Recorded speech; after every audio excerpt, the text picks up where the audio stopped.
our Thursday board meeting, monthly board meeting. This is a bigger one than just a Thursday. We would like to go ahead and get started with, I don't know yet, I haven't opened this paper. The Pledge of Allegiance. Thank you. Let's do a roll call vote. Okay, it's all in front of me. So we want to first thank for joining us our Utah Highway Patrol Trooper Carlos Hawley and Security Davon Booth. And in case of emergency, use the 2 west doors leading to the hallway to exit the building. We'll go ahead and do a roll call vote. If we can be quick enough on the button. You ready, Kelsey? Member Bogus? Yes, sir. Member Bollinger? Here. Member Booth? Here. Member Brinton? Here. Member Davis? Here. Member Earl? Member Green? Member Hall? Here. Vice Chair Hart? Here. I am here. Member Kelly? Here. Member Carey? Here.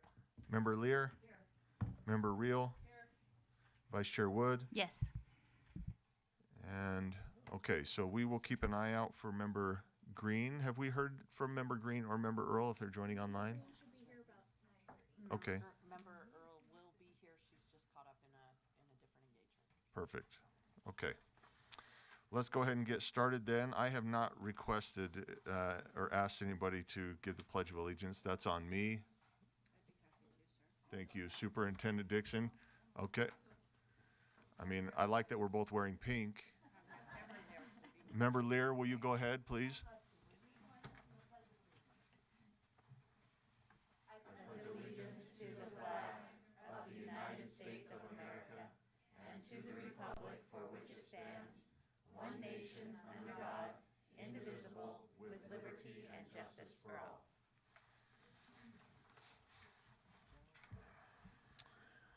Thank you for that. Let's go ahead and move into our board member message, and this is going to be offered by Member Davis. Good morning. Welcome, board members and everyone who's joining us today. It's so great to see you this morning. I'm not sure how this exactly happened. It's my fault for signing up, but you heard from me just a couple of months ago.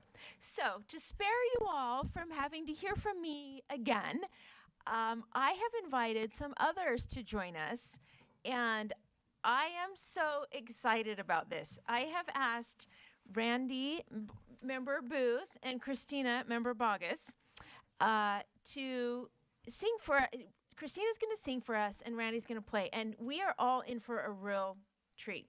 I have been wanting this for a long time, and so our first part is going to be this lovely song, and it's going to segue right into my second 5 minutes, which is a wonderful guest, a specialist of world languages who has done amazing things with students. And so this is really a wonderful world, and so I'm going to have turn the time over to members Bogus and Booth to sing What a Wonderful World for us.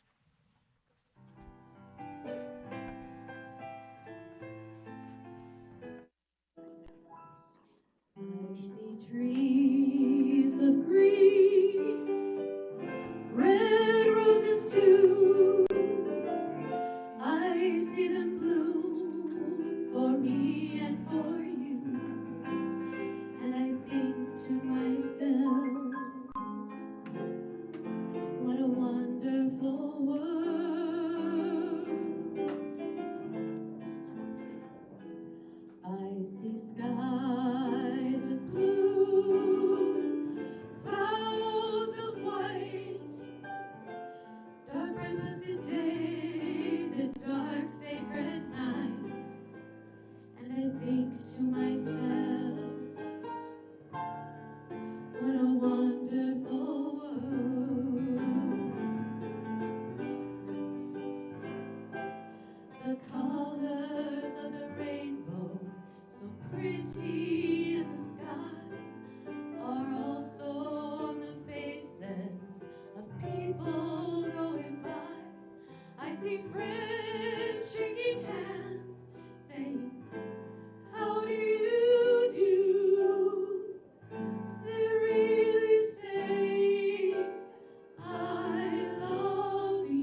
might make me a little teary to see, love to see these talents.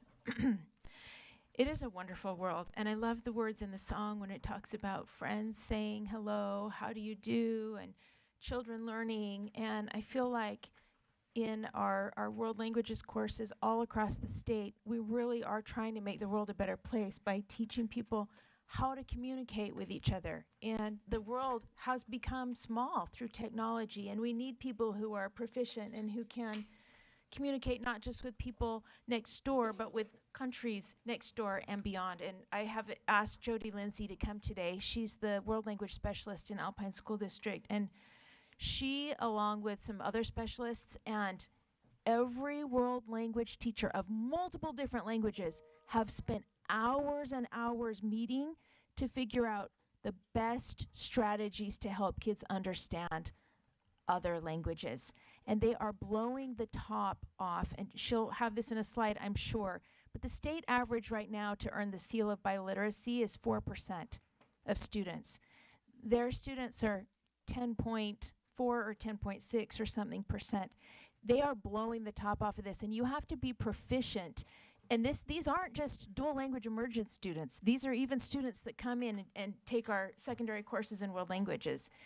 And it's pretty amazing. You have to be intermediary proficiency to be able to get this seal in English and in another language. And not just speaking, but also reading and writing and listening.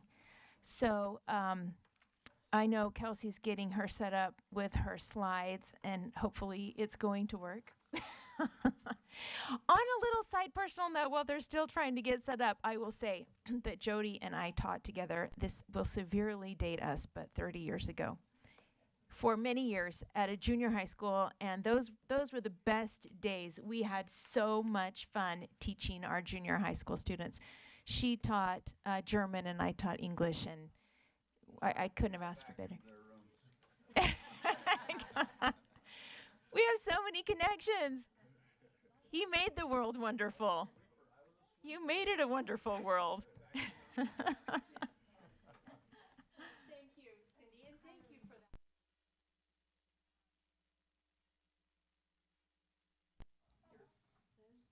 that. It says it's on, now it's off.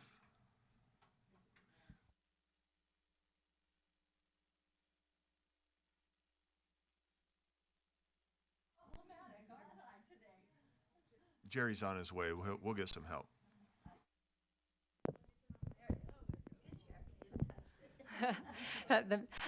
Thank you for that moving number. I was watching several people wipe their eyes, and I sat there thinking, this really is a beautiful world. And creating a beautiful world is really at the crux of what we do in world languages in Alpine School District. And by world, I, of course, am talking about our Utah neighborhoods, our Utah community, our state, and beyond these borders. And so we are really focused on developing those skills in our students that create the leaders to create our economies and just a beautiful place to belong. So today I want to share with you briefly about some of our work in Alpine School District and how we are leading in the state, and we are having national recognition for our work. So maybe there are some of you who took a world language class in junior high or high school. You might be able to look at here. We shifted about 14 years ago in Alpine from teaching about language to teaching students how to use language. So instead of just lists of vocabulary words and your verb conjugations and maybe isolated cultural lessons, we started teaching students really how to create with language and how to make it a usable skill. And so I am here today to share a little bit about how we're doing this and what this looks like in Utah and beyond our borders. We now are able to test our level 3, 4, and AP students using the same test as our dual language immersion students in Utah. It's called the Apple test, and we test the 4 modes of communication, which are speaking, writing, listening, and reading. And I am going to be just showing you a little bird's eye view of some of the data that we have. This is going to be for all languages for all levels, meaning 3, 4, and AP, our first language learners and our second language learners, and so forth.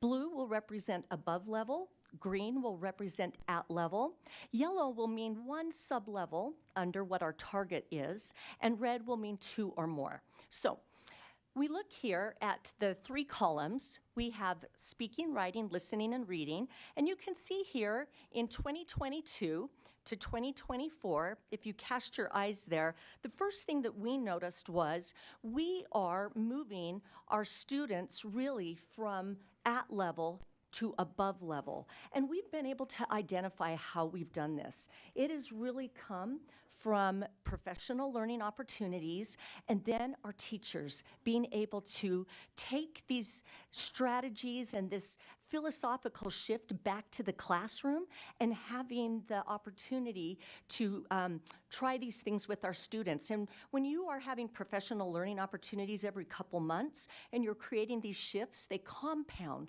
on each other. And that's why we are getting students higher. We also noticed our red is shrinking. The yellow is interesting because these are end of year targets that you see, and we test our students at the end of February and throughout the first part of March. We know that seat time matters. And so we've been able to make goals about how to move more of the students in the red to the yellow, and the yellow to the green, and the green to the blue. So what does this look like in Utah? We have, of course, the Utah State Seal of Biliteracy, where students need to demonstrate about an intermediate proficiency level in English and in a world language. So how does Alpine, what's our story with this? You can see back in 2013, when we started this journey on teaching toward proficiency, we had one student, and then we grew a little bit in 2017, 18, 19. These were mostly our dual language immersion students.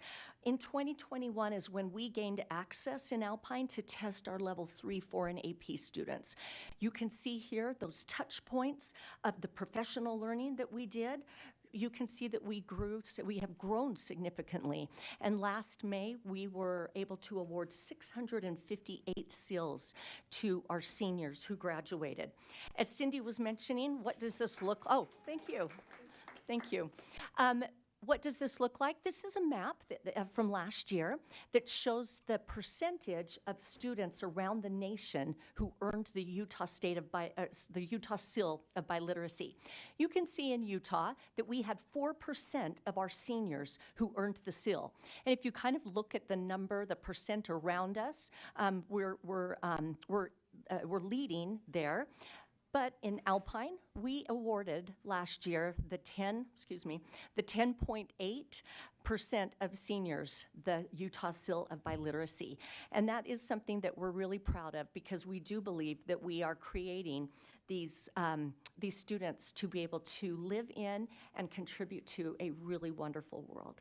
So thank you very much for having me here, and thank you also for supporting our youth.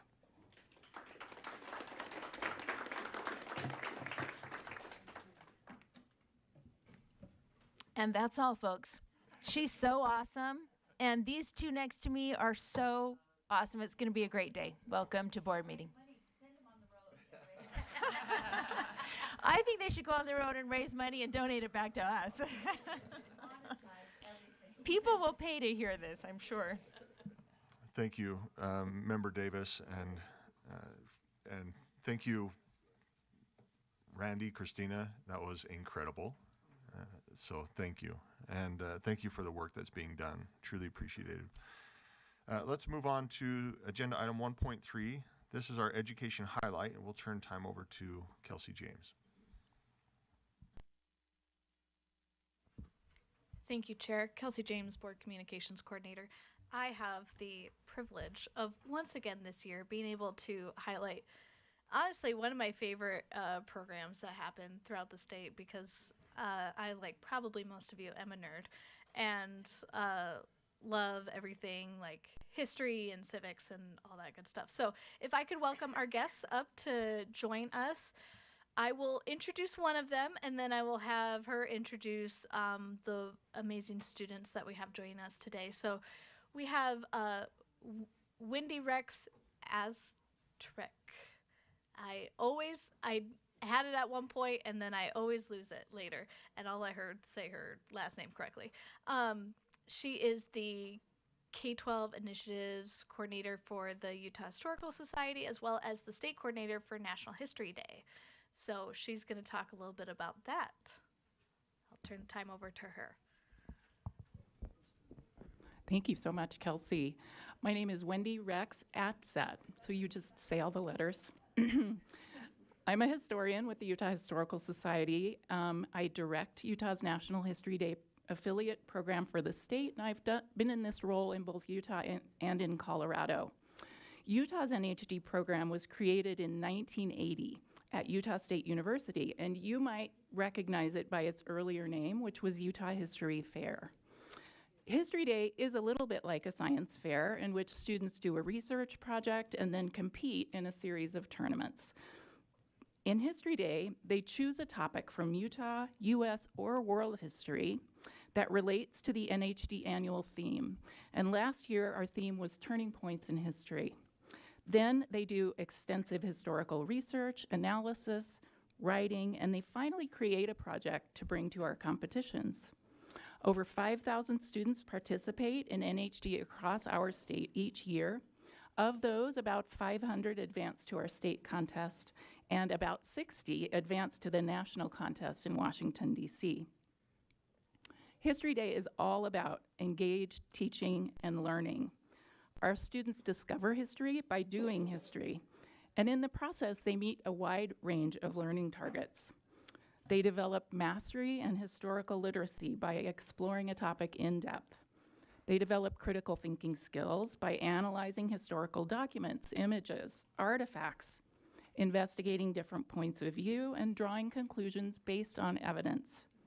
They develop digital and media literacy by learning to research and identify credible information on the internet. They develop communication skills and creativity as they present their work as an exhibit, a documentary, a performance, a paper, or a website. They meet more than 25 core standards in social studies, English language arts, and other disciplines, all in one project. And they have their own moments of discovery, moments when they realize how the past continues to shape the present. So they build a diverse set of skills that will benefit them throughout school, college, and career. Now, it is my great pleasure to introduce our student guests, Ada, Ella, Sylvie, and Riley. They were students last year in Shannon Herbert's class at Clayton Middle School in Salt Lake School District. And their documentary on the Salem witch trials earned them a spot on our national team last June. Sylvie? Thank you.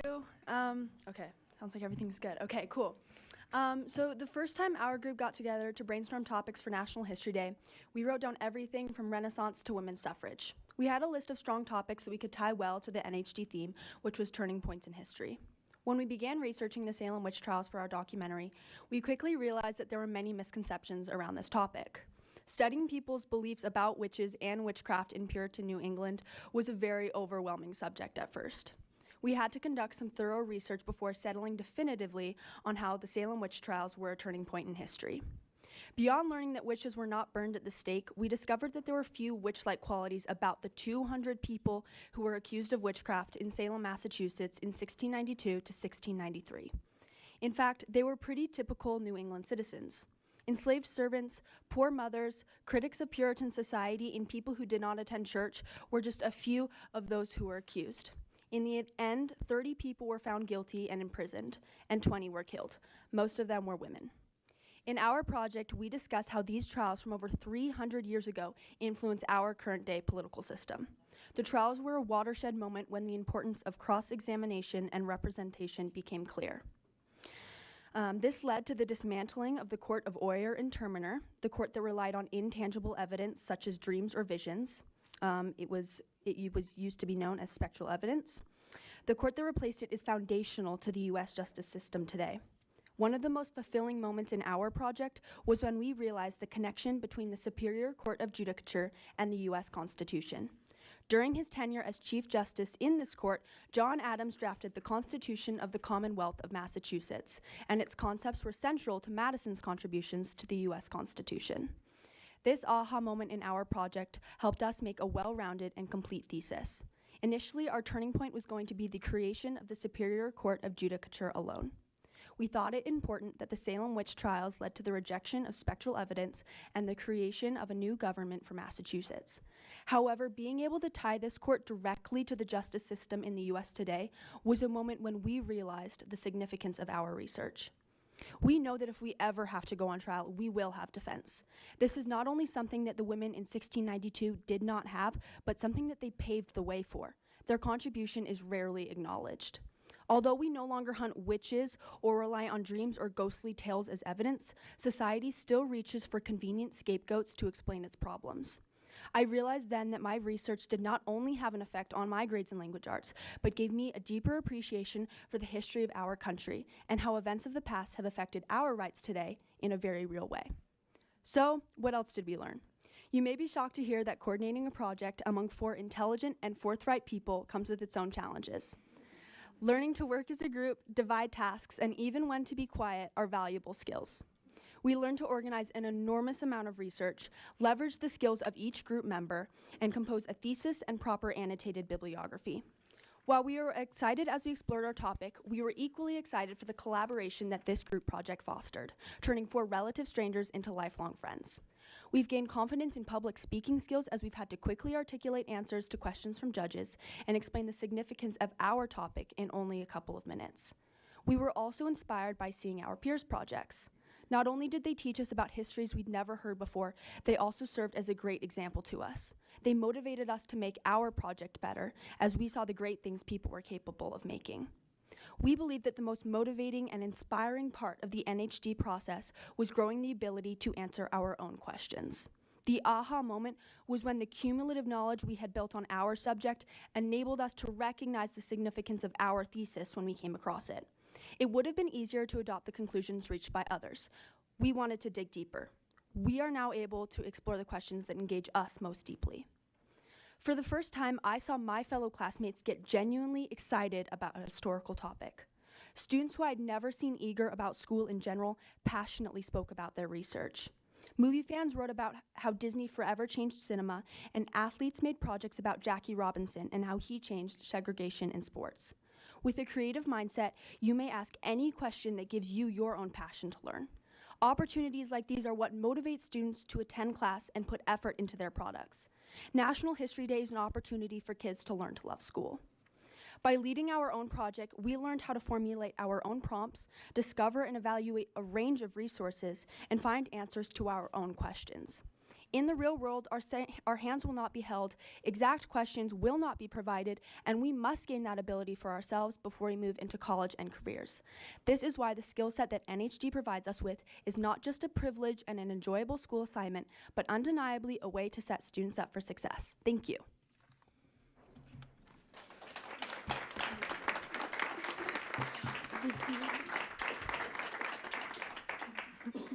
Thank you so much, ladies. What a wonderful presentation from 4 incredibly smart and gifted young ladies. So I want to open up this time to board members if they have questions or comments that they'd like to share.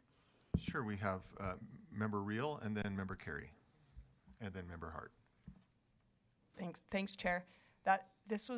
This was really cool. Made my morning. I think it is so interesting the topic that you chose, and clearly you were all very successful and passionate about it, and the part about how it helped you love learning is especially exciting for me.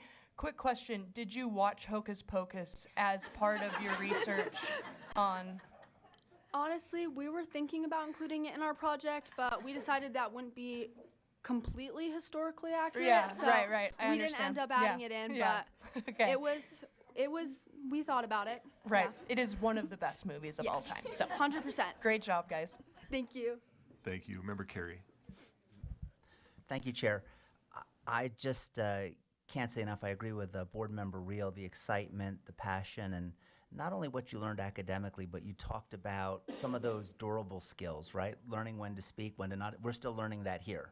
But you, like, to learn those kinds of skills, I think that's integral to education. I do have one question, if I may, Chair, and that is, what was this runner-up topic that the four of you thought, you know, you went with Salem witch trials. What was number 2 on your list if you didn't do that?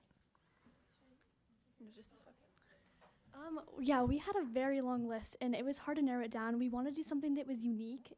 Our theme was pretty broad, so there was a lot of things we could apply to it.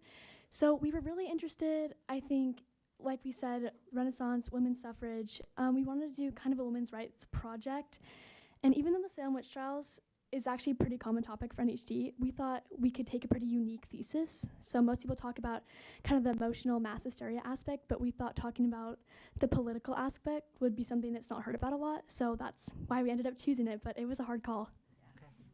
Thank you. Thank you, Chair. Thank you. Vice Chair Hart. Is your teacher here today?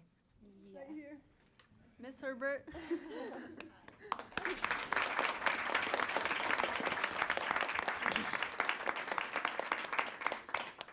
Ladies, your poise, your clarity, your project, your thoroughness is inspiring.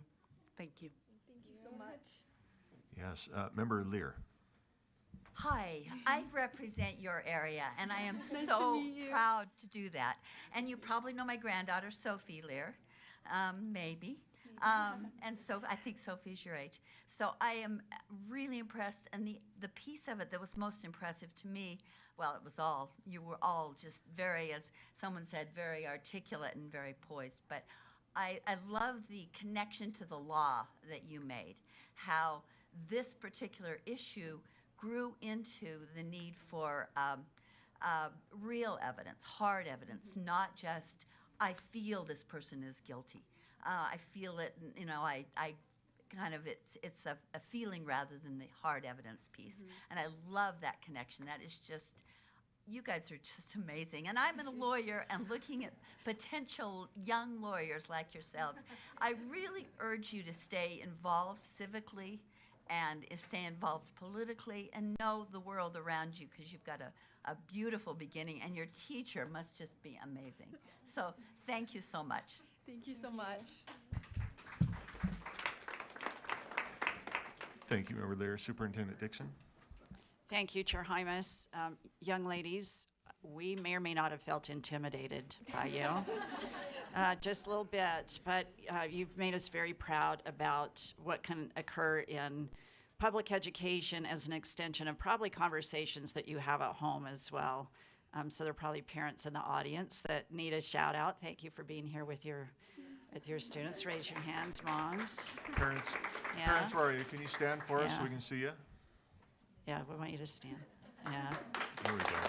thank you. Thank you. We know that it takes everyone, but I just, for the board's sake, I think this is an exemplar of what happens in rich dialogue and deep study of deep knowledge that happens in our classrooms.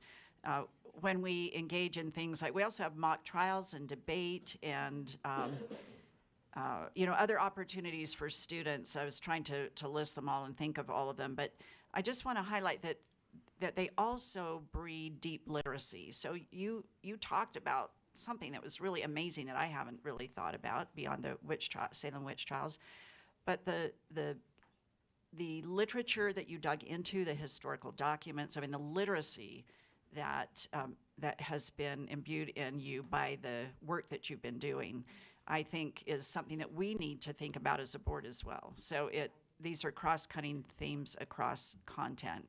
And thank you for coming and being an exemplar of what great study, scholarship, and great teaching and parenting all looks like wrapped together. Thank you. Thank you.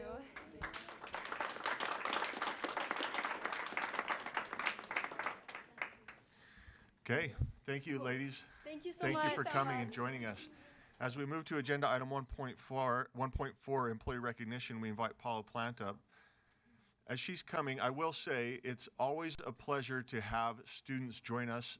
Here at the board, in board meetings, you can see board members kind of perk up when children walk in. And then yesterday we watched the PEA committee just melt when kids were kind of coming up, and so it's always a pleasure to have them. With that, Paula, good luck. I don't think you have kids with you, but we'll pay attention anyway. But we'll turn the time over to you. Thank you.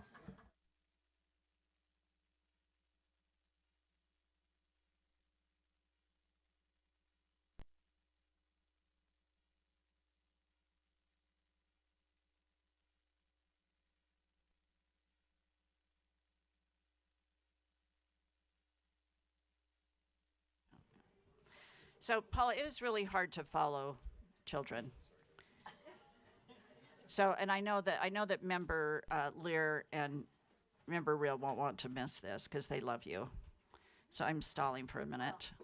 But let me begin, and then hopefully they can come back in. So when I saw Paula's nomination, my first thought was the old adage, "Durr." Why hasn't she been Employee of the Year and of Lifetime? I think that's what somebody said.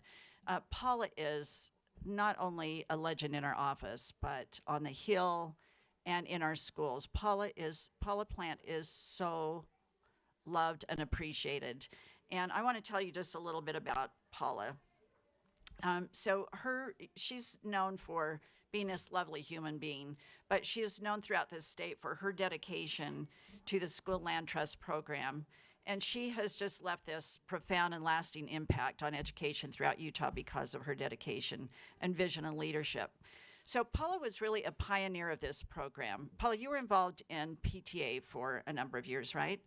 And then found out about the Land Trust program and just became such a passionate advocate. So when she took on a more active role at the state, it started with about a couple of $1 million a year in the Land Trust. As of 2025, I've got to make sure I've got this correct.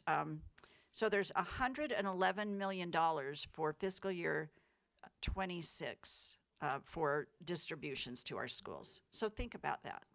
This little petite, lovely human being has championed a fund from $2 million to $111 million. I have been at her side and in the audience watching her on the Hill, and she has this uncanny ability to just quietly and yet fiercely get things done. I've watched her wrangle with lawmakers when they don't even know that they're being wrangled. And I've just seen her do amazing work. She is a respected administrator of the program, and she's known by parents and teachers and educators and principals and superintendents and legislators for her expertise, commitment, and kindness. Those are three terms that we hear about her often. She tirelessly trains and mentors her employees. She champions work-life balance, and yet still manages to accrue more overtime hours than probably anyone in this agency, due to just making sure that the program keeps running, that we have advocacy, because as we know, these are not only key dollars, but they're flexible dollars for our schools.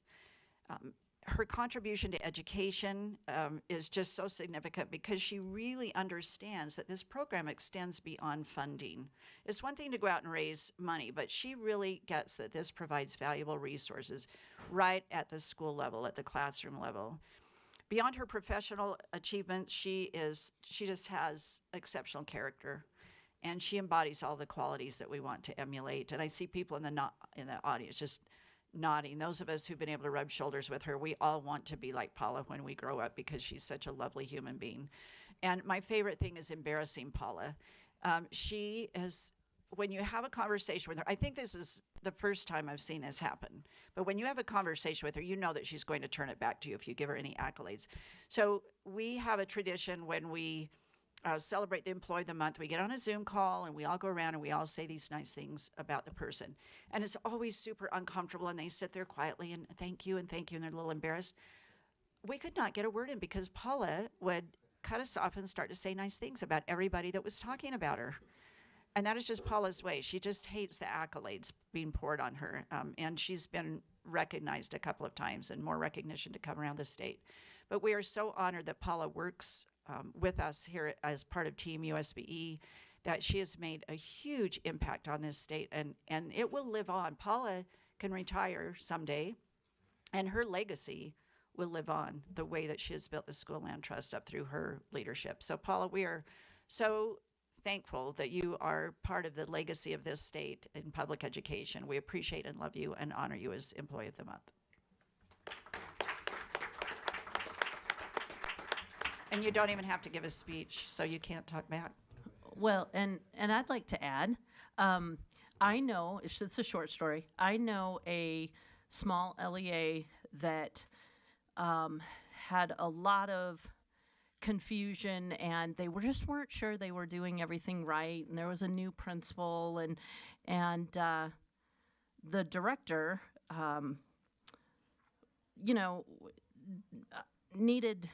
needed to help get these principals feeling good about what they were doing, and make sure that they were dotting their I's and crossing their T's, and so the director called Paula Plant one night, and by 9:30 the next morning, that Paula's team had a person, a trainer to that LEA, had them trained, had them feeling really good about what they were doing and the path they were on, corrected any misconceptions.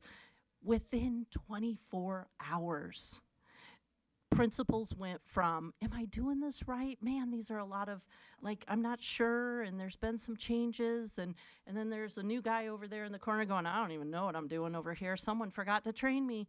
And 24 hours later, Paula had those folks doing exactly what they needed to do for the school children of Utah, and it's just a great example of how she can make things happen. And for that, Paula, I can't thank you enough as a practitioner and as someone who cares about Utah school children. The work you do in all the different spaces that you do it in is extraordinary. So thank you.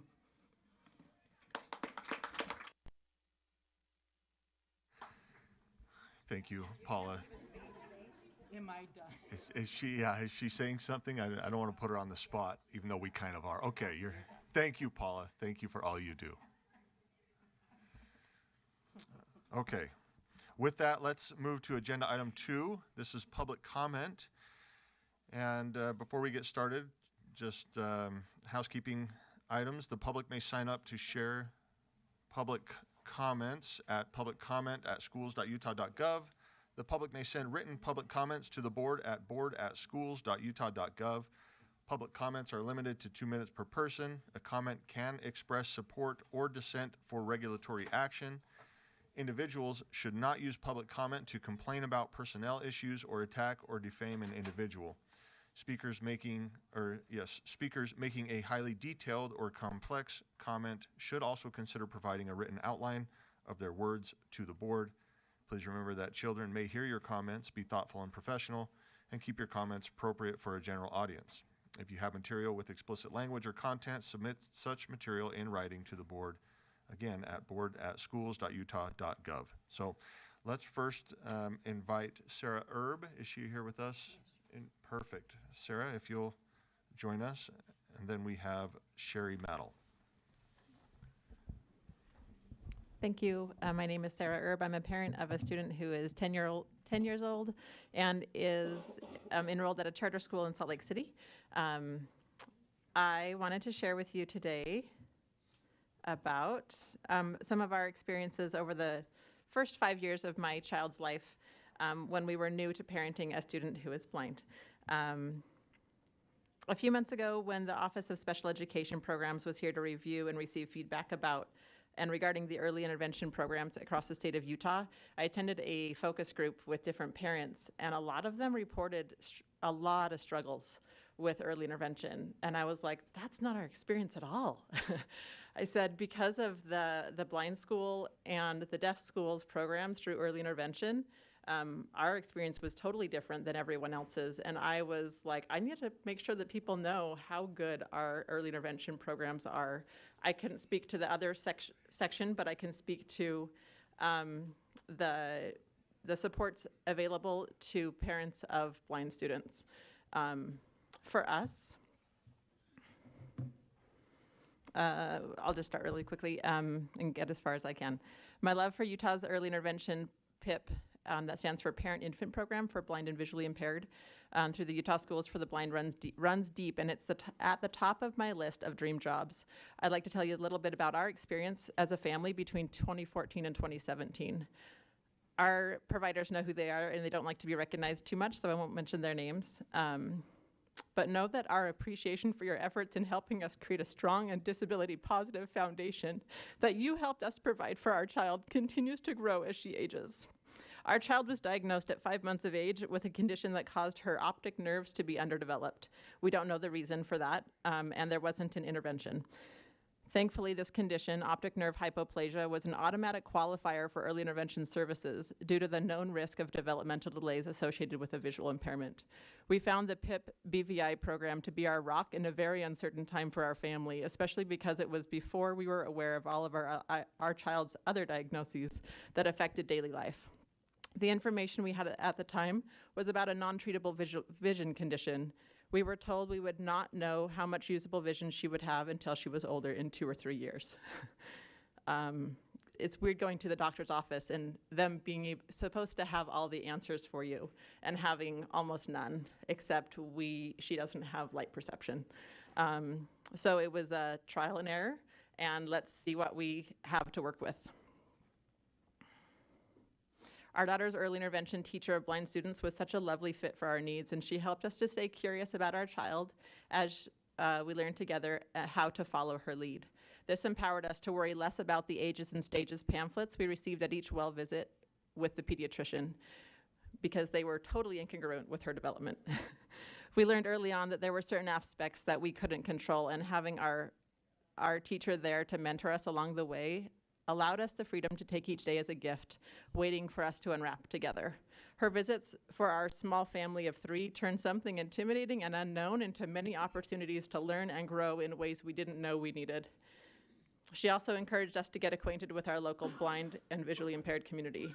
Entering that first event with a big blind community outside our own was like passing through the wardrobe into Narnia, and we were thirsty for it. Because of our family's interactions that were provided during our child's first 5 years through 2019, because she then went to the preschool for the blind, where she had a fantastic teacher, and he was like a third parent. Because of those interactions, it helped us to know when things weren't as they should be after she turned 5. And we're just so grateful for the supports we have available. Thank you so much for supporting these programs. Thank you, Sarah. Do we have Sherry Maddle here with us? Oh, perfect. Thank you. My name is Sherry Maddle, and I'm with Utah PTA. I'm currently serving kind of as the interim safety commissioner, but I have been safety commissioner for 6 years. And I need to bring up my notes, but I will say, I agree. I have a daughter that received her early intervention. She wasn't blind, but early intervention works. You guys all know that. Anyway, it's great. But I would like to take a moment to recognize and sincerely appreciate the outstanding work of the School Safety Center.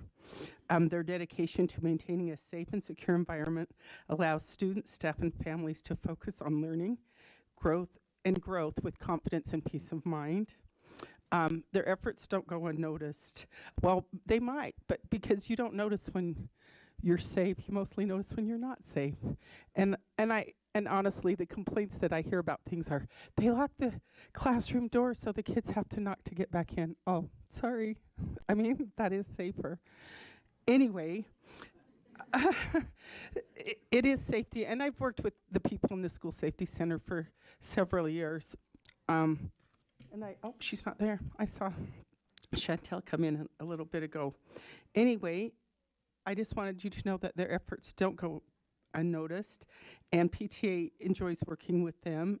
And I would also like to report that Utah PTA has taken a position of support on the House Bill 40 in the legislature this year, school safety amendments. So I want to say thank you for your leadership in supporting this office and the dedication to this vital work of keeping our kids safe. Thank you. Thank you, Sherry. We have any other online? Okay. That concludes our public comment agenda item. Let's move to agenda item 3, Audit Committee Report. And do we have Debbie here with us? Vice Chair Hart, are you? No, we have.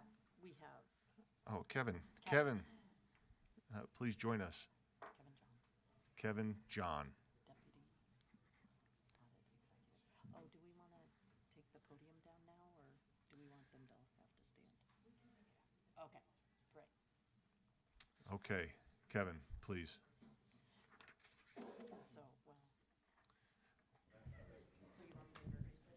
Well, Yeah, the audit committee report, we have one motion to move forward, and that is that the board approve the internal audit staff to provide consultancy services to analyze recent enrollment trends data. So a little bit of background on this, there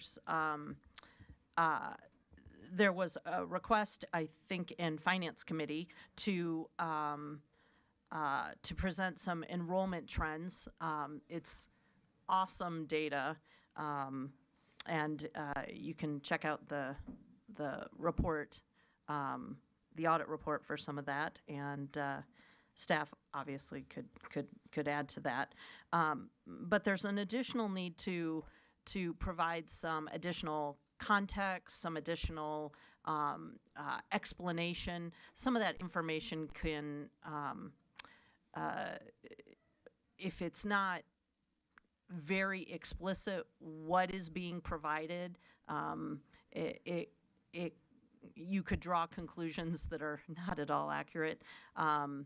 It's just, that the more complex the data, the more responsibility we have to be clear about what the data says or what the data is.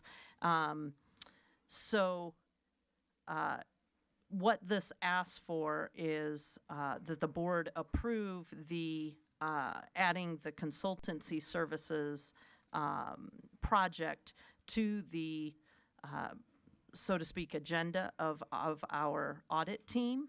Now, I understand that means that it might be a little ways out because of current projects and current staffing. Unfortunately, Samuel moved to Australia, and it's hard to audit from Australia. And so it would put the project out a little further. It's not bumping any of the current projects, but because the audit team, the way the audit committee works, our motions that we make there need to come to the full board for consideration. That was somewhat bumbling. Deputy, Johns, could you add to that, please? Yeah, happy to clarify. So on the USBE's website, we do provide our audit plan. So it shows the prioritized list of projects that you have already prioritized. We are currently trying to wrap up an attendance audit that was prioritized roughly a year ago. We anticipate that should be done in the forthcoming months. We're probably a couple months out on that. And we are actively engaged in your CTE audit, looking at your CTE program. That one is probably more, we're looking probably closer to summertime, where we might see that one wrapped up. So as we wrap up the attendance audit, there's an opportunity to transition to a new project. However, in November, you already prioritized an audit of advisory committees. So that would be a priority at this point as well, which means this next request here on enrollment data would follow probably after the completion of the CT audit, which is, we're looking at summertime. Now, of course, every recommendation that comes before the full board has the opportunity to both be approved and then reprioritized. So if this is a motion that you would like to approve, then you can have a discussion on where it falls in the list of priorities.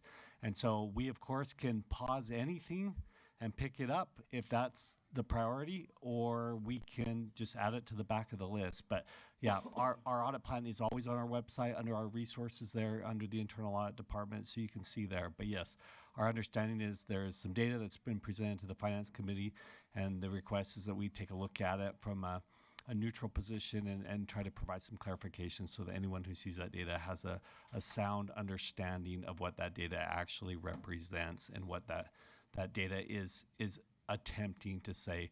With that said, I'm familiar enough with USBE data to say that historically and most accurately descriptive statistics. So it's really sums, averages, counts, things of that nature. There may be a place within this data set for some inferential statistics where we could look at some correlations or relationships or things of that nature to try to provide some clarity. But without actually diving into the data, which we have not done yet, it would be hard to say at this point. So that's what I can offer at this point. Thank you. Member Lear. I hope I don't say this wrong, and correct me if I do, but I thought that the aspect of this that was interesting and helpful maybe for other board members to know is that it's a consultancy job or duty or part of your role. So I thought maybe a 60-second explanation of how a consultancy role differs from maybe your pure auditing role. Kevin, please. Okay. And I just realized that I never introduced myself, and there's some board members here that I don't think I've had the opportunity to meet. But so my name is Kevin John. I'm the Deputy Audit Executive. So I report to you, but specifically your audit committee, and have been doing that for over a decade. So it's been my pleasure. So to your point, Member Lear, the internal audit subscribes and follows the Red Book, which are standards promulgated by the Institute of Internal Auditors. Those standards allow for us to do both assurance engagements and consultation engagements. Assurance is what you would think of typically as an audit, where we come in and we look at something from a very objective and independent standpoint and provide an audit. But of course, there is value once you've spent a year analyzing data, where you can also consult and provide some support to management and those with whom we work to add value. Because ultimately, our purpose here in public education is to add value to the system. And so a consultation is just that. We're not looking to write findings, or do anything like that. Instead, we would release a report similar to an audit report, in the fact that it would be presented to you and it could be placed publicly or wherever. But the format would likely be different, and it would be more of a, yeah, we took a look at the information, here's our interpretation of it, and we hand it out. So we follow the same standards, but those standards do clarify what a consultation looks like as opposed to an insurance engagement. Thank you. Member Bollinger. Just a clarifying question, if I may, Chair. Just wanted to get a little bit more information. There was maybe some confusion about the data here for the enrollment trends by student groups. The total number of students it shows is 739,793. And then we've seen other numbers in some of our October 1st count numbers that were more like 677,000. Can you explain the difference between those numbers for the board members, please? I cannot. I think that is the objective of this request. I would defer to someone like Director Aaron Bruff, who's actually running those descriptive statistics. But I think that is the impetus of this request, is so we can look in there and say, what does this number represent? If there have been other reports, there's always a possibility where we could do some comparisons or some contrasting to see, like, maybe what's the difference, what is it reporting. So yeah, so at this point we have not began to look at the data. We're waiting, of course, for your approval and then prioritization before we would dig into it. So yeah, I unfortunately don't have an answer, but I certainly could get you one in about 8 to 10 months. And I'd like to add to that. That is exactly why Member Bogus, actually, this request originated from Member Bogus. She noticed and was speaking with constituents, I believe, who had some further questions. So it's one of those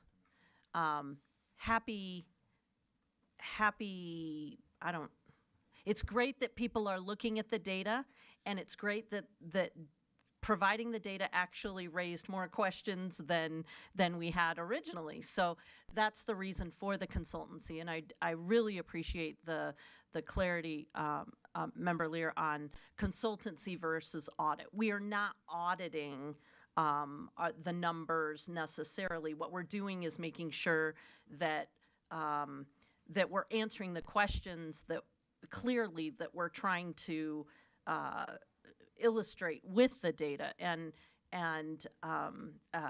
in particular English language learners, there's a lot of different data sets, a lot of different information coming from a lot of different places, and we really need to tell a clear story and paint a clear picture.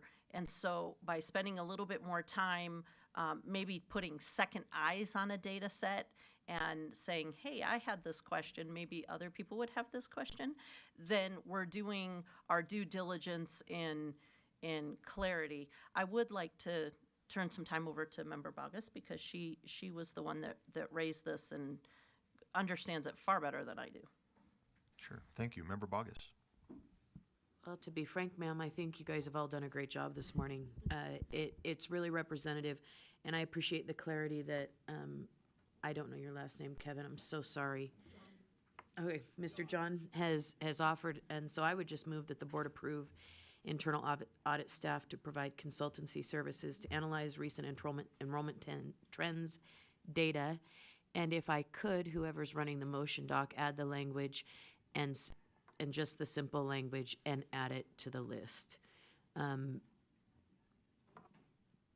That way we're not dealing with a prioritization vote, we're just adding it to the list, and with a second, I could speak to that motion. Do we have a second?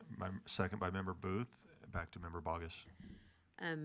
Thank you, Chair. So I think Member Bollinger's question is my speaking to the motion.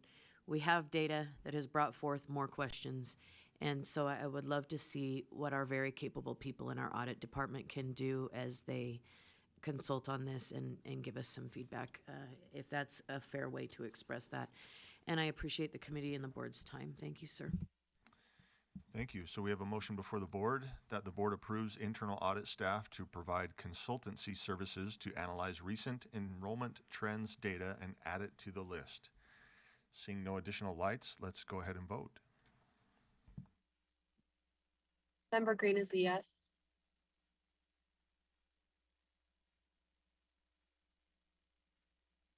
Thank you, Member Green.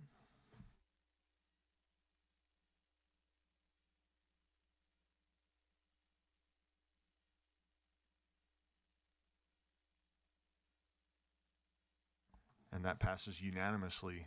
Thank you, board. That concludes agenda item 3. Let's move on to agenda item 4. This is our Finance Committee report. We'll turn time over to Chair Davis.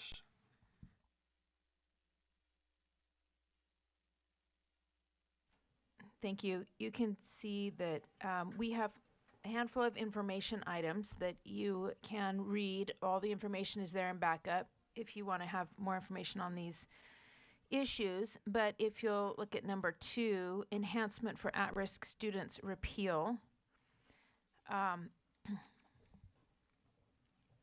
The recommended action for the board is we move that the board repeal R277-708, enhancement for at-risk students, on second and final reading.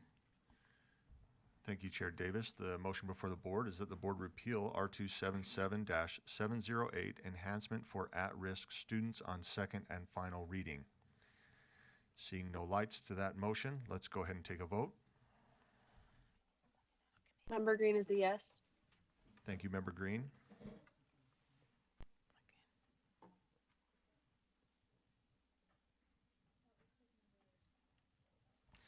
That passes unanimously with Member Lear absent. Thank you. Back to Chair Davis. Thank you. We just had one other, and it's not for the full board necessarily, but I just want to give you a little bit of background. It's looking at some of the multiple things that we're doing with reporting with school turnaround, now called Springboard and Elevate, and CSI and federal requirements, and all the different reporting that we have to do for school improvement plans. And so we've asked to have that taken a look at to see what we can do to combine and make better. And Member Bogus asked for some additional information on that as well. So though all of that will be coming back to committee in April, and then we should, or actually tomorrow, and then we should be bringing something to you in April on that. And that concludes finance. Thank you. Thank you. Finance, I should say. Yeah, and thank you for the correction. we had for our finance lunch and learn 6 members come, different, some same, some different from the last month, and it's been fun to get together and, as my son calls it, our piggy bank Q&A. It's been fun to get together and learn with each other and from each other. Thanks. Thank you. Let's move to agenda item 5, Law and Licensing Committee Report. We'll turn time over to Chair Carey.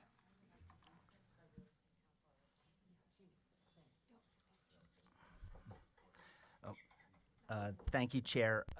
The first item we have is 5.2 Garfield County School District Waiver Request, and it was my understanding that the superintendent intended to be here. If I could ask AAG Beal on the status of... Please, AAG Beal. Yes, I believe Superintendent Dodds was supposed to be here. I don't know that he is, so...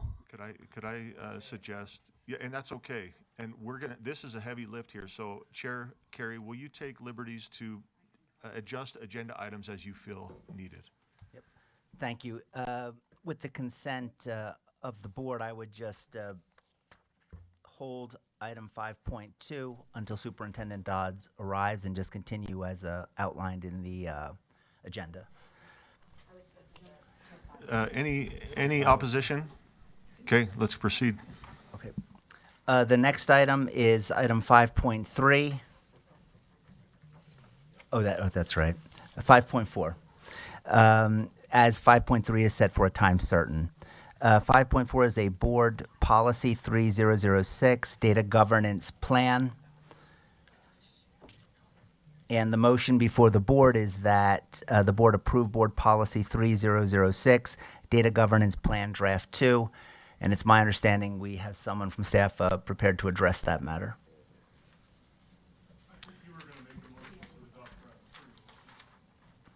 Oh, draft 3? Yep. Apologies, draft 3. So the motion before the board is that the board approve board policy 3006, data governance plan draft 3. Okay. Let me just ask for clarity. Draft 2 came out of committee and draft 3 is now a substitute. I just want to get my ducks in a row here. Or did draft 3 come out of committee? Do you remember, Chair? Or we have Director Rasmussen approaching the stand as well. Yeah, thank you. Ben, please. Ben Rasmussen, Director of Law and Professional Practices. So draft 2 is the committee motion. We got a request from Chair Carey and Board Member Hall after the committee to make a few amendments, and that's what's included in draft 3. But if, Chair, if the draft that came out of committee was draft 2, I'd be more comfortable presenting that and we could just make a motion to amend, unless the... Well, by making a substitute motion, that's what you're doing. Okay. Yep. Draft 3 contains those amendments. So for the public and board's understanding, draft 2 came out of committee. We're going to say there is a substitute motion by Chair Carey to adopt draft 3. Does that sound correct? That would be the and motion. would that be something? I'm speaking for you, Chair Carey, but is that your substitute motion? It is. Thank you. So perfect, and that's seconded. The motion before the board then is that the board approve board policy 3006 draft 3. We have a couple lights. We'll go Member Bogus, or actually, I'm going to turn it back to Chair Carey to speak to this motion, and then we're going to go to Member Lear. Yeah, if I could just speak to the motion. The language that I noticed and wanted inserted into the new draft was one of the items that triggered this proposed rule was an over-the-shoulder request for data by one of our LEAs. And that was the impetus for, wow, we really need better policy and rule to govern that procedure. And so working with Ben and Director Chalice, you'll see on lines 163 and 164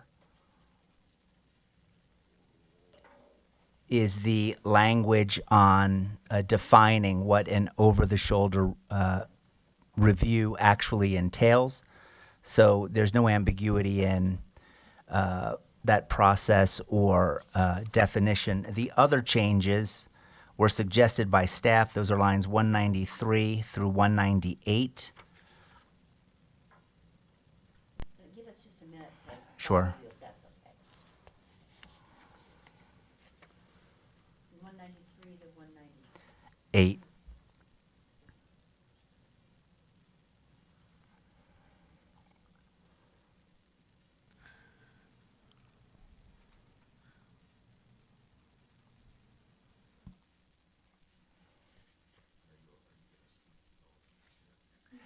No, if there's questions, I'm happy to address those or staff, but I just wanted to point out what the two changes were. Okay, Thank you. thank you.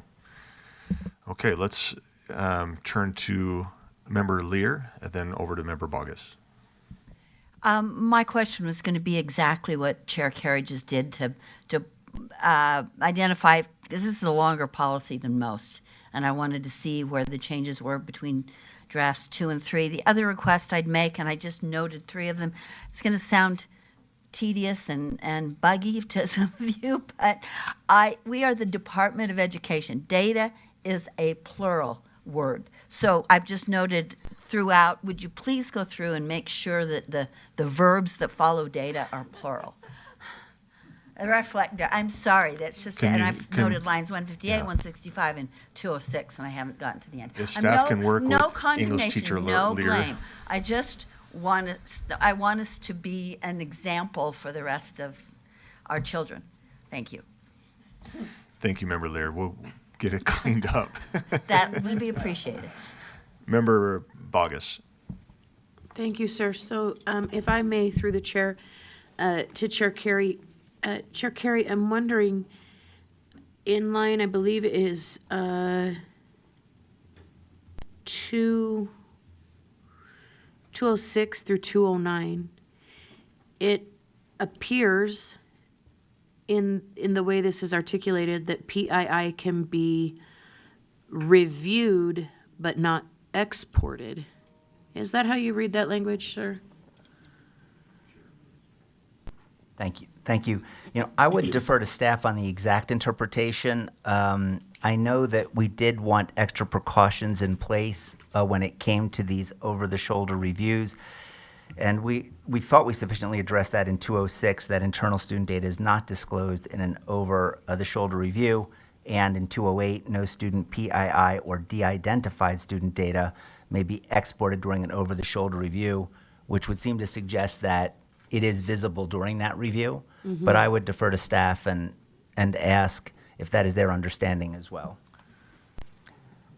Director Chalice, please. Member Bogus, before we turn to Director Chalice, does that answer your question, or are you seeking more clarity? I think she's going to answer the Perfect. question. Okay. Yes, but that does help redefine. Yes, thank you, sir. We might have another Can I- question that might add to your answer, Yeah. Katie. So this came up, I just want to make sure I'm in the right context, in the right space here. This came up because in LEA, a traditional LEA was concerned about the number of students that were designated in their area as going to a charter. And so the LEA was concerned that that was an accurate number and wanted to just review the data, correct? So a traditional LEA was concerned about that. Is this what we're talking about, over the shoulder review? Okay, I'm getting in the right space. Thank you. Katie? Thanks. Director Chalice, or Katie Chalice, Director of Privacy. I often struggle with my job title when I come up here. I think to answer your question, Member Bogus, I'm going to explain the one application of this that has happened thus far. I think that's probably the easiest way to explain it to you and the board. As Vice Chair Hart mentioned, the impetus for this new over-the-shoulder review piece of the policy was a school district was concerned that they were basically concerned that the data that USBE has was invalid, or some was invalid, because they had seen a spike in the number of students that were reported to be attending charter schools, for which that school district had to pay out, the way the funding works. And they reached out to USBE and said, hey, we're worried about this. And so that came as a data request to the Law and Licensing Committee. The Law and Licensing Committee expressed interest in allowing the school district to sort of challenge USBE data, but in a way that wouldn't require an actual export of that data. So what was discussed in that meeting, which I believe took place in maybe September or October, was direction to staff to facilitate this over-the-shoulder review. And that gets me to my point of explaining what that looks like. So the business administrator for the district in question came into the office. myself, Director Aaron Braff, I believe Deputy Superintendent Scott Jones was present. So staff prepared a map with data points, like basically dots on a map that indicated the students that our data suggested were attending charter schools.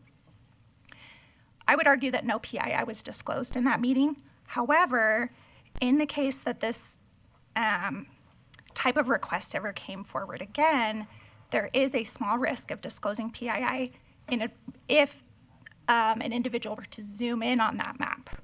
So imagine we zoomed into a street level, for example. Then the business administrator would in theory be able to see, oh, I can see that that's house number, 1, 2, 3, 4, 5. So the intention is to never disclose PII if we don't have to.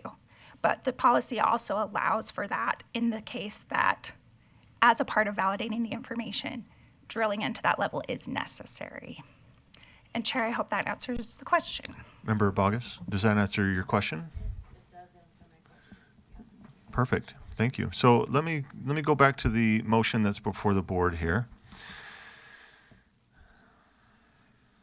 The motion is that the board approve Board Policy 3006, Draft 3.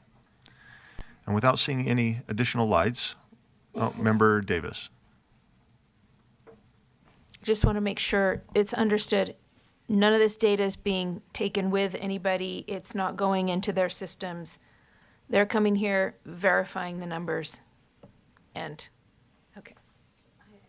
Perfect. Member Bogus. Thank you, Chair. So, Director Chalice, if I could, would it be beneficial that we add that this must be in person into this document as opposed to over Zoom where people can screen record, among other things? Would that be beneficial to the privacy of our people in this state? Can I take a stab at that, yeah. Katie? I know that's directed at you, but I believe line 203.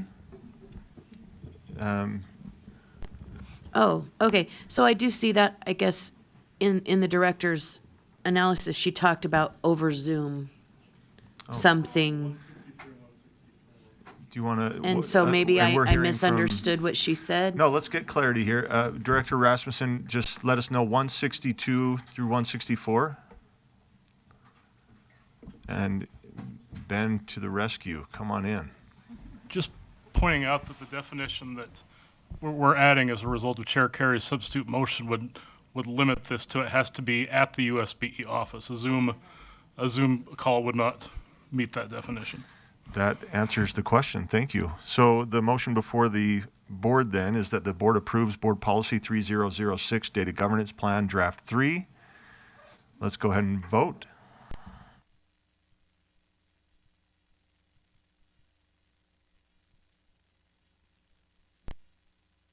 Member Green? Oh, she's here. Thank you. You just snuck in. I don't even know what door you came. That passes unanimously. All board members are here in person, so great. Thank you. Back to Chair Carey. Oh, Superintendent. His timing is impeccable because if we started this next matter, you would be here for a very long time. So your timing is perfect, Superintendent Dodds. With the Chair's acknowledgement and permission, I'd like to go back to the first agenda item, which is 5.2, Garfield County School waiver request. And I know this body is familiar with these requests. And I believe that AAG Beal and Superintendent Dodds will be available to present and answer questions. Thank you. Oh, wait, did I make the motion for the board? You have not. Please. Okay. The motion for the board is that the board approve Garfield County School District's request for a waiver from R277-419. Thank you. Thank you. So the motion before the board is that the board approve Garfield County School District's request for a waiver from R277-419, Section 4. Superintendent Dodds, I don't see any questions yet, but will you just take a moment? We appreciate you joining us here today. And yes, please, we have the information. Is there, and maybe I could turn to Chair Carey as well. They've gone through this in committee. But can you just speak to the board on this so we can hear it from you, Superintendent, on how this is going to best accommodate your community? And go ahead and push your... Work? You can now hear me. Okay, excellent. Well, first of all, thank you for having me here. It's so exciting to see familiar faces, and I know how much work you put in, and I know how sometimes you don't get the gratitude that you deserve. We watch you from Garfield County School District, and we see the work you do, and it means a lot to us that you have such interest in our students. Yeah, so to speak to our process, really most important to us was the process. What was nice is that no one in our system had an agenda for wanting this necessarily, and that made our process significantly easier. For us, it was a curiosity of how does this best serve our students, and is this best for our school and community? And so what we did is we did the research. We spent time on the research and did a tour across the county, and we presented the overall big picture as to what could be possible with the 4-day week and what could be possible negatives to the 4-day week. What we found was the most important thing was that we kept instructional time. We found that if we can keep that instructional time, that will be essential. So that has been a big priority for us. And then with the research we found afterwards, we allowed all stakeholders to have input, and it was, you know, when it gets to 90%, 80% right in there, it's not a community request, it's a community demand, right? That this is the direction we go. We're excited because it's increasing our capacity and allowing us permission to go through all of our processes of how we instruct and what's the most important and most valuable part of instruction and teaching and learning. And we're actually really eager to engage in that work, and we're confident that it's going to result in really positive things for Garfield County. Thank you, Superintendent. Chair Carey. Thank you, Superintendent Dodds.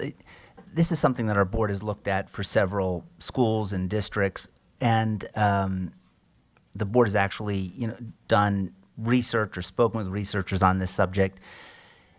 If there was no particular impetus for this, you just went around the district and looked, what influence, if any, did the neighboring LEAs adopting the shortened but school time, did that play any role, and if so, how much, in your decision to say, let's move in this direction?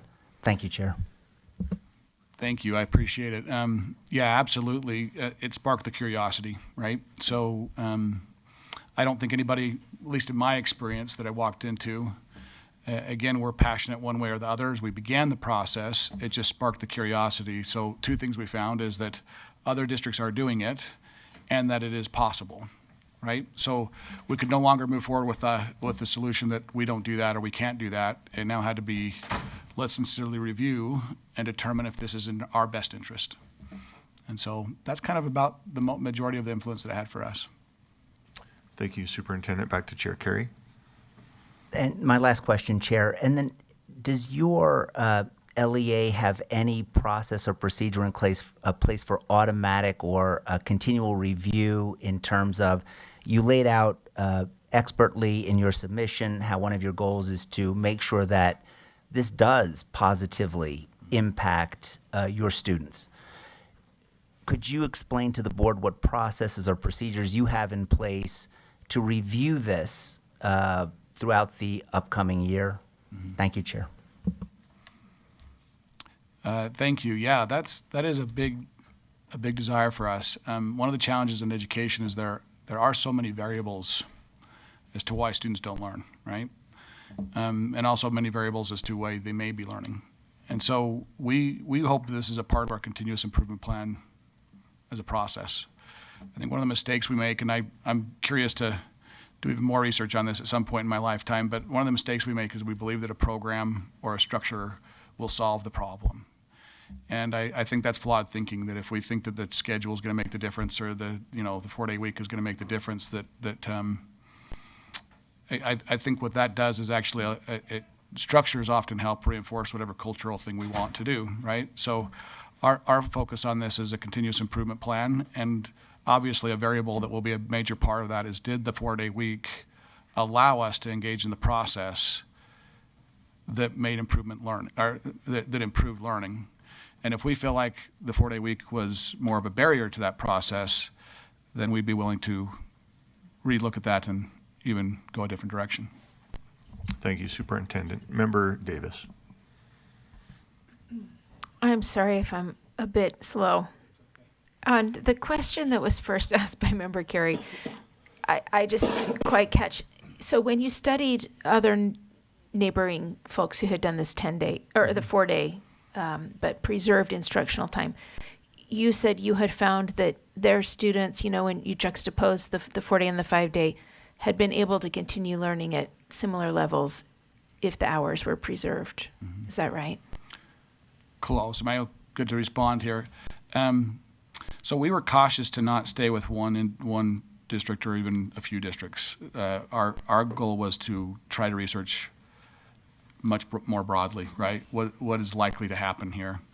And again, there's inherent pros and cons to a 4-day week. If anybody comes and says this is the magical wand, you probably want to be a little bit cautious there, right? So what we found is a trend. There's a trend nationwide, schools, especially rural school districts, moving to a 4-day week. This is a significant trend going very large across the nation. And they found patterns. So that's where the patterns were coming from. They weren't coming from our own research or study from neighboring districts or even from the state of Utah alone, but more on a national trend. And what we found is that instructional time, one of the articles that I read that I loved is less more, right? How is that possible? And what they found is, no, it's not. You have to protect the hours of instructional time. And if you do everything you've always done with less hours, you're likely to get less product, right? Mm-hmm. So two things that we're looking at. One is we have to be more efficient at what we do, and second is that we have to protect that instructional time and those hours that we've had in the past. For preserved learning, your data showed Correct. that The learning can be for preserved. Learning. That was only focused on learning, right? So correct. So if we kept, so for example, 990 is what the state measurement is, and what we found is districts that would have dropped below that, likely, not always, right? But the trend was that they would drop as well. Mm. So our goal was to preserve those hours, make sure that what we had the years before mm-hmm. are protected for the upcoming years.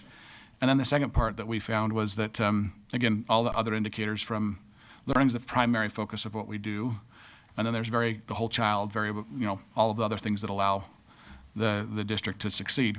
One thing we also found is just a simple side effect, and this is just anecdotal, but we went to a career fair yesterday, and I was surprised how many times teachers expressed more interest and desire to come to a rural area, which they may not be interested in the first place because of our remoteness, that suddenly that they were somewhat interested and signed up for interviews, right? So for us, that may not be as essential to larger areas, but when you're that far away from anything and you're that isolated, that 3-day week or 3-day weekend can really make a difference. So if we can get both things, why not?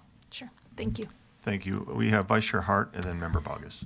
Yeah, so one thing and it kind of extends on what people are asking. What really intrigued me is the statement, extended school days allow for more in-depth instruction and the incorporation of innovative teaching methods to enhance student engagement and learning outcomes. Talk to us more about what you found in that innovative teaching method space and what kind of changes you're looking at there that allow you to move to a 4-day week but still preserve that instructional density. What innovative teaching methods and changes are you doing to instruction? Yeah.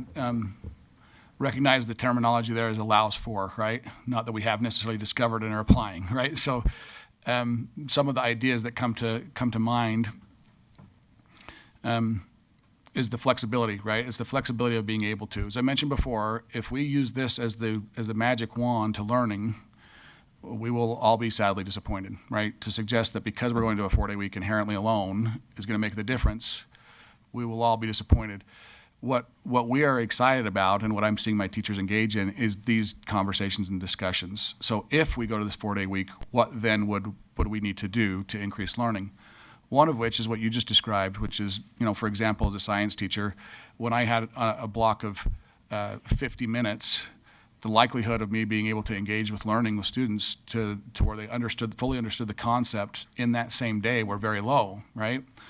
As you shift to a block of time that gives you more 70 minutes, 80 minutes, the likelihood of me being able to have a full lesson and a complete, lab and a follow-up understanding of why we did that significantly increases. Now there's winners and losers to that, right? So for example, when we did that with a block schedule, maybe your foreign language wouldn't have the same exam, they want daily connection. What this allows is for that flexibility within the schedule. Thank you. And Member Bogus. Thank you. I appreciate you. I appreciate the questions. And I've learned very recently, I've done a lot of research on 4-day school weeks in about the past 2 weeks, and there is a desire of teachers. They'll drive 30, 40 miles for a 4-day school week. It's a real thing, and so I'm glad that you brought that up. My question is, what does your teacher workday look like Monday through Thursday? Preserving student hours is one thing, but when we've got a capacity issue dealing with tiny humans, what does that look like? Can you help me understand that better? Yeah, absolutely. And thank you. I keep interrupting. I apologize. I'm just jumping right in. So one of the challenges of taking over a new district, I'm relatively new to the district, 5 years now as the superintendent. And you walk into tradition and history and culture, right? One of the cultural things is what's been decided on what hours will work and won't work. And, you want to honor those negotiations from the past. And one of the biggest challenges I think all leaders walk into is when do we do capacity building? To me, that's the most important thing right now. I mean, it's just a huge piece that our challenges are growing in education, and we've got to increase our capacity. So actually in this case, and I'm sorry, I didn't want to make sure you were looking this direction. I want to make sure there wasn't somebody that you needed to point to. Okay. It's your chair. Okay. All right. There you go.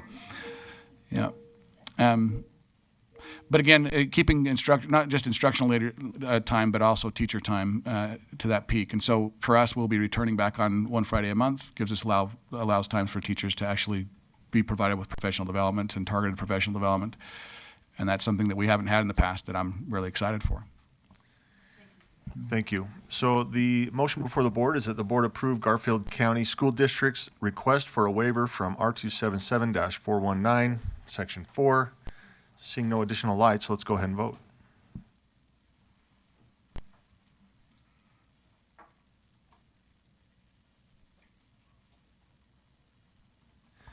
That passes unanimously, one of the quicker votes. So thank you, Superintendent. We appreciate your time. Thank you. We're going to go back to Chair Carey.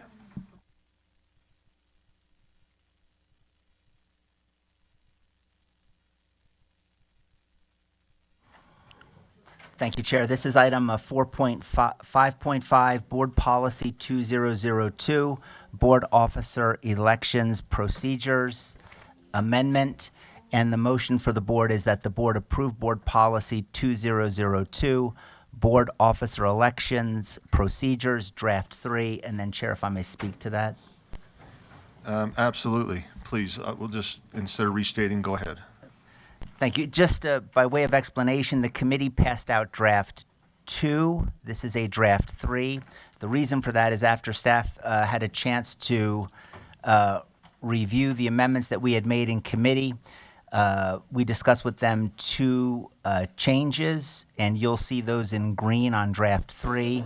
One is on lines 31 and 32, which was to make sure that it was understood that the votes would be electronic and not necessarily paper. And the other one is on line 57, where the responsibility for announcing the votes would fall to board staff and not the vice chair. Thank you, Chair Carey. This sounds, again, like a substitute motion. No?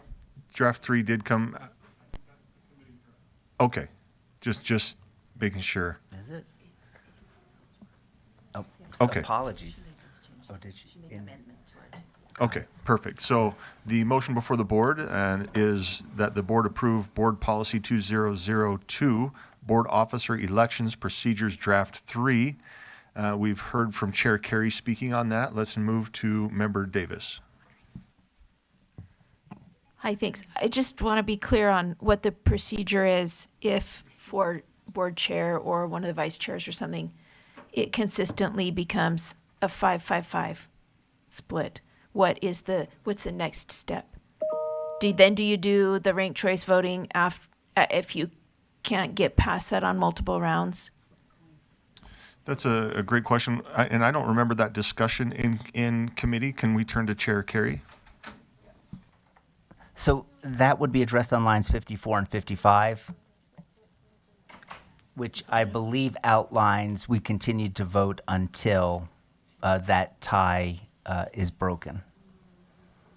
Well, what if it doesn't get broken? So I guess the question is the possibility that there is a three-way split. Is that what you're saying? I mean, yeah, because people, let's be honest, can be stubborn. Who? So Can you I'm call just some saying, names? I don't love. Don't do that. I Don't don't love call. ranked choice voting either, in general. But I'm just saying, do we need it as a caveat if after three rounds and it's nobody wants to give and it's 5-5-5, then do we move to a rank and everybody puts a first and a second and that's what figures it out? Well, let me because I think you have a good point, and let me ask this to the board. I think the committee has done a great job going through this and getting the work done. There's no rush for this, not for another year and 10 months. So we have some time. Would it be in the best interest of board members to say, hey, let's consider this, throw this back to committee and consider this? Or would it be something that we feel like we could tackle now? Now, with that thought, somebody can propose a motion if not, but we'll turn back over to Member Davis and then we'll All right. go lights as I'll usual. propose a motion, and if it doesn't work, we can send it back to committee. And this is on the fly. So, but I would move to amend to add, after 3 rounds of a tie vote, there is a ranked choice vote where all members put. Would it be a first and a second, or a first, second, and third? How does that work? Just first and a second?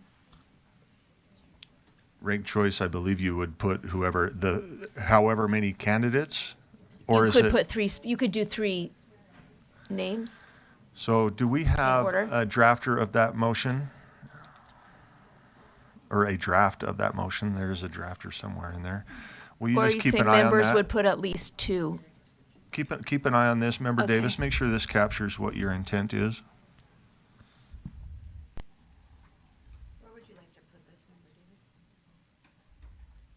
Probably after those lines that talk about the tie, that says we'll just keep voting.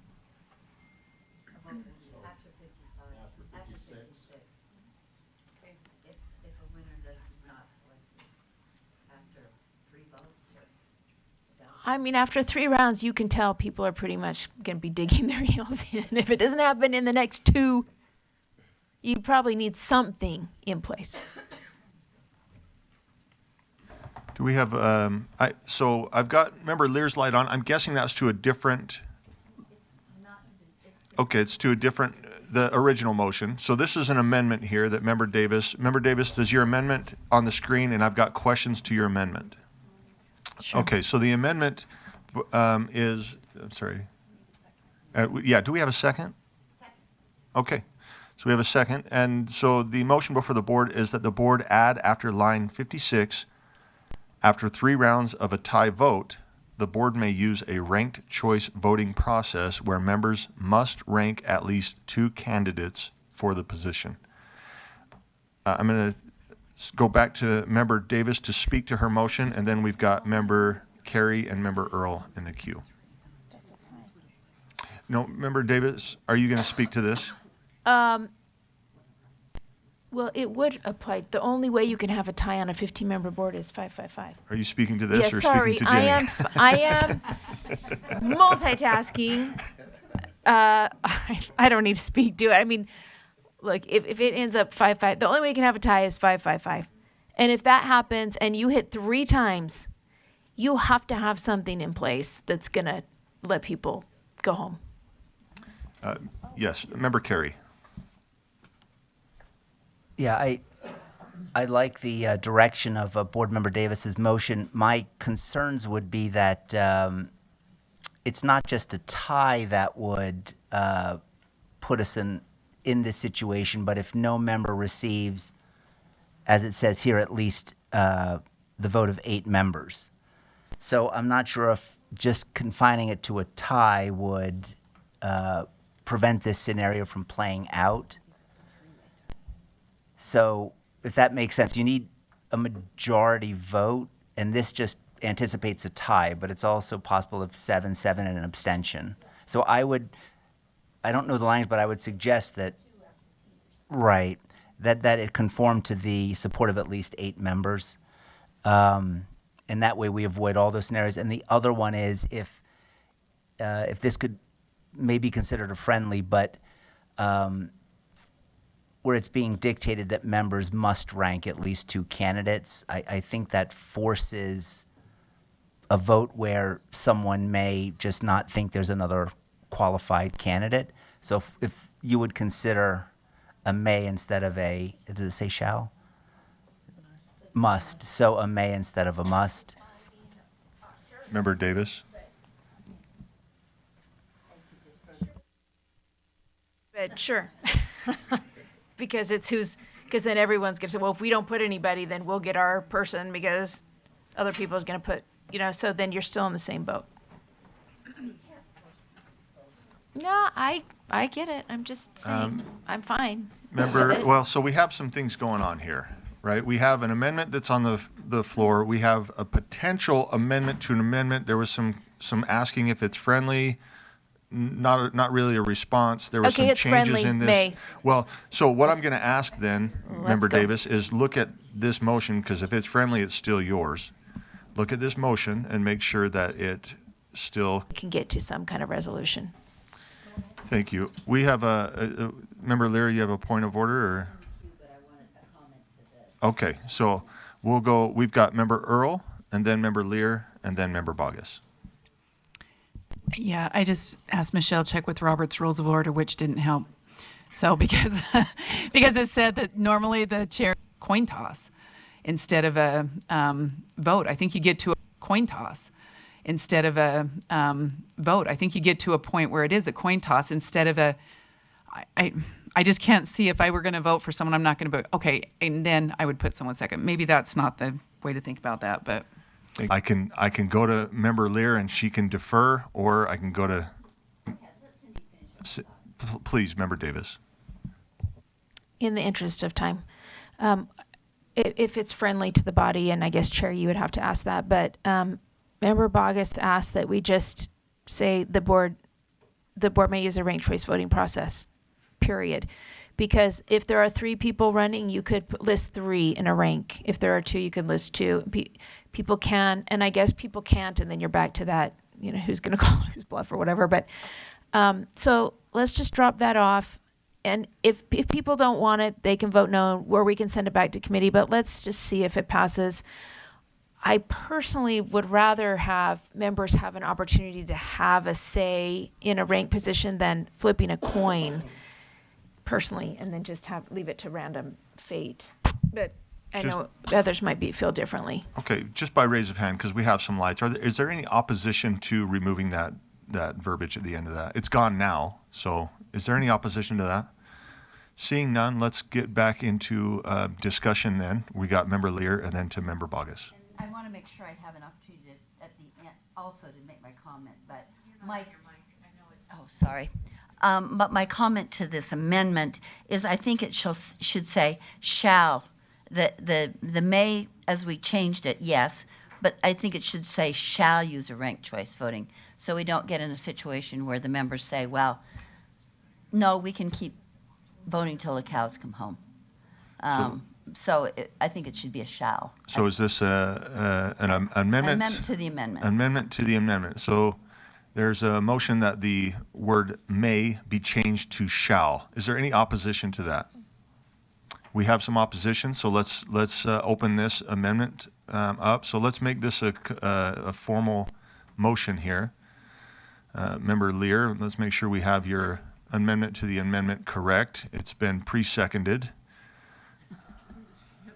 Only because I told her to. She just tapped me on the arm and said, "Second this." I thought it was time. Let's see. Let's see. I want to make sure the other one is a may, though.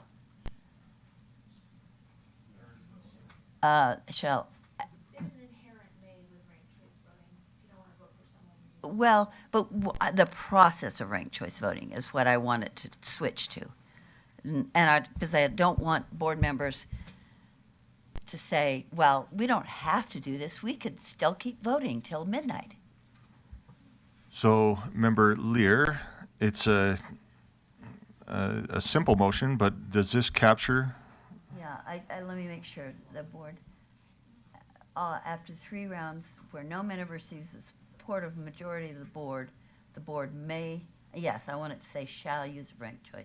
There was another must in there, but it went away, I guess, in the discussion. Let me get this motion then, and then it's been seconded, we'll have you speak to it. But the motion before the board is that the board change may to shall, so it will now read shall use a ranked choice voting process. Great.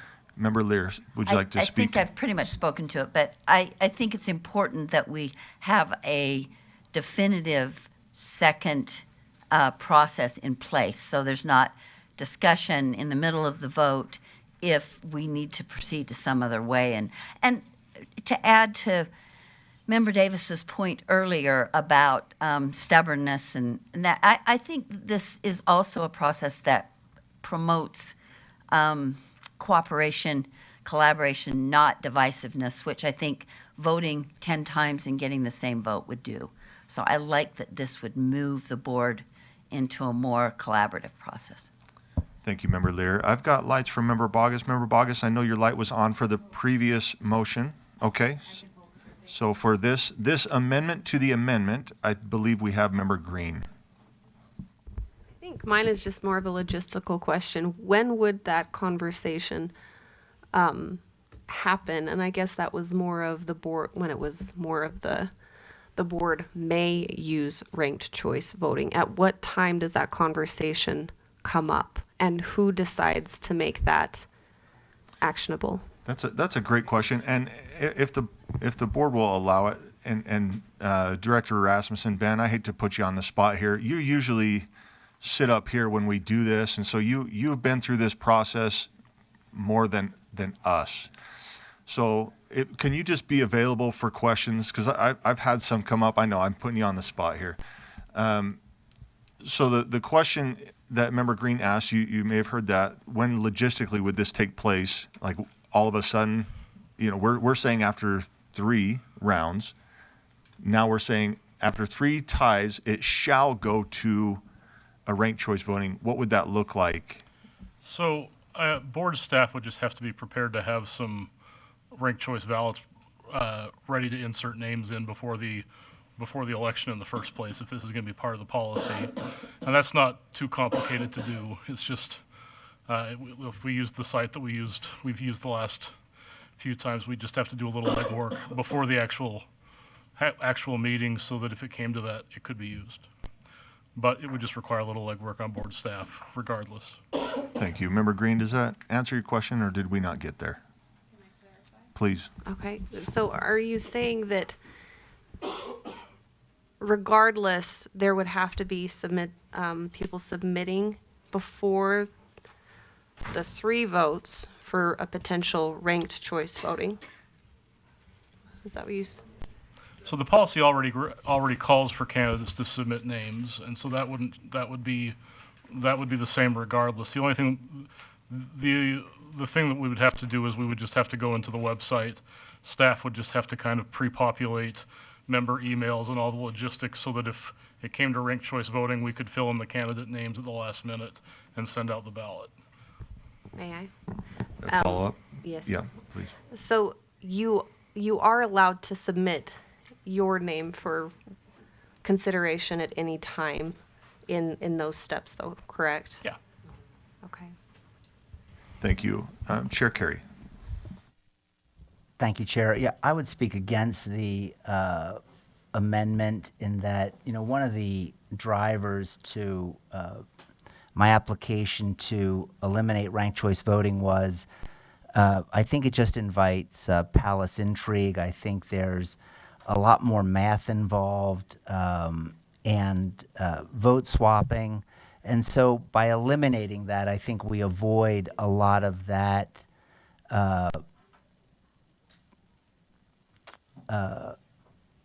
intrigue.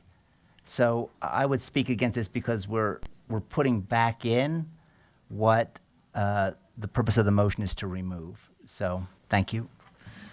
Thank you. So the motion before the committee, this is an amendment to amend is that the board change may to shall, so that the amendment would read shall use a ranked choice voting process. Back to Member Lear. And Member Carey sort of addressed my other more general question of what was the purpose of changing this, because I thought the vote went swimmingly last time, and pretty effective, and I've seen this now 4 or 5 times, and not every time has it been to my liking, certainly, but it certainly seems more members get to participate, was my experience. So I kind of threw in my general comment. But I would ask then Member Carey, who opposes this, if we leave it as a may, what do we do? I mean, are we going to have, are we just going to keep voting and voting and voting and voting, or are we going to have an argument or a discussion with the board if there are 3 rounds or 15 rounds of not reaching that magic 8 number? I think it is healthy to have something in place so that it doesn't devolve into a personality discussion or a time-wasting experience if we have that happen. So what's the alternative, Member Carey? What do you see in using that, keeping that may there? If he chooses If he to chooses, respond. I don't see a light. We might come back if he chooses to turn his light on. But let's go to Member Davis and then Member Green. I'm just trying, the only option I see left, Chair, is that if it stayed a may, then it would just be the full board. Somebody could move. We voted 3 times. We're not getting anywhere. I move that we use ranked choice voting. And then the board would have to vote and get a majority vote to use ranked choice voting in the moment. Seems like if that's the solution if this motion fails. It's cleaner for me for a shall, but if it doesn't pass, it's still a may. It seems like that's what the process is going to be, that board has the choice to do it to save time if they keep hitting against a wall. Okay. So I don't see any other lights. Let's cue this up for, Member Earl. What if this motion ties? Then what? No, I'm just. It's the last time we call on you. So the motion before the board is that the board change may to shall, changing the verbiage at the end of this amendment, shall use a ranked choice voting process. Let's go ahead and vote.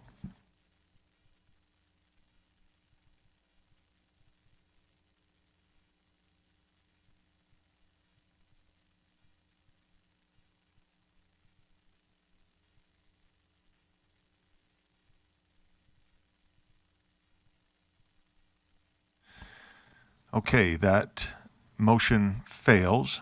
10 in opposition, 5 in favor. Those in favor are Member Booth, Member Reel, Member Lear, Member Davis, and Vice Chair Wood. So that brings us back to Member Davis's amendment that reads that the board add after lines 56, after 3 rounds where no member receives the support of a majority of the board may use a ranked choice voting process. I think we're ready to vote. Oh, we have a light from Chair Carey. Yep, thank you, Chair. This amendment, this motion, if it passes, would put us back in the same situation as if we didn't have ranked choice voting. If we're adding this to say, if the board repeatedly ties, this is going to be our fail-safe. But the fail-safe isn't a fail-safe because we could also tie. So if we could end up in a tie under the original scenario, by adding a fail-safe that's not a fail-safe where we still could tie, is that really accomplishing anything? And because of that, I would argue against the need for this motion, for this amendment, because it's not the sure way out. We could end up in the same situation. And so if we're going to rely upon the common sense of the board and the willingness to say, hey, we've all got to give a little and make this matter move forward, we could do that without this language. Thank you. Let's go to Member Booth, then Member Davis. I'd like to call the question. There's a motion to call the question on this amendment here. So let's get that ready to vote.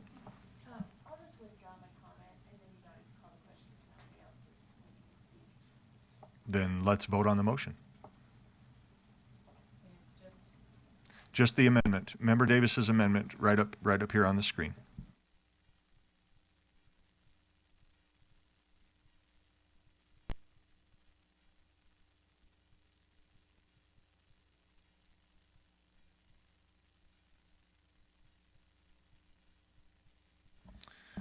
That motion fails. 10 against, 5 in favor.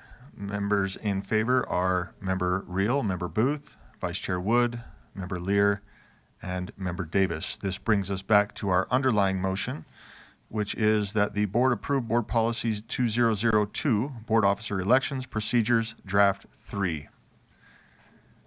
Seeing no lights, let's go ahead and vote.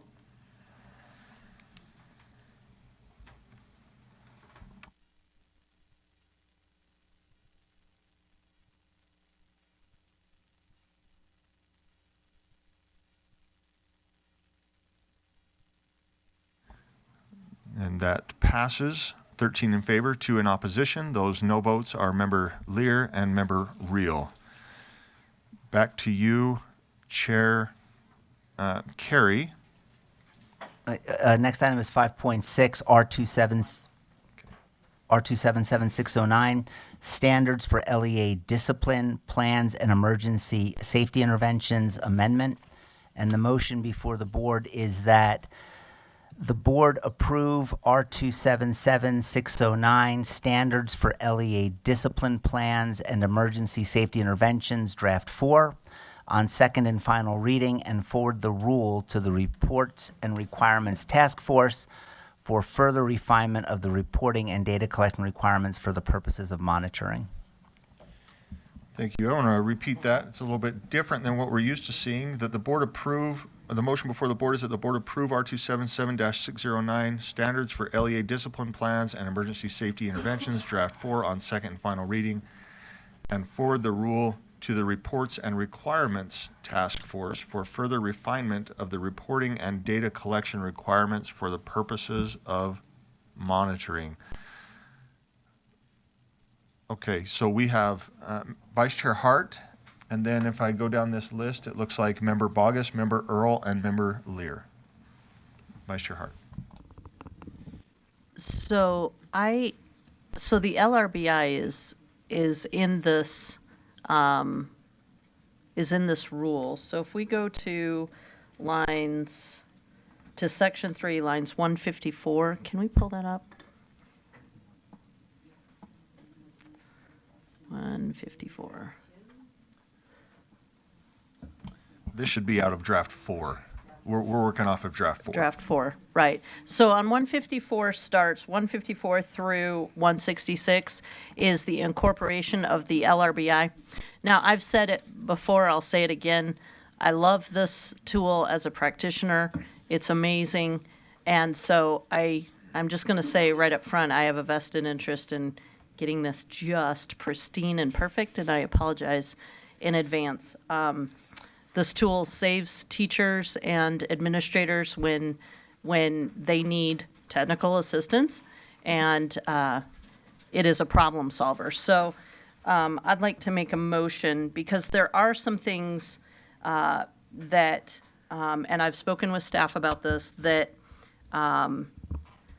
that they still can work on and need to work on, but we don't want to hold this rule up. So I'd like to make propose an amendment that the board amend R277-609 draft 4 to remove section 3 on lines 154 through 166. I'd like to remove that so that we can send the LRBI back, but yet we can move the rule forward. The rule needs to go forward, but there just needs to be a few more tweaks, and this allows staff time to make those tweaks. And like I said, this is something I discussed with staff. It's not a surprise or a concern, and I just want to give our professionals time to get it just right so that we don't have to keep bringing this back, but not hold up the rule. And I've spoke to my motion before I got a second. Yes, you did. Sorry. There's a second to that. So the motion before the board is that the board amend R277-609 draft 4 to remove section 3 on lines 154 through 166. Now, before I turn this back over to Vice Chair Hart, I already spoke. Who already spoke to it, there were lights from Bogus, Earl, and Lear that were for the original motion. So I'm going to ask, I'm going to keep you in the queue on my paper, but if you have comments to this motion, keep your lights on and we'll get to you there. Okay, so comments to this motion, Member Bogus. Thank you, sir. So I actually don't have comments to this motion. I would like to move to recess for 6 minutes and set a timer.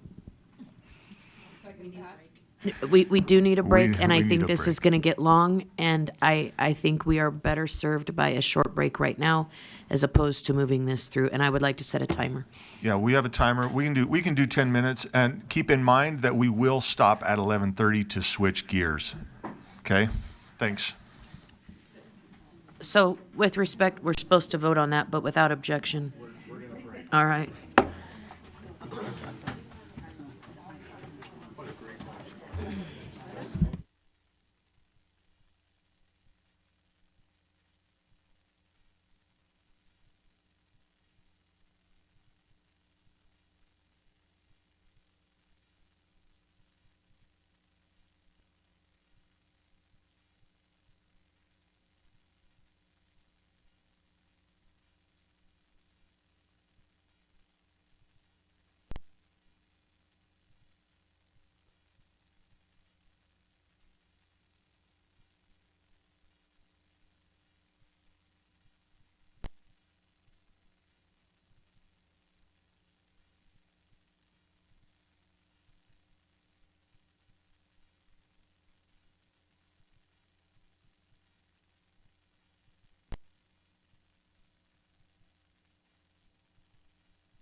Board members, let's go ahead and jump back into this. We have some.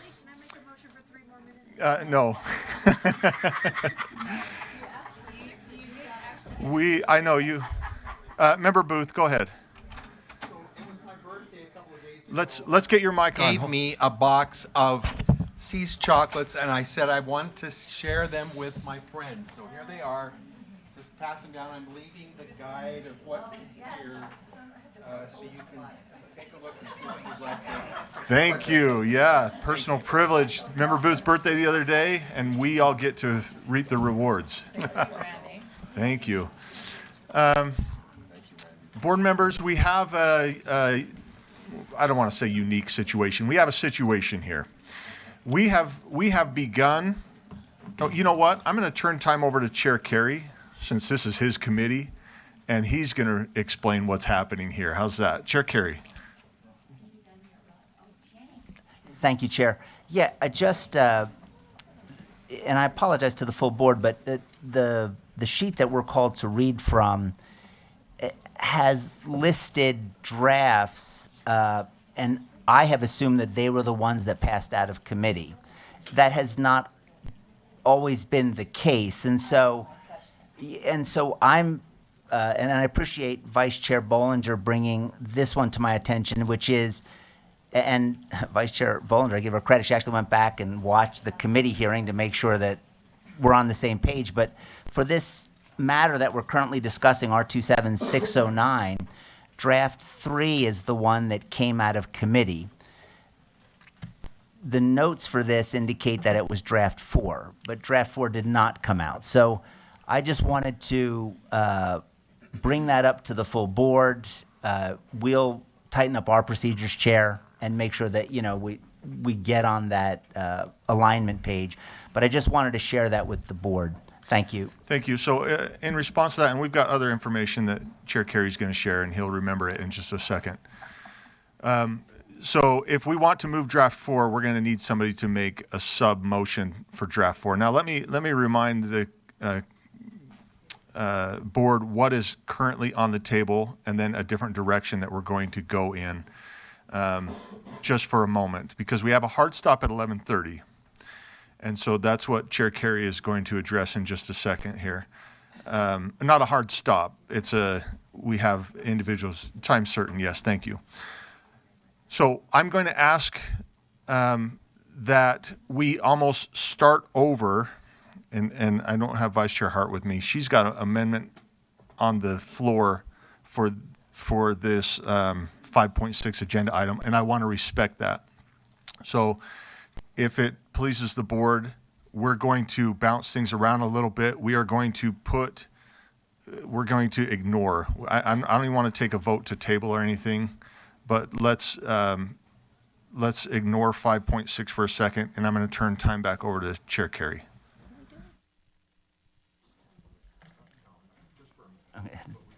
Thank you, Chair. Yeah, with that, I'd like to draw the board's attention to item 5.3. This is the matter we skipped as it was set for a time certain at 11:30. It's my understanding that the individuals from Center for School of the Future are online and will be participating that way.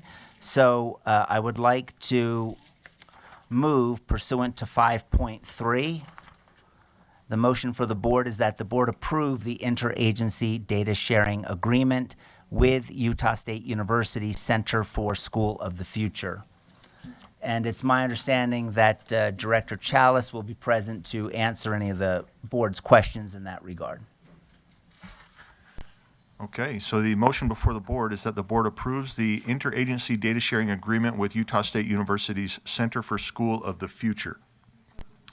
I've got just no drafts on this one as far as I know. Is that correct? There are 2 drafts, Chair Carey? Draft 2, thank you. So, thank you. The motion before the board that the board approves the interagency data sharing agreement with Utah State University's Center for School of the Future, draft 2. I've got lights from Member Lear, Member Davis, and Member Boggess. Member Lear. Okay. Member Davis is not at her seat. Member Boggess. Sir, I would like to save my questions until the presentation. Okay, and I don't see, oh, she's back there. Katie, can you join us? I believe there's a Member Bogus is requesting a presentation. I don't know if that. I did not, I don't have a presentation. Would you like to, we could invite Katie to speak to this, or Chair Carey. Member Bogus, the floor is yours. What would you like? Okay.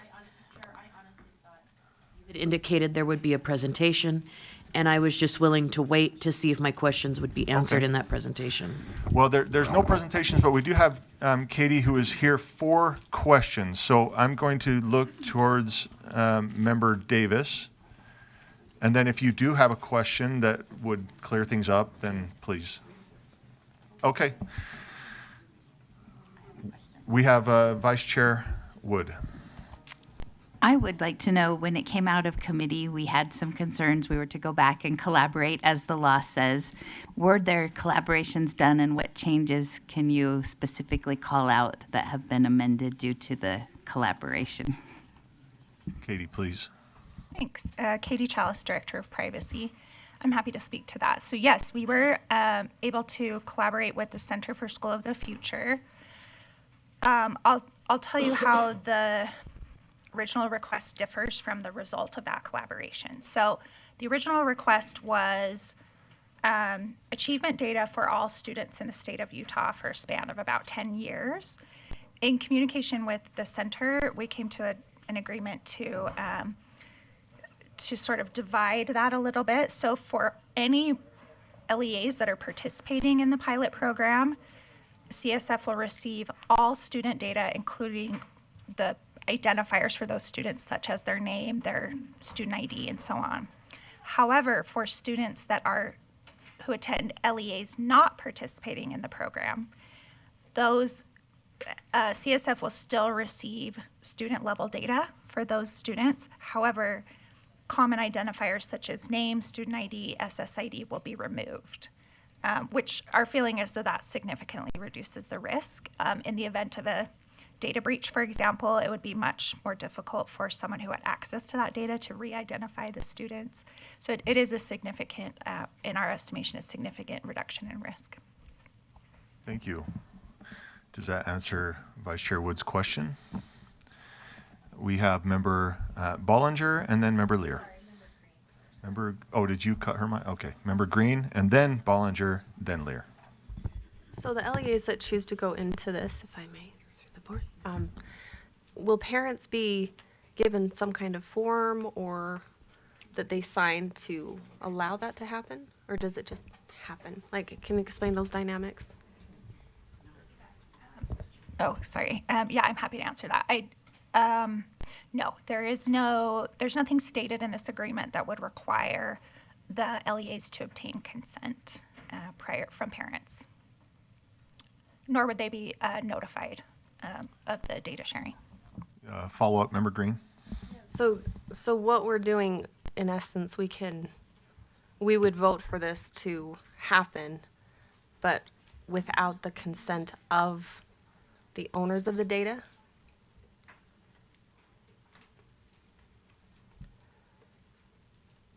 Okay, thank you. Yes, I think that's a true statement. That's not, to be fair, that's not out of the ordinary. Other agreements, while this one is larger in scope than most agreements that are brought before you, it's not uncommon for the board to make decisions about data sharing that does not involve the consent of the parent. That being said, yes, your assessment is correct. The parents would not consent to this. Thank you. Let's move to Member Bollinger. Thank you, Chair. I do have a clarifying question, if that's okay, Chair, to Director Chalice. So when we were talking about this in the Law and Licensing Committee, I definitely have concerns about the large scope of the identifiable data and chose to push it through to the whole board because I think it's something that all of us need to be discussing because this is a big responsibility that we have to protect our students' data. I also voted for it to come through because we were willing to look at a compromise, which it sounds like it's done. One of the pieces of information as I've looked through the materials, and I just wanted to clarify with you, is the teacher identifiable data for schools that are not participating. My understanding is they're going to be using the Cactus ID number. Is that not an identifiable piece of data? Yeah, Chair, that's a great question, and we negotiated this with the center. For students, USBE has in our databases a unique identifier that is different from an SSID. It's different from a local ID. We have that identifier in our systems.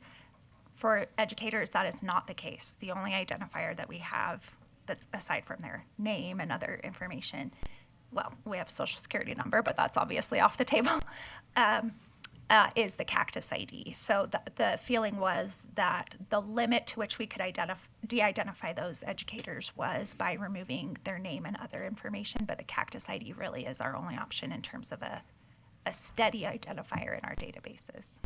Chair, if I may. Please. And I bring this up because I was, one of the data scientists from a district in my area reached out, concerned that there is still that identifiable data and just the scope of that. So thank you for the clarification. We have a brief question from Vice Chair Hart, and then we're on to Member Lear, then Member Earl. I just want to follow up on the cactus thing.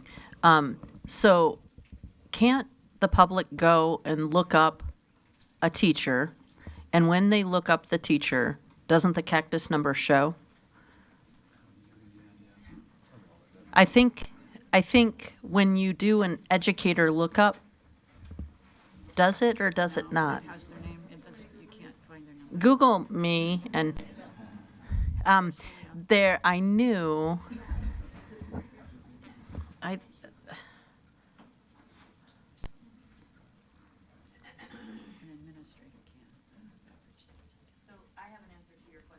yes. Okay, yeah, great, here I am. So if you go to the Cactus Educator lookup, there are two options. First, last name, district charter, and school. And I'm just going to search myself here just because that's fair Well, and you sporting. can, I'm up there, I don't mind being up there. But it does not seem to show the Cactus ID in here. But if I search my own Cactus ID, That's I what it do is. pop. So if someone has access to Cactus IDs, there is a Google function that can identify you through an alternate pathway, and hopefully that gives us better So context. there is no way, unless the public knew my cactus number already, there is no way for, it doesn't really, it's not considered a PI. To me, that's not as, do you understand what I'm, well. My point is that I had remembered that there was something about cactus when in the educator lookup function, and if that showed my cactus, I would share that concern. But since it doesn't show my cactus number, I have less of a concern about that. I just wanted to resolve that in my own brain. Thank you. Thank you. We are on to Member Lear. I have a couple of questions. One, I wanted to Molly's question and point. That's no different than a student ID number, which we are so protective of. You can't see the student's ID number if you look at a class roll or you look at those anything else, an outside individual, though a parent has access to the student's ID number. So I feel like we are very protective of the students' ID numbers, even though those don't show either, but now we're okay with using cactus numbers, even though it's in the same situation as the students.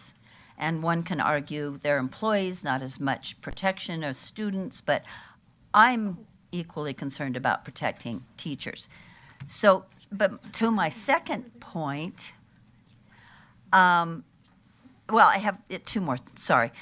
To my second point, I also recall that there's something in the rules, and I'm happy to be corrected if I'm misremembering, but I thought there was something in the rules that told teachers that their cactus ID numbers will only be used for certain purposes. They won't be used, and I don't know if it's will only be used for certain purposes or won't be used for certain purposes, but I thought there was some protection in there for teachers and their, that ID number. Looks like we've been joined by Dr. Height to respond. Yes, good morning, Dr. Height, Executive Coordinator of Educator Licensing. So it is not specifically in rule, however, the cactus identification is considered personally identifiable information for educators, and so it's not published publicly. So we are at least breaching a sort of a business rule we've had with educators for a long time. Would that be true? And we do, as you're thinking about that, we do have a point of information. Remember Real? Thanks, Chair. I was doing an experiment, so I searched my mom, who's an educator in Utah, Kimberly Real cactus number, and it popped up as the first result with her cactus number. So I'm sure that the SEO is going to be different based on the searches that you're doing, but it definitely is something that can be public and found because it was the first search result when I searched my mom's name and cactus number. Thank you for that information. I don't know what that does for whatever's happening here, but back to member that, okay. Yeah, I think it's back to you, member Lear. Then we've got member Earl, Chair Carey, and then member Kelly. Okay, and my last question or concern is that I understand there is a bill right now in the legislature that would add still another researcher to this mix of researchers in this process. And that concerns me, of course, because here we have this precious, so protected student data that's going to go still to another researcher. Those of you who are the data, usually the proponents of protecting student data, still possibly, if this bill passes, would go to still another researcher. And my understanding is this agreement would not come back to the board. Following, if that changes, there would still be adding a researcher, but the board doesn't have another opportunity to say, now there are at least two, and a lot of data that might be used by these researchers. So I don't know, I'm not really asking you to respond to that, but I have one more final question. When we say the student, I'm not going to get into the teacher data, which I think deserves equal protection, but the student data, so what will exactly be released to these legislators, or to these, Freudian slip there, to these researchers? What PII from students will be released? It'll be, go ahead, I'll let you say. Yeah, thank you, Chair. And I am happy to answer what was not a question earlier, if you'd like. But I'll answer your last question first. So if you pull up the agreement, we're going to find the data that will be shared on beginning on page 9. Okay. The scope of the data is I'll say threefold. So one for the students. We're talking about where the student is enrolled, tying the student to their teacher, so enrollment type data, what courses they're taking. There's also what we sometimes call demographic data, which can include, race, ethnicity, but also can sometimes, or in this case, will include an indicator of whether or not the student is economically disadvantaged, whether or not they are a student with disabilities. Yeah, it's pretty sensitive. And then also achievement data surrounding the RISE assessment, Utah Aspire Plus, Acadience, WIDA. About address? No address. Okay. And the other piece will be the student ID number. Yes, so we'll add name, student name, SSID. Name. And so And if there's a breach, you'd be able to connect the student's name to the ID number. Yeah. Okay. think that, those are my questions. Thank you. Thank you. Chair, would you like me to speak to the topic of the third? The new bill. The new- Well, I don't, it's up to you. do I? it I is don't up to have, you. as chair, I don't have personal preferences anymore. So, it's whatever you guys You want. must have been elected by ranked choice voting. Member, let's just go to Member Earl and we'll see if that answer comes out in the woodwork here. Yeah, my question has to do with the time frame. My understanding was the intention was to go back 10 years. Did that get altered at all, or is it still?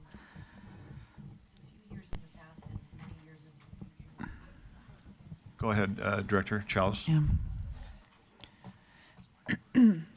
The Chair, the duration of the range of time has not changed. So it would, starting in the 2015-2016 school year, up through the 2028-2029 school year.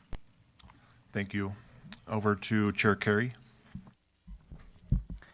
Hey, Director Chalice, thank you. And I know that we have the folks from Center for School of the Future online, and I have questions for them as well. But Director Chalice, I want to thank you for your time on this. I'm not going to put words in your mouth, but I know when you came before Law and Licensing, you had, again, my words, several concerns about the scope and breadth of this data request. And in the time I've served on the board, I don't think I've ever seen Director Chalice as concerned as she was when she came before Law and Licensing.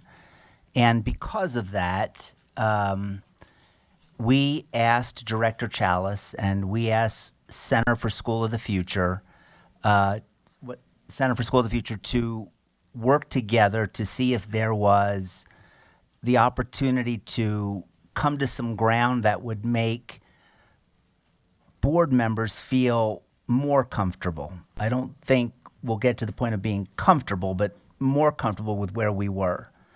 And two of the big additional protections that came out of that was, as you mentioned, for those non-participating LEAs, their student data would be de-identified. And the other one would be the cactus identifier for our educators. Is that correct? And it's my understanding that there's actual law that designates Center for School of the Future by the legislature to come up with various models to research which one could best help narrow and identify the data sets that they're looking at. Is that correct? We don't have a say in the models that Center for School of the Future chooses. Is that correct?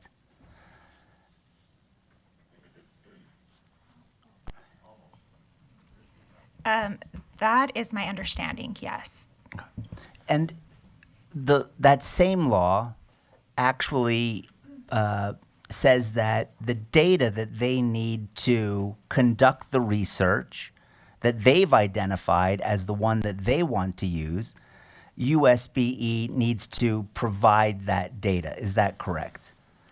My reading of the statute, Chair, is that USBE is obligated to share data. The bill does not spell out what data. Now I'm all sensitive about my use of data as a plural. The data are. Thank you. I do. I need to become converted.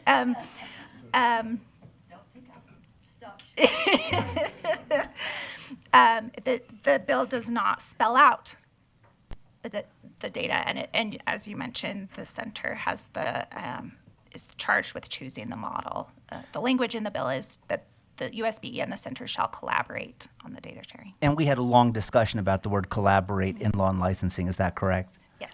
And at the end of that committee hearing, Board Member Hall and myself voted against moving this to the full board because we felt that if there were additional time for you to work with Center for Schools of the Future, that maybe we could get additional protections in place under the strictures of the law that was passed. And I want to thank you for working with School of the Future in that regard. Let me ask you this. the data requests as reflected in the proposed agreement, is there any data that Center for School of the Future is requesting that you have determined is non-essential to the research model that they've identified? Are they getting any data that you feel, well, they don't need this given the model they've chosen? I would say to the extent that the center is hoping the model will be as accurate and effective as possible, they have requested this scope of data.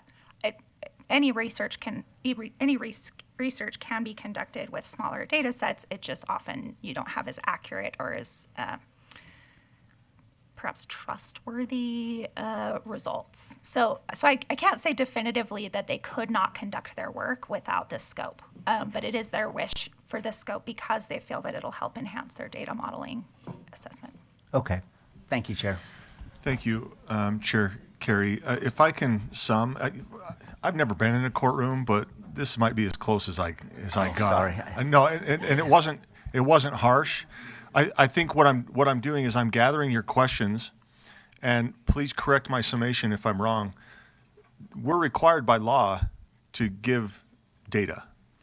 And the Law and Licensing Committee, in my opinion, has had a robust discussion on how much we're required to give and how much we can protect. And because we're caught in the middle of something that, quite frankly, Law and Licensing for the past 2 years at least has not really wanted to give away data.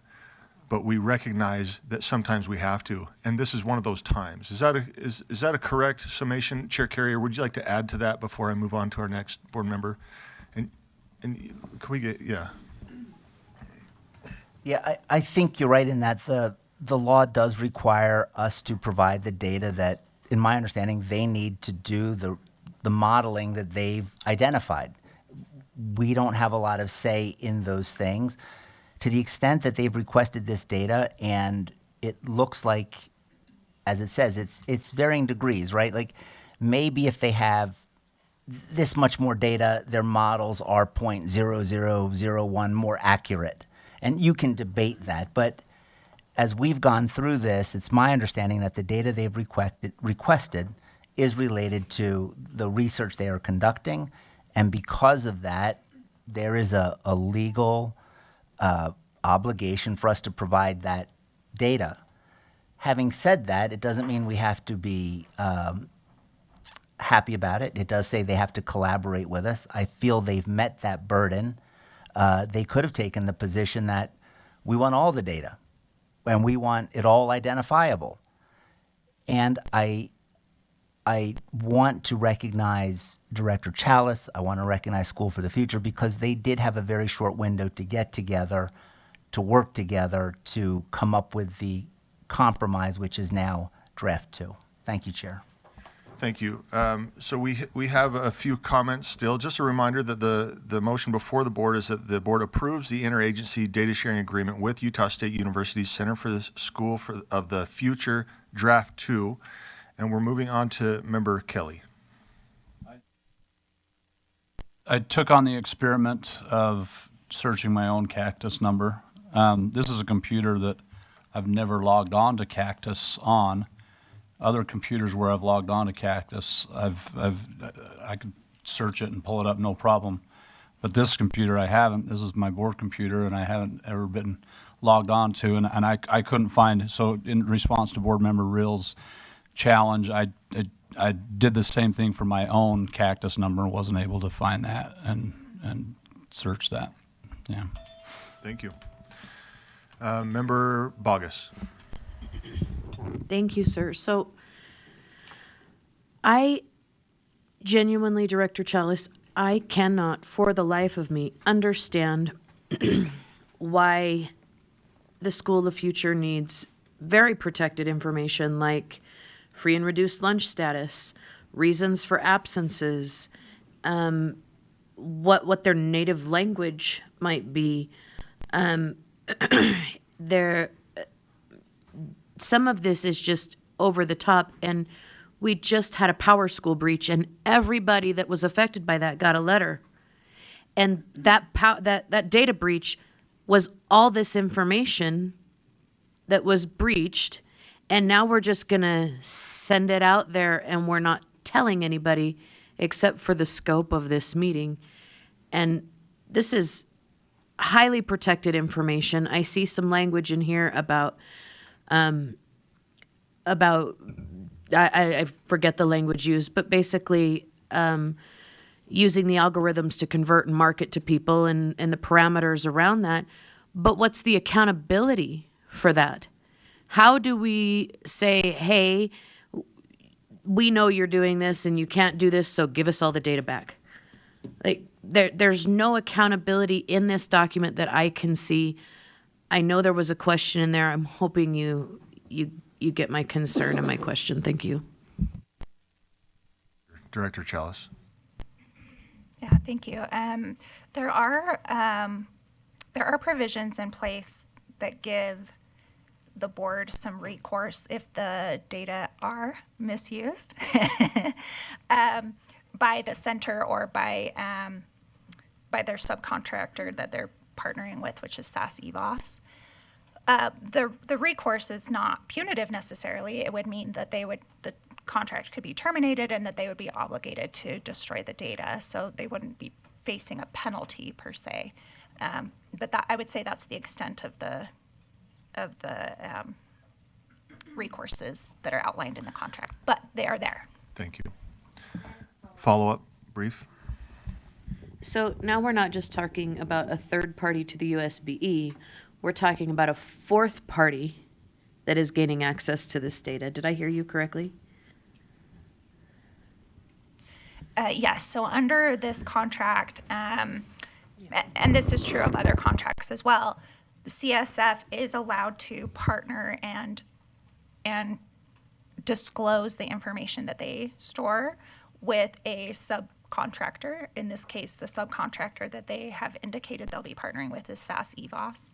So yes, it would be the data would ultimately be going to the center and then the third party SAS EVOS. Thank you. Director Chalice, Member Bogus. Is there anybody on the School of the Future that has a response to Member Bogus's question? Do we have any hands online?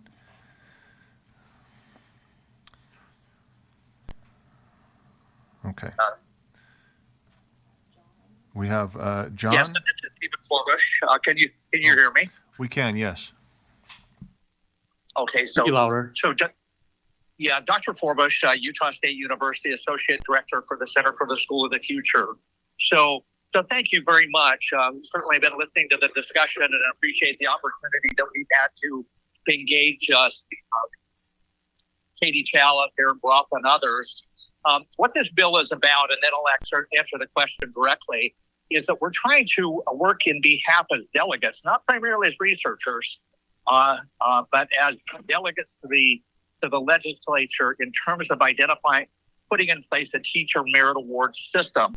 The purpose of that is, of course, to identify the highest performing teachers in Utah based on their ability to bring student learning. That's a longer discussion, but that's what we're trying to do here. And the challenge, of course, for you all and for us as well, being a legislatively installed institution to accomplish things in behalf of education in the state of Utah, is how do we all collectively protect data, but not so extensively that we can't actually do the good with that data that needs to be done with it in terms of improving educational outcomes for students and recognizing those that are most capable in doing so. So there's all of that. Back to the question. We are required in the fall of every year as delegates to the legislature in this particular matter to report to them our findings. And so what we've attempted to do is to collect the kinds of data that will help us to provide the most robust report to them about what we're coming to know about teacher performance and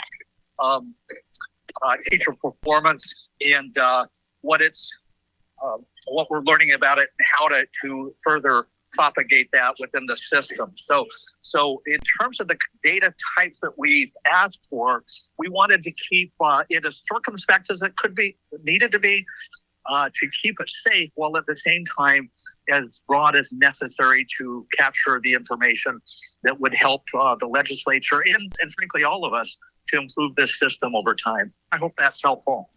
Thank you. That is helpful. Board members, I've got lights from Member Davis, Member Green, and Member Earl. And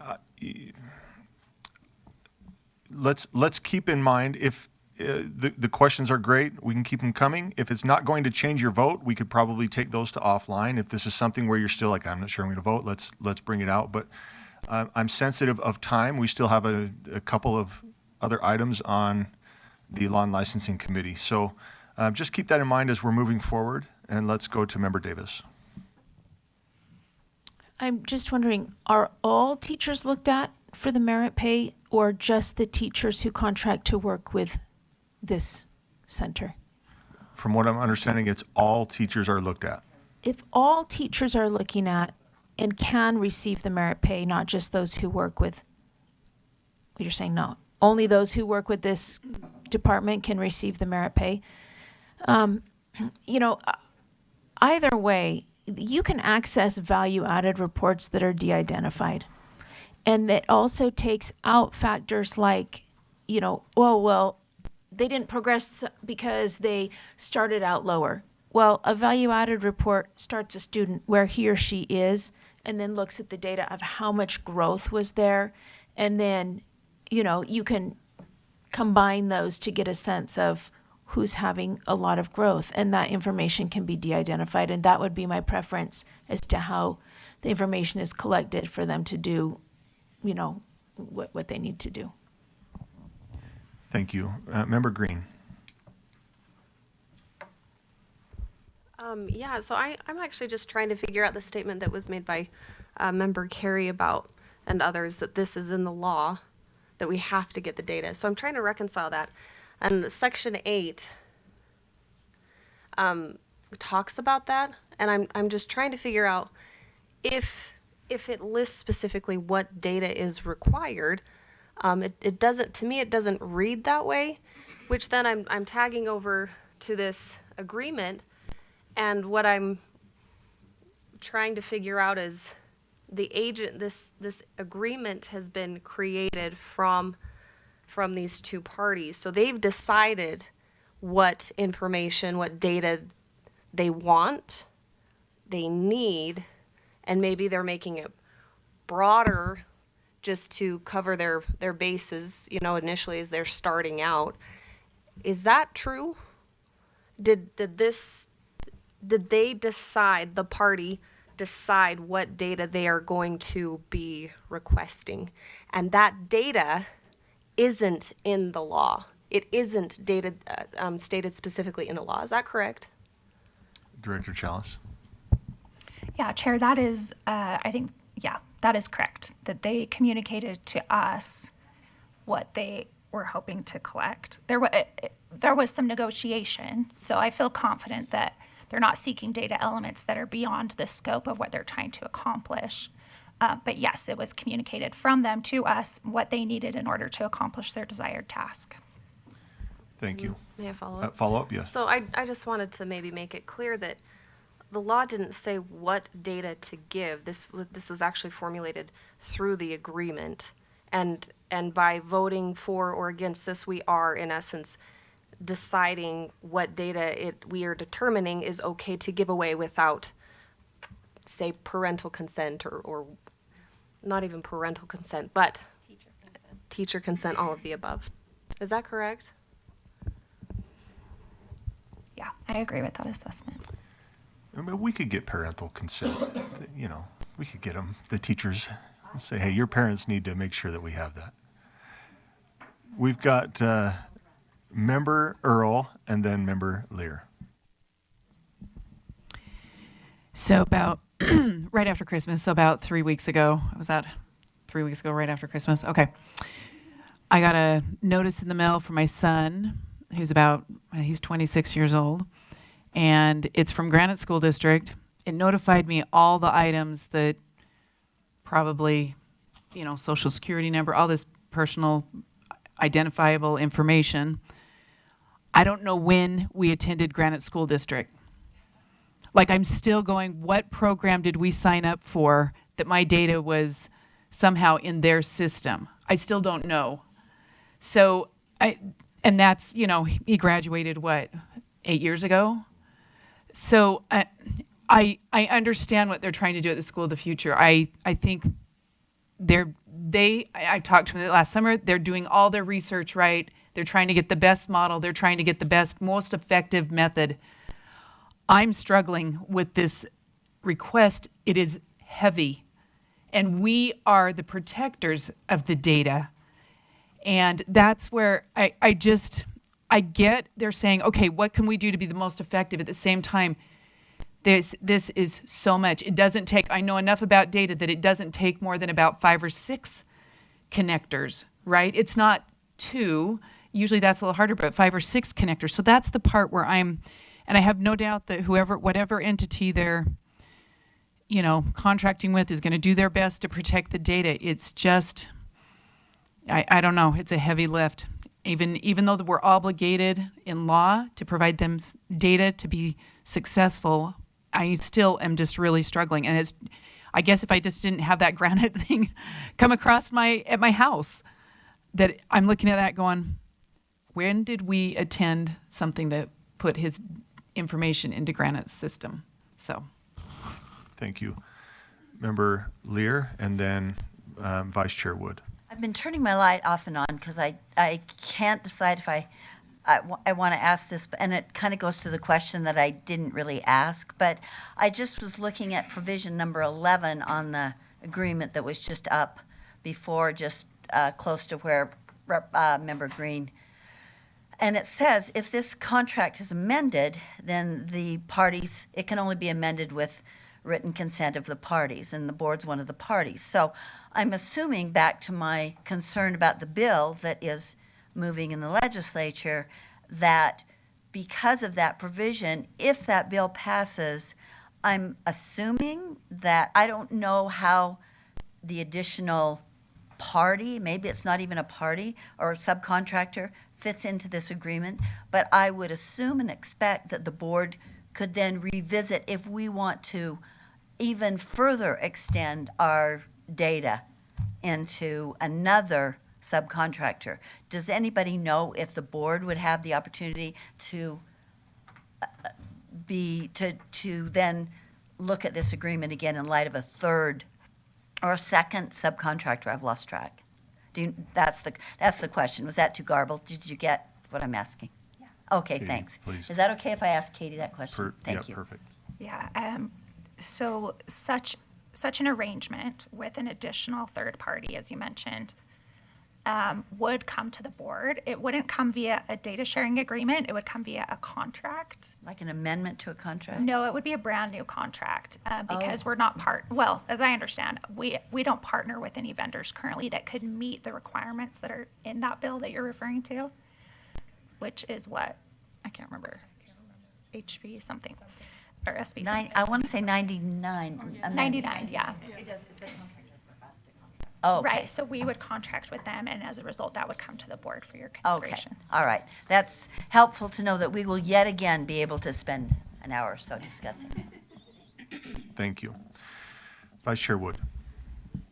So I'm not sure how to ask this, but I have 2 questions. So one, in terms of we're tracking rosters of teachers. Some of our teachers may have very few students. How does this data in terms of N sizes, and because then when you have a very small N size, it is easy to identify students. If you have a teacher with 5 students and one is has is a SPED student, one is a multilingual student, it's easy to tell who's who. So this relates to my second question in terms of SB 99 and this web-based portal. What of this data will be there? And if we're exposing to a web-based, we're opening up another channel for data to be breached. And I may be completely wrong. I'm hoping you can help me understand and clarify that better. Yeah, thank you, Chair. I'm going to answer what I understood to be your second question first. In a contract that we entered into, so assuming SB 99 passes, we would be required, the USBE would be required to enter into a contract with someone who would provide the portal that you're describing. In that contract, they would be obligated to apply what we call disclosure avoidance techniques for any data that are publicly viewable, which would include very small class sizes. So I feel I can state with confidence that assuming the vendor we partner with does not push back on our terms and conditions, that they would be obligated to prevent what you're talking about, where the public would be able to see class sizes with low end sizes and then deduce information about the students. Does that answer your question? Yeah. So one follow-up then. So then would we say that the data that will be accessed through that web portal will not be 100% accurate in the fact that it won't show the true picture if we have to hide those areas that would potentially identify students? Yeah, so I'm gonna give a little bit of background that is kind of in the works, but my understanding is that there's been, the board made a motion in your legislative meeting, I think 2 weeks ago, to seek greater clarity on what is meant by that web-based portal. And so there's been some communication going on in the background about that. And my current understanding, and then maybe Deputy Nui can correct me if I'm wrong, is that that portal is intended to be really LEA, authorized users at LEAs would view it. So I think we were under the impression, myself and the board were under the impression it might be public facing. Based on those email conversations, it doesn't appear that that is the case. And as a result, individual teachers would see student level data. LEA, authorized LEA folks would be able to see that as well. That's very helpful. Thank you. Thank you. Member Davis. I don't have motion language ready, but I think if these folks are working with specific LEAs, they should be able to work with the LEA, not us, to get de-identified information and value-added reports and any other important information that they need to make these determinations. And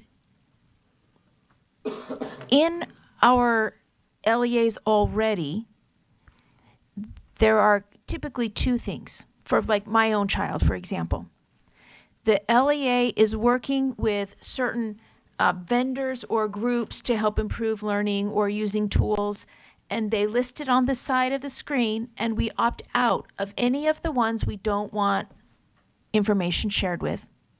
Then on the front other side of the screen, you opt in for advertising to higher ed or to the military. They can do this on their own LEA screens with the center, and when they provide it, they can work that out with the LEA. Why are they coming to, why do they want us to give all of this information, and then we have to keep track of, you know, who's working with them, who isn't working with them, what is de-identifiable, what isn't it, where are the value-added reports, do we have them down to the individual level? It would be so much better for the LEA who's working with them, and they would get better information, rich conversations.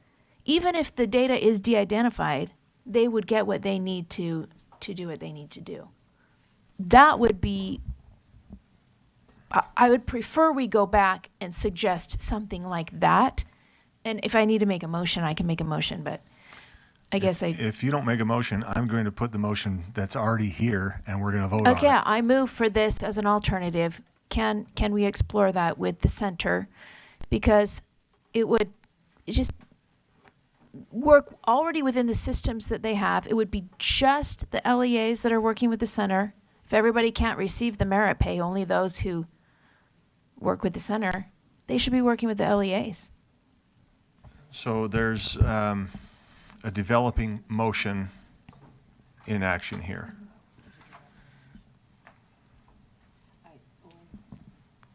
Okay, so the motion on the board is that the board direct staff to explore alternatives with the center to gather de-identified data from those LEAs who are participating with the center. Expressed that they did not want to put the burden on the LEAs. Just information. That doesn't mean you can't make the motion. I'm just saying it. If I can just speak quickly, this was not something that was taken lightly by the committee. We knew that this would be discussed in the full board to this extent. Like we timed this out. It's taken a little bit longer than we thought. Nobody is happy about this, right? If there were other ways to do it, but law is law. And yes, we can take a vote. Like we can put this amendment together and we can vote on it, and I'll vote no. I'll speak against a motion that's potentially on the table.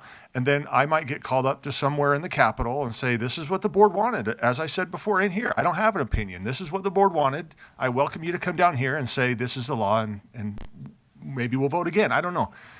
But again, this has been vetted and beaten, and we've talked about it in here. We protect data. Our board loves to protect data. And I give credit to the committee for their work on this. And so essentially I'm speaking for the underlying motion. So with that personal privilege, sorry, I had the mic. I'm going to go back to Member Davis. Okay, but I mean, Chair, if that's the will of the board, then that's the will of the board. But my motion is to explore an option that is, I think, preferable. And the LEAs may not want the burden, but they are choosing to participate in the project. And they have the best information and the people who are best equipped to speak of the information, and they're working with these folks. So, it literally is just for them to go and explore the option with the center. They can still get what they need to do their important work. Let's get a second, and you're speaking to it, and I want to bring this back to you, but let's just get a second if there is one. So the motion is that the board directs staff to explore alternatives with the center to gather de-identified data from those LEAs who are participating with the center. Is there a second? We've got a couple of seconds. Okay. Member Davis, I'm going to turn it back over to you. I know you've spoken to it, but is there anything additional you want to add to this? Yes. I just want to say a caveat. If our Attorney General say, look, it has to be us, then we should seek a code change, or an additional code piece that says they go to the LEA first, they get the data. If they want us to verify or to do anything with it, that's fine, but the best, most rich data they're going to get is through the individual LEAs. Thank you. We're over to Chair Carey and then Member Lear. Thank you, Chair. I'm going to speak against the motion. I think, from what I understood from Director Chalice, this was already explored with the Center for Schools of the Future. And if I may, Chair, I'd like to direct a question to Associate Director Forbush from the Center for Schools of the Future. Please. It's my understanding, Mr. Forbush, that the model that you chose requires this data in order to assess the schools that are have opted in. And I believe that we discussed this. One of the concerns with going to each LEA is if you have an LEA that says, we don't want to turn over our data, it's not that it protects the data for that LEA. It torpedoes the plan in general because they need statewide data. I just want to confirm that my understanding is correct, or is it possible for LEAs to opt out and it would not affect negatively the research and the studies that you're doing? Could you address that, Associate Director Forbush? Sure, thank you. Yes, that is correct. It's a statewide model that we've been asked to implement. And because of that statewide model, you've got to use data across the state to develop it. And so we haven't actually selected a model yet. It's going to be a value-added growth model, certainly, but it requires that we have data for across the entire state so that we can use all of that data, de-identified and identified for those that have elected to step in, which we have 55 LEAs that wanted to participate of the 100 roughly 80. But we need all of the data so that we can run that data to look at the various kinds of models that would be best suited to our needs in the state. And so there's a selection process still to come, but all of the data would be taken to do that. And so there's the answer to that. But Chair Curry, I also want to clarify that the reason that we didn't go to the LEAs is because the legislation itself directs us to collaborate with the USBE. And so if the net effect of that collaboration is to send us back to the LEAs, then I suppose that could be the case. But we come to you because we were directed to come to you in the legislature. And so and also because we needed state level data, statewide data, not just district level data or those that wanted to participate. So I hope that's helpful as well. Thank you. Thank you. Follow up. It does. That answers our question. Thank you. Member Lear. This several times, so I appreciate your indulgence, but I have to push back a little bit against Chair Hymas and say, I know the prime directive of the legislature and the School of the Future is to gather their data and do their job. On the other hand, I feel like, and we've said this consistently for years, the prime directive of the board is to protect student data. So we are merely doing our job, I believe, in looking for alternatives and even voting, perhaps, to say to the legislature, you've put the board in an impossible position. This is an unstoppable force meets an immovable object. We've got at least two prime directives that we are balancing equally and saying we have been told by our parents, by constituents, by usually the legislature, that these data are sacred. So to now be told but you have to give this up because this is something we want. I think it doesn't necessarily defy the legislature to say we have these two really important objectives and we're choosing student protection and data. Thank you, Member Lear. Member Earl?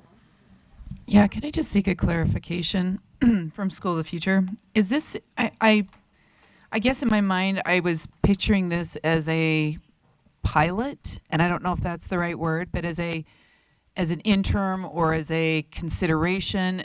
But as I'm listening to, I mean, even the Quest speaks to this. This is a state model, not necessarily a pilot. Am I articulating that right? Is that directed to Dr. Forbush? Yes. Yeah, Dr. Forbush here. It's Member Earl. That is correct. It is a pilot, but it is a statewide pilot. So it's to set the pilot in place and to determine the model that will be operating for the 5-year pilot. Then we need statewide data to accomplish that. So that's hopefully that's helpful.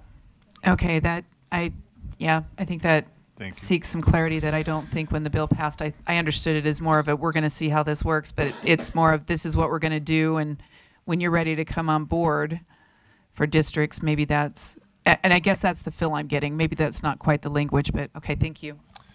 Thank you. We have final light from Member Davis. Oh, and then Member Green.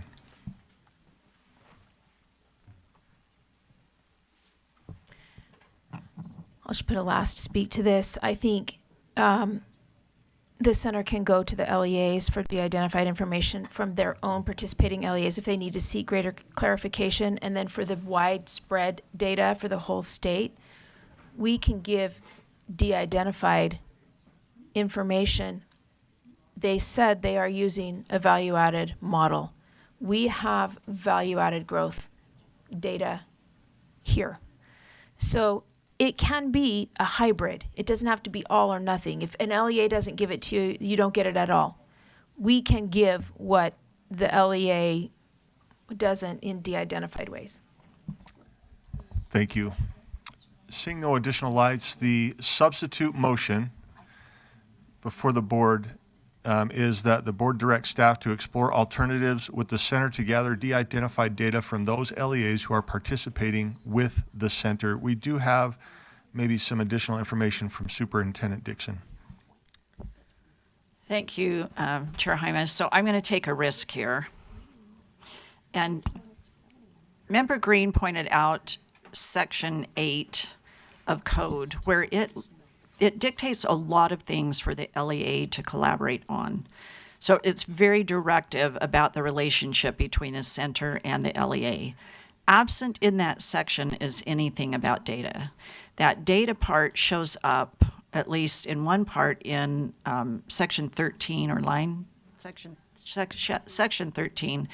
And it goes to Chair Hymas, your point about you spent a lot of time in committee on the term collaboration. So it just indicates that we will collaborate around data.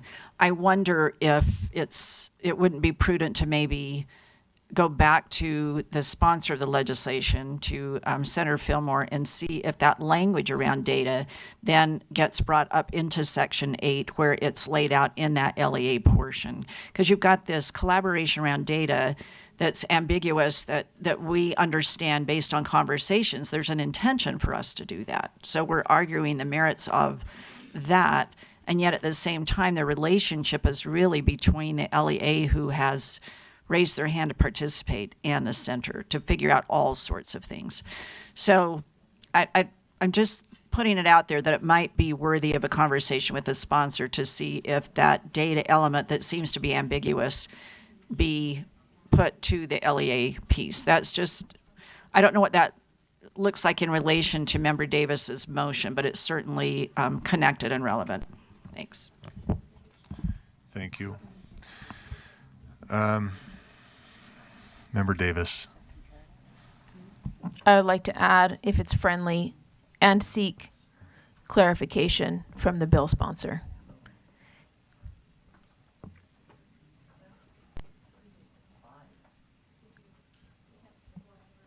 So there's a Is that motion to amend.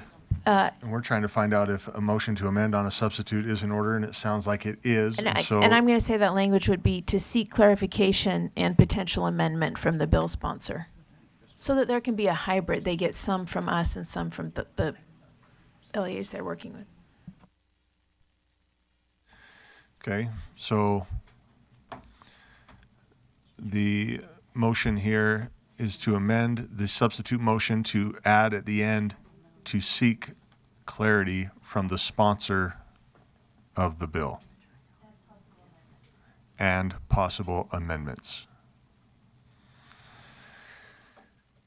Is there any opposition to amending this substitute motion? Seeing none, our new substitute motion is now that the board directs staff to explore alternatives with the center to gather de-identified data from those LEAs who are participating with the center, and to seek clarity from the sponsor of the bill and possible amendments. Speak to this, Member Davis. Okay, let's go ahead and vote.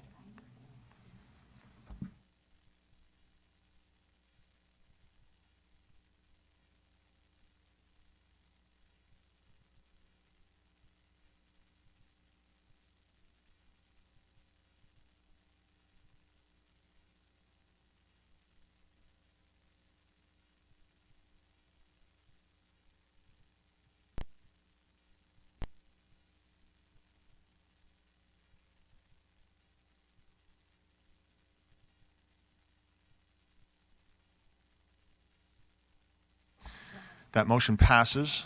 11 in favor, 4 in opposition. Those in opposition are Member Earl, Member Carey, Member Reel, and Member Hymas. So that is our substitute motion. Are we good on that? That's it, right? Okay. I'm going to turn time back over to Member Earl. Is this a point of information? Is this on this agenda item that we just voted on and I finished? just am wondering if if we can get information in our meeting next week, not next month. And I don't know, maybe that's too soon, but I just... Well, I don't want to bring this, back, but. I'm not bringing it back, but I'm just saying. I know, I'm just we- saying, yeah, like who can report on that? Do we have time for that? I don't know. I think we might have to gather some information kind of offline to see. I don't know what the workload of staff is. We didn't put a timeline on there. So, yeah, it's a busy time. So I see your point, Member Earl. It'd be nice to have this by next Well, week. it's not just nice. I think there's some political capital that going to be Agreed. expended if it doesn't get done in the next Agreed. short time. So I would agree. I don't know how to put pressure on anything here. We've just voted again. Nope, I'm just making Okay. a statement. Thank you. Appreciate that. Thank you. Superintendent Dixon says it will be done. Okay. Back to Chair Carey. I'm sorry. I know I strung that out as long as I could. Back to Chair Carey. Thank you. And we do have, Chair Carey, if I could, lunch is here. I'm not saying we have to pause. I'm going to leave it to you as the committee chair to say what do we want to get into. But there is hot soup. Oh, let's keep it hot. I spoke with Vice Chair Bollinger, and we agree that just given the next matter that's up, probably best to break now and then return and take that on as we're all fed and fresh.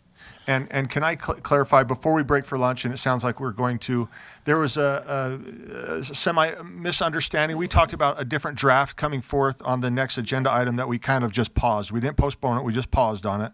It is 609, and so it is in fact draft 4, is that correct? So it is in fact draft 4, and so when we come back, Chair Carey is going to, I know, we'll get it. Chair Carey is going to start back on agenda item 5.6.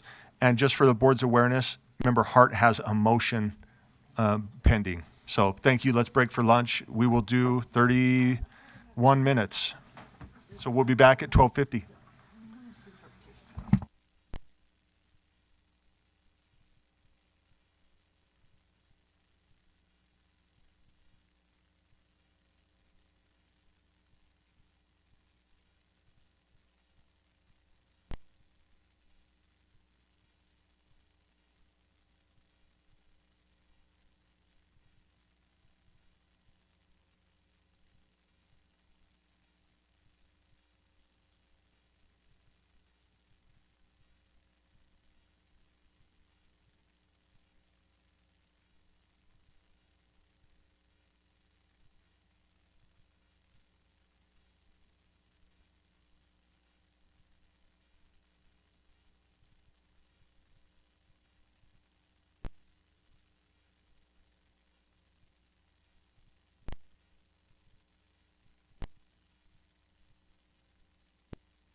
Board members, let's go ahead and get started. We appreciate the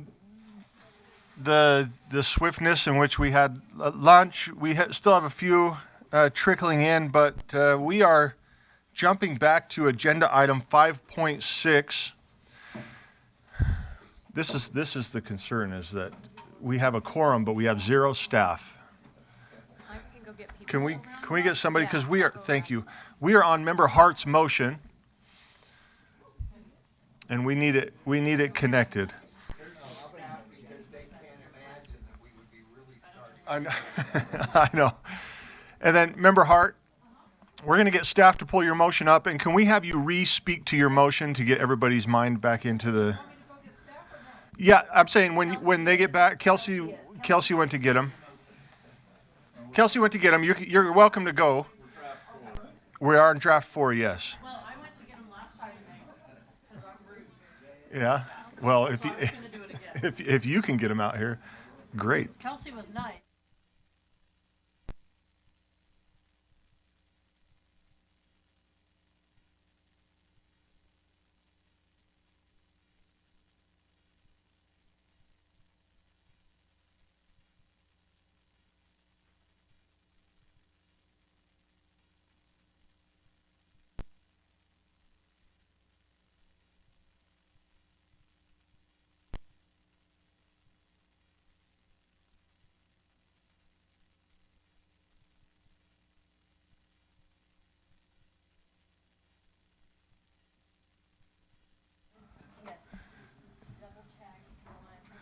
Greg, who do you know? Oh, there's Kelsey. I was going to say, who do you know that can get Molly's motion up on the screen? You guys got it? Perfect.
Board members, thank you for being back here. We're just waiting to get the motion back on the screen for us.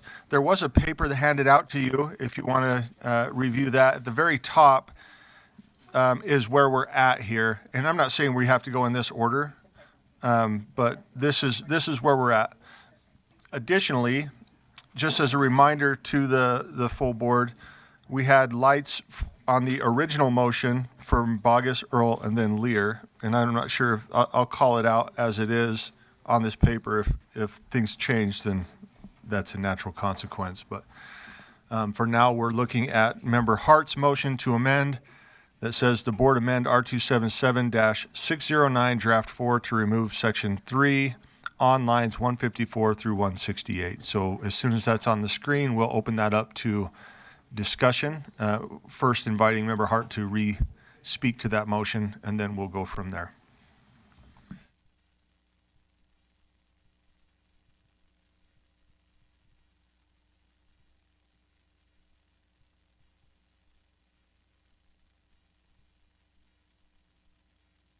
Board members, can we speak to the motion? It is in front of you. Can we speak to it without it being on the screen? Is that okay? Let's go ahead and proceed. Vice Chair Hart, if you'll speak to your motion. Okay. My motion is that the board amend R277-609 draft 4, which is draft 3 with the amendments that we voted on. It was just cleaned up and now is in your materials identified as draft 4. And my motion is simply to remove section 3, which refers to the LRBI Technical Assistance Manual. So in the hopes, with the additional motions that I would like to make eventually, hopefully, to pull that out so that we can move the rule forward so our practitioners have a rule because they desperately need a rule, and allow our staff, which they have, they want this time and they want to make it exactly right, because we don't want to keep seeing this back in every meeting, gives them the time to clean up some additional items and bring the LRBI back to committee, which would then allow the LRBI Technical Assistance Manual to then be married to the rule in a later date. That's all there's nothing nefarious in it, just trying to give staff some time to make some cleanups that are based on new rules, new stuff, and make it perfect for our practitioners without holding up the 609 discipline rule. Thank you, Vice Chair Hart. Point of clarification. We are on draft 4. What came out of committee was draft 3 as amended, which naturally fell into a draft 4. So there was confusion in the past, but we are on draft 4, yes. And then I have Member Lear. Yes, let's get your microphone. There you go. It would be really helpful. Thank you, Kelsey. It would be really helpful when that's the case that either we'd get an email or something, or you'd lead the discussion with that, because I always sit here wondering, especially with law and licensing, this is not the draft I read. So it would be helpful if we knew that in the beginning. Thanks. In the future, and no blame. Yeah, and we're working on it. We've I think our committee chairs are obviously hearing this, and so I'll ask them to just keep an eye on things as they come up on our backup and just double check. So yes, it was what came out of committee. If you remember, Member Lear, was draft 3 as amended, Right. which naturally falls Which once is it's great. cleaned up. I just Yeah. need that reminder. Perfect. Thank you. Perfect. So, Member Bogus, speaking to the motion. No, sir, I have an amendment after this passes. Okay. Or is voted on. Okay. Is let's passed. go Is ahead and. done. Are you speaking to this amendment here or this motion? Go ahead, Member. Member Lear. Let's get her back on. I've pretty much resolved my concern about, I'm 80% there. I do retain some concern that if we take this out of the rule, even for 2 months or 3 months or whatever, there might be some confusion among teachers about if it's still, and that's giving teachers a lot of credit or maybe us a lot of credit that it matters what rules we pass. But I am concerned that there'll be a period of time that this is not in there clearly supportive of what a teacher might do under the LRBI handbook. So, and I've been assured by Leah and Deputy Newey and Assistant Superintendent Leah that they'll do this quickly, and that there are other provisions that cover most of the areas. But I still think it's kind of a troubling way to do things, even understanding the reasons for it. Thank you. Over to Member Earl.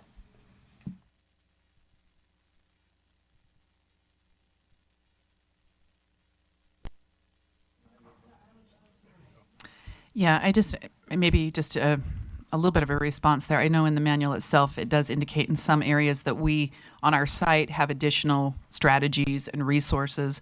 I reached out to my districts, gosh, I don't know now, maybe time flies, right? Sometime last year at the end.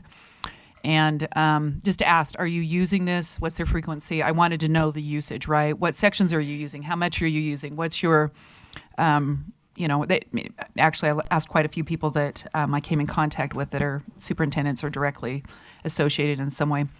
And some of them use it religiously, especially the back section where it has the technical manual pieces. And then others said, no, we have our own manual we've developed that still adheres to the laws, adheres to all those provisions, but we have and I don't know if it went along with a program they have. So it just depends, but I don't think those that used it were like, yeah, this is consistently, right? So I don't think it's going to impact the usage. So anyways, I just am sharing that. That's the feedback I got because I wanted to know, is this a value? Is this not a value? And it was kind of a mix depending on depending on the district itself. Thank you. Vice Chair Wood. So a question, follow up with Member Lear. We did this before where we pulled something out, and within about 5 days, we had multiple people saying, do I have to throw all those away? You pulled it out. I don't know if you remember when we did that with well, not this board, but last summer, we pulled something that was incorporated by reference out, and it created a lot of heartache, and we had to come back and reincorporate it in. Is there a way to message this that, no, we're not getting rid of it, no, you don't have to throw them out, this is just to help us take the time to fix it? I just don't, the message doesn't always get to the end of the row when we're in a middle phase. How do we prevent that frustration? I don't know if that, where that question lands. Kelsey, go ahead. Did you say that's you? Leah? She's just sitting quietly. You guys volunteered her. Go ahead, Leah. Thank you, Chair. Leah Voorhees, Interim Deputy Superintendent of Student Achievement. Important, excellent point, Vice Chair Wood. I think what we would need to do is Deputy Newey and I and Director Bartlett could get together and create a message that we could share with LEA heads. We could also share with special ed directors and student services directors pretty immediately, like tomorrow, so that they have information about your process should you choose to approve this motion and go this direction. Thank you for bringing that up. It's a really important point. Thank you. Member Davis. Why don't we just approve it with it intact, with a caveat that it's going to come back and be revisited when the changes get made, that we don't have to contact 2,000 people. Is there a motion in that comment? Or you have a response? No, I have a question. I'm gonna put Deputy Superintendent Voorhees on the hot seat. Yeah, Member Davis. I would just sub that if, that's all. Would just sub So, that. It'll pass with it and then be revisited when so the changes are made. Okay, so we're putting a motion here.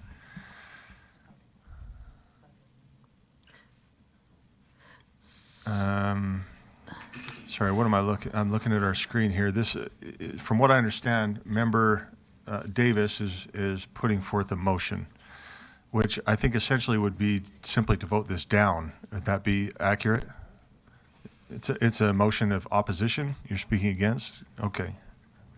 I know you took a bite. I could keep like. Well,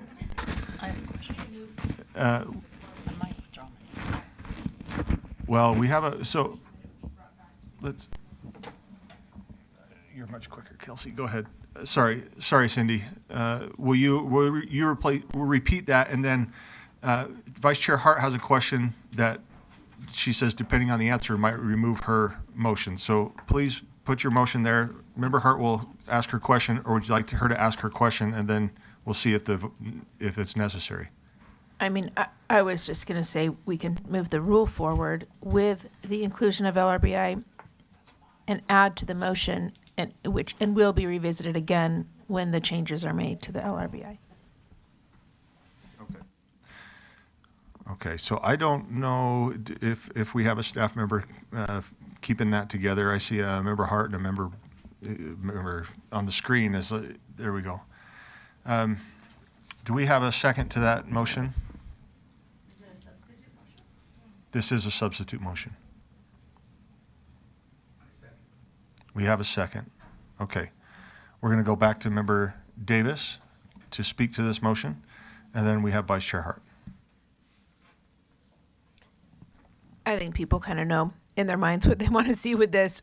I just think it would be easier to do this with a specific note. We are going to bring it back with the changes to be revisited than it would be to contact, hundreds of teachers and tell them not to worry.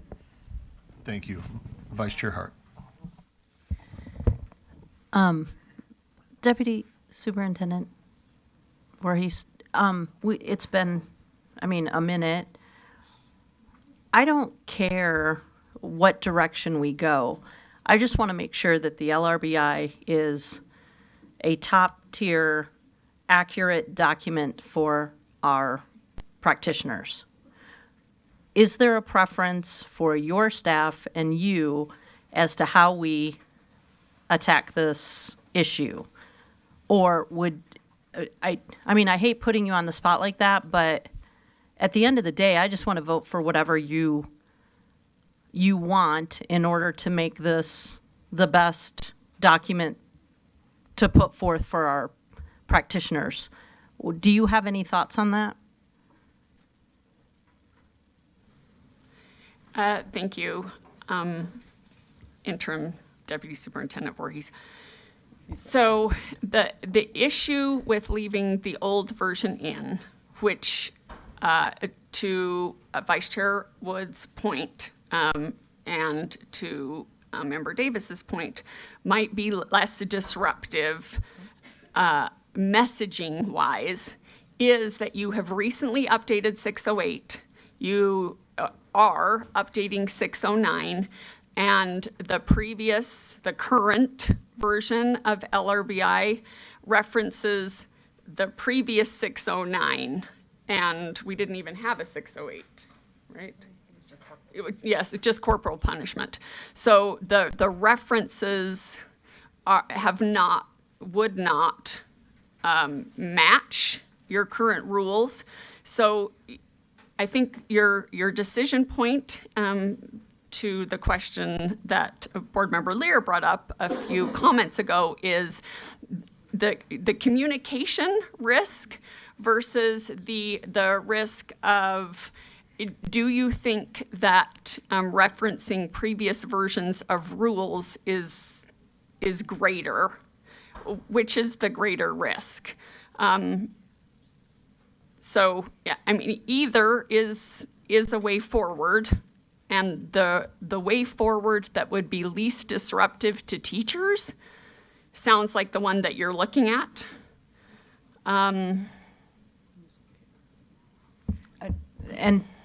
so the LRBI is not yet complete.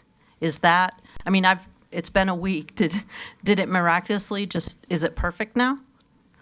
So there is a version of the LRBI that the Law and Licensing Committee began to consider last month, didn't get through considering, and did not move forward. Didn't feel like it was ready. Okay, so what it feels like to me is we have an incomplete LRBI.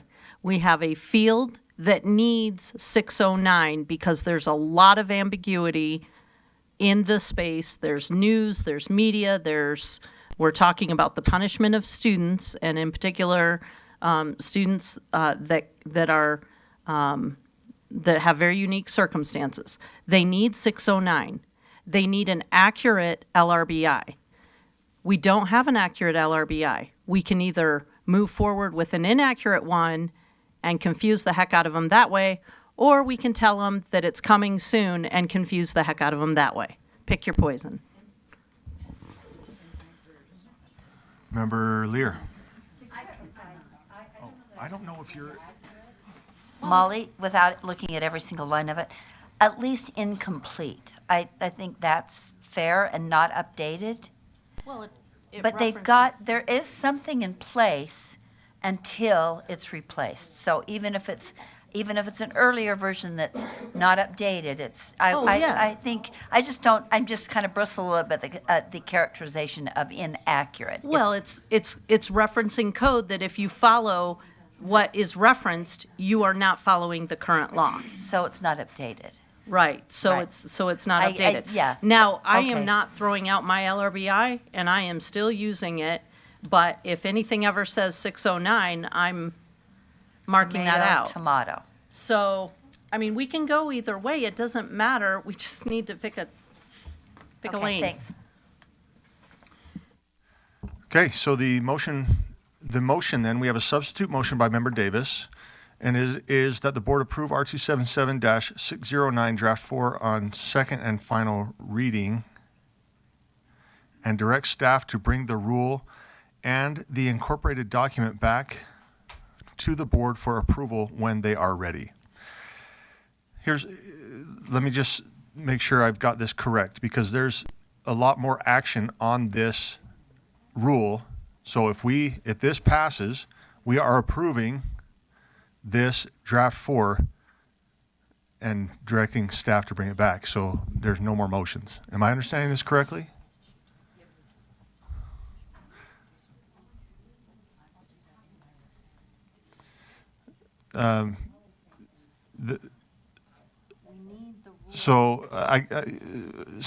Member Davis, do you have a question that I know you want to ask it to the board? Well, that's what I'm saying.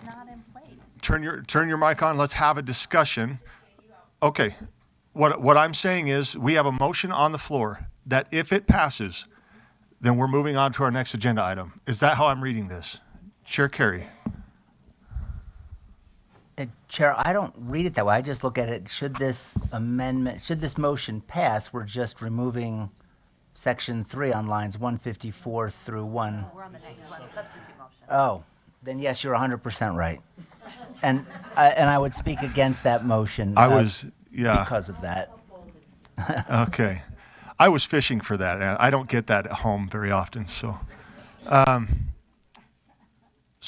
Again, let's cue this up for a vote. I'm going to restate it, and we're going to vote. So the motion before the board is that the board approve R277-609 draft 4 on second and final reading, and direct staff to bring the rule and the incorporated document back to the board for approval when they are ready. Board members, let's vote.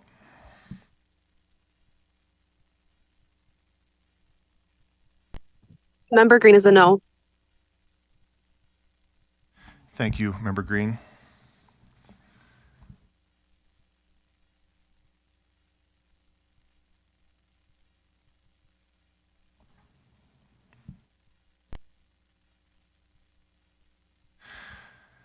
It looks like that motion fails.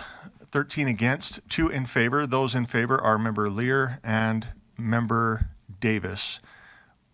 So that was a substitute motion. This brings us back to Member Hart's motion, and that is that the board amend R277-609 draft 4 to remove section 3 on lines 154 through 166. Member Earl. Yeah, I would speak in favor of this, but I would also make an amendment because the LRBI is also referenced in line. Give me a second. I have this. There's one other line it's referenced in, so. Yeah, it's referenced in line 378, so we would need to strike it. Let's see. Do you want to put that up? Because I actually.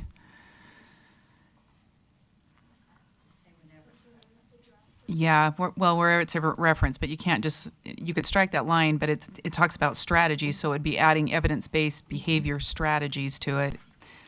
And then taking out that align with LRBI manual incorporated by this rule. So you're just referencing evidence-based behavior strategies. That's the only other place it's referenced in the document. So. Is there, so the amendment is to remove another, let's make sure we have this. The amendment is that the board amend R277-609 draft 4 by striking that align, quote, that align with the LRBI manual incorporated in this rule, close quote, and adding evidence-based behavior before strategies on line 378.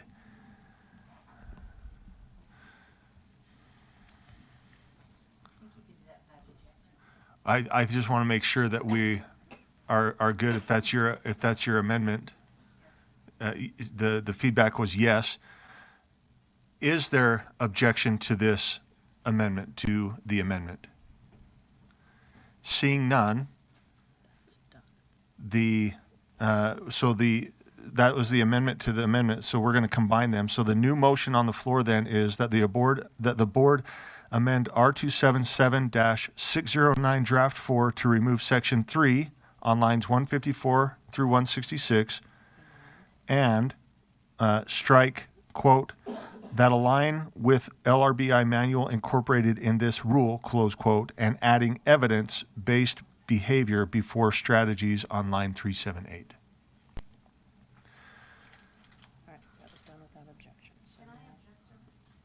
Yeah, so this is open to discussion, or we can take a vote. This one's a little bit bigger, so I'm not going to do it without objection because this is a main amendment.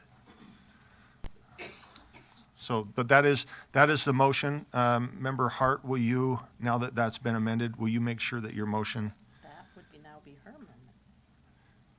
She added to my amendment. She added to your amendment. Oh, okay. It was incorporated, and now She it's, amended the amendment. yes. Let's not fight over whose it is. I'll say All right, it's all right, good. all right. Okay. So that, yes, that is the amendment. It takes out the LRBI reference because we would be, for now, taking out the, and it adds evidence-based before strategies, evidence-based behavior before strategies, just for clarity on what we're doing. Thank you. We have Member Bollinger. Chair, just a clarifying question for the maker of the motion. So the intent of this is to put it back in once the LRBI manual is updated and in alignment with law. So somebody in the staff's going to make sure we also change that back in 378. Yep. Okay, thank you. Yes, affirmative. Okay. So we see the motion. Again, it is that the board amend R277-609 draft 4 to remove section 3 on lines 154 through Can I push my 166. Do you want me to do? No, no, go ahead. And by striking that align with the LRBI manual incorporated in this rule and adding evidence-based behavior before strategies on line 378. I've got a comment or maybe, okay. With that, then let's vote.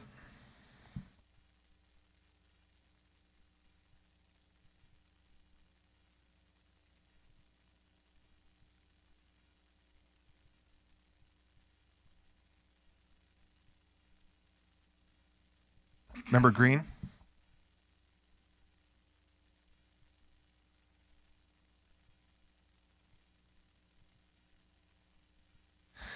One more call for Member Green. That passes with the 14 in favor, 1 absent, Member Green. So what comes to my mind is John Johnson saying, chair rules that unanimous.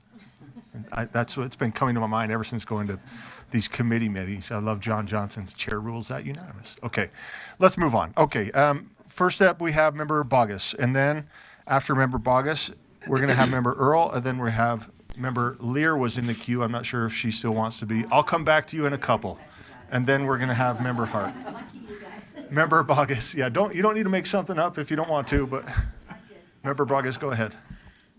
Yes, sir. I would move to amend line number 37 to remove the word prevent and to insert the words to mitigate, and with a second. Do we have a second to that?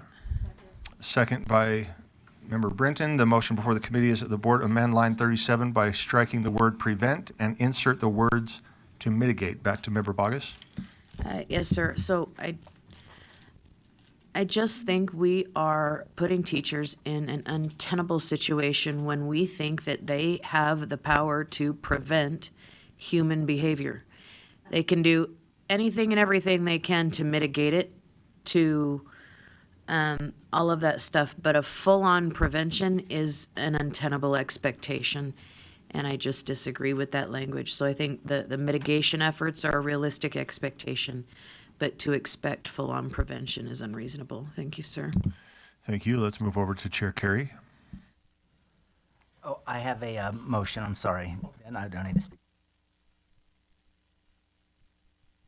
With that then, Member Earl.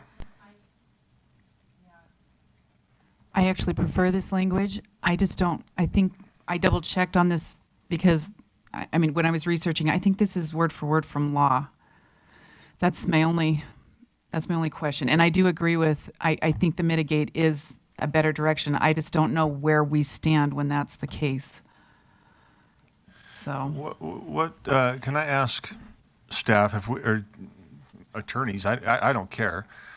Mitigate versus prevent. I see what Christina is saying, Member Bogus is saying. Does this change anything? I don't want to spend 30 minutes arguing on mitigate versus prevent, but does this change anything for the LEA, the employees, the educators? Are they going to do something different now that the word to mitigate is in there? And I just throw that out. Maybe it just doesn't land anywhere, but I don't know. I don't know the huge difference, I guess. Okay. Okay, so the motion before the board is that the board amend line 37 by striking the word prevent and insert the words to mitigate. No other questions or lights. Let's go ahead and vote.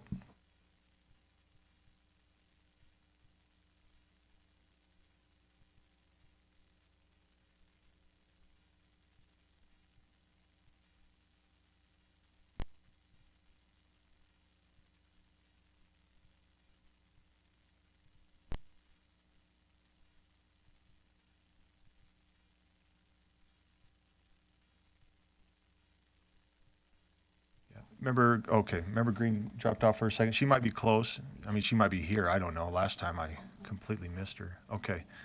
We've got one more we're looking for.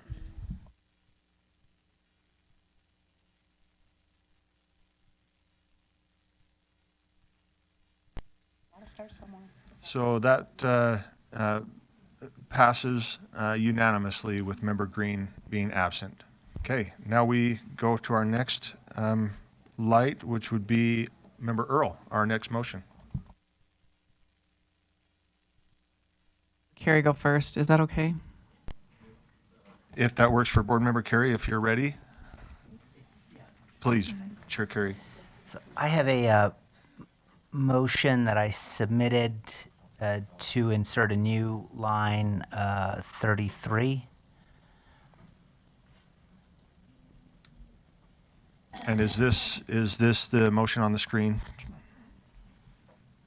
Is this the one that you are referencing?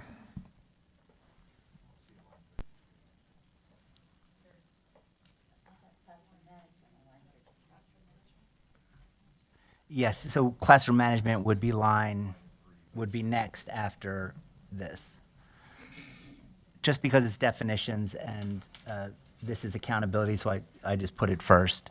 But yes, Chair, that reflects the motion that I'm making, and then I'd speak to it when permitted. Perfect. Yeah, let's get this on the floor then. The motion is that the board amend draft 4 as follows. Beginning on line 33 of draft 4, insert the following. Accountability practice is an evidence-based practice that increases academic outcomes as well as decreasing behavior that disrupts the learning environment and holding students accountable for their actions by requiring them to take responsibility for repairing harm and providing restitution when appropriate. Some practices include adapting instruction to increase engagement, working with the parent to establish feedback and ratings, and restorative practices. We have a second by Member Bogus, and back to Chair Carey for to speak. Thank you. So I think that when I've spoken to practitioners as well as the LEAs in my district, there is a lot covered by the term restorative practice, and I come away that these several educators believe that this is the only option on the table. And I want to make clear through this definition that restorative practice is just one of many, right? I mean, code establishes LEAs, if they choose, can do restorative practice.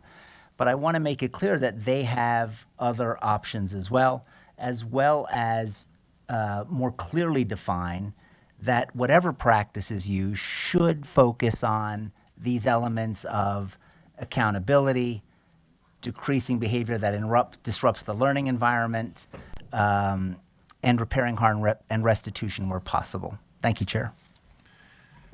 Thank you. I believe, okay, Member Bollinger. I have a couple clarifying questions, if that's okay, Chair. So when we talk about accountability practices, this says that just increases academic outcomes. So in the terms of when we're talking about a lot of this is behavioral, I feel like we're missing that behavior piece. And when you're talking about restorative practices, so in my mind, it would be academic and behavior outcomes, unless I'm misunderstanding that. That's one point. And then question just for feedback, or just a clarifying, what do you mean by established feedback and ratings? Chair Carey, response. Thank you, Chair. Yeah, so we have, we want whatever practices the LEA chooses to use to have as an element this requirement that academic outcomes be considered. I do think it addresses the behavior component in the next segment of the sentence. It says, as well as decreasing behavior that disrupts the learning environment. What we don't do is we don't micro-dictate to the LEA, these are the systems that you have to have, these are the practices that we like or don't like. And again, to make clear, this isn't an elimination of the LEA's ability to use restorative practices, as noted in the last segment, and establishing feedback and ratings. Specifically, this means on their accountability practices. We just don't want to pass this and then say, oh, it's working or not working. We want that feedback and system, as they currently do. When I've spoken to superintendents, they're always evaluating their practices that they have in place. This just puts that into rule, that we would be looking at a measurement of, is this effective or not? And if it's not, we revisit it. Thank you. Member Bollinger, follow-up? Just follow-up clarification. So when that's just meant to give examples, not saying that they have to be using those practices. Is that correct? Absolutely, Okay. yes. Thank you. Thank you. Let's go to Member Earl. And I'm going to speak in favor of this. I do think just going to What Works Clearinghouse, you can see whether you like that or not, there's strong evidence in some of these tiers, and I think this just broadens it out where there's many different practices that have strong evidence that are beneficial for students.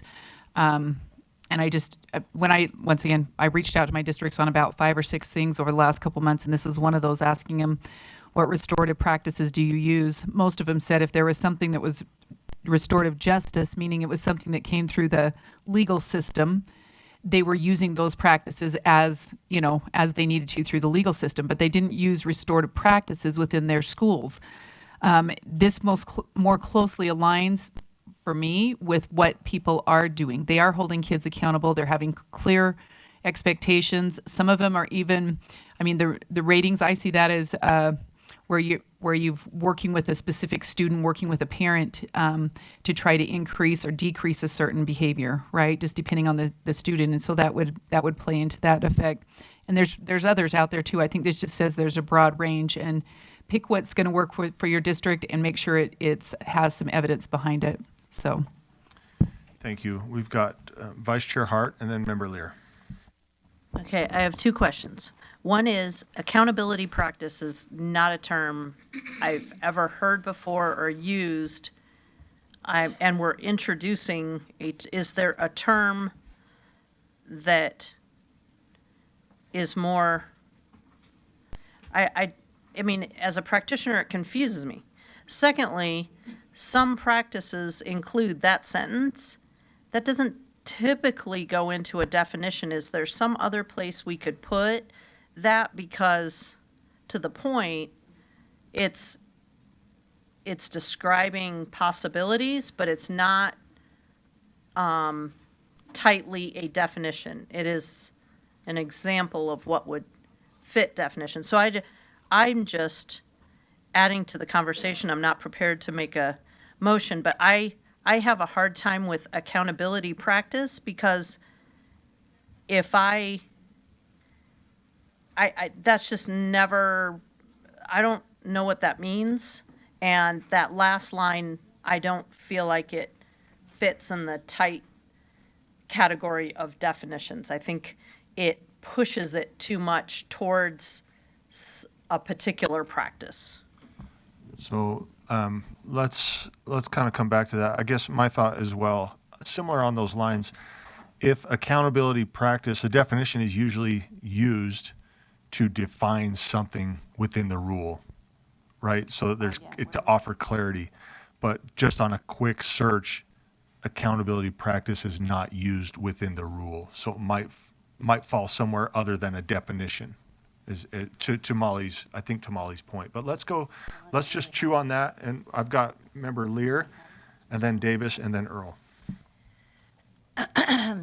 My concerns are similar to member Hart's. I'm still not clear about ratings. Ratings seem to be, in my mind, something that are reported, and I don't think there are any ratings from LEAs or individual schools that are reported to anybody about behavioral problems. So that's kind of, I'm still not satisfied with the use of the words ratings. My other concern, bigger, is that we're spending a lot of time on this because Representative Ward wants his bill implemented, the bill he sponsored to be implemented. And so with his attention to that, I'm wondering if we are stretching some of the, or changing some of the provisions of his bill beyond where maybe the sponsor would be comfortable. Or maybe even, we usually don't change them we usually are very consistent in applying the law that's given us. So that troubles me a little bit. And I had a third point there. And then I also agree with Chair Hymas that we don't put definitions in the definitional section if they're not in the rule. Thank you. Member Davis. Look, I know that he wants this implemented, but I'd rather do it right than struggle, Chair. And I agree with the premise of the words that are on the board, except for the fact that accountability practice isn't an evidence-based practice. So we'd have to do some changing to that language. And the language needs to be incorporated not as a definition because it's not in the rule, but it is true.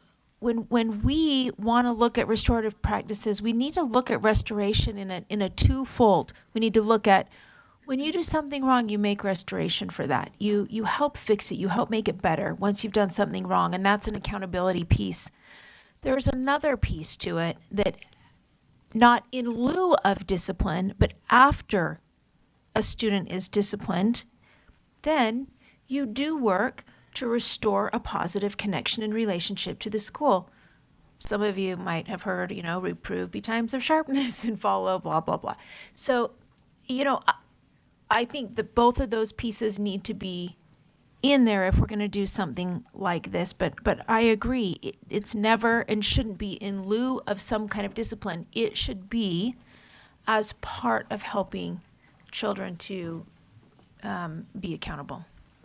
But I think we should postpone it and send it back to committee, but I don't know if that would just throw everything into a tizzy on the hill. I'm going to, I don't know if that's a motion or just throwing it out there, so if we come back to that, then we can consider it, Member Davis, but let's go to Member Earl.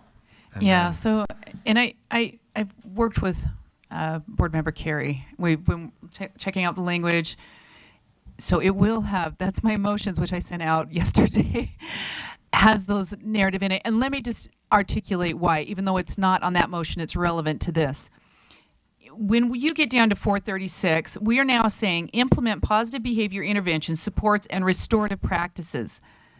We are now telling districts that the restorative practices is what this, more or less, we're putting into this rule that is the way you're going to do your accountability practices. No, well, it isn't when we put it in here, because it now says an LEA shall implement positive behavior interventions, supports, and restorative practices. So the problem I have, and this is, I actually went to our LRBI manual and looked at the research that we're citing in there, because I wanted to say, what is it that we mean by that? And the concern is that the research that we're citing, when you go to the research itself, and there's other research out there, so maybe we'll include that, right? But the point is there's not just one way to do this. There's many evidence-based practices. And what we're saying here is this is the evidence-based practice. The state board is asking you to do because it's a shall. When in reality, there's a lot of evidence-based practices. And like I said, when I went to my districts, a lot of them do not use restorative practices. They do hold the kids accountable. So you're right, maybe it's not something that everybody's talking about. But the point is even in the research that I looked at that we cited, one was restorative circles. It was a book on restorative circles. It in the book made it so that all kids had to participate. And the practices in there, I think, to me, are very questionable. Not all of them. Some of them were good. But that's just it, is how do you differentiate between those that are in a unhealthy realm and those that are actually productive? I think that's the effort here. And also, like I said, I had sent out some motions that would clean up this section in enough that you can still use restorative practices if that's what you choose, but it better be evidence-based, right, and based on research. And it also better lead to better outcomes. Some of the research on restorative practices that we're citing, actually they had less academic outcomes in those middle schools when they use the restorative restorative practices. So I know there's a broad range, but I don't want our districts to feel like this is what you have to do. And we did that at the bottom of this document. We said, this is what you have to do. You shall. No, you don't even want this in here. It's something Thank you, else. It's evidence-based. Member Earl. So let's go back. The motion before the board then is that the board amend draft 4 as follows. Beginning on line 33 of draft 4, insert the following. Accountability practice is an evidence-based practice that increases academic outcomes as well as decreasing behavior that disrupts the learning environment and holding students accountable for their actions by requiring them to take responsibility for repairing harm and providing restitution when appropriate. Some practices include adapting instruction to increase engagement, working with a parent to establish feedback and ratings, and restorative practices. I'm just going to take a second. I try not to speak too much to these. Although I do like this, by putting this from my understanding, it's going to be meaningless because it's simply a definition. There's nothing in the rule that says that we have to follow this. This is almost like, okay, right? So we're about to vote on this, and if this is voted down, can it be brought back? I'm looking at process here, and so I guess I'm speaking to the maker of the motion saying, if there's another motion somewhere along the line, I know Member Earl said, hey, let Member Carey go first, but maybe Member Earl had one that would put some verbiage in there where this would be relevant. I don't want to waste this, is what I'm saying, essentially. So with that, if there's no other lights or questions or comments, then we will vote on this. Vice Chair Wood. Sorry, just one question, and I guess that this would go to staff. If you go out and you train on this, is there a district or an LEA in our state that's going to understand what an accountability practice is? Is this a term that they will go, oh, yeah, we're going to do this? Or are we putting forth a new initiative that we're attempting to put out through the state, and then someone moves to another state and they'll say, well, no, we use accountability practices in Utah, and everyone will go, what is that? Or is, I don't have the background, and so I need someone who does and works in this to tell me, yeah, this is a term that they will understand and will move forward and use before I could vote for this. Dr. Voorhees, do you have a response to that? Thank you, Chair. Leah Voorhees, Interim Deputy Superintendent. So as far as behavior support is concerned, no. In the team-based problem-solving process, accountability is a component that teams consider and think about and talk about. Accountability practices is not generally a term that is used in literature on its own related to behavior support. When the word accountability is used just generally in education, it's more related to school accountability, right? I mean, the first thing that comes to mind, I'm guessing, for most educators would be assessment and accountability. And and the data dashboard and the school report card. Although talking about accountability to both the points of Board Member Earl and Chair Carey is an important component of a school-based team's problem-solving process. Does that respond to your question? Yes, thank you. Okay, I've got a light from Member Davis.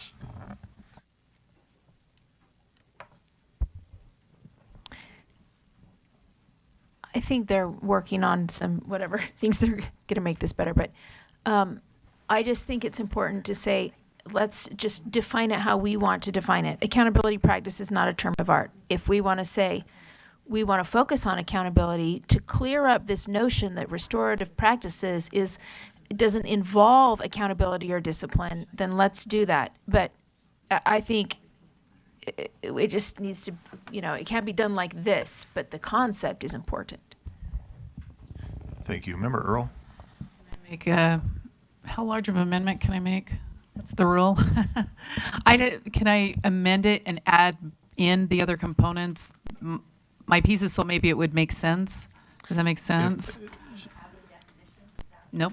So from what I understand, what I just learned, and I think you're getting to this, Member Earl, is there is a place where we want to incorporate this verbiage in the rule. Yeah. So if we voted on this, if we voted it in, it would not necessarily be wasted. So go Let me ahead. make You the have the amendment floor. and Yeah. add it in, or I can make a substitute motion that adds it in. I don't know what's the most appropriate thing, but. I believe you could amend. Okay, so I am going to amend. Do you have my? I have. I have 4 amendment pieces, maybe. Do that.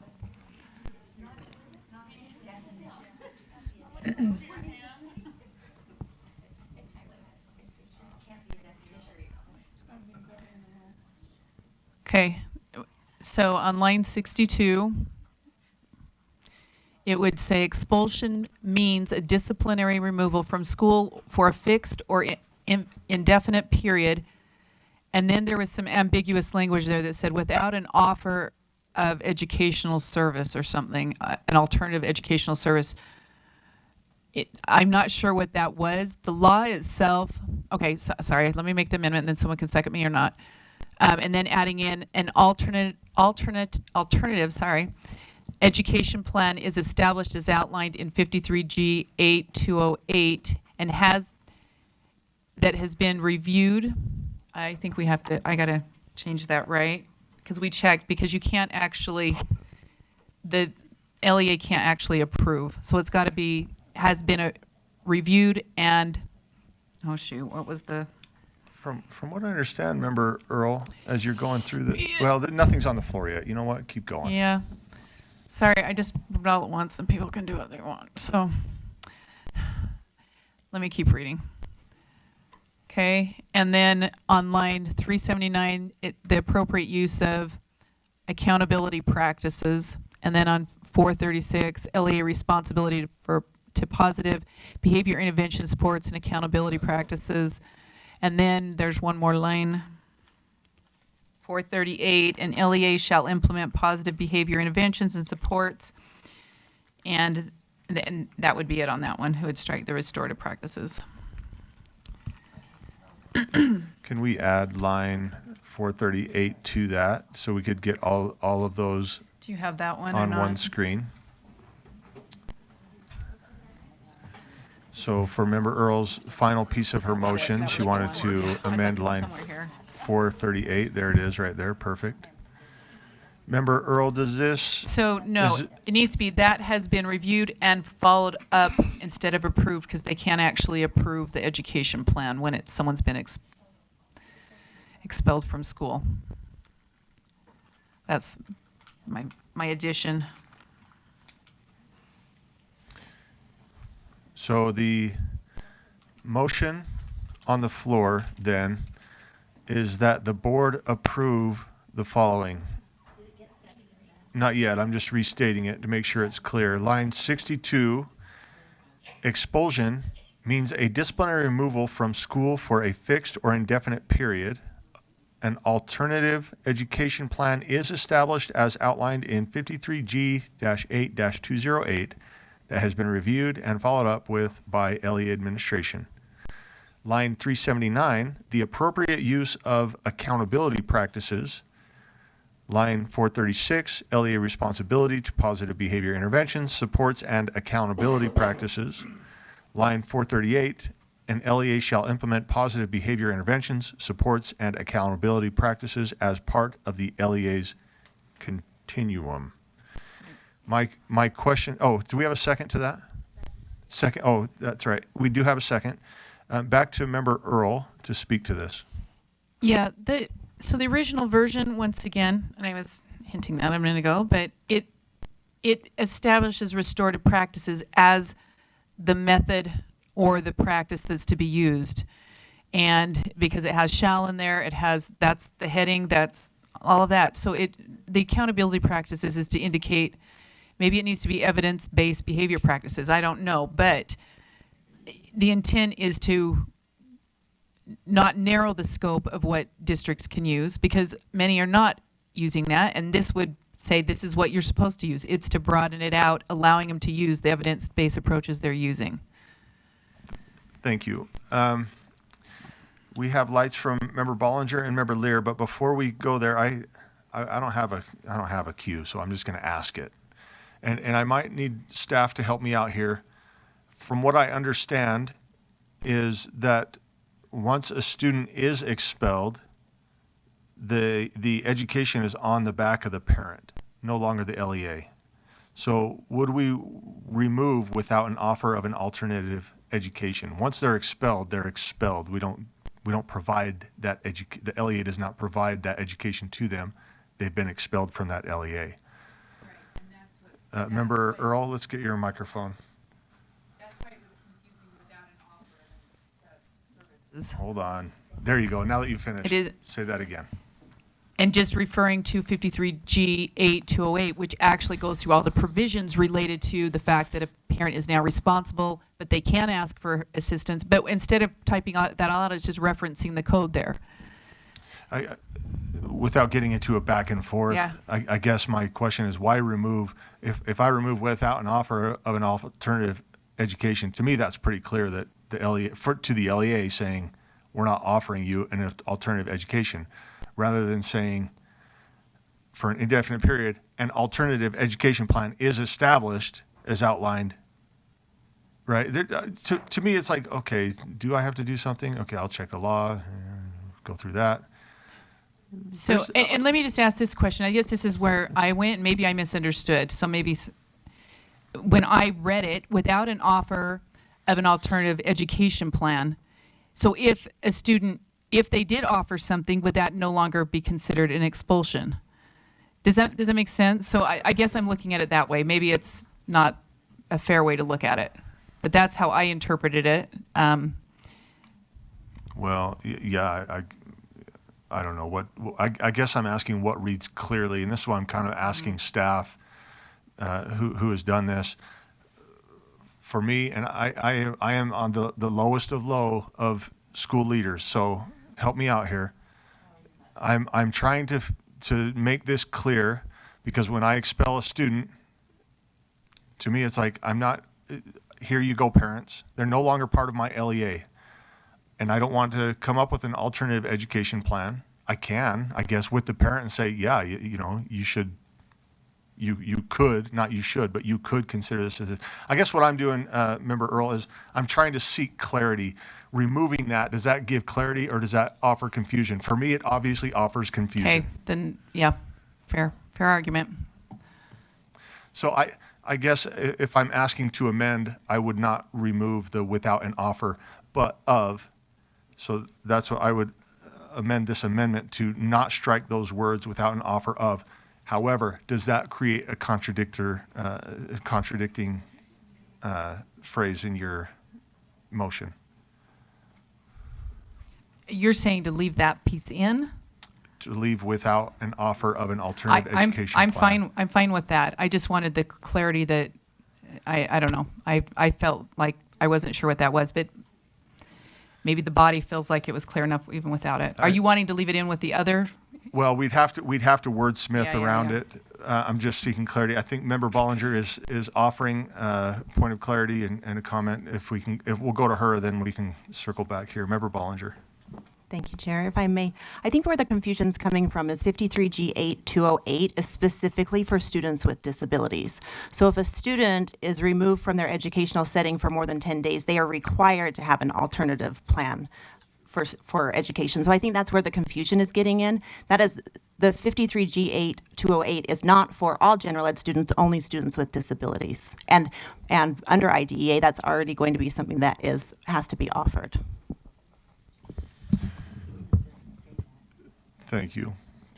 Does that, Member Earl, let's get Member Earl. Discipline and safety, student suspended or expelled.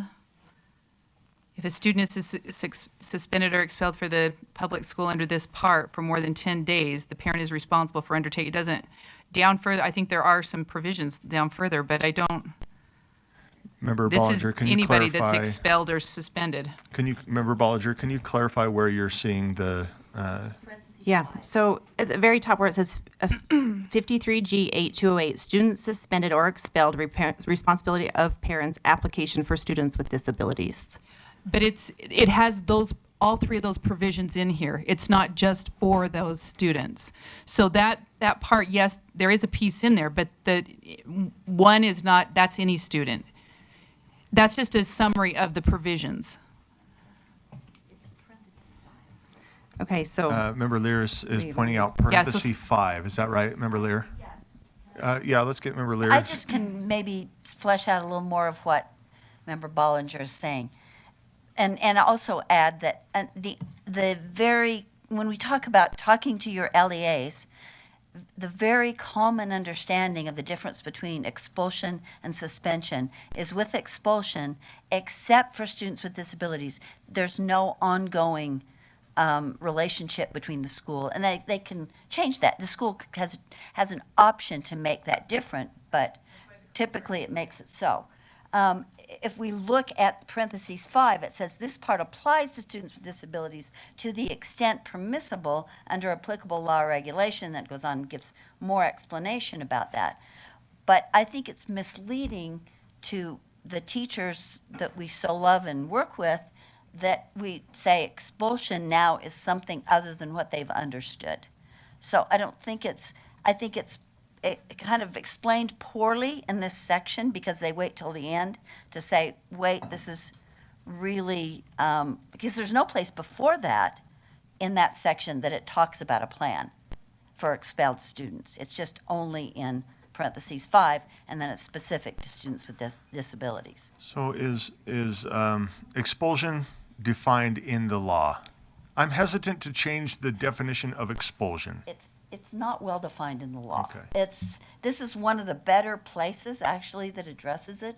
I'm just talking about if you read a lot of education law cases, expulsion means without additional help from the LEA unless the LEA chooses. This is about the best place it's explained in the law. This is That's the place how to bad, have it, you know, okay. that's how bad it is. But the last part of it is, I think, the clarifying piece that says that's where the plan is discussed. There's no plan discussion up above that. Leah can maybe say that better Thank you. than I did. Member Earl, back to Member Earl. Number 1.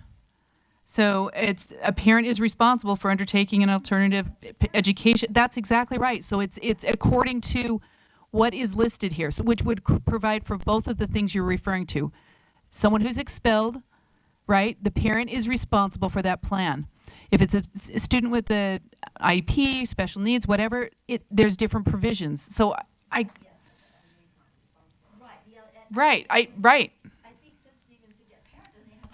Do we have? It has the kid at home, so the parent doesn't have to do a plan. Nobody checks on that. Yes, they do. And here they're supposed to check once a month. Yeah, you ask your LEAs how many do that. Okay, so we have Right here. we have an amendment to amend, and it's before us here. Member Bogus, are you speaking to this amendment to amend? No, you're fine. Take a second.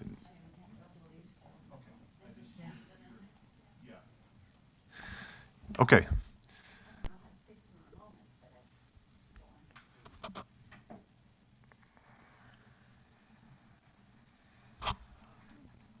So I'm gonna restate this amendment to amend, and then I think we are ready to take a vote. And I don't know, can we amend an amendment to amend? You can't, right? Too many, too far. Okay. Let's do this then.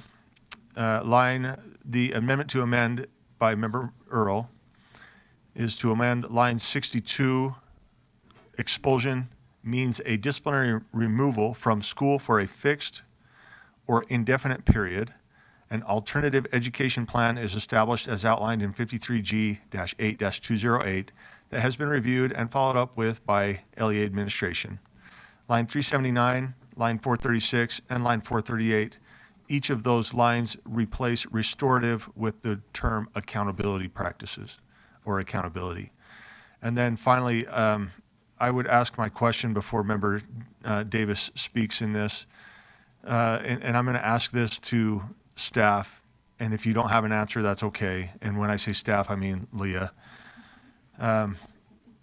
This might be clear to somebody like me. It might be clear to LEAs. But what happens, especially in an expulsion, this is no light matter, is this is when parents get involved, and they start reading the rules, right? And they start reading the law. And if there's confusion, and the LEA says, we interpret it this way, and parent says, no, the law says this, that creates a problem. That creates lawsuits, and that creates more frustration than we want to, handle, or we can handle. So what does this change of expulsion do for our LEAs and parents? And again, I'm pushing this to parents because I've been through this process personally.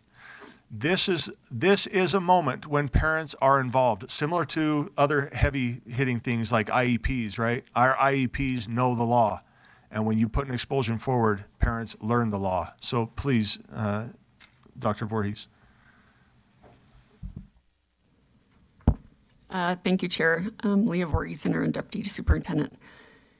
So if the student has a disability, there's a very prescriptive process. It doesn't change, it's not going to change anything, okay? If the student does not have a disability, so doesn't have an IEP or a 504 plan, I think that Member Lear's point about this is not the practice that LEAs are currently using, and I think you stated that as well, Chair, that requiring an education plan would be new practice for LEAs. I think there are definitely LEAs who talk to parents and students about the process, about the discipline, and may establish a plan. But requiring an alternative education plan, if that's what this is saying, would be new practice. Is that responding to the question that you're asking, Chair? That's helpful, and that's going to, thank you, Dr. Voorhees. That does respond. So here's where I'm at, and again, I'm one of 15. This line 62 blows everything up, and I can't make another motion. Can I make a motion to divide? I'd like to divide, because I'll vote no on changing the expulsion definition, but I'll vote yes on the others if I'm completely open. So for me, I'm going to place a motion before the board to divide these four. Is there a second? Yeah. Okay, there's a second. So that's the motion on the floor. Raise your hand if there's a comment to dividing. Seeing none, they are divided. So now we are going to, I can't backtrack, but for me, the last three are the same, but we'll cover that in a minute. That I would like to. I wasn't as specific, so we should have two motions. One being line, if that pleases the board, one concerning line 62, and then the second motion being grouping because they're all the same motion, line 379, 436, and 438. Any opposition to that? Raise your hand. Okay, so here we are on this first amendment to amend, meaning line 62. Let's have discussion to this before we vote on it. We've had discussion to this. As the maker of the motion, I would speak against this just for clarity's sake. I don't think we've had a big problem in the field with the definition of expulsion. I don't see how changing it here adds or removes from what was originally on the table, which was the topic of accountability practices. And so for that reason, I would speak against the motion. So with that, again, we're speaking to the changes on line 62, definition of expulsion, and we've got Member Bogus. Okay, we're on to Member Davis. Okay. Now me? Yep. Okay. I would like our staff, if possible, or someone here who can give us clarity on, I am suspending you. I am expelling you. There is an expulsion and there is a board release. I want to know the difference between those four things and how they're used in code and in rule. And I want to point out that when we say expulsion means removal from school for a fixed or indefinite period, just a Google search of this makes the definition incongruent, because suspension is temporary. You're taken out of school for a set length of time. Expulsion, being expelled, is permanent, and you'll have to go to a new school. Or pretty much that is like a board release. So I think we've got to get our stuff together, and we got to get our language right in this. And then the word exclusion is a general term covering both suspension or expulsion, and most of the time the word exclusion will be used officially. So that's a different option that can be used if you want to have both of those in there, but this isn't going to work the way it is, I don't think, but I would like clarity with those four terms: suspension, expelling, and expulsion, and a board release. Sure. Deputy Superintendent Please, Newey. if someone can. Hi, Elise Newey, Deputy Superintendent of Policy. So this is an excellent question and one that staff grappled with in making this rule. I will say that we initially had in this definition a 10-day period because that is, we did a review of all the states in the nation and what are their definitions, and that seemed to be a common element. However, when we took that to the superintendents and said, how does this look? How does this align with what you do? There was actually some pretty big differences in the way that they defined expulsion at their local level. So that was why we changed it to this. What we took was in, what's the code again? 53G8206. It does refer to a local school board having the authority to expel a student for a fixed or indefinite period, provided that the expulsion shall be reviewed by the district superintendent. So that is really the only definition that we could point to that had a mention of time period. So we included that. A suspension would include an alternative education service, right? So that may be that a suspension could be in school suspension. There's an alternative setting in the school. It can be an at-home suspension where work is being done at home. That was fairly common. And so that was the differentiation between an expulsion where the district is essentially saying, or the LEA is essentially saying, we no longer have responsibility for your educational services. And we have signed off on that as in an LEA. Right, whereas the suspension is saying, we don't want you in your typical placement at school, but we are still providing you with educational services of some sort. And so that was the differentiation between the two in both law and in practice. And so that's as far as we went, and we left it broad so that districts can continue to define it as far as they needed. May I follow up, Chair? Please. Personally, I think we need to define suspension as temporary and expulsion as a permanent release where you're not providing educational services. And maybe we have to use the words board release. I've done all of these things. And I've never considered a board release or a total expulsion as a suspension. And so I just think to add clarity to the field, because the definitions that are just the standard everyday use definitions are separating suspension, temporary, expulsion, permanent. But then you go to state code and it mixes the two in. But then you go to the LEAs and they're separate again, more to a standard definition. So I just think to add clarity, it would still fit the code, I guess, even though the word expulsion shouldn't be used for both. But we can say a suspension is temporary and expulsion is permanent. I don't know. I just think An expulsion is not permanent. Just an a expulsion point of is permanent. clarification. A suspension is not permanent. An expulsion is permanent. I can It's a board release. expel for 10 days and that student could come back to my school. That's a suspension. And maybe we need to use the words incorporate, because according to this, expulsion is permanent. So you'd have to look at maybe looking at the words board release. A board release is done. It's over. You're not coming back here, ever. I guess I'll just say point of clarification, and again, I could be wrong, but an expulsion can go up to 180 days and can be amended by a board to be reduced down to anywhere between 10 and 180 days.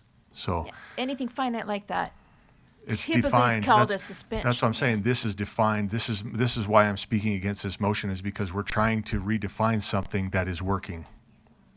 That the LEAs already know is working. So I know we have lots of comments on this. This is rare, but we have another time certain. I know. And we are looking at a time certain in agenda item 12. So currently we're in 5. Agenda item 12, there's a time certain for Representative DeFay, and I believe that she's online right now. So again, processes. Do we need to move to table this? I guess we could talk about tabling. We could say, is this ready to go back to committee? Sorry, Chair Carey. But there's clearly some work that needs to be done on this, and some conversations. I like the direction. Quite frankly, I like the discussion. So we need to either table this or move it somewhere, but we do need to jump to agenda item 12 for just a few minutes before we come I back. move to postpone the rule until next month. I have a motion to postpone the rule to next month's board meeting. Point of order by Her Member clarification, Bogus. I don't know what it is, Sure. sir, but I was told earlier in this meeting, this rule is needed now. So Not needed. that was discussed when it was discussed whether or not to remove that section. It was discussed, so just so we're all on the same page, either it still applies or it never applied. So we're speaking to a motion that hasn't been seconded yet. There's a motion on the floor is that this be deferred. I can't remember the exact term you just Yeah, used. and I heard that the rule is needed, and that's why I moved forward in the last one. But you shouldn't move forward a rule that's going to add Do we have a more second? problems. Second. Okay, speak to that motion, Member Davis. I'd rather wait. Okay, she'd rather wait to speak to it. No. Please, Member Lear. Aside from all of the things that have been mentioned, there are additional pieces to expulsion and suspension that are nowhere in here, but I think that at least this board should understand, and this is based on years and years of case law, things like more extensive due process for expulsions than suspensions. Things like the board, and this is in Utah law, only the board can expel, whereas lesser administrators can suspend. So it's a bigger picture that I think we ought to understand and discuss further. So the motion before the board is that this is tabled until next full board meeting. Is that? It's your motion? How can I? Yeah, I'm happy to support it. Committee tomorrow if it's not 24 hours. No, it wouldn't be able to be reposted in there. We could. Is it already in there? The document is in there, not the rule. We could try to do carryover for tomorrow. But again, Member Davis, happy to. I think we postpone it to carry over for tomorrow, and then it will give time to do some of this language, because I have some amending on another one that's going to follow this one because of the word evidence-based on accountability practice, because that's not how it should be defined. So. Okay. So the motion is to postpone until tomorrow afternoon. It's been seconded by Member Lear. Is there any opposition to this? Member Earl's light is on. Go ahead. I'll have to re-vote. Well, we're not going to vote if there's any opposition. There is no opposition. Okay, so it's done. We're gonna bring this back tomorrow. Let's move to agenda item 12.1, and can we get set up for Representative DeFay? How do we? She's there. I mean, there she is. Does she just want to start speaking, or do we want to? The agenda item. Welcome, Representative DeFay. We're happy to have you here with us. This is a general session legislative prep portion of the agenda, and. Deputy Superintendent Newey, do you need to say anything, or can we turn time right over to Representative DeFay? I'm going to turn it over to you, and you can do any intros or clarifications or queuing. Well, thank you. Elise Newey, Deputy Superintendent of Policy. We have been working with Representative DeFay for quite some time on a particular bill dealing with AI, and we have been working with her because there's been so much that the board has done in the realm of AI and education and setting these systems and procedures up. And so she's been wonderful to work with, and we invited her here to present this bill to you and get your feedback and thoughts. So that's why, and we're so grateful that she could join us today. Thank you. Representative DeFay, please. Yes, hello. Sorry, I'm moving around. There's groups of people moving everywhere, so hopefully you can hear me. Yes, this bill kind of came after we created an AI learning lab on the commerce side of our state. And I think that USBE is doing some great things with AI, and higher ed are doing some things with AI. The government wants to see what is going to happen with AI. They want to monitor how things are being used in schools. So we thought it would be great to have a task force to inform policymakers on what AI is being used, what tools are being used, inform us on the framework that you guys have already established, which is absolutely fabulous. I've worked with the governor's office. He doesn't want me to task forces, so we will see if this happens. If not, maybe we can create a working group, but really it's a task force to get together, see how it can help our teachers, help our students, and then examine any pitfalls, stay in front of the ball as much as we can as this technology develops. So that's really the purpose of the bill. Thank you. Do we have any questions from board members? I don't see any. Representative DeFay, I know that you are busy. We appreciate your time.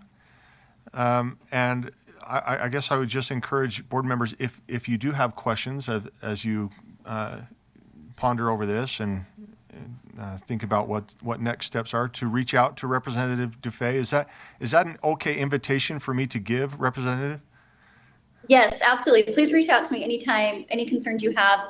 I do want to address, I have a bill, House Bill 189. Some teachers are having some consternation over it. It would prohibit teachers from requiring travel and fees in order to earn a grade or course credit. You know, the arts teachers are really worried about this. They want their students to be able to go see shows. And we also have problems with other schools that have auditoriums that maybe aren't located on their campus. Or, you know, you have to travel for part of your school. So we've made some amendments there. I just want to make sure that everyone knows that's not, the intent isn't to prohibit classroom learning. We just want to make sure that we are being fair and equitable to students, that we're not making them drive long distances and pay large fees in order to earn an A in a classroom. So that's where it is. But if you have any questions on it, or you have teachers reach out that are concerned, please have them reach out to me. We're amending the bill. It's a work in progress, but just kind of want to let you know that that's where we are with that. Thank you. I do have one. It looks like some lights have come up since you've been speaking. We have a comment or a question from Member Bollinger. and then Vice Chair Wood. Yeah, just wanted to clarify the bill number for AI. Was it 168? Oh, that is a great question. Probably. It is, you can confirm. Yeah, it is HB 168, and I just wanted to thank Representative DeFay because when this first came out, the bill dropped. I immediately contacted her and said, wait a minute, have you seen our framework? Have you been working with our AI specialist, Matt Winters? He's done a great job. And she said, yep, we're all in there. So I wanted to thank her for reaching out to our staff first before so often we get legislation that hasn't kind of been working in tandem with what's already being done. So thank you for the work you're doing there. Thanks. Thank you, Representative. Again, thank you for your time, and Thank you so much. Yeah, appreciate it. Good luck to you up there. Thanks for all you do. We appreciate you. Thank you. All right. Bye. Okay, board members, we will come back to 12.1. We appreciate Representative DeFay and her time spending here with us.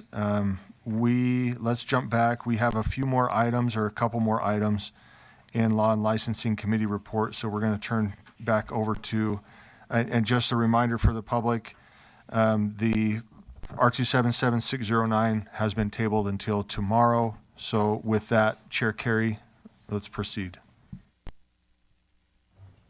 Thank you, Chair. Just for point of clarification, on 5.7, this seems to have been addressed by Vice Chair Hart's motion regarding the LRBI. So there is no motion for the board, and that remains the same. Next item is 5.8, R277627, the early warning system amendment. And the motion for the board is that the board approve R277627 early warning system draft 3 on second and final reading. Thank you, Chair Carey. The motion before the board is that the board approve R277-627 early warning system draft 3 on second and final reading. Not seeing any lights. Let's go ahead and take a vote. Hold on. We do have questions on this one? Okay. Let's pause. That's okay. We've got Member Bollinger first and then Member Earl. I'll let Member Earl go first. Okay. Member Earl? Yeah, I have just a couple amendments here. I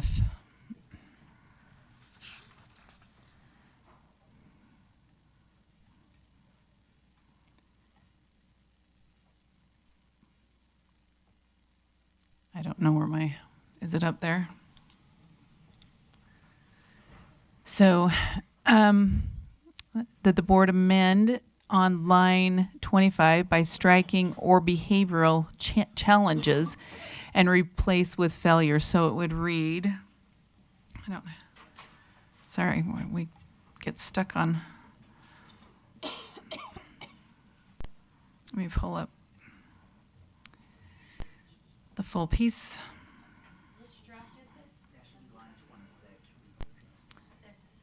Is it draft 2, correct? 3, draft 3. So we're working off draft 3? So 26, so then it would, on line 26, so it would say,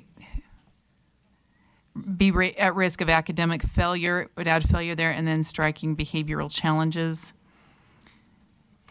Do you want me to do these one at a time? So is this, let's just make sure that this is correct, and we can see if we have a second and move forward. Yeah, and then on line 31, let me make sure it's the right. No, actually it would be 34. Sorry, I was looking at the wrong draft when I did this. So I was just, sorry, point of order. Point of order by Member Bogus. Let's turn your light on, please. Sorry, I was just told. We were on draft 4, and now I'm looking back, and it appears as if we changed that to draft 3. I think So there's I'm only very a draft. confused. We are, the motion that came out of committee is that the board approve R277-627 early warning system draft 3 on second and final reading. And this is, and then Member Earl's amendment is to the, So this from the is- motion. So we're on draft 3. Okay. So yes, and then on line 34, not 31, because I used the wrong draft, it would be effectively identify students at risk of academic failure. Those would be the recommendations I have.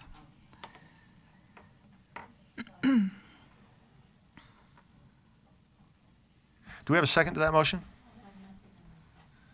We have nothing. We have a second by Member Brinton. So, back to you, Member Earl, to speak to this motion. Yeah, I just think when we're talking about thresholds, we're looking at provisions, but those provisions are there to help the academic success of students. So I think I would just recommend that we take this into consideration. Okay. Thank you, Member Earl. Member Bollinger.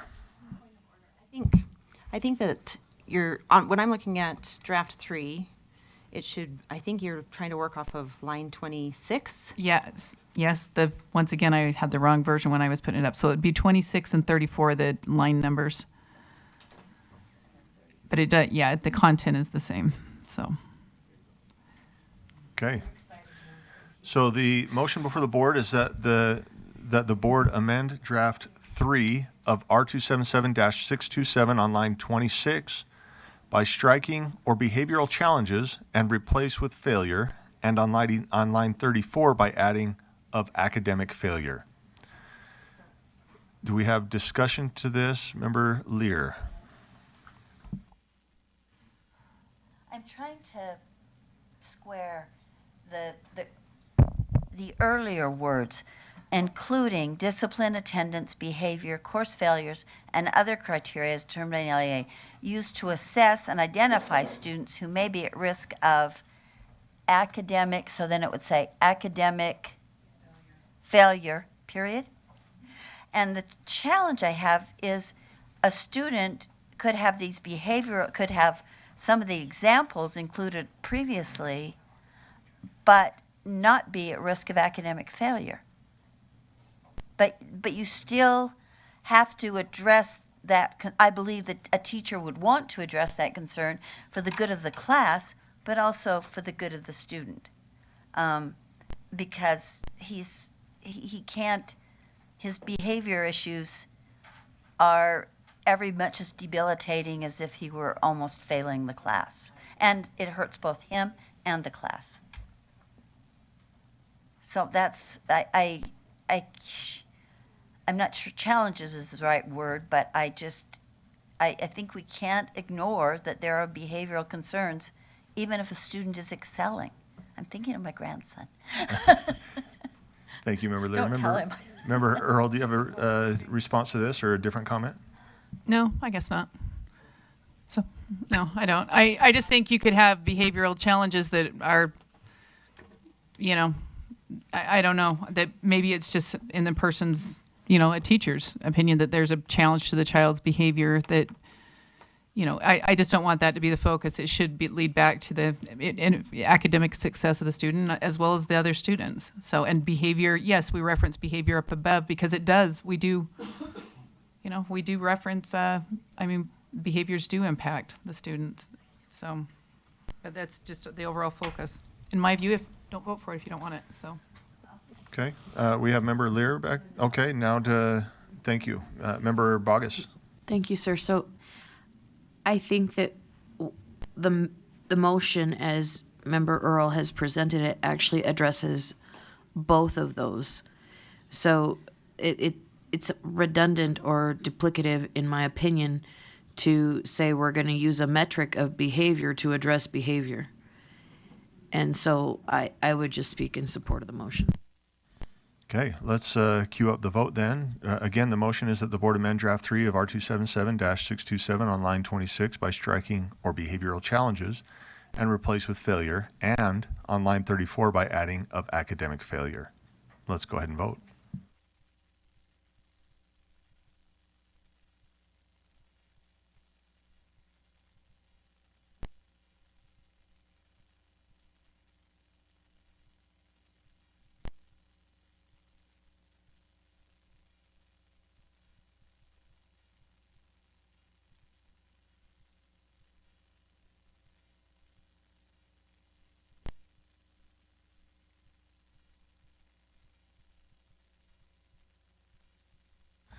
Member Hart, do you have a vote on this one? No, we don't. Okay. That passes 11 in favor, 3 in opposition, and 1 semi-absent. We have those in opposition are Member Reel, Member Kelly, and Member Lear. Okay, with that, back to Chair, or actually, we have an underlying motion here, right? So that was an amendment. So the underlying motion then is, sorry, it's not coming up on this other screen. Oh, here it is. Okay. Yeah. Okay, thank you. Yeah, Member Bollinger. Thank you, Chair. One of the things we discussed in our committee meeting is in code, it does state that the board will set what those thresholds are for an early warning system. The way our rule currently is stated is that we are delegating that to LEAs based off of evidence-based practices. As I've talked to a few LEAs, the concern is, one, if there are small LEAs that may not have the capacity or staffing to research and know what those are, not sure how to set those thresholds. And then number two, if we leave it always to the LEAs to complete that, they may have to go back to their board if they adjust or change that on a regular basis, which then adds an extra step or line. So with that, I've had conversations with Chair Carey and as well as with Deputy Superintendent Newey. And so I would like to make an amendment to the motion, and maybe you can help me with the language on that. The amendment I want to make is to still allow for flexibility of LEAs while still giving guidance to LEAs on what evidence-based practices are. There's a research, quite extensive research done by Johns Hopkins University that provides that. So I would say that the board approve R277627 Early Warning System Draft 3 as amended on second and final reading, and direct staff to create a USBE guidance document that provides evidence-based practices for indicators. And we can wordsmith that if we need to, Elise. So it would just be adding at the end, the board directs staff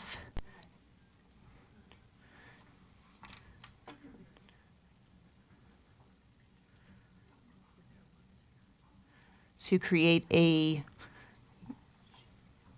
guidance document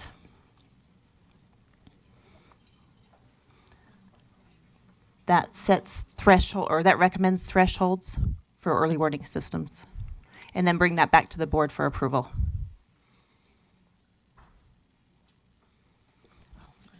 Let's just make sure that before we call for a second, let's make sure that that amendment is, matches your intent. Member Bollinger?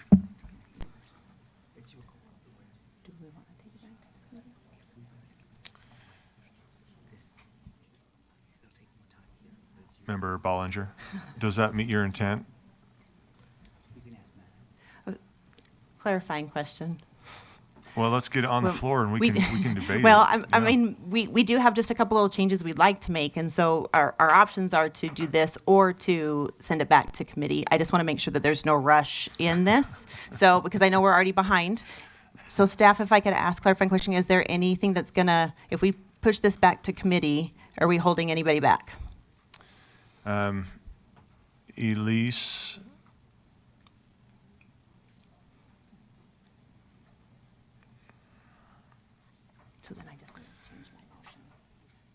So there's, I guess, we're kind of in limbo here, right? Because we have a potential motion that has not been seconded, so there's really nothing on the floor yet. So we're asking a question about a motion that's non-existent yet. Yes, so I guess the clarifying question on is that does that guidance document need to come back to the full board for approval or just to the committee for approval? If it went to the committee and then the full board. I would recommend that. Okay, that's why I just want to make sure I have the right language before we move forward. So let's change that language to bring it to the Law and Licensing to the Law and Licensing Committee and then the full board for approval. Well, we don't need to say and then the full board because you'll make that motion perfect. in the committee. So, and bring it to the Law and Licensing Committee. For approval, yeah. For approval. Okay, thank you. Okay, so do we have a second to that? Okay, we have a seconds to that. So the motion again is that the board directs staff to create a guidance document that recommends thresholds for early warning systems and bring it to the Law and Licensing Committee for approval. Back to Member Bollinger to speak to her motion. I'll I'll waive, Chair. I think I've spoke to it. Thank you. Okay, seeing no other lights, let's go ahead and vote. Member Carey? I have another motion. Let's go ahead and vote.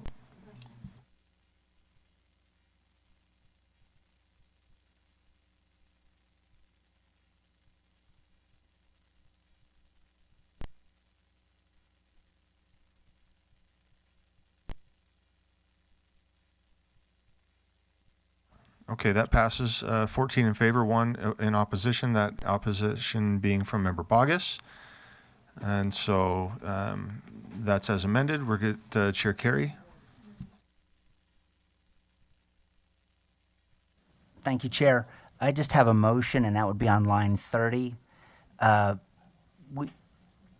the motion would be, and then I'll speak to it, but the motion would be, the language there is set thresholds for the early warning system in alignment with, and I'd like to insert USBE guidance, comma, and then. I'm sorry, Member Carey, I'm being reminded that she had made an amendment to the motion to approve, so we need to go back to the final, or to the, it brings us back, well, even still, we're back, and to the underlying motion as amended, but Vice Chair Carey, or Chair Carey is in order to make his motion.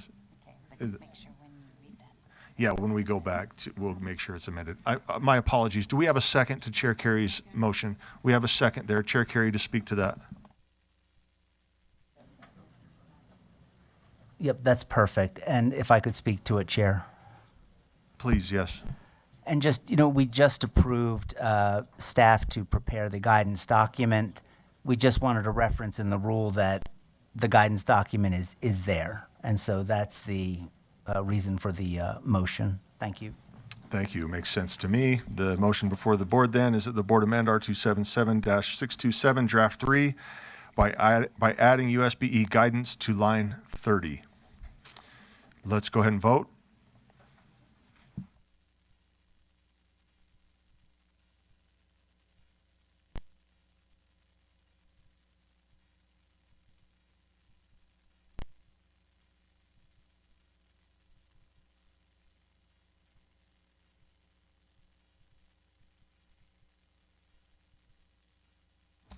That passes 14 in favor, 1 in opposition, being Member Bogus.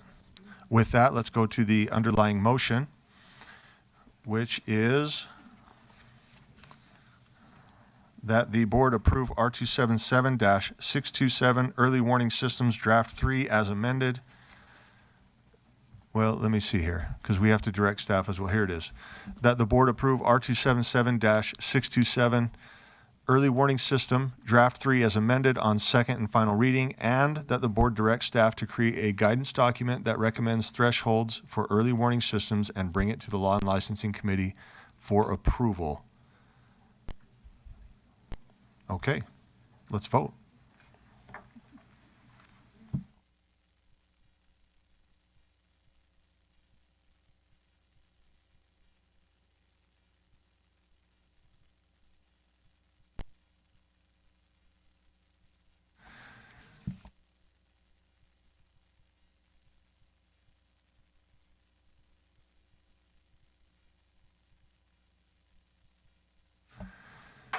Okay, that passes 14 in favor, 1 in opposition, that being Member Bogus.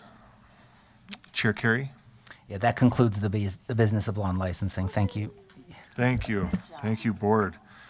Board members, we have, I know, not a time certain, but we've had our Reesa's representatives waiting for quite some time. We just finished agenda item 5. We've already done agenda item 6, so we're going to jump, if we can, and where is Deputy Jones? Is he in here with us, or he's probably coming right now?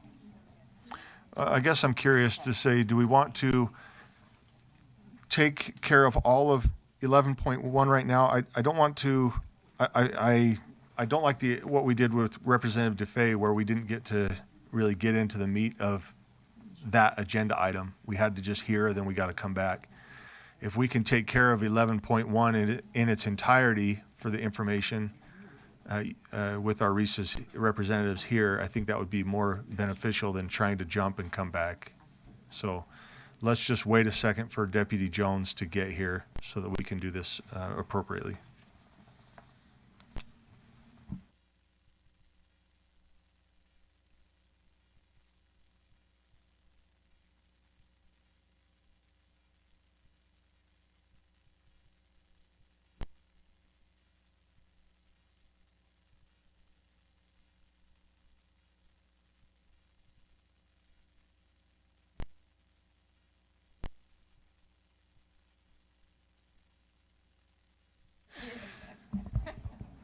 Yeah, my apologies, Reesa representatives. We were waiting for Scott. That's why this is taking so long. I'm just kidding, Scott. Whenever I can give you a hard time, I tend to. So we're going to jump, Deputy Jones, to agenda item 11.1. So if you'll cue us up and we'll get started.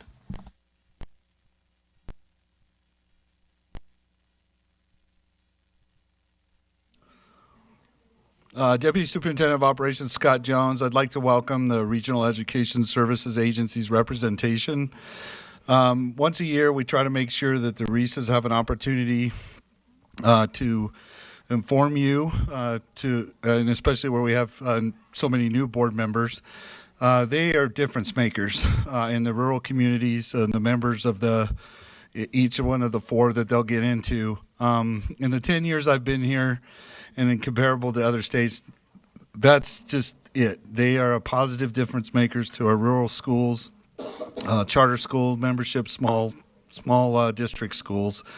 And this is our opportunity to present to you all the kinds of differences they're making. And then also by code, there is a line item that we have for the Reesas that we distribute the funding to them. So without further ado, Chair Hymas, if you'll recognize them and have them start the presentation, that's great. Please, yeah. Just two of them? There's many. There's four, but they'll go in the order that they do too, so. Perfect, thank you. Please, and state your name and what you represent. Good afternoon, respected members of the Utah State Board of Education. I'm Piper Riddle, Executive Director of Northeastern Utah Educational Services. Today I'm here to reintroduce the concept of Regional Education Service Agencies, or RESAs, in Utah. Established in 1969 through SB 3 Substitute 1, RESAs were created to support our 26 rural school districts, which are organized into 4 distinct RESAs. Who moves the slide? Is that you? No. Perfect. Next slide. Thank you. I'll do that. Okay. Each RESA is governed by a board of directors, which includes the district superintendents and charter schools in their respective regions. The leadership team of each RESA typically consists of an executive director, an office manager, a network engineer, and a technology trainer. Additional positions are added based on the specific needs of the school districts they serve.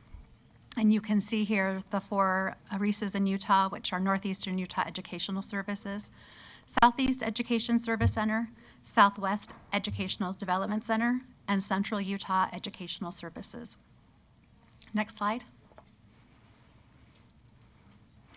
The primary purpose of RESAs is to assist school districts in providing cost-effective services and programs for students in rural Utah, ensuring they receive opportunities comparable to those in urban areas.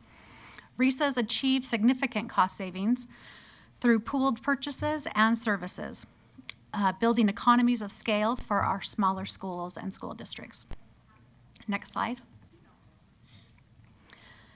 The mission of RESAs is to identify needs and provide educational services that support student achievement. They aim to bridge gaps in services to meet the evolving needs of rural districts, ensuring equitable opportunities for all. The guiding principles of RESAs are that every student and teacher deserves opportunities to learn and be effective. RESAs focus on providing opportunities in early learning, effective educators and leaders, safe and healthy schools, and personalized teaching and learning. They continuously adapt, encourage, and seek out the needs of the local education agencies in their region. Next slide. We have introduced new indicators to measure the effectiveness of Reesa's, including the number of professional learning hours provided, with a goal of 5,000 hours annually, the percentage of Apple completers in their third year receiving their licenses with a goal of 60%, the percentage of Reesa's LEAs adopting the Center for Internet Safety Controls with a goal of 70%, and the percentage of local effort matched to the Reesa's legislative allocation with a goal of 100% match. I'll turn the remaining time to my colleagues, our current board presidents, to further share information about each respective Reesa. Thank you, Mrs. Riddle. Hey, can we interrupt for a question? Is that okay? Before you pass it off, you've got the hot mic. Yeah, Chair Carey, go ahead. Or actually, the committee report is over. He's now board member Carey. Okay, barely. I have one question, and that would be, what are the current goals? Like it says that these are the new ones. Where were we at? Do you have those? Do you mean baseline data? Because we worked with USBE staff to create new performance measures that you approved, I believe, in November board meeting. I see. So And oh, go ahead. I'm Go sorry. ahead. So these represent the new measures. Understood. So there not be we may not have been tracking the number of Apple completers before. Correct. Okay, thank you. We do have some of that information, but No pun. It wouldn't be apples to apples, so don't worry Okay. about it. Okay. yeah, Thank you. no, thank you. Thank you. Thank you. Let's keep going. Well, good afternoon. My name is Paul Sweat. I'm the superintendent in Wasatch County, beautiful Heber Valley. As I got up and was preparing to come down this morning, it was such a beautiful day. The sun was shining. I almost opted to saddle my horse.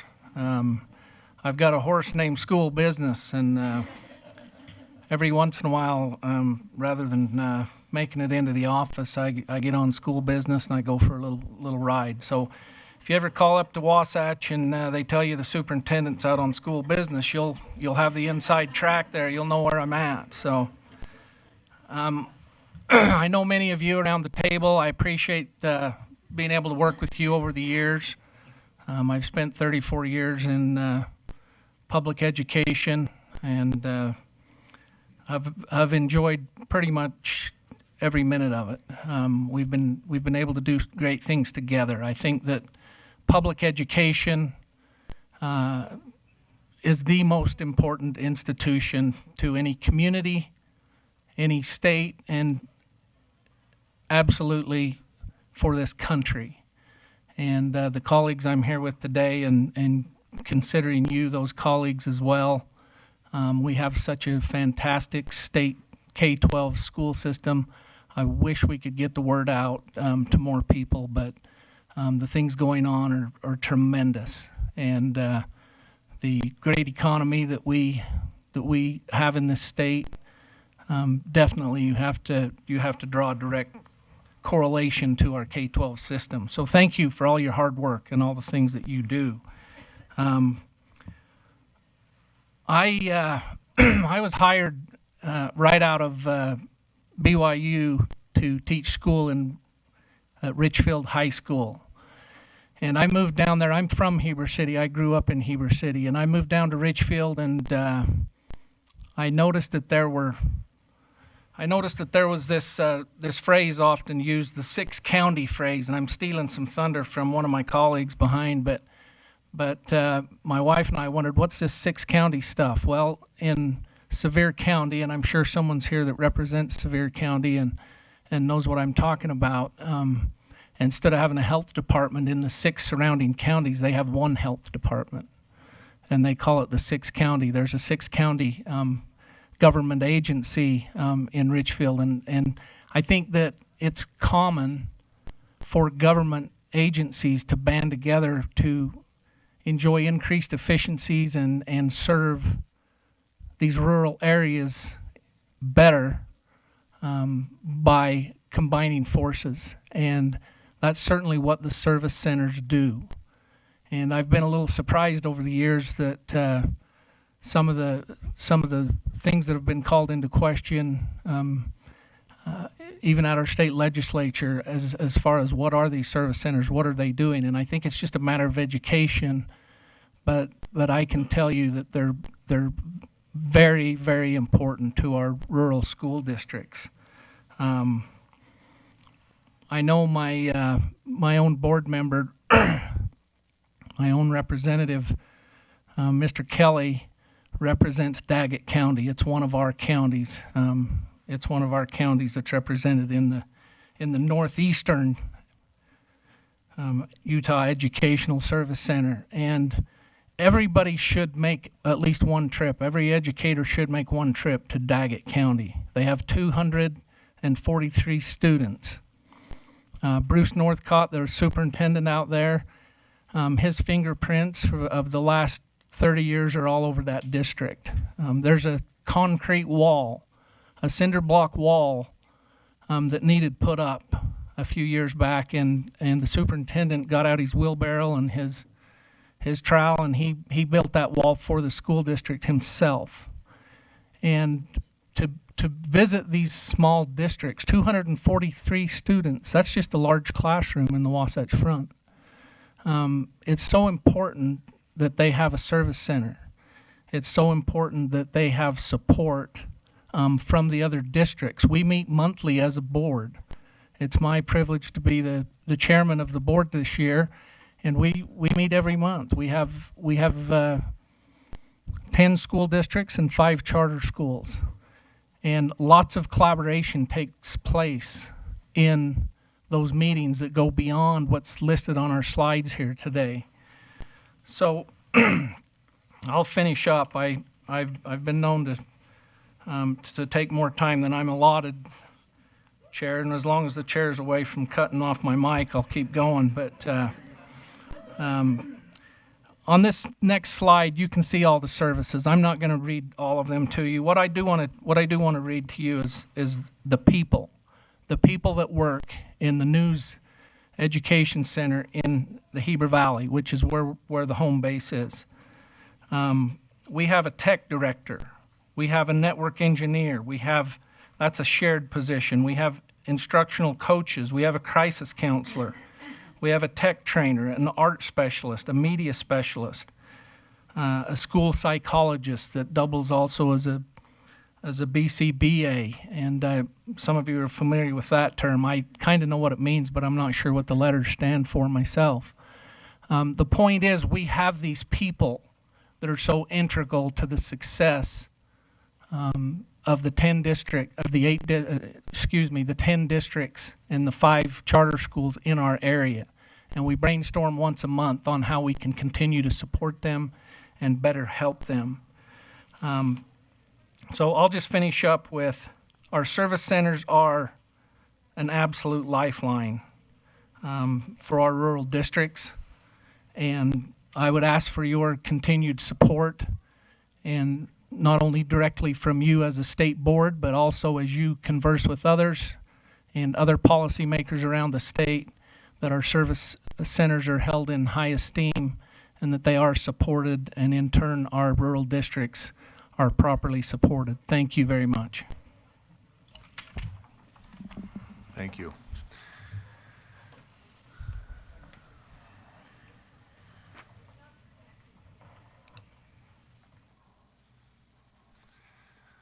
Please, if the two of you will state your name and who you represent, and we'll keep going.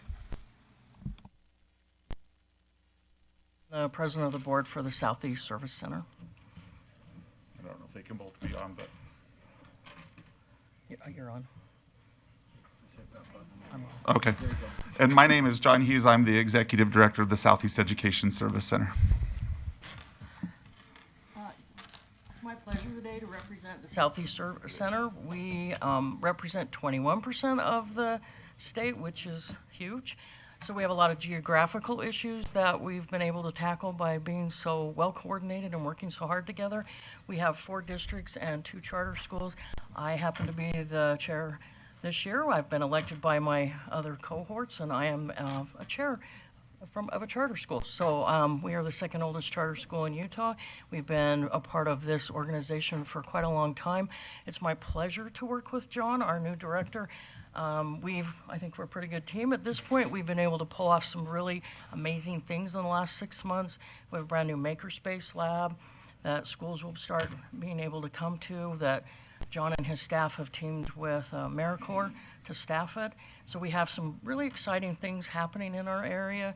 We work a lot with the Navajo tribe, so we spend a lot of times in their schools, and we've done some pretty culturally sensitive trainings with them and taking care of their teachers and helping them to be able to pass the appeal process and do some of the other things that they need to do to be able to serve that end of our state. So we are very happy to be here. We have the exact same presentation everyone else does. I think some of the same things are happening at Reesa's, which is great. We have, every one of us have a little bit different of approach. Ours is, we travel quite a bit to each other because it is such a distance for all of us to travel. We have a very active board who spend a lot of time helping John and helping all their staff. We, as the Reesa Center staff, they've been able to get into pretty much all of our schools this year. Particularly the tech people come and they represent us on all of the state boards, and then he's able to come back and keep us all pretty up to date on all the stuff, because it's a lot for all of us in that end of the state to keep up with. So we've been pretty impressed with their staff this year. So that's our presentation. Thank you. Do you have any questions for us? Any questions? We do have a question from Member Bogus. Thank you, sir. With the chair's discretion, I think I have 3 questions. You used the language come to versus go to. Are kids missing school to come to the SU? Do you want me to? No, they won't miss school. They're either, right now we haven't set anything up. We're still working on it, but in coordination, there's after-school programs that can bring students. And So when we set up the makerspace, we worked with AmeriCorps to. Oh, it's on, sorry. It was red still. Yep. What we did is when I was applying for the grant, I reached out to the superintendents who make up my board, and I said, here's what we would like to do. We're housed in Price, so Carbon and Emory counties would have access easily to it, but we also purchased materials that would be easily portable that we could then take to our other 2 districts that are a little bit further away from the service center itself. So our goal is to have equitable services. We have a integration specialist that lives in our southern region and is able to service those districts easily, and a tech that lives in our northern half that is able to also service. So we're really looking at how do we equitably ensure all districts have the support and staff. We have an early learning coach in the south and one in the north part of our region, so that we're providing equitable services to those districts. Okay, and I have one other question. So I believe it's slide 7. It says examples of services provided, and it says endorsements and certifications. Are you training people in these endorsements, or does your staff have these endorsements in order to deliver services? So currently, right now, we are offering an ESL endorsement through the Service Center. We work in coordination with SUU, and then I have teachers that actually work in the Q's region, but they work in several of our regions, but they're certified teachers in those programs, and they teach those classes, and then the endorsement is awarded through SUU or UVU, whichever institution we're working with.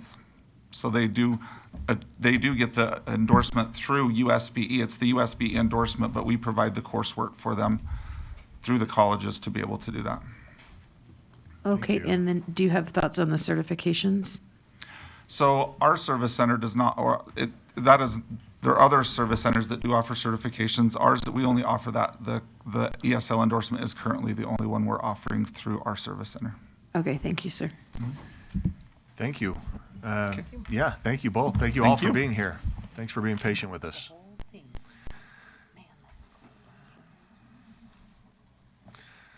Okay, just push those buttons. Again, if you'll state your name and who you represent, that'd be helpful. Good afternoon. My name is Joby Wright. I'm the Executive Director of SEDC, which is the Southwest Education Development Center. And I'm David Long. I'm the Superintendent of the Beaver County School District, Beaver County being the best kept secret in Utah, and I can't tell you why. Lots of reasons. Anyways, and currently serving as the president of the SEDC board.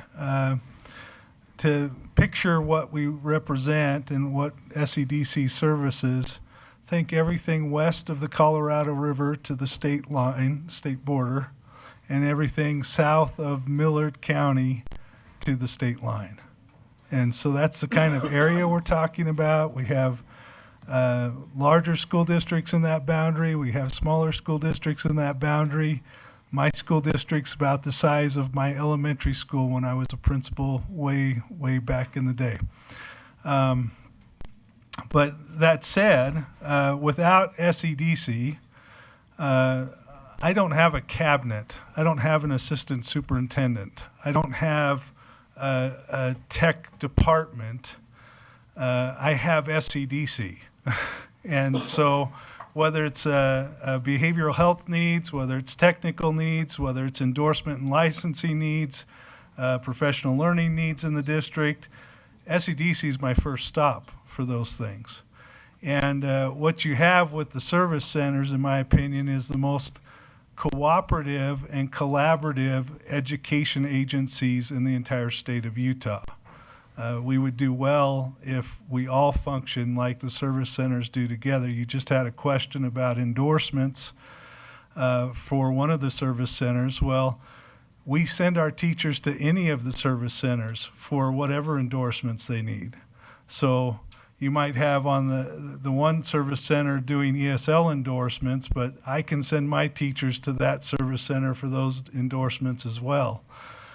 We have endorsements through our service center. I have a library specialist. I would not be able to keep up with the instructional materials policy without the SEDC librarian watching over that and alerting us when we have a book in our libraries that needs to be removed or things that need to be paid attention to. So lots of those kinds of things happening.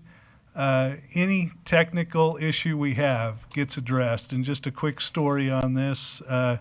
We were having trouble having a secure way to send student records. And we have standards we have to meet when we send a student record. So to electronically send a student record's no small endeavor.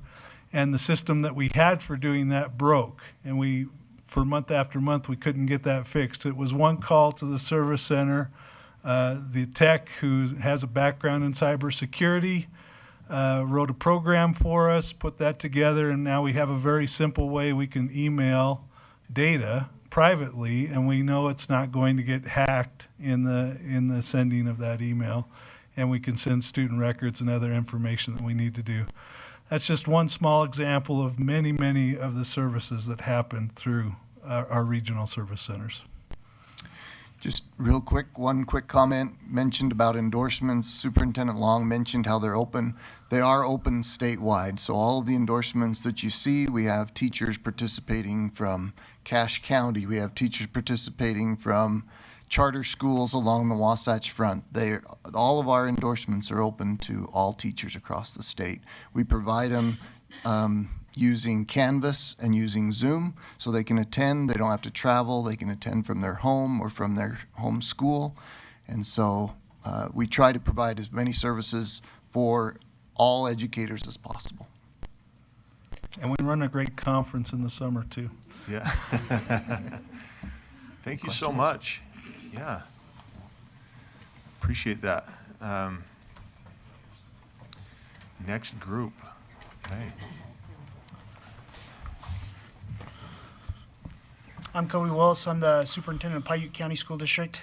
Paiute County is an awful place. You should never go there. Everyone's working all the time. Everyone's out on work business, school business, and so yeah, you don't need to worry about that. But we're in the Central Utah Educational Services region. There's 7 school districts in ours. Rather than listing off all of the services that our service center provides with our 2 slides here, we just decided to go a little bit more in depth into just 2 of what we did. And we wanted to, the legislature's asked at times to see examples of local ideas, collaborations within the service centers that we did on our own. And so these two positions that we're highlighting are positions that we created in our region that was a local need, and we're contributing 100% to create these positions. So the computer repair technician that we have in the Q's region, our whole region uses Apple devices, and for those devices, if we want to repair them, we can either get a technician locally, we can buy warranties on all of them, or we can do what we've done with getting a technician for the entire region. Obviously, if we got a warranty for all of those devices, it's over $500,000 as shown on the slide there. And if we tried to hire a technician in all 7 districts, it would obviously be substantially more. And so we save over $500,000 a year by having a local repair technician in that regional office. Makes it so that a service can be provided that wouldn't be able to be provided otherwise in our tiny districts. Even though we're connected by land, our little districts can feel like they are an island, and the service centers help us feel like we are connected to the rest of the world. The second example that we have on there is our school psychologist. There's no one with a school psychology degree in Paiute County. The word doctor is something you just don't hear in Paiute County. There's no one with doctorate degrees really there. And there's also not tennis courts, golf courses, or anything like that either. And so a school psychologist services in Paiute County would be really difficult to get if we weren't able to participate in a consortium to get those. And so Cheryl provides those services for the entire region, and it's a great benefit to all of us because most of the districts couldn't get a psychologist or couldn't justify the expense of a full-time psychologist individually. So those are just a couple of the services. Oh, and I just wanted to, we wanted to make sure we said thank you. We were able to get Cheryl in part with help with a grant through USBE to get her the degree, to get her licensed so that we could have a psychologist. Even doing it as a whole region, still getting someone licensed in our rural area was still kind of a challenge. And so we are grateful that USBE helped us get that done. And then I think we would open it to questions. So. Any questions? We have Member Lear and then Vice Chair Wood. And I don't really have a question, except you guys stole my thunder, because I think this is the best example of what Reesa's can do, what regional services centers can do. I'm a city girl, born and raised in Salt Lake, so I wasn't super familiar until I started working with the outlying regional service centers. And this example of, especially the part was they came up with the idea, and then they couldn't, still, as I recall the story, I'm probably embellishing a bit, but they couldn't find even anybody who'd take the job, so you had to recruit somebody who you help pay her tuition. And talk about a good grow your own example. You then created the position, and you all benefited. And I wish you could do that, 10 times. And because it brings people into the system, the public education system, plus it benefits you. And I could not be a bigger fan of regional service centers. I think you're so efficient, given your size and your limited resources. So thank you for the work you do. Chair, if I may. Sure. Jason Straight, Director, Central Utah Educational Services. Just to address Board Member Lear, this has been so important, the psychologist program that USBE has ran through BYU. We did not have a single school psychologist in the entire Q's region at the time that the program started. We were able to, and we advertised and we tried multiple times to bring a school psychologist in. We just couldn't. People want to stay where they're at. We recruited Cheryl, hired her, and she's been in the position now for, I want to say, 7-8 years. And North Sanpete School District has been able to apply to the program. They now have a school psychologist. South Sanpete has applied. They now have a school psychologist. Each of the districts now have been applying and sending people that they have recruited in their communities that want to be part of their community And because it is an online program, those school districts now have school psychologists. Now Cheryl, she heads up all the testing and oversees the education evaluators, and we purchase all the testing protocols, all of those items for the entire region, allowing these other school psychologists to do the work in PBIS, MTSS, and behaviors and those types of things. So it has been a very vital, our partnership with USBE. Thank you. We have Vice Chair Wood, Superintendent Dixon, and Member Davis. I also don't have a question. I just wanted to thank you for coming, and thank you to see the partnership between our public, the traditional districts and the charter schools, I think is amazing. And I was talking to a former board member who served in Member Green's area, and she said that your meetings were the best meetings she attended ever, to have you all in one place. She said it was so easy to listen, to learn, to understand your needs, and to better represent you through those meetings. So I'm kind of jealous that there's like one meeting that you're all together. So thank you.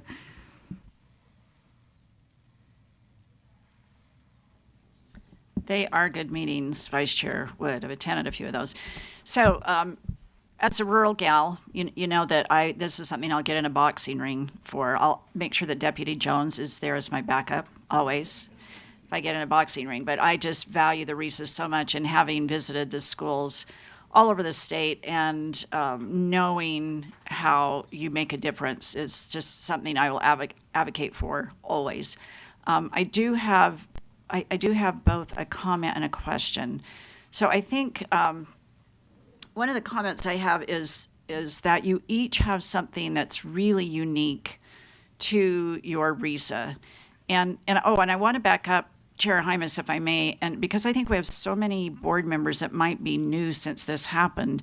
They used to be regional service centers. And so the 4 directors came to us, and how long ago was that, Jason? That would have 7 been years ago? 2018 with Senator Hilliard and Representative Last. Okay, so Yep. 2018, we worked with the board to turn the centers into agencies, and that might seem like a subtle thing, but at the time, a regional service center, they were completely reliant via code on getting just a line item, and it made it really tricky when the board received money for grants to put them into centers. It wasn't like us being able to disperse money like we do to schools. We could not disperse money to agencies. So now when we get a grant, we actually have the ability in turning them into agencies, regional education service agencies in code.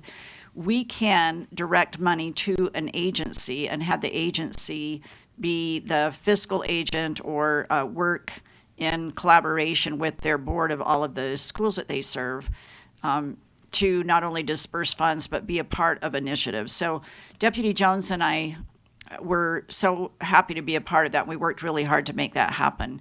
So that was a not so subtle shift 8 years ago that enables us to do some things we can do today. So I wanted to make sure that you all as a board were aware of the difference between that if you hear about centers or BOCES or things from all over the country.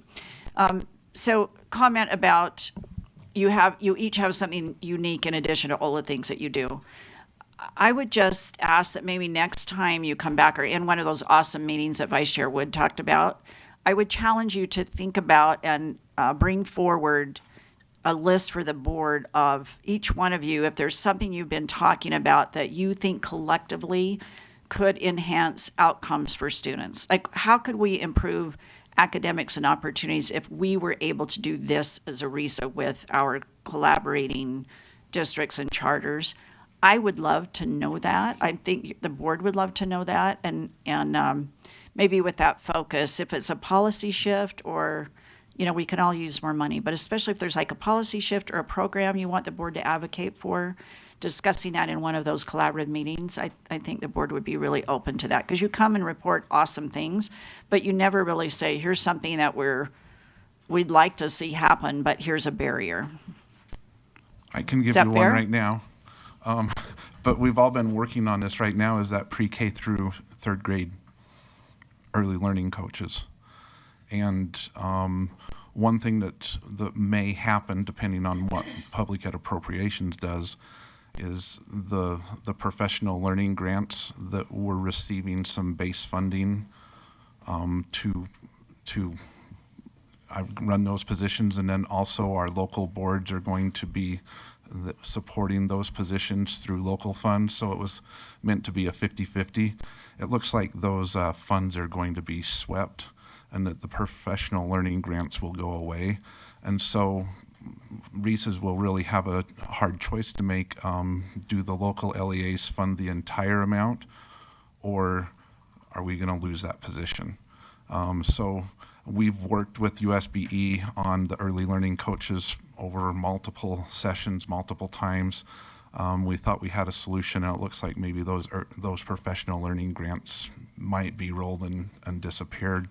So if we could work with the board to find a way for those to continue, that would be very important for us, because those early learning coaches have had a dramatic effect on our school districts and the schools that they're in, working with teachers, providing coaching and learning. Thank you. Member Davis. Thank you for all the good work you did. I was here in 2018, and all of you were very patient with me, trying to wrap my head around all of this and the major shift. And I look back and I think, oh man, they were so patient with my millions of questions. I also just want to say for the public, when you've said it a couple of times, you really needed to get a school psychologist. I just want to make sure people know school psychologists spend the majority of their time doing legally mandatory testing for special education.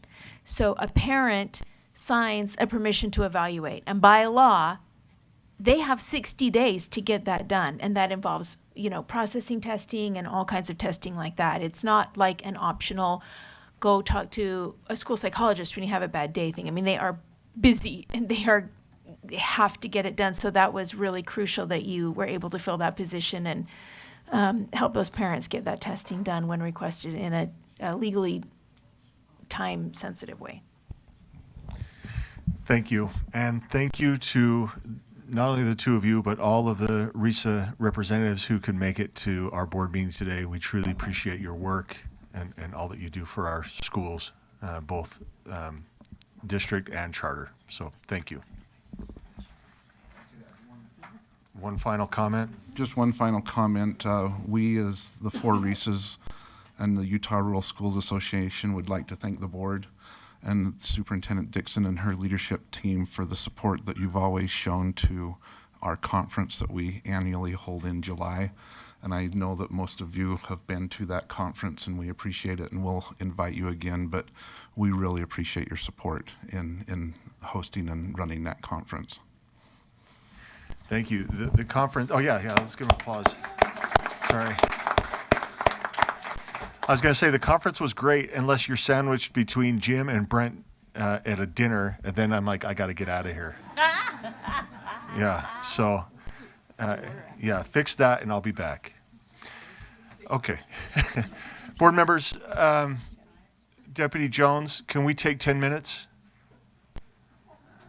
You can take as long as you want. So nothing clears the room faster than you saying Scott's going to give the monthly budget report. So can you be done by the time we get back? Yeah, I want to thank my Reesa friends for staying around for the monthly budget report too. So thanks a lot. Yeah, thank you. Board members, we'll take 10 minutes. We'll be back. Thank you.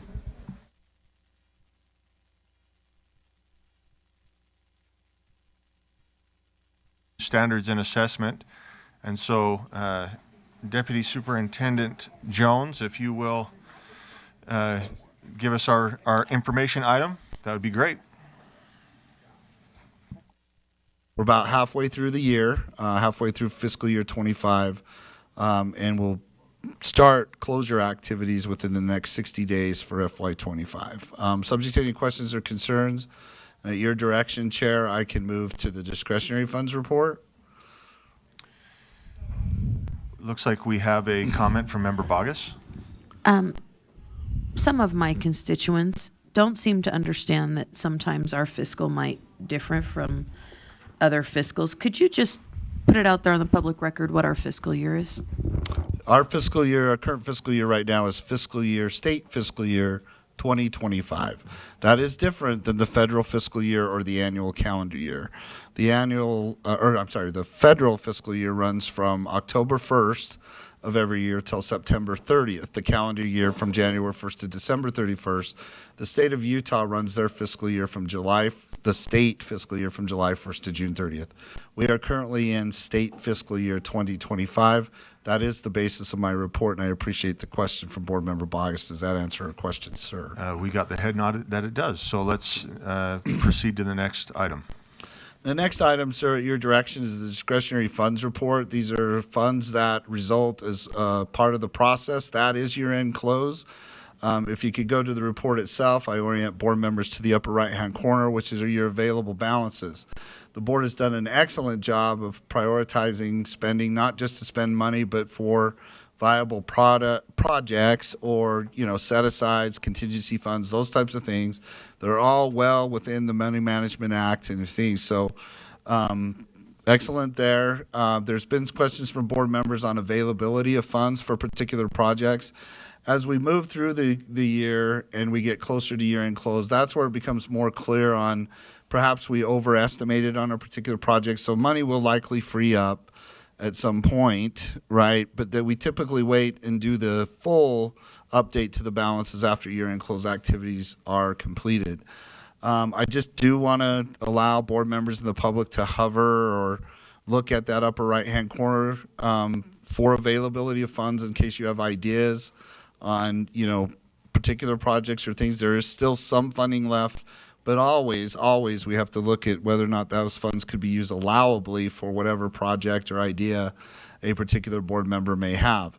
If you look at the full body, if you'll expand out and just look at the full body, the main portion of the report tracks each individual project that the board has approved, the source of funding, i.e. state funds, federal mineral release, and expenditures to date on those particular projects. Subject to any questions or concerns, that completes the discretionary funds report and my overall update to the board and to the public on the fiduciary position of the Utah State Board of Education, Chair Hymas. Thank you, Scott. Thanks for your brevity as well. We do have a question by Member Lear. Okay. And this is just remind me kind of questions. Through First the of chair. all, is that okay? And may I speak to Scott? Is that okay? Please speak to Scott, yes. Thank you. I'm trying to remember, is the success sequence in the girls and boys in Utah or the family studies research? They're all each individual projects, Chair Hymas. Is that the question, or? I'm just wondering where What- where if they that's are in the what process? If we took that out of the discretionary funds. I'm just trying to Yes, we remember. did. Yes. Okay. Yeah, the that was answer is just- yes. Yeah, I'm just like I said, refreshing my recollection. Right. And the second question I had is it the discretionary funds that are used to pay for the board member compensation? Is that right? Also, no. No, Deborah's ma'am. shaking her head. No, ma'am, through the chair. Okay. And that instead that comes from. From your budget, from your actual budget. Discretionary funds are carry forward funds as a result of year-end close activities. Okay. They are one-time in nature. Your funding for your payroll / the question asking, the board member Lear is asking through the chair, is sustained by your ongoing budget, which is a separate fund from what we call the discretionary fund. And so, reflecting back to your comment about the fiscal year. Yes. These will need to be spent by June 30th. Is that right? Chair, through you for her question, the answer is these are what are called non-lapsing funds. So technically, no, there's not a requirement per se. However, it is in the best fiduciary interest to execute the funds that have been provided to us, that have been identified as excess, and to do so within that fiscal year. So. Thank you for those reminders. Yes, That's yes, really ma'am. helpful. No, I appreciate the question. These are good. Thank Good you. for the public too. Thanks so much. Thank you, Chair Hymas. That concludes, sir. Unless there's any other questions. I think that's it. Okay. Truly Thank you, sir. appreciate it. Thank you. Okay. Board, let's jump to standards and assessment. we're going to turn time over to Chair Earl.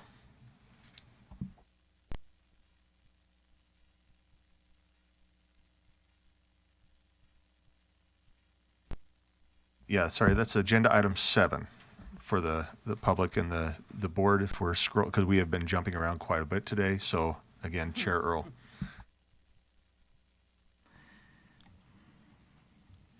Thank you. We have a couple of items coming out of standards and assessment. The first one is item number 4, which is our CTE, the FACS, which is, what does that stand for? It's our exploration course, and we held on one course, and last month we made some amendments to that. We asked for some revisions to it, and our staff members went out to the field. They got some feedback. They took feedback from the board members from December, and that's what we have coming before us. I don't have a knowledge of any amendments, but if there are some, maybe there's some out there. I just don't have any knowledge of that. So the motion before the board is that the board approve the CTE course FACS, FCS, Exploration Course, Standards, Draft 3. Thank you. The motion before the board is that the board approve the CTE course FCS Exploration Course Standards, Draft 3. We have Member Bollinger. Yeah, go ahead. Thank you, Chair. I have a question, maybe directed more to staff than to the maker of the motion. Just curious, is this one of the courses that is funded with the CCA funds? CTC? Okay, it's not.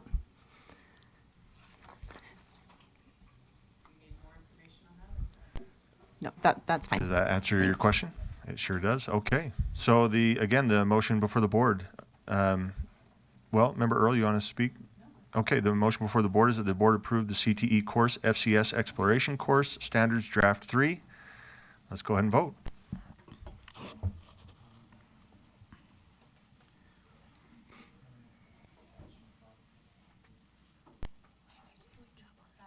Thanks.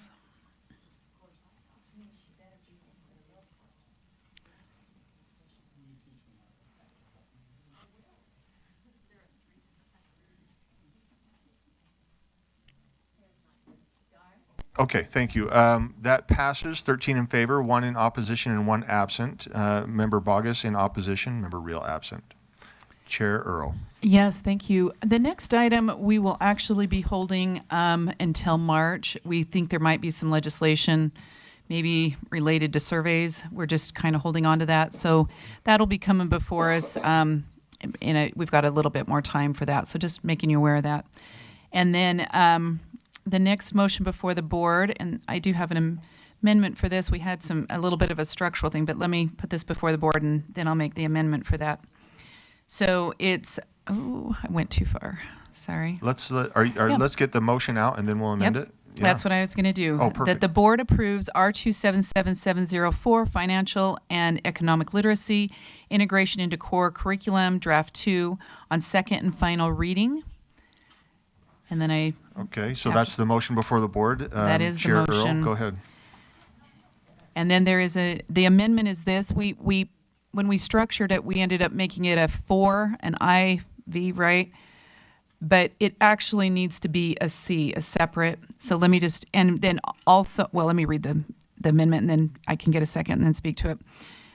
So it's to insert on line 94 a C, and then it would say include financial and economic literacy concepts required by subsection 53E 35005 1B and the success sequence principles in course standards development.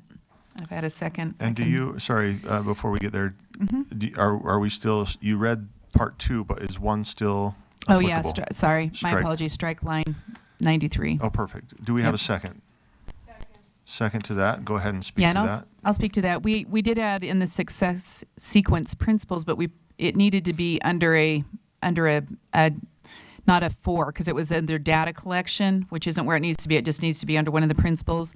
The other item added here is there's a list in the code of the things that need to be included. We felt that needed to be part of what the task force was looking at. Make sure that list is included in that. So that's the 2 provisions there. So. Thank you, Chair Earl. So the motion before the board is that the board amend draft 2 to strike line 93 and insert after line 94, C, include financial and economic literacy concepts required by subsection 53E-3-505, section 1B, and the success sequence principles in course standards development. Member Bogus. So I'm looking this up right now, but could someone define for me economic literacy? Is it in the code? I see a head nod. I don't. Is it defined in code? While somebody is looking that up, can we go to Member Davis, or do you have a follow? No, that's fine. I just don't understand what that would be. Sure. Let's get some questions there, and then. Oh, we have it? Okay, we have an answer to that. So, please come forward and respond.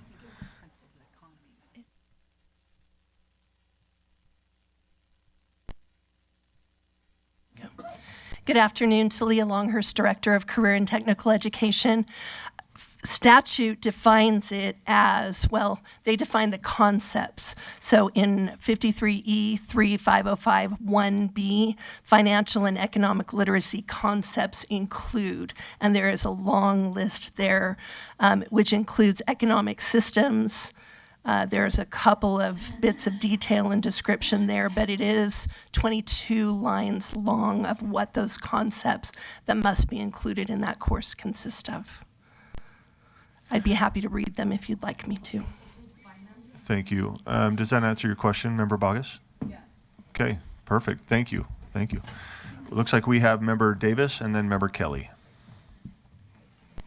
Oh, I was asking Vice Chair Earl, and probably shouldn't have done this beforehand, but I am thinking that when it says we're going to add the success sequence principles in the course standards development, and I think in any case like that, it's best to put the principles themselves and not write the words success sequence, because those principles may change.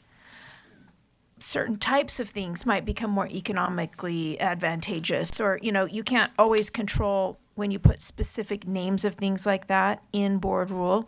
So if we choose and list the principles of, I agree with the principles, but I think we should list them out. But we have it defined. Success sequence is defined, so it's not.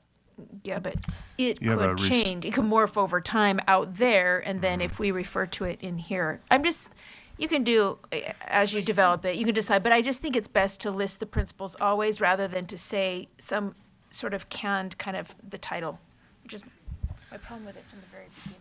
Thank you. I do know that Google never forgets. So if we put success sequence principles according to as defined in 2025, I don't know. I don't have a motion here, and I don't know if you have a motion, Member Davis, or if it's just yeah. So I appreciate that. Member Kelly. Yeah, I was just going to respond to Member Bogus's question. Generally speaking, financial literacy is going to be more your personal finance concepts, whereas economic literacy is going to be more broader economic concepts, supply and demand, capitalism, things like that. So I think that's just the difference between those two. And then the success sequence, we do have them listed 45 through 49, right? So, but in the standards, I think I disagree. I mean, I actually agree that when you're putting things into the standards, just labeling it, teach students the success sequence isn't specific enough for teachers, because there may be various definitions of success sequence. So if this board sees those three elements as being the success sequence, we should list them in the core standards. Okay, thank you. So without any other motions on the floor or presented, the motion before the board is that the board amend draft 2 to strike line 93 and insert line 94, insert after line 94, C, include financial and economic literacy concepts required by subsection 53E-3-505, subsection or section 1B, and the success sequence principles on course standards development. Member Brinton. I am just curious, and maybe can I direct this question to staff, Chair? I was wondering about lines 75 to 77, where it talks about making online resources available to teachers for financial and economic literacy education, including modules with interactive activities and turnkey instructor resources.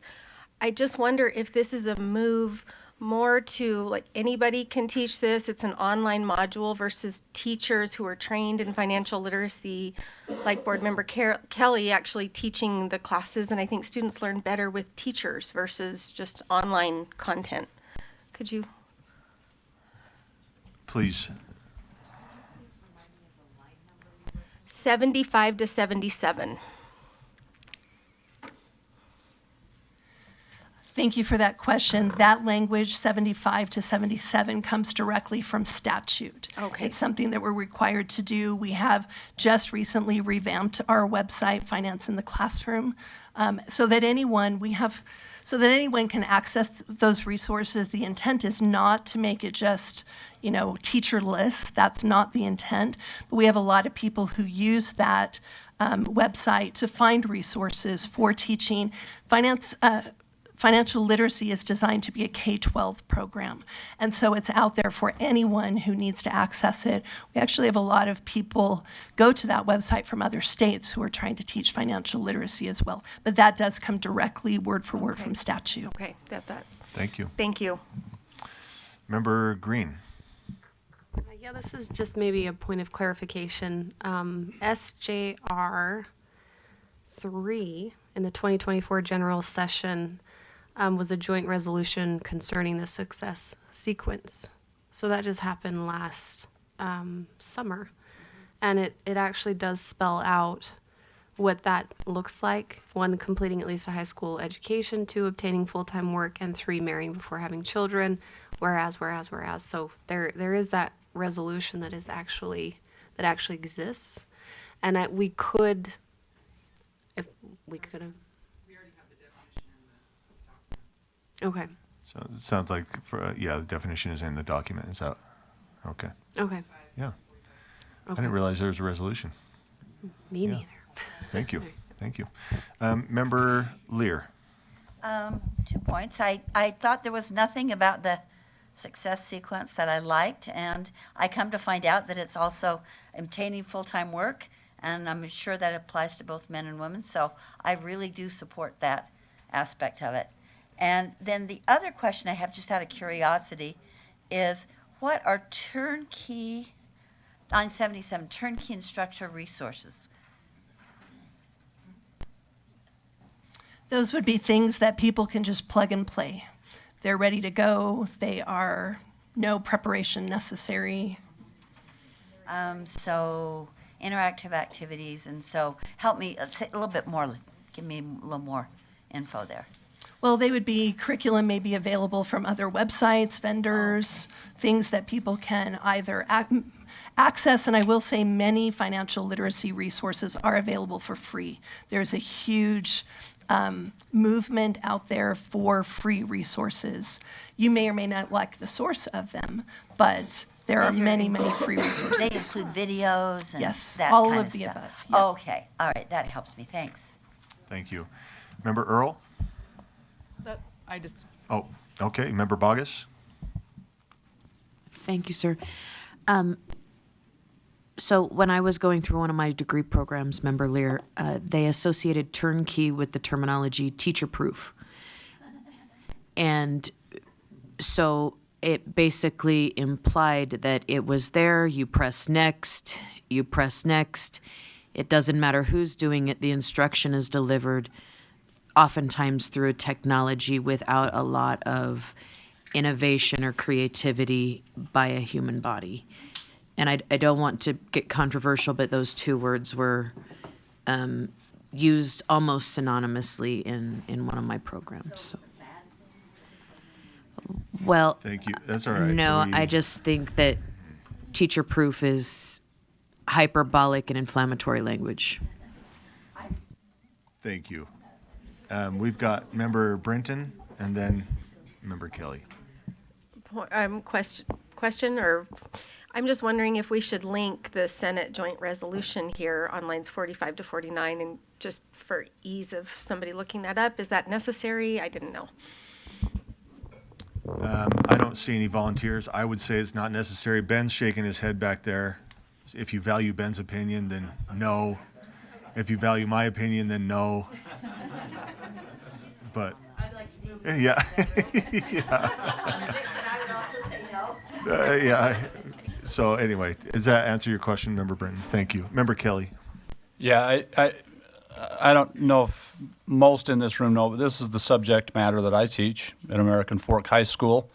And I actually engaged with Auditor Dougal. We conducted an audit on financial literacy at the 10-year anniversary of the subject. And one of the biggest things that we found lacking for students and student learning was a qualified teacher in the classroom. It's not a subject where you go and get a major to teach the subject. And so a lot of schools will piece it together. We found in our report that we did, we found one school that had 12 different teachers teaching one course, you know, and it was completely ineffective, right? But I know that the staff here at USBE has worked pretty hard with, finance in the classroom to create scenarios where if you have a situation like that, where a school principal's not taking the subject matter seriously and hiring teachers that really, quite frankly, are not qualified to teach the class, there's at least resources that they can turn to and have that available to them. So, yeah.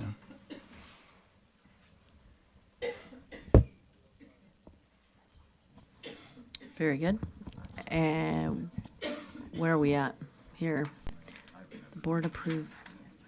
All right, the motion's been made. Did we have, help me, where are we at? Oh, I'm sorry, member. We're going to vote if there's no other. Yeah.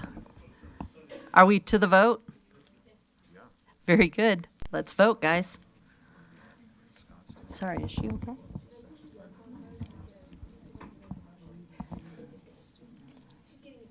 Is she okay? Okay.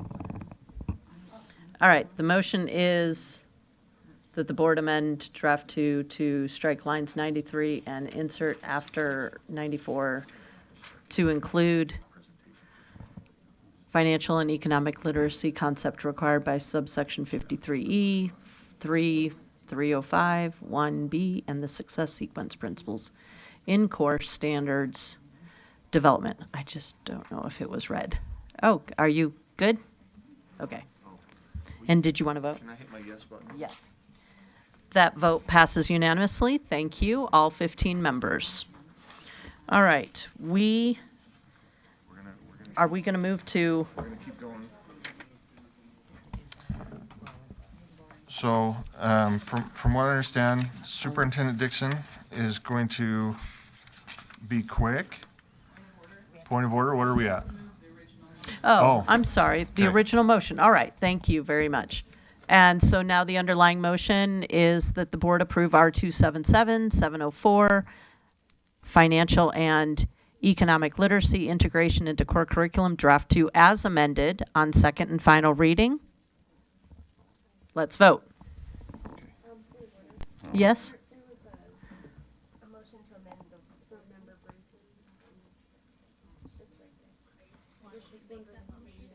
Oh, are you? You have to make it.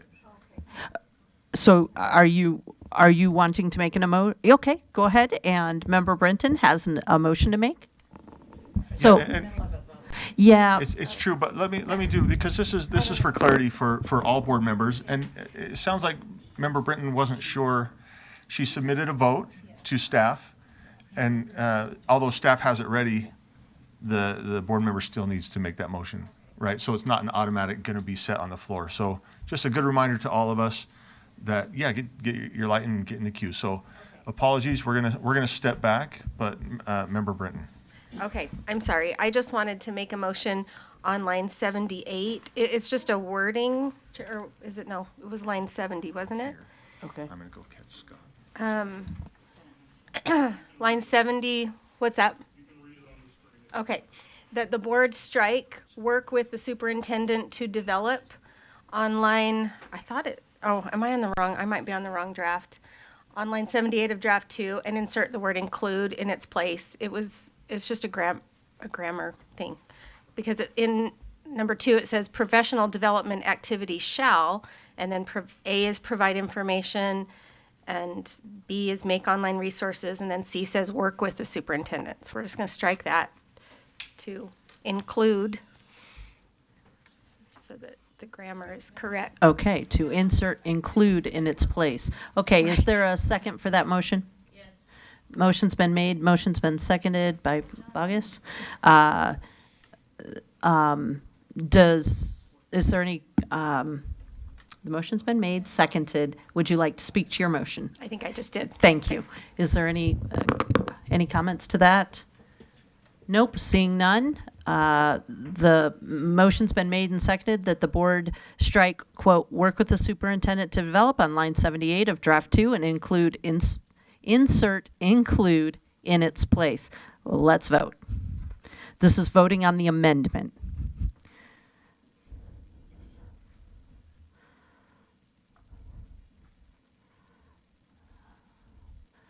Who else are we missing? Okay, with Chair, that passes unanimously 14-0 with Chair Hymas not voting. Now we go to the underlying motion. And that motion is that the board approve R277-704, Financial and Economic Literacy, Integration into Core Curriculum, Draft 2 as amended on second and final reading. Please vote.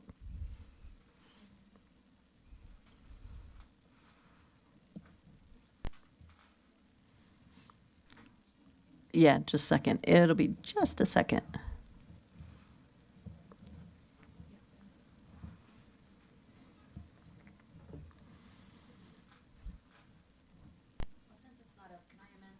No.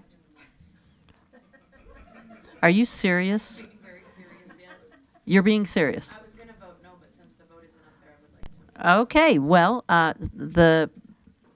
what is your amendment? I would move to strike the language work with public, private, and nonprofit entities from line 68.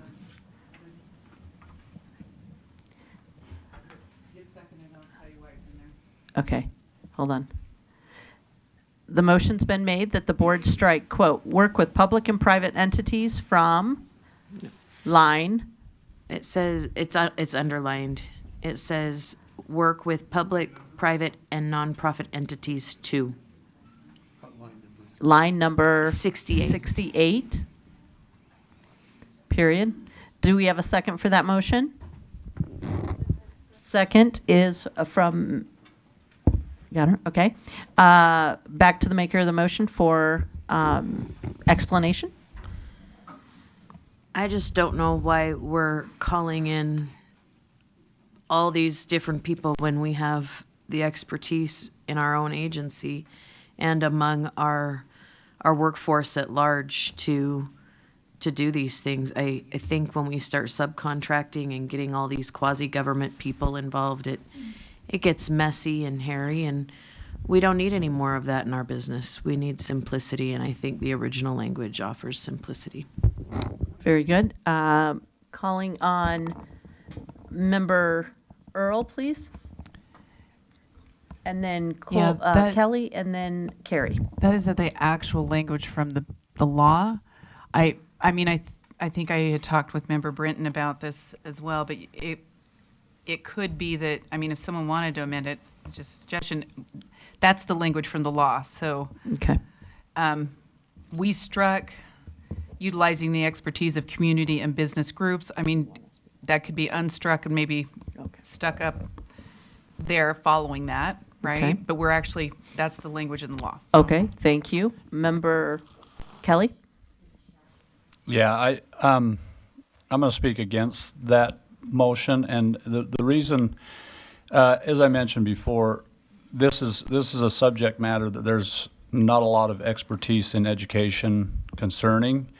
This is no knock on USBE or anything of that nature, but I think Superintendent would probably confirm that in a lot of cases we're taking an English person and having them oversee financial literacy, or we're taking a math person and having them oversee, and there's and so what has happened in this subject matter is that we've utilized a lot of experts in the business world, in the banking world, in nonprofit organizations that have helped to train teachers, helped to bring teachers up to speed on the subject matter, and so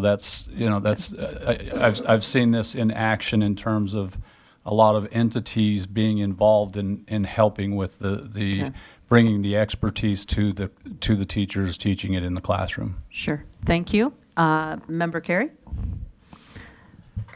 Thank you. And if I could just direct this to staff, we just talked about all this information that is out there that is being provided by third-party providers for free. Would this particular language prevent the superintendent and USBE from using that turnkey information? If you can answer that. Okay. Would you like to answer that, Superintendent? I will defer to Director Longhurst, but I will say that this financial literacy came from the banking industry. This goes back to Member Kelly's point. It was when the law was enacted. When you get up there, Member Carey, you hang on to a few pieces of history. So I do clearly remember this, brought to us by people interested from the banking industry, financial industry, and Director Longhurst and her staff were every content area that we have in career and technical education, and this includes financial literacy. There's an advisory group made up of people from industry, and they work with staff to keep current materials current. So you can find anything on the internet for sure. But this is a way to feel like there's a collaborative with people right in our own state who feel very passionate about this. So how did I do, Director Longhurst? Anything you'd add? Do you have anything that you'd like to add, She's trained Director? me well. Okay. Thank you. Very good. Member Bogus? Thank you, ma'am. So I appreciate Member Kelly's comments, but to me there's a difference between what he spoke about and the language that's on the board. There's a difference between a banker and a, quote, public, private, or non-profit entity. Those are two, the dichotomy there is very real. So if without objection, I would go ahead and amend my own motion to leave those words there and to add the language that teach financial education to the end of it. To the end of public and private entities, or? So it, so it says in draft 2, it says the superintendent shall work with public, private, and nonprofit entities, and then add the language that teach financial education. Okay, while they're typing it in, I just want to thank the tech folks for this wonderful solution. You have no idea how it changes my life. You Our all lives. look more comfortable today, Vice Chair Hart. Yes. I have noticed that our chair no longer has a red face or an injured neck. So, shout out to our tech folks. They are problem solvers. All right, does that reflect your motion? That is yes. a motion that the maker of the motion amended herself. Do we have any objection to that? Seeing no objection to that, then that is now the motion. Is a second still a second for that? You'll second it? Okay, so it's made and seconded. Do we have speaking to the motion on this? Member Kelly. Yeah, in the financial world, private would be a bank, nonprofit would be a credit union, right? Okay. I mean, it's really that simple. So we're working a lot with banks and credit unions in this subject matter to gather information, resources, training, and other factors. So Okay. nonprofit entities would include your credit unions. Yeah. Did I, I hear an AAG's voice. Oh, okay, thank you. I know that I'm running roughshod for Robert's rules. Does that still reflect your? I think that's, Nonprofit is not my language. Nonprofit is presently in line 68. We're trying to get clear about what you want with that term. Well, my understanding is that it's in the code. Somebody said, we can't change this, it's codified. right. Public But- and private is. Does it have nonprofit? Yes. It does, okay, that's what I thought. Oh, it does. So what do you want to leave in and what do you want to take out? Just press Control Z.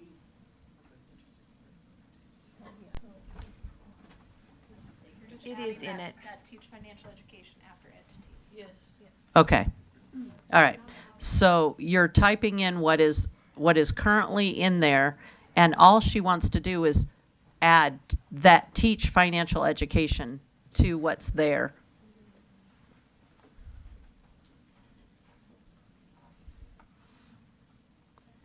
There. Is that accurate? Okay. And is the second remaining with that? Okay. All right. So the motion is that the board, I've already read it. Yes. Hold on. Member Davis, then Member Green, then Member Lear. I'll speak to the motion because that is also in the code that teach financial education. So it includes working with public, private, and nonprofit. It says that teach financial education. It also says that are interested or have interest in blah, blah, blah, a bunch of Okay. other stuff, but I think that's enough that teach financial education. That's the crux of Okay. what I think then goes on to all the So you're other stuff. speaking in favor of the motion. I'm speaking in favor of the Thank you. Member Green? Maybe to the maker of the motion.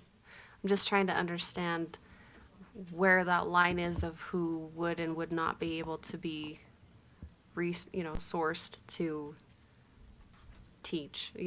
Does a bank teach? To the maker of the motion? So I have in small towns had banks teach like the Dave Ramsey course or something to that effect. I've experienced that. Sometimes faith-based institutions will teach financial literacy courses, but to be honest, I don't know that I have seen that in this urban area or experienced that here, but I can't say that it does not happen.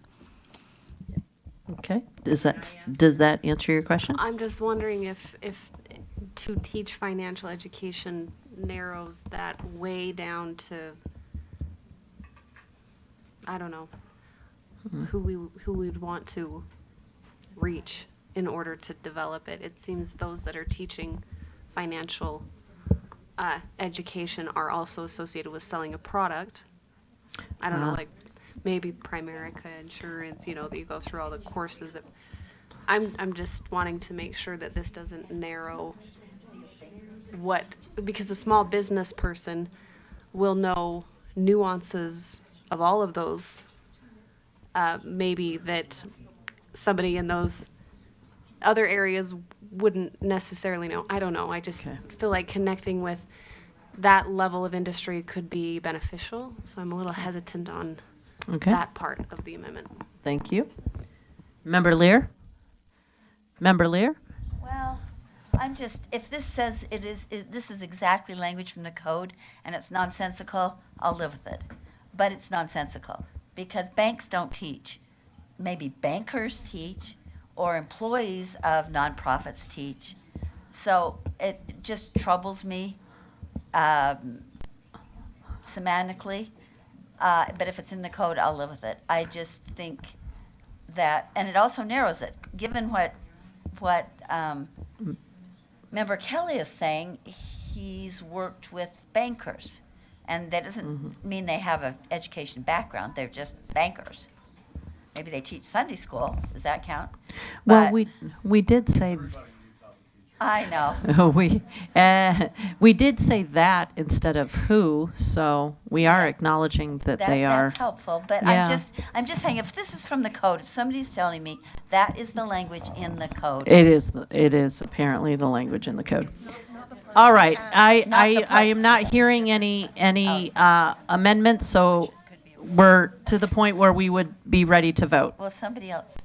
And now I'm hearing that. Oh, hold on. Are you 'cause not I'm still finished? not finished. Oh, now sorry. I'm hearing that actually that teach financial education is not in that, it's in a different section. It's not connected to nonprofit entities.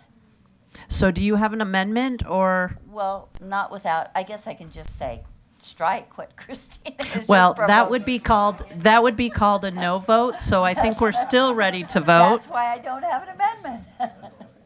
But in the meantime, Member Davis, did you have something Banks teach. that you'd like to speak to, or are you in line? Amendment. It just needs to be moved. Oh, you're not? Oh, no. Well, that language is in the task force section. So it might need to be adjusted.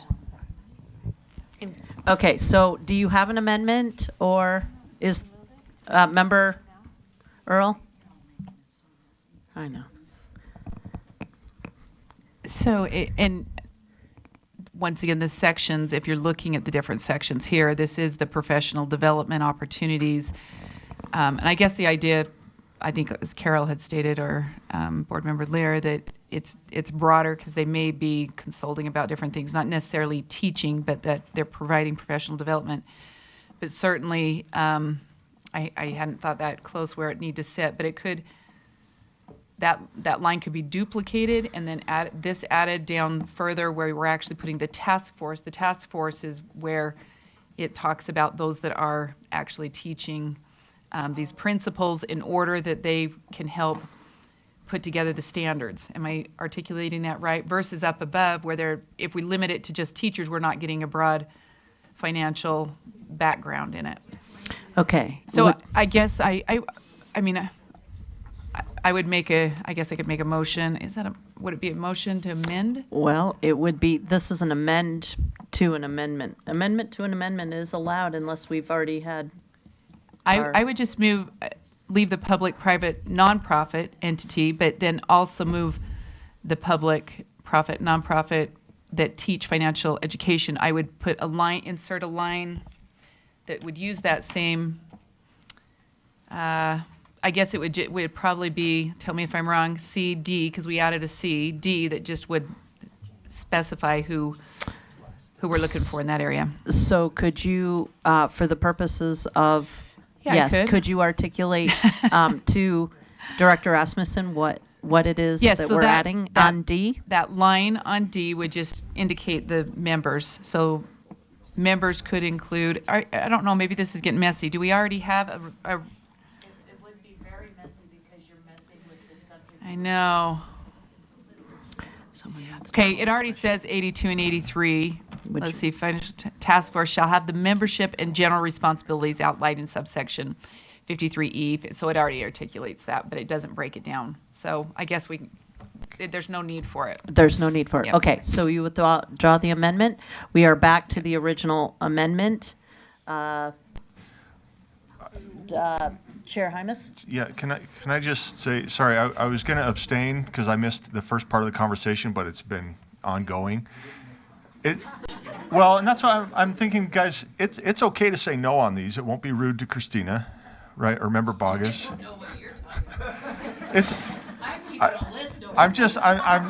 I'm observing here, and I think sometimes this, and again, this is just me now speaking. I think sometimes we get emotion, we don't like it, and so instead of voting no, we try to make it better, and then it just makes things muddy. And if we have things to move forward, that's great, but I think it's okay to say no sometimes. I'm speaking against this motion. We'll talk later. And anyway. Okay, thank you very much. Member Kelly. I'm sitting next to Chair Member Bogus, so I'm going to be very careful in my choice of words here. This is dealing with professional development. This is working with teachers, right? And I do worry that this language narrows it.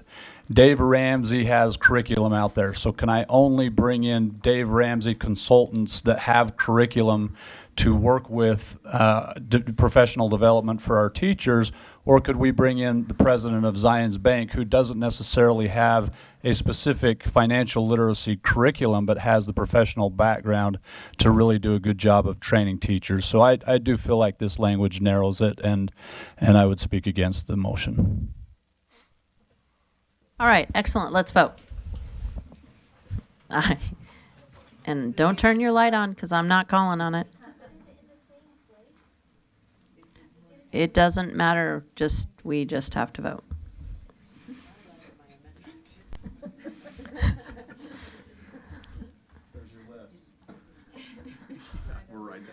All right, you can ask her later. Do you need to ask her in order to vote? Okay, go ahead. Go ahead. Well, the vote's going to stand. Yeah. She has a point of information. Oh, it's red. Yeah, let me announce the vote first so that we can close the item out. That vote fails with 2 yeses, 13 noes. The yeses being Member Davis and Member Bogus. Now, point of information. Go ahead, Member. Well, I guess I just ran across 4B4 on 505. It's a lot of numbers. It does say private or public entities that teach financial education. In the task force. But that's the task force. Okay, all right. So we're all good. Okay, next we're good. Moving up, on. Yep. Next up, the underlying motion. Oh, this is like heartburn. Never goes away. All right. The motion is that the board approve R277-704, Financial and Economic Literacy Integration into Core Curriculum, Draft 2, as amended and beat to death. There are consequences to votes. There are. Even if it's Harvard. All right, we're waiting just for one more. All right, with a vote of 14-1, the no being Member Bogus, that passes. That item is complete. It is all yours, Chair.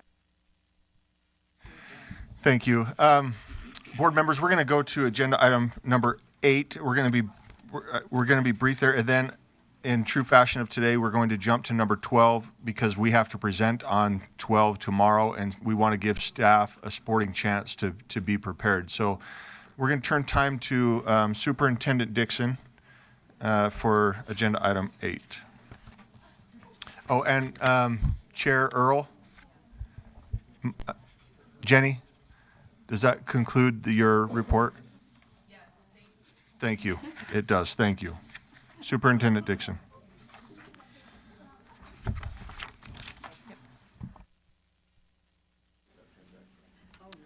Thank you, Chair Hymas. We'll start with our wonderful specialist, Lori Bayevsky, and the student art that makes us all so happy when we're surrounded by it. There we are. Lori Bayevsky, your Fine Arts Coordinator, and your Beverly Taylor Sorensen Arts Learning Program Coordinator as well. And it's my pleasure, before we get into the student art for today, to also thank several board members, Board Member Lear, Board Member Davis, and Board Member Booth, for representing the State Board in this year's selection from the Springville Annual High School Art Award Competition. And Sybil also had a huge hand in getting everything organized. They chose 6 pieces, and of the 6, we will be purchasing 5 of those 6. We were able to purchase 5, and these will be swapped out on the back wall and for the May board meeting. So this is incentive for you guys to keep coming back. And with that, it is my pleasure to introduce this month's art. This is from the SUU region. Southern Utah University is one of our regional BTS arts partners, providing professional development for the schools down in Iron County, which includes this year we've got, or this month, excuse me, we've got 2 schools represented.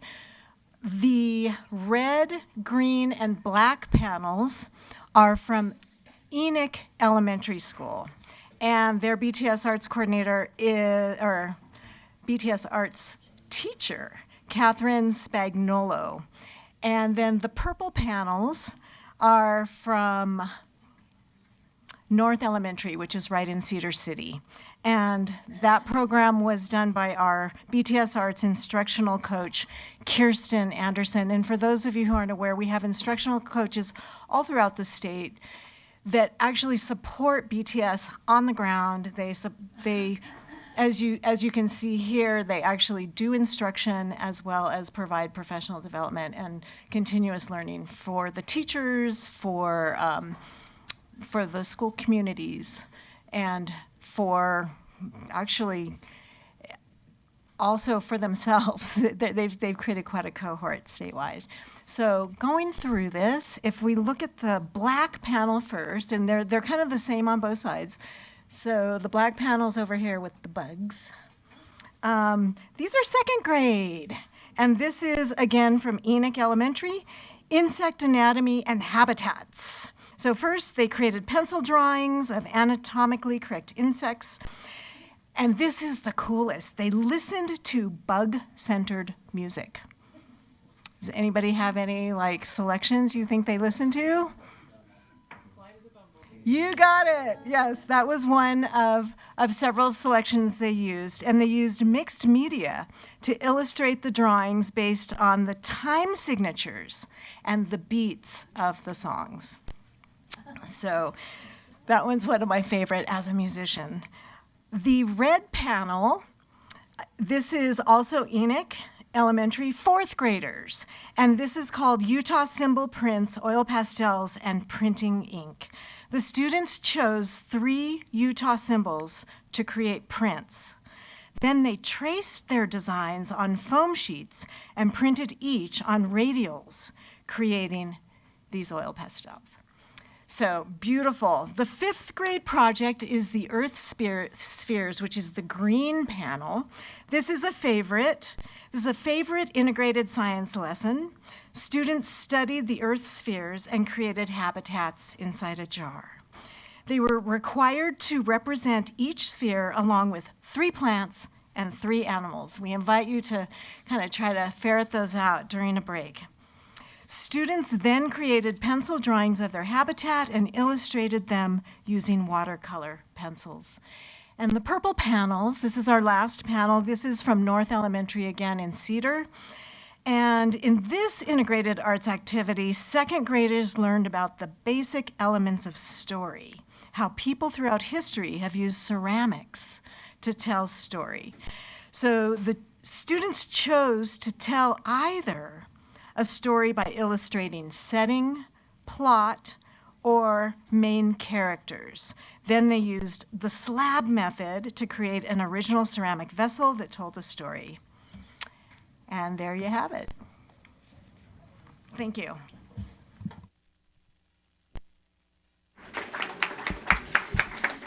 Thank you, Coordinator Bayevsky. Coordinator Bayevsky just does such an amazing job, and she has a schedule all year, and it's such an honor for us to be able to be surrounded by this beautiful art. So thank you, Lori. All right, I have a question for you in terms of how much time do you think, this is just for you to maybe show me with your fingers, but how many minutes do you think on average board members across the nation spend discussing student outcomes in a given board meeting? What percentage? Any guesses? What percentage of your time as a board reflecting maybe the national average on the percentage of time spent on talking about student outcomes in a board meeting? In a board meeting. Randy was right on, 2%.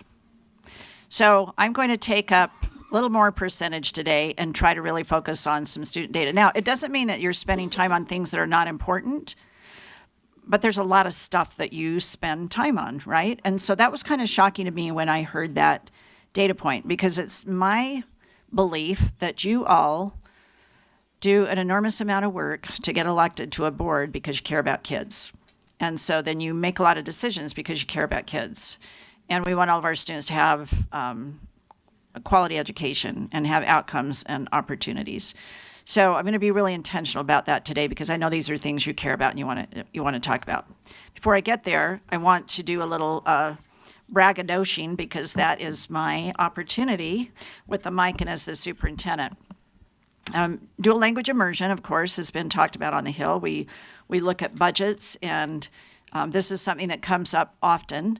But I want you to know that we were called out as one of 5 states in a playbook that came out from the National Clearinghouse for English Language Acquisition. And this is actually supported by the Office of English Language Acquisition that comes from the Department of Education. But this playbook featured best practices from these 5 states, and we were one of those. And as not just as a consequence of the playbook, but even before that, we get called on to speak a lot about our world language programs and dual immersion and our bridge program where kids can get college credit. And so this playbook, I will send you a link. I should have had a hot link in here. But one of the things that we're trying to do based on a data point is to make sure that dual language immersion and Title III are working together to support students who are learning English in our dual language immersion schools. Many of you have raised the concern about when you look at our data, students learning English tend to score lower than their peers on both national and state tests. And we're working very hard to make sure that we're using the right strategies. So this blending of the strategies we use with language acquisition in our dual language immersion, as well as the strategies that we know work for language acquisition for students learning English, it makes sense that our departments would be working together as well. So really happy to see that national recognition. Ryan, you're driving. There you are. The next call out is a project that we've been working on, and by we, I mean Katie Hill and her team. Katie Hill in Teaching and Learning has been doing some amazing work around building capacity in instructional coaches. Oftentimes when we have funding for something like instructional coaches, our LEAs incorporate the coaches, and you heard the Reesas talk about it today. But there's a variation in what we might think that they need to do and how they best support our educators. So we've taken a proactive role in building capacity. So we have coursework, and then we develop this community practice where they come together and support each other. And then we have personalized support. So we coach the coaches, coaching the coaches, trying to build capacity in our districts and charters to be able to then support their coaches. So we have competencies and professional learning standards around it. And I'm really excited to say that we have over 850 educators who have participated in these cohorts to get an instructional coaching endorsement. And that was picked up by an organization called Learning Forward, a wonderful organization. And they highlighted that work. And Katie and her colleague, Janice Bradley at the University of Utah, collaborated, I think Janice is at the U, collaborated to write this article and be published. So that was pretty exciting to highlight the great work that staff are doing. All right, so I told you last month that our 2024 NAEP scores would be coming out shortly. And I'm kind of surprised that we didn't have more conversation on the Hill about this already, because there was a press release, and Ryan, I think you would agree it was pretty quiet. You know, we were kind of surprised that we didn't get questioned more or have people come to find out what's going on. So we saw some national trends. We did not see things happen in the nation like we were hopeful. So we're still seeing some impact from the pandemic. So when you compare us to the rest of the nation, we have been trending in the top 10 for a long, long time. And you might recall that I mentioned we were the only state after the pandemic and in 2022 to stay flat in 8th grade math. So we were called out for being unique there. So here we are now with the 2024 3rd and 4th grade math, and 2nd in 8th grade math, 3rd and 4th grade reading, and 4th in 8th grade reading. So you can say, great, we're in the top 5. That's awesome, right? Like, it makes me feel good to see that. But then you realize that what's happening is that our students who were underperforming are almost on a downward trend. And so we're seeing a widening gap and still not the acceleration we were hoping for. So there's good news, and then we have opportunities. I want to just quickly then move to what this looks like in terms of raw scores. And Darren Nelson is in the audience, and I always try just to not embarrass myself when he's in the room and I'm talking about data and assessment, because he is amazing. And even though I've learned a lot, I can never articulate it like he does. So you can see the scores there from 2022 to 2024 in each of these areas and compared to the national score. So you can see that we went up in 4th grade math a couple of points. We went down in 4th grade reading a couple of points. And we stayed flat again in 8th grade math, still way above the national average. And we put this in red intentionally because you see that we took a drop in 8th grade reading. So I have to stop and ask ourselves why, because we are killing it in work with literacy. So I want to maybe point out just some things to think about. So we've got more children falling below the proficient level, and the quote that has been shared with the media from me representing you is that it underscores a need to double down on effective reading support and interventions for our students. And we see this happening, especially in K-3, that I'll talk about in a moment, where the board invested money. We invested our ESSER dollars. But 8th grade reading is concerning. So let's talk about why. And Julie Clark's in the room if you want to call on her, or Darren. But here are some assumptions we put together. And this is national data as well. The ongoing impacts of COVID are real. So think about students that didn't return, students who just didn't lean into school, and the real effects of that we can see in those transition years. So think about the kindergartners are now 4th graders. 4th graders are now 8th graders. So you start to see down the road how the impact at that time, where they experienced a learning gap, continues on with them. Another thing, I'll just hold up my phone. Social media, drawing kids' attention away from putting a good book in their hands and getting immersed in literacy. We see this in adults as well, of scrolling rather than turning pages. And I think one of the big factors that we're really talking about nationally is chronic absenteeism. So if you look at our data before the pandemic, I think we were at 14% of our students were experiencing chronic absenteeism. I think it's in 2019, if I've got this correct, Darren. And we're now at 24% of our students are absent 10 days or more, indicating that we're experiencing chronic absenteeism in over a quarter of our kids. So missing a lot of school and a lot of instruction time. So you put all of those factors together and you can see that we're not making the gains. Something I also want to, I'll share 2 more things. One is that we've had funding for K-3. So we've had that from our wonderful reading initiative.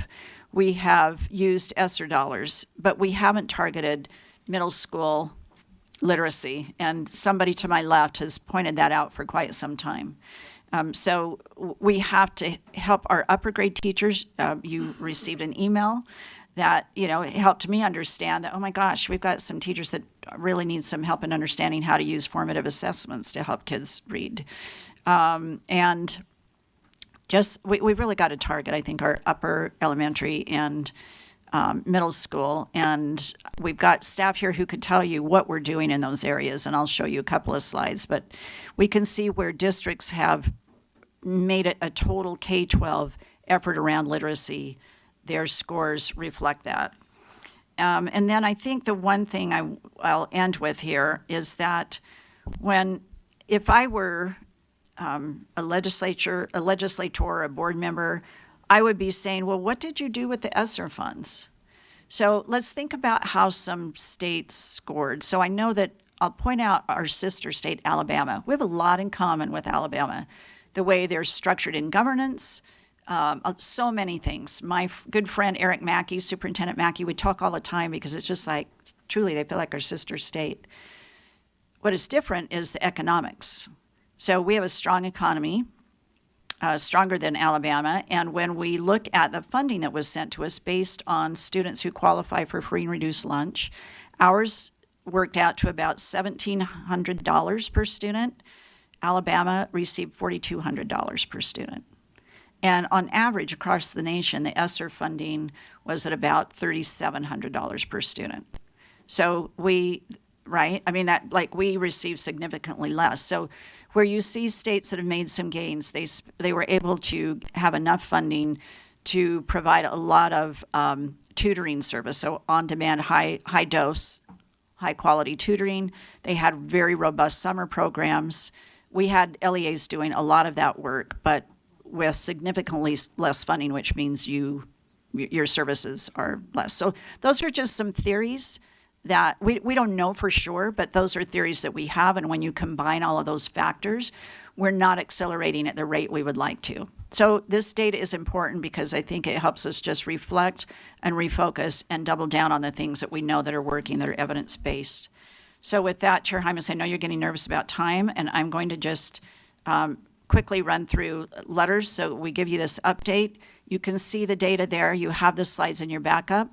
But one of the things that we found when we started working with teachers is that our administrators and district leaders really needed this support and training. So you'll see that there with the support that we're giving teams of administrators and their lead literacy coaches coming together in how do you build this literacy system so that everybody's working, thinking on the same page. And again, all of the leaders that have been through letters training, which you know is pretty intense training, and I don't think other states are not doing this. And so we feel like building these systems, concentrating on leaders while we're supporting teachers, will impact the entire system, and we'll start to see that change. And you can see already in our K-3 data, you can start to see all four of those grades starting to improve based on Acadian's data.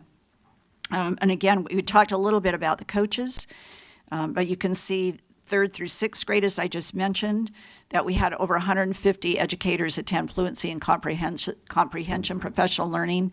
And then again, the coaches are just so critical because we're building capacity in them so that we're not always in everyone's space, but it's them doing their very best work in order to get the best results from kids. So the last thing I will end on, Deputy Jones, do you want to say anything about the site visits that you've made? We've been giving awards where we see great progress in our teachers. Wasatch District, I will give a shout out because in both math and reading, I think they are the only LEA who improved past their 2019 data. You're shaking yes. So you heard from Wasatch not too long ago. I know that Chair Moss brought them in to talk about what they're doing. So think back to 2019, and they have surpassed where they were in 2019. And when you talk to them, it's this whole systemic approach that they've taken in their district with all hands on deck, with coaches, administrators, community members. And those are the kinds of systems around literacy and mathematics we want to build in our communities. So we've been giving out Science of Reading Excellence Awards, and I love that our Deputy of Operation has been attending and making those visits. So can we end with you, Deputy Jones, just talking about your experience? Yes. This is a cold call, so thank you. Deputy Superintendent of Operations Scott Jones. My intent was not to monitor the program, it was just to be better educated and understand the program. And in order to do that, I was always taught that you need to be on the ground to see what's happening, what they're doing. It is making a difference. You can take my word for it, or you can take the quantifiable data like that was presented to you about Wasatch, right? Now, this is not an endorsement of a particular program or anything like that. It's just an assurance that the money that is being used in a way that does make a positive difference to the kids. Whether you agree with the science of reading or not, that's entirely up to you. But just from a fiscal standpoint or from that aspect of are we maximizing the dollars to the full benefit of what our overall objective or goal is, or line of effort, if you will, to use a military type term? Yes, we are achieving great things, and it's a result of the teachers, their dedication to being trained themselves, those types of things too. So is it the only solution or the only answer? It doesn't have to be, but it's certainly making a difference in all aspects of early literacy. So I just really appreciate the program staff. Julie's been great about being patient and putting up with me, because I'm probably her hardest student that she's ever had. So really, it does, for whatever it's worth, from strictly a financial lane or perspective, there's a lot of good things happening out there. So thank you. Thank you, Deputy Jones. And just representing all of the educators that are leaning in, instructional coaches, everybody in this system. Julie Clark is the face of that. She's our coordinator over literacy. So if we could give Julie a hand for just all the efforts of being proactive. I'm really proud of the work that we're doing and leading out to support our LEAs in this hard work. So thank you. Thank you, Chair Hymas. That concludes my report. Thank you. We have 3 comments or questions.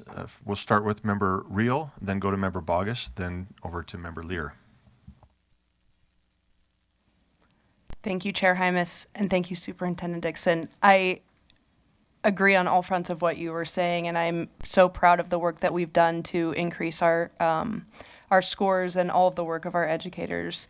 I did want to make a note, and this doesn't need comment unless you have one, that in reading the report and reading over our scores, there's something that I keep coming back to, and that's that we see that our minority students and our low-income students are not performing or excelling at any rate that we'd like to see. And my comment on that, as someone who has a district that has that's very diverse and very low income, the importance of wraparound services and additional supports for these students is so important. We will never get our scores up if we only focus on kids that have the most privilege. And so for me, I see those test scores, and I know we have a lot of work to do. I'm excited to get into the math standards and work on that, but I hope that we don't forget that not every student has the same opportunity, and that in order for us to excel as a state, we need to help all of our students. And that's something that I keep noticing in a lot of our test scores and results. Doesn't need a comment, but I wanted to make sure I said that, so thank you. Thank you. Member Bogus. Thank you, Chair.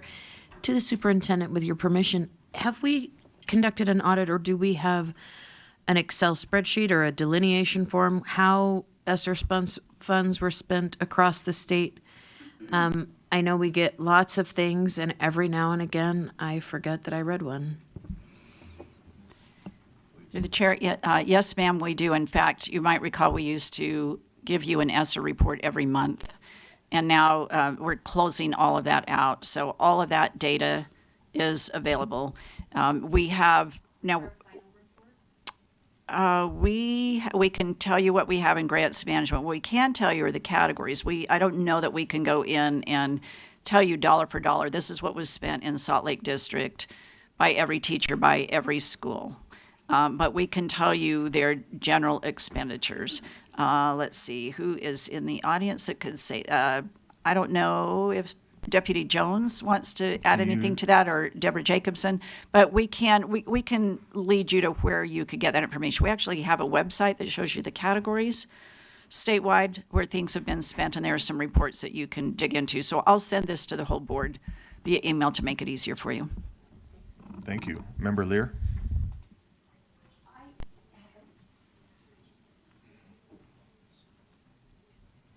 I have a question for Superintendent Dixon, if that's okay, Chair. And you may not know, but it's kind of been something growing in my mind the last year or two. I'm wondering if you know about Alabama, when you said that it does things, made some good strides. Do you know how present and or robust their pre-K? Some states have pre-K programs, some of them I'm wondering about that, because that seems like it could be a literacy issue, especially early literacy. Yeah, if I may, sir. Anecdotally, I can tell you that both Louisiana and Alabama, who made strides And you have to remember where they started. So they've seen a tremendous amount of growth. Louisiana, especially in literacy, and they both invested in pre-K heavily over the last 5 to 10 years. And so do you have any sense of, do 2/3 of their children participate, or you don't have any? That I do not know. I'm happy to find out. And if you do, I don't want to give you another job, but thank you. It has been striking me as really interesting and important lately. Thank you. Thank you. Member Earl.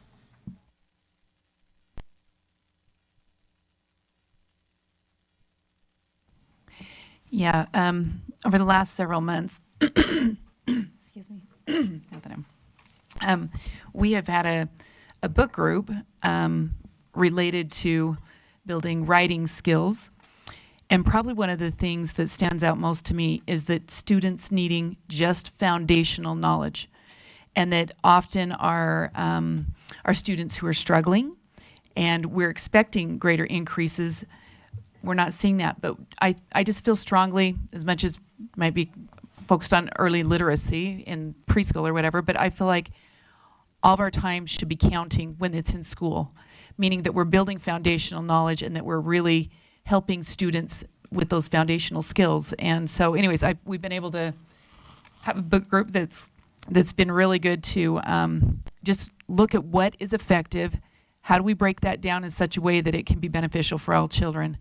So, and that's one of the things Wasatch has been doing, is they've been asking, they didn't say who's the highest in the state, they said where do we need improvements and who's doing the best to make those improvements in the state. And no matter who it was, they went and asked them what they were doing. And then they tried to replicate those things. So they've been proactive that way. That's I think a very positive systemic thing that we could be kind of capitalizing on throughout the state, is that using those resources. So. Thank you. Member Earl. Okay. I think that that concludes, Superintendent. Okay. Thank you. Board members, we're going to, yeah. Okay. We'll clap for you, huh? Hey, I'm proud of you for asking great questions. When one person starts clapping, you have to join in. Or else. Yeah. Yeah, you just. Okay. We are looking at agenda item 12.1. We're going to invite, or I guess he can stay there. He's got a nameplate there. He's perfectly fine there. So, Deputy Superintendent Jones, do we need to queue up, or do you want me to jump in? Let me just give a little bit of background for what's been going on. First off, I want to thank all of you. I have seen you guys just in the Capitol doing the work that I don't have to do, and it's been wonderful to see you there, just getting things done, meeting with representatives and senators, and just doing good for our community, our public ed community. So thank you.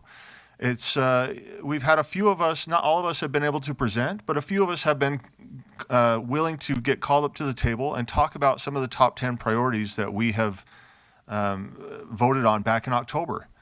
And it's been inspiring to me to watch you and listen to you talk about these different programs that we voted on. And so again, thank you. At the same time, I got called up at the very beginning, and it was it's an interesting dynamic.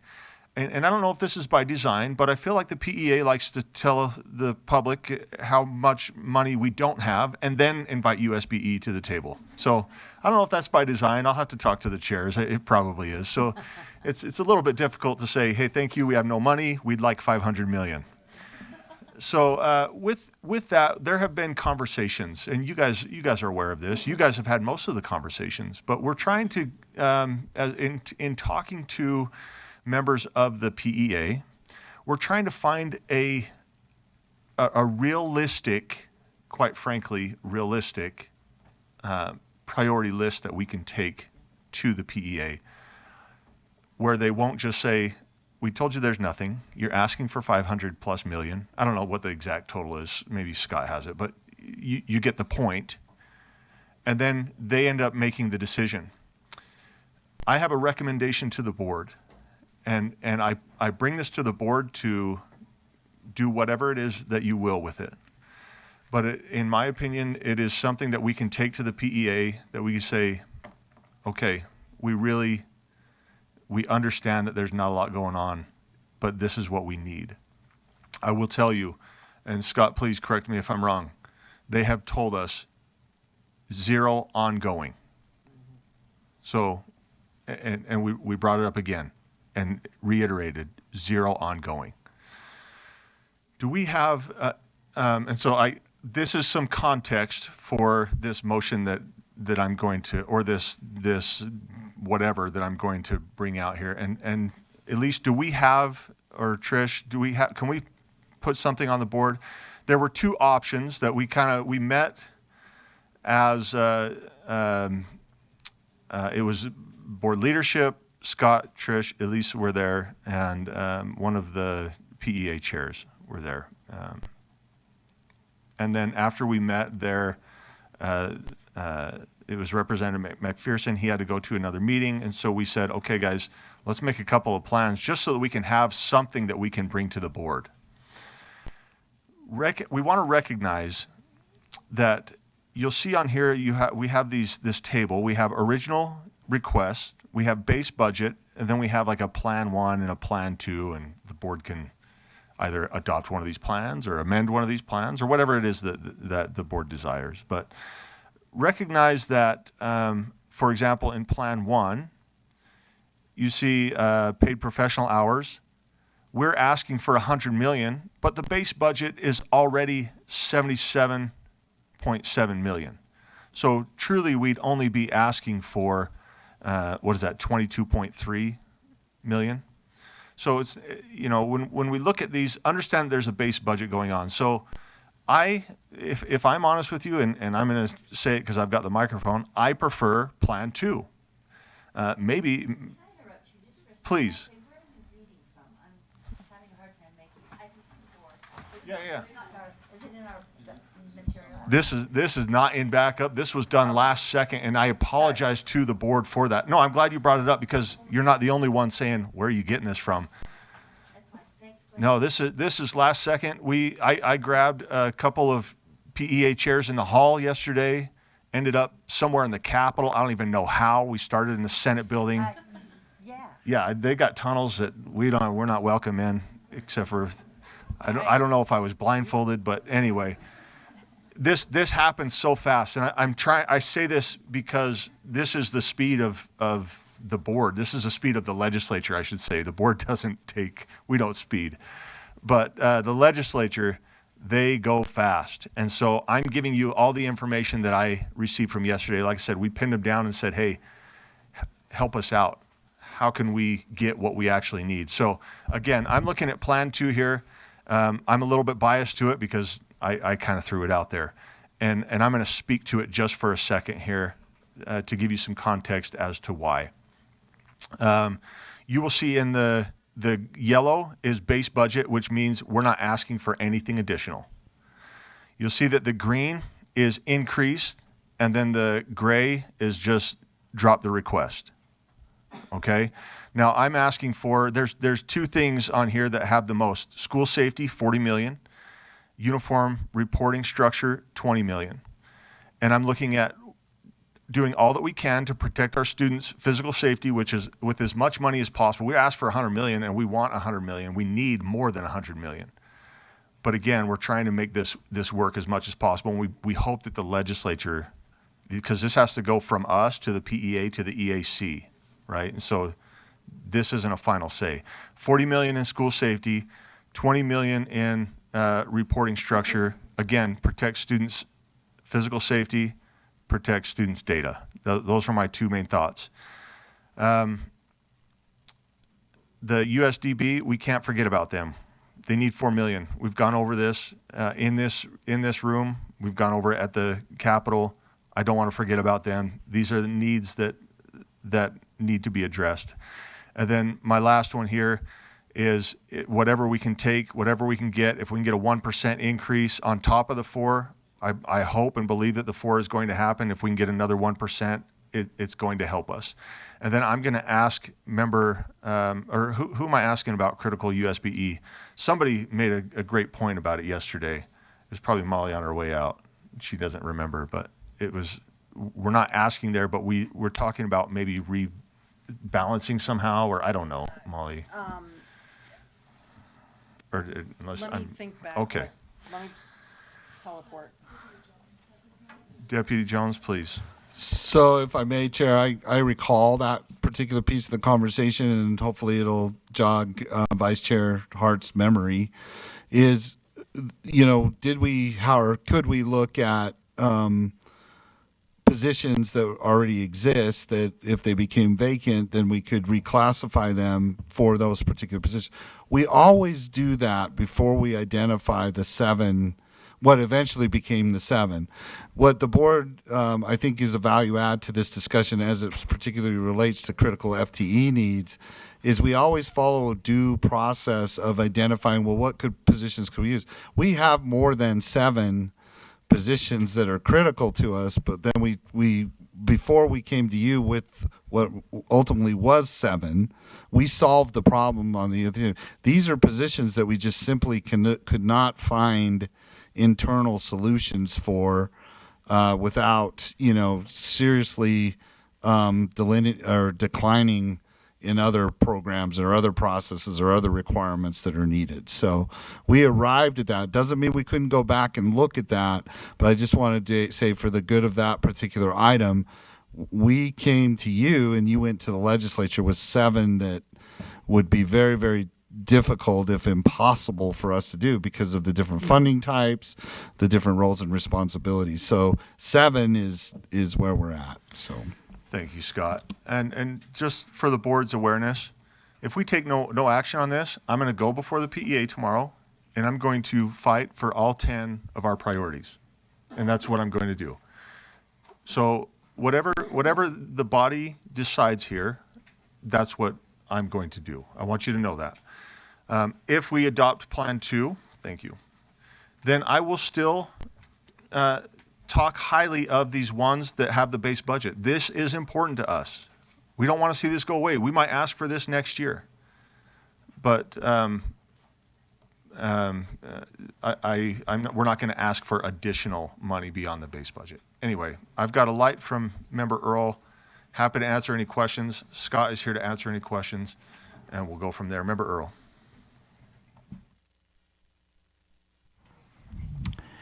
I just want to say I appreciate this because I think this looks like a good faith effort to recognize where the legislature is, the funds that are coming in. It's a recognition as taxpayers funding that we're, responding to the fact that there is not this surplus of whatever we want, right? I just think this, when we get started with the budget process, we often end up with, what do you want? Because we're not sure about the forecast, right? What is your desires? But I think there is a point, and this is that point where we have to make some, sacrifices and thoughtful decisions, right? Because one way or the other, they're going to cut something, and would rather say these ones that we want remained as a priority.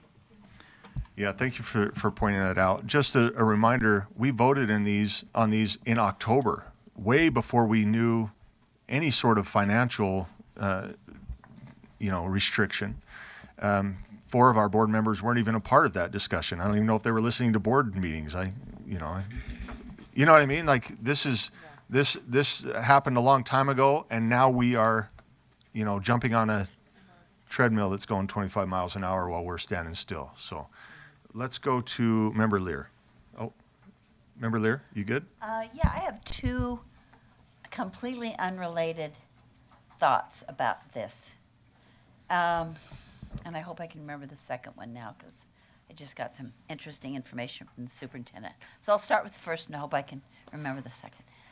I am always, I've faced this internal dilemma for 25 years now, where we say, should we be realistic and pare down our priorities, or should we really ask for what we need and what we want? Because that's reality. It's what we need and really what we want. We're not, there may be a couple, I won't belabor that part. I'm not saying it's perfect or that we're, as scrounging as we could be. But, so I'm always in that dilemma. So you pare this down, you ask for Plan 2, which I think a couple of one or two issues I might differ from you, but it's a realistic implementation. And then suddenly, PEA gives $50 million to the second round of Utah Fits All. And I feel like we undersold our constituents. We undersold our teachers. And we didn't, we out of an intimidation factor, or you've got to cut back, you've got to cut back, we didn't really ask for what we needed. And so all I'm doing is expressing the dilemma I have. I don't know what the best thing to do is, but I want to believe that they don't have the money. And then suddenly, and there's $50 million, $75 million going to other than traditional education programs of huge choices and varieties. So that's my first point. My second point is this whole school safety problem is just so concerning for me, because we can't really just, at first I read this quickly and I saw school safety, and then I thought, oh, they dropped the request for school safety. And I thought that was stunning. But then I thought, we've already got these incredible mandates that I keep hearing story after story. I'm sorry, Sarah, thank you. I keep hearing story after story of how we can't possibly do what I won't tell you the stories, but you've heard them too. What we can't do with what we've got. And now we're giving them a fraction with additional new responsibilities. So it's both frustrating and obviously, in some experts' opinions, unsafe. So those are my two thoughts, and I don't know which I would choose from all these options, but I still keep coming back to, if you have no money, then why is there money for these things that are outside of educating 80% of the students? Thank you, Member Lear. Before we go to Member Bogus, I hope that leadership has represented well the will of the board. When we talk about we didn't fight, not necessarily like we, but maybe we don't feel like the board fought for this. I hope that we did well in the eyes of board members, recognizing that just as we have individual agendas, whether we want to think it or not, so do they. That's human nature, and we are competing with that. There was a full day, I believe, dedicated to like programs, outside programs, and I asked staff, like, we have to compete with that, right? And they're like, yeah. That's the reality of it. And if you get the right ear, it could make a big difference. And so we're trying. Like I said, I see you guys doing the work. We're putting in the time for sure, but we're not going to win them all. And so we're trying to, this is an attempt to, one, narrow down and say, okay, we don't want these programs cut, continue the base budget, but we need help in this area. And then two, this is when we held this meeting, the response was, thank you. This hasn't happened before. Nobody's asked. We just keep pushing. And again, the response was, it's so much money, it's so ridiculous. They didn't use the term ridiculous, I'm paraphrasing, but it's so far out there that we're just going to choose for you. And so this is an opportunity for us to say, okay, we hear you.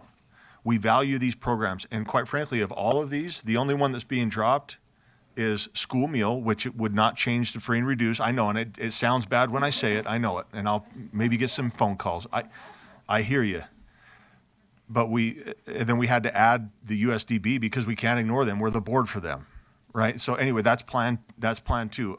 But anyway, that's a response to your question. We have lots of lights. Let's keep going. I'm going to read out the queue here.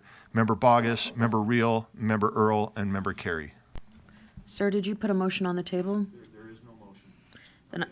Then I would move Plan 2, and then I would move to amend my own motion. There's a motion on the floor to adopt Plan 2. Is there a second? We got a second for that. Back to Member Bogus. Thank you, sir. And this may seem odd, but I'll do this one at a time just so that we don't have to divide motions. I would move to drop the National Board Certified from the Plan 2 request. Is there a second on that amendment? Second, speak to that. Yes, sir. So I think one of the ongoing struggles based on my conversations at the legislature is that this is something that they're not interested in funding. They view the incentive for this as an LEA responsibility, and that if our LEAs want to spend WPU money on this, that is their responsibility. I don't see continuing to advocate for this as beneficial if we're prioritizing other items. This motion is not in any way, shape, or form intended to articulate the validity of the program or lack thereof. It's just to amend this as we move forward with the PEA. Thank you, Member Bogus. Can I speak to that? And I see these other lights here, and I don't know if they're to that. So if they're to this specifically, let's get a hand raise. Okay. I do want to remind the board, those in yellow, we are not asking for additional money. That money has been allocated already. So we can still talk about this, but I am not going to approach the table tomorrow and say we want more money for national board certified. Okay, does that make sense? The legislature has already. It's already there. So by removing this, we're kind of saying we want to remove the program entirely, which would not really save us any money. Does that make sense? So the yellow is already paid for. We're not asking for any more money in plan 2. Does it? They could reallocate it, yeah, and that's what we're trying to clarify here. Utah fits all. Okay, so with that, we have a response on this from Member Reel. I have a question that is related to the motion, but is also in general. First of all, I wanted to say thank you to leadership for advocating for us and staying with our priorities and being very open and communicative about all of the work that you're doing with the legislature. I'm speaking for myself, but I really appreciate all that you have done. And this is really, really helpful and organized, and I think is a good strategy for our approach with PEA. So I also appreciate that. This might be a silly question, but I tell my students that if they don't ask a question, then they have an ego, or I don't know. So why do we prioritize items that we know are already a priority for the legislature? And I'm speaking specifically about school safety. I know that we can say that we are supportive of certain items. For example, school lunches or school meal, right? That's something that we know is a priority for a lot of legislators. It's a priority for this legislative session. The governor has come out and said it's also something that he has requested. We know that school safety will be funded, and we don't know how much, but we know it's funded, and we know it's a priority of the legislature, and they have made that really clear. So why do we prioritize items that are already going to be prioritized by the legislature? Thank you for that.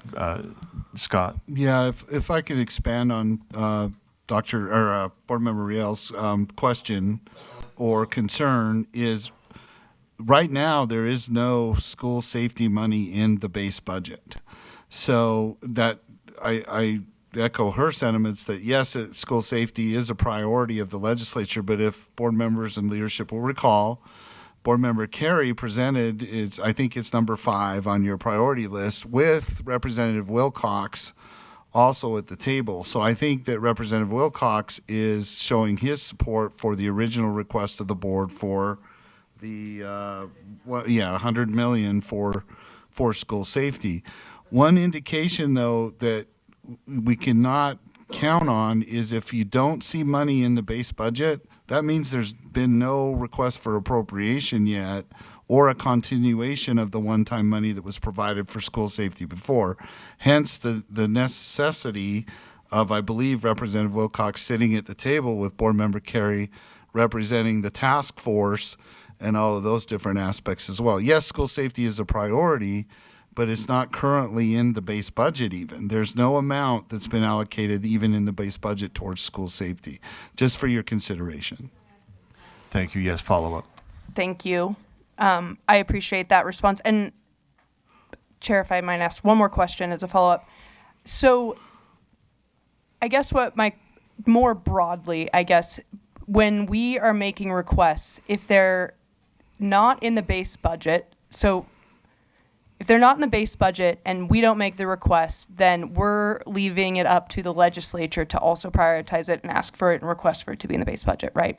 And oftentimes the reason that I say this is because I almost wonder in the future, if we all remember, if we can say, like, these are our priorities and these are things that we know the legislature is working on prioritizing. I'm not sure if that works. But my second question is school lunch in the base budget at all? I haven't.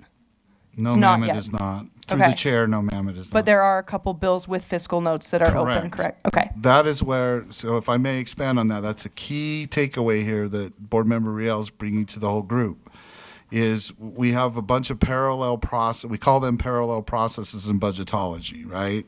Budgetology is a word, okay? It's right in there with strategery. So the key is here is that all leadership, past and present, has done a great job. This is the first year, though, I've seen where it's true. And even if they need to know, I put them on double secret probation. That I saw them represent the board. All leadership has done that. I'm not disparaging anything to do, but representation of that too. What we also have to consider is we have Representative Strong, yes, that's running his bill, right, for school fees. Then you have Representative Clancy that's running this bill for meal programs, right, or meals too. So you are very good and have been very adept this year at considering all the different parallel requests that are going on in your consideration. I mean, what if I told you that we were told that there's 70 million of one-time money?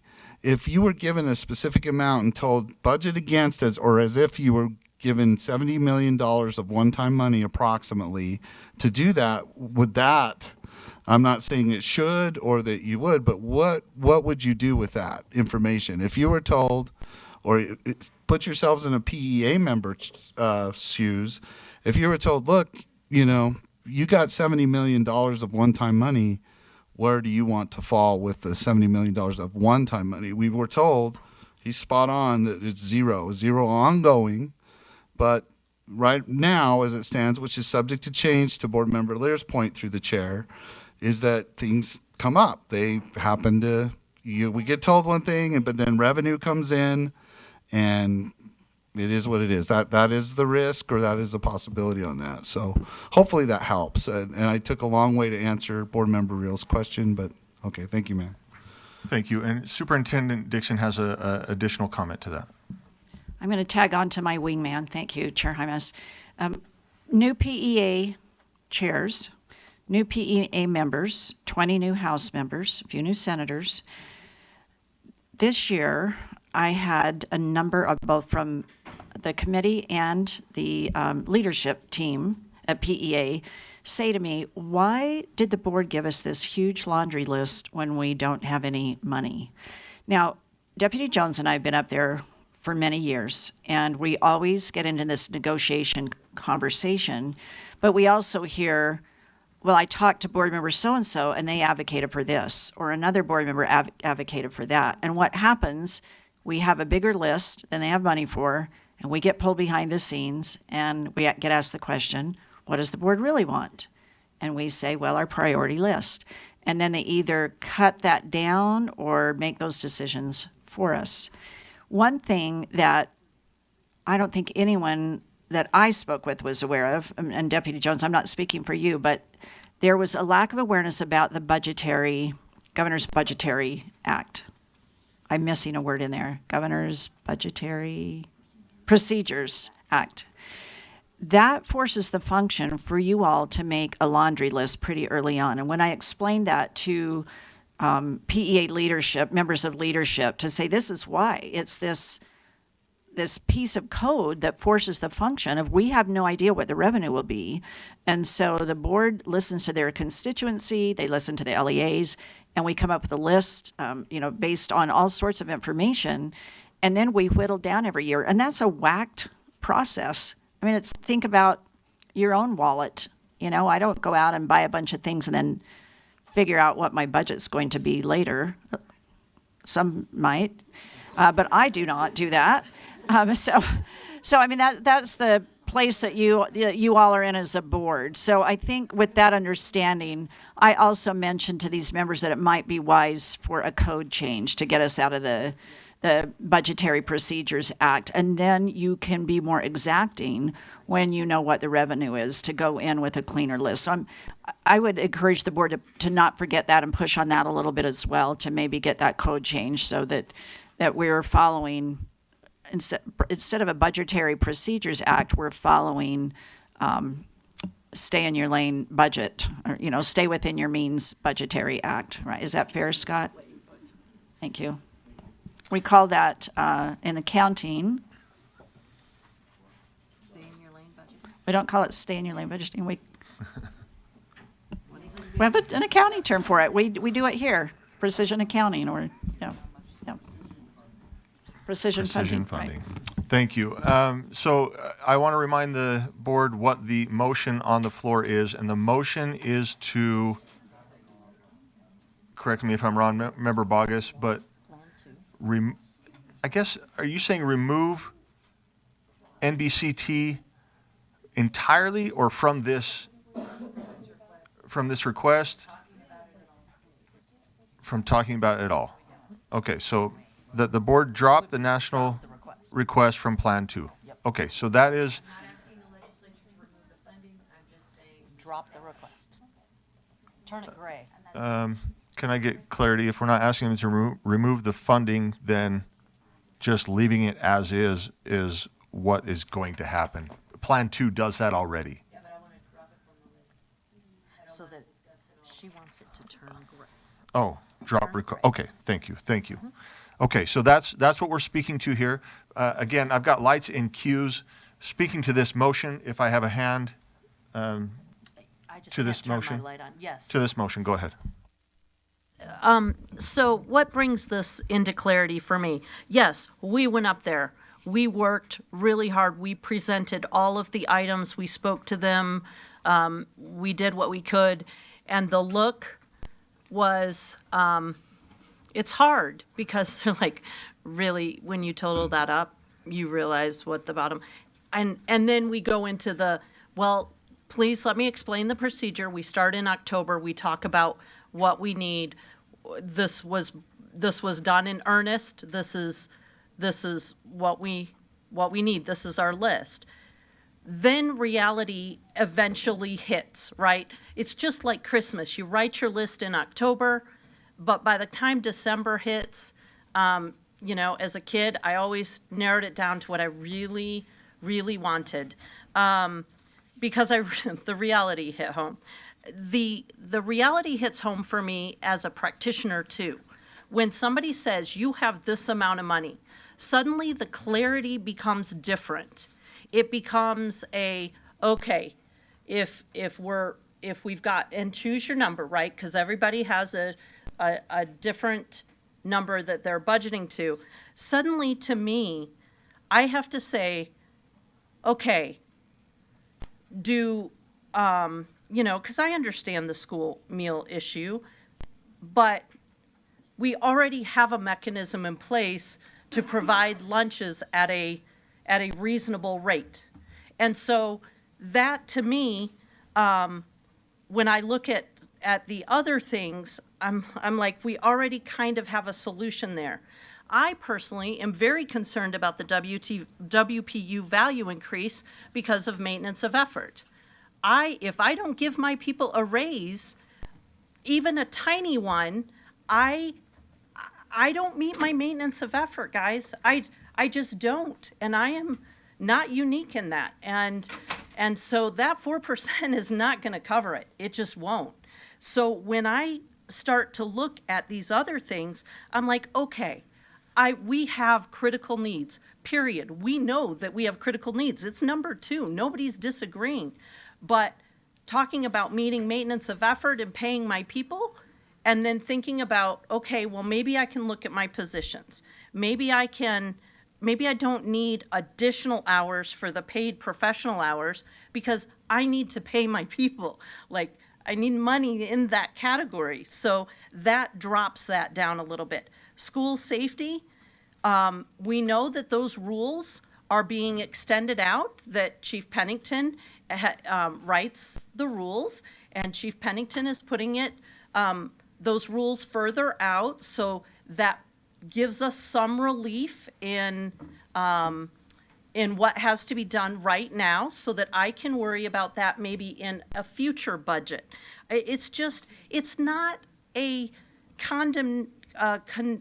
condemning of these items. It's a matter of where they fit and when they fit, and we have a responsibility, if we are going to be taken seriously by PEA and then EAC, which is a whole nother ball game, then we have to do hard things. Now, we can all sit back in committee, and I'm just going to say it, we can all sit back and watch them approve things that we know they didn't necessarily want to say yes on. You spoke to this earlier a little bit.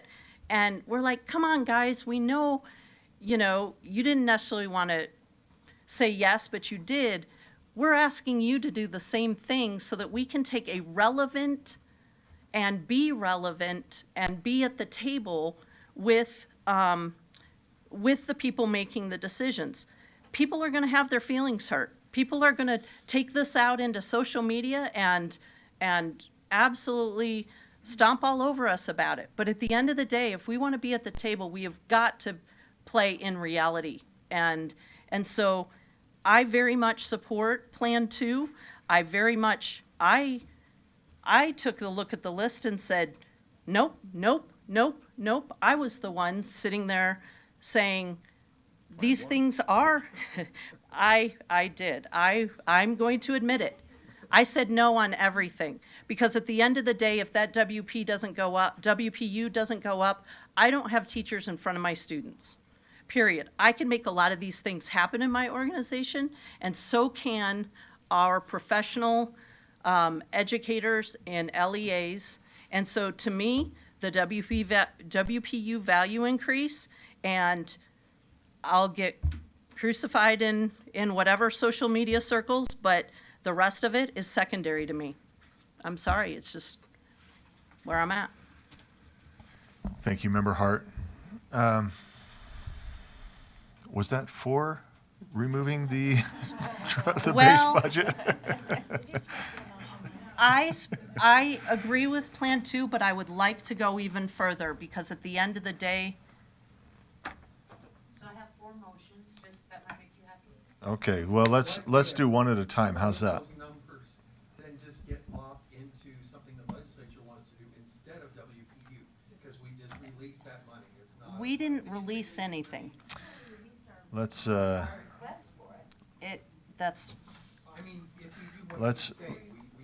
let's speak to the motion at hand. Sorry, I know we can have this it's not even a debate, it's a conversation. We're trying to gain clarity here. But the motion before us is that the board drop the National Board Certified request from Plan 2. And remember that we are discussing Plan 2, so we'll go amendments as they come. So with that, anybody else speaking to this motion, or are we ready? It looks like we're ready to vote. So, speaking to it, go ahead, Member Davis. Yeah, thanks. This is already in the base budget. I would not mess with anything in the base budget at this point. The National Board Certified Teachers is one of the few things that we have we can show actual data. It increases literacy rates, which we just talked about with our 8th grade literacy scores. It increases 1 to 2 months per 180-day school year increased growth. The retention rate is 2/3 higher for National Board Certified Teachers than it is otherwise. And new teachers who are mentored by National Board Certified Teachers get higher achievement results than new teachers who are mentored by non. our national board certified teachers actually get higher achievement results than our teachers with master's degrees in their content area because it's skill based. It's how to be a better teacher pedagogically. One last thing, I could give you multiple of these conservative states, but I'll give you one example. Florida has a 10% pay bonus for national board certified teachers, and 9% of their teachers are board certified. Utah has a $1,000 pay bonus, and 0.5% of our teachers are board certified. But if we can increase, skills pedagogically, I think it is helpful for students, and we have the data to show it. So, I mean, we could take every single base budget thing off of this list and just shrink it down to your list for talking purposes and just narrow it down to the greens. I'm fine with that, but I wouldn't only remove one. Thank you for that. And I don't plan to spend a lot of time talking about what we're not asking for, quite frankly. I will, if whatever is left on this, I will say we appreciate, PEA's input and feedback. We value all of these things. There were some that we didn't even make top 10 that we still value. But with respect to the requests, this is what the board is doing, right? We're trying to play nice as well. And I get we can dig in our heels, but anyway, now I'm speaking away from the motion. So the motion is that the board drop the national board certified request from Plan 2. Let's go ahead and vote.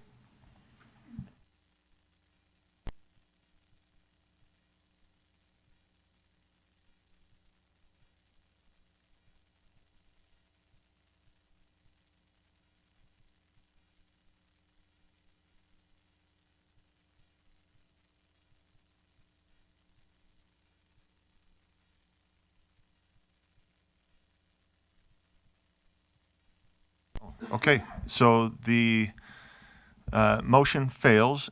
8 against, 4 in favor, 1 abstention. Those in favor are Member Hall, Member Kelly, Member Bogus, Member Earl, the abstention being Member Brinton. So here's what I have. Thank you. We'll move on to the next. Here's what I have in the queue. I have Member Earl, then Member Carey, and then it looks like we're back to Member Bogus for another one. So Member Earl.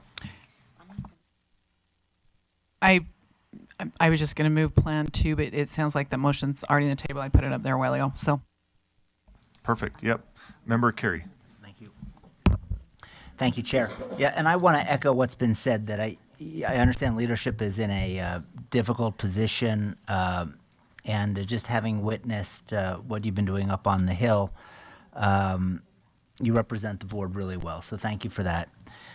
I do want to address the school safety funding for several reasons, and I think Superintendent Dixon mentioned this.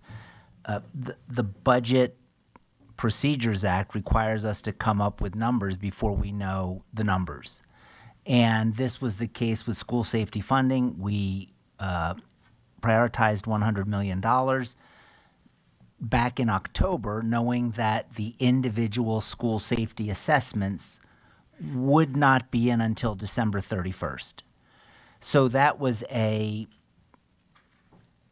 well-reasoned, well-thought-out guesstimate. And I know that you're aware of this because leadership was there at the PEA when we found out the actual number. And if it's appropriate, Chair, I would just like to call up Director Coda to share that number with the full board.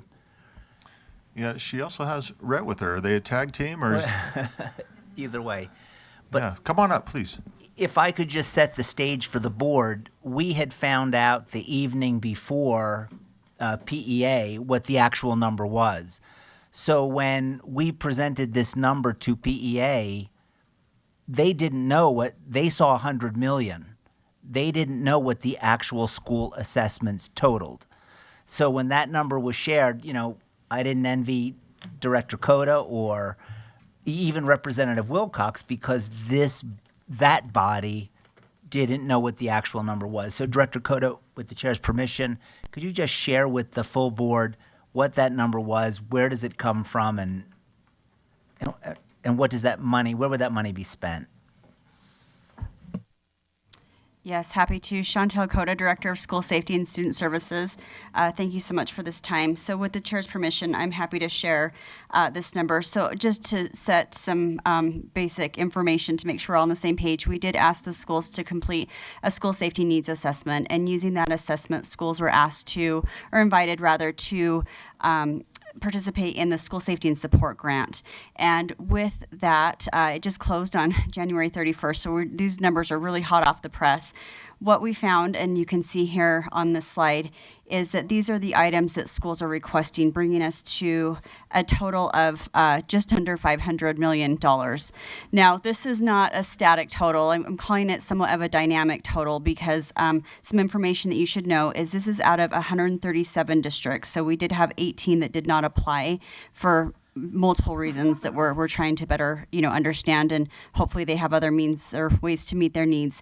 So just keeping in mind that this may be even a little bit low, considering that not all of the schools reported their funding needs through that mechanism, which would be the school safety and support grant. But you can see here, these are the minimum safety and security requirements that you're looking at. So these all came out of House Bill 84. These are the items that schools need to have in place to be deemed safe schools. The one thing that you might notice is another item 9, which is other. That one is excluded from the minimum safety and security requirements, and that includes items that schools may have identified, again, as they were going through with their local law enforcement and looking at their safety needs. They may have identified needs outside of the minimum safety and security requirements, but otherwise these items are here.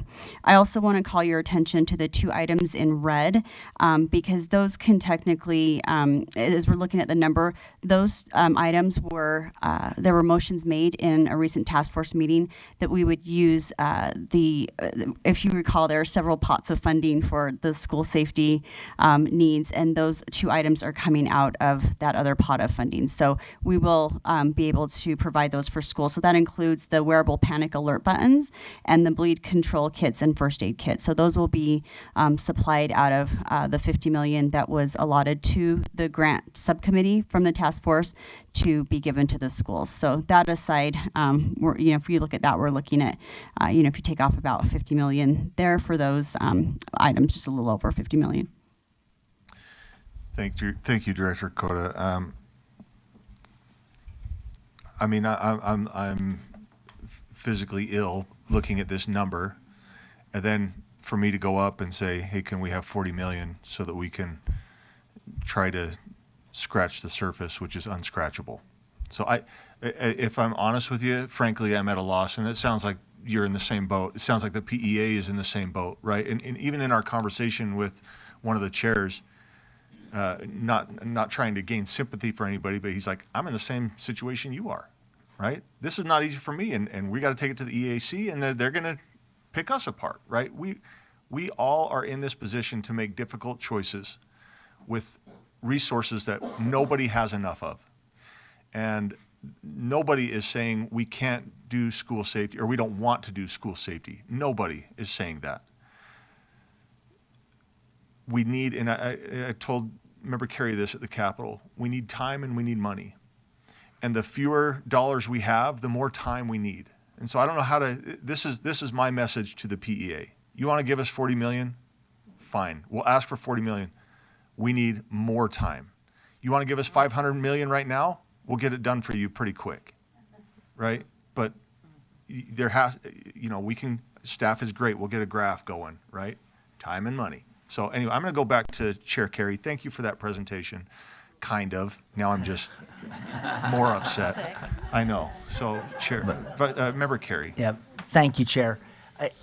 And I think, my concern with reducing the amount that we're asking is not that you've decided the wrong way, right?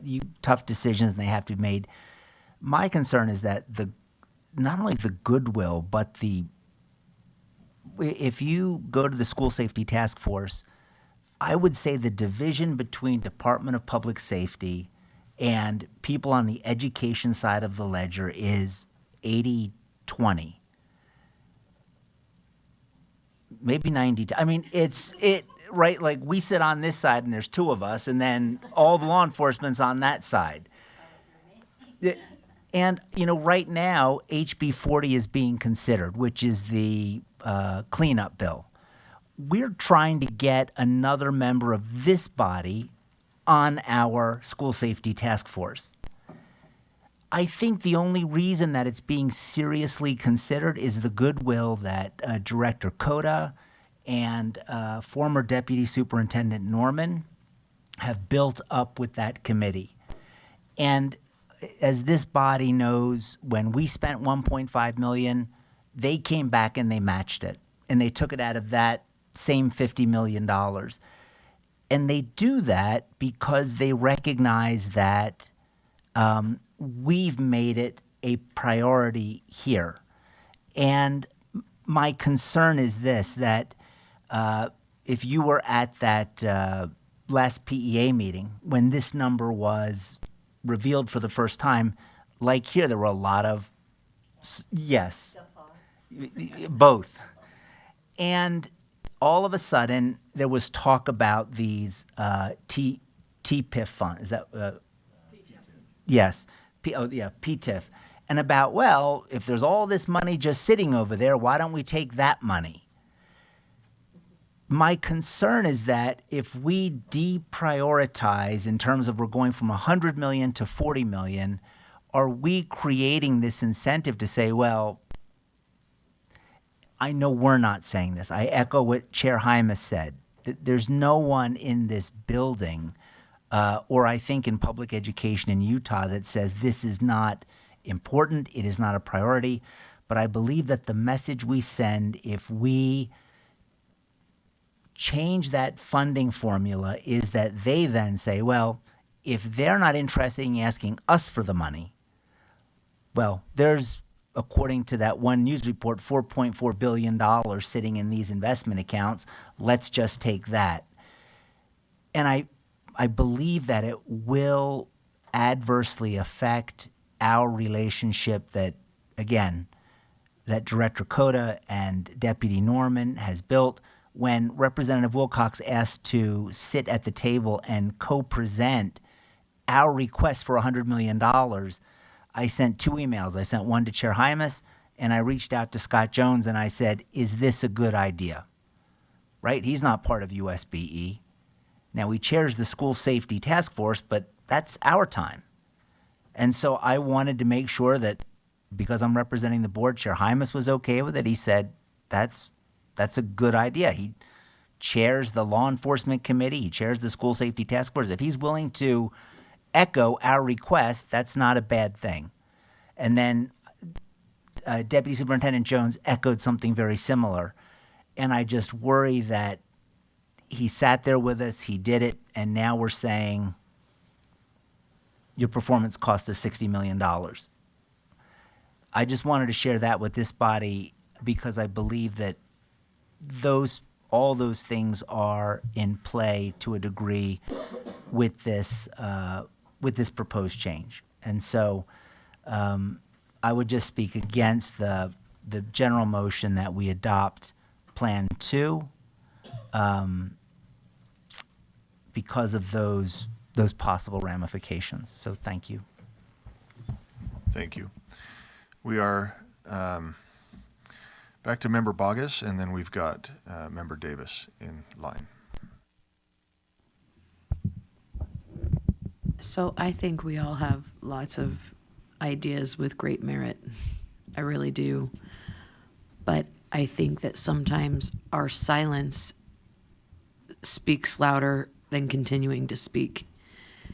And if we continue to beat these horses, we're going to lose. That it's just not a secret when you go on the Hill that if we continue to belabor some of these points, and I'm not asking for us to withdraw our request, I just think we should speak louder on some issues than others. And so I don't want to in any way indicate that I want to I think I've made my point. With that, I would move that we cease discussion on the uniform reporting structure money as a part of Plan 2.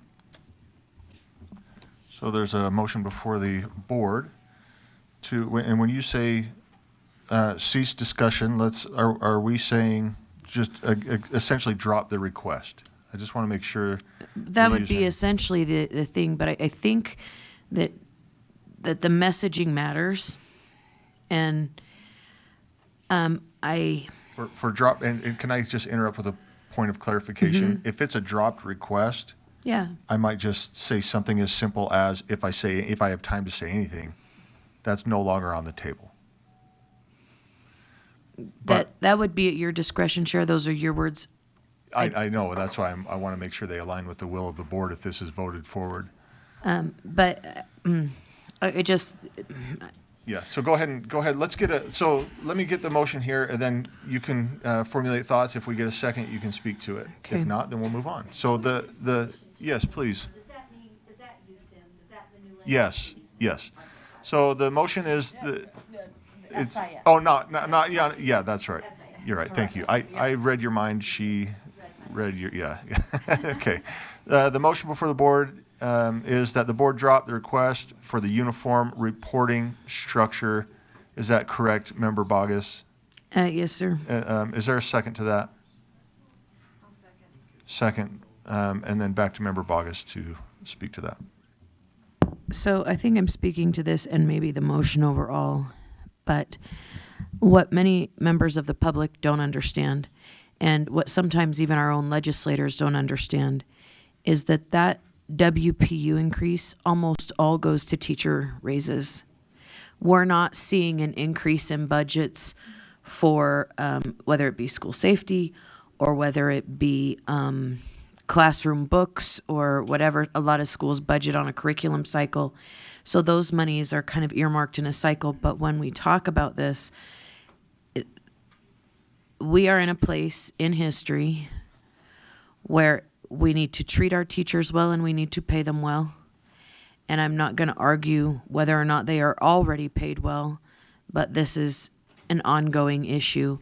And if this is genuinely the conversation on the Hill, I think we need to talk about certain things more than others. And maybe this year, this just isn't one of them. And so with that, I would be finished. Thank you, sir. Thank you. Member Davis, are you speaking to this motion or are you in the queue? Speaking to the motion or in the queue? Okay. Let's get, I got it. Go ahead. And I'm still in the queue. Are we taking turns, or how's it going? Okay.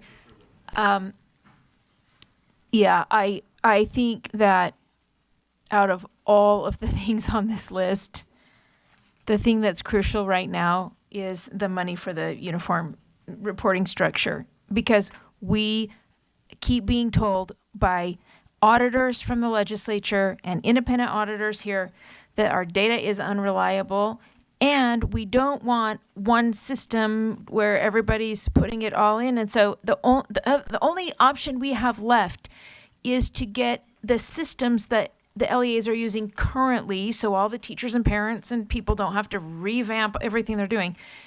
We have to get that to be to a place where we can be reliable, and where LEA says, hey, this kid moved into my school. I need the information. I need the IEP. I need all this stuff. And it doesn't take a month to get it. That's not safe for other kids in some instances, and it's not good academically for kids. So that one, I think, of any of these, we've got to preserve. But I have an amendment to draft 2, so I want us, don't take me out. Yeah, we still have you in the queue. So the motion is that the board drop the request for the uniform reporting structure. Member Brenton.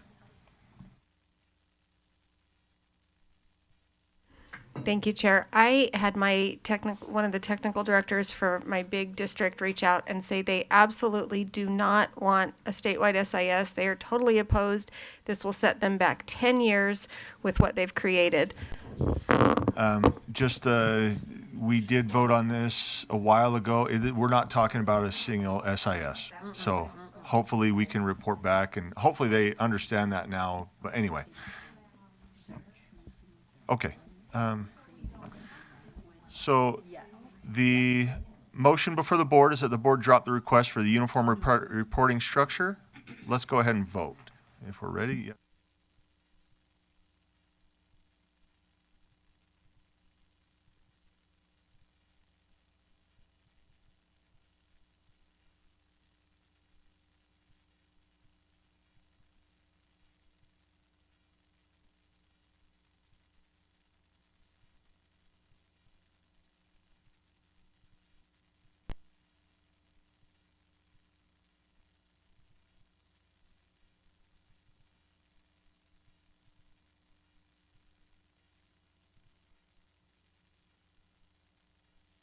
It's true.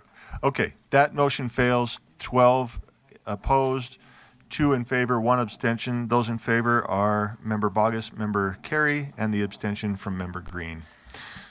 Member Davis.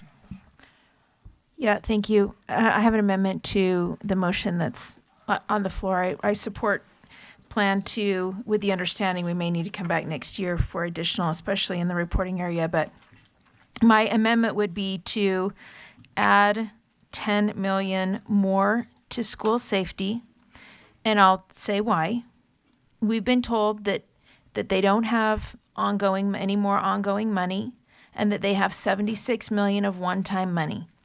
Our current requests come out to about 65, 66, so adding 10 more would be the 76. So we're staying under the budget that they told us they had left. And then I would also move that if the 80 million ongoing funding for UFA gets funded, or 50 million gets funded, that out of that 50 million one-time money be taken from that ongoing allotment to be added to school safety. Three of the categories on the school safety requests right now are ongoing.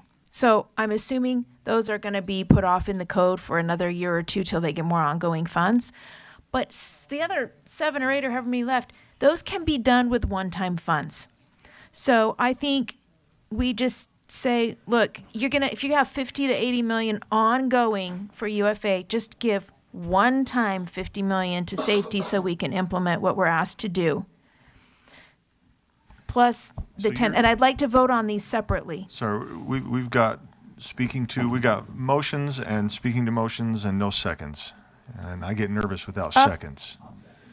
Okay, we've got a second. But we've got 2. You're saying you'd like these 2 voted on separately. Voted on separately. So let's just make sure, if you keep your eye on the screen, Member Davis, make sure the first one, that the board amend Plan 2 by adding 10 million more to school safety. That's our first one. Is that correct? Okay. Yes. And it's been seconded. Which takes us to the total one time they gave us. And it's a one time. It's not ongoing. Member Bollinger.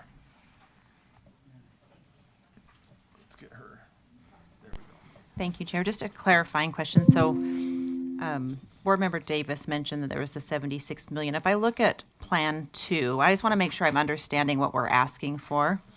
So, in the WP value increase, we're asking for an increase of 44 million, correct?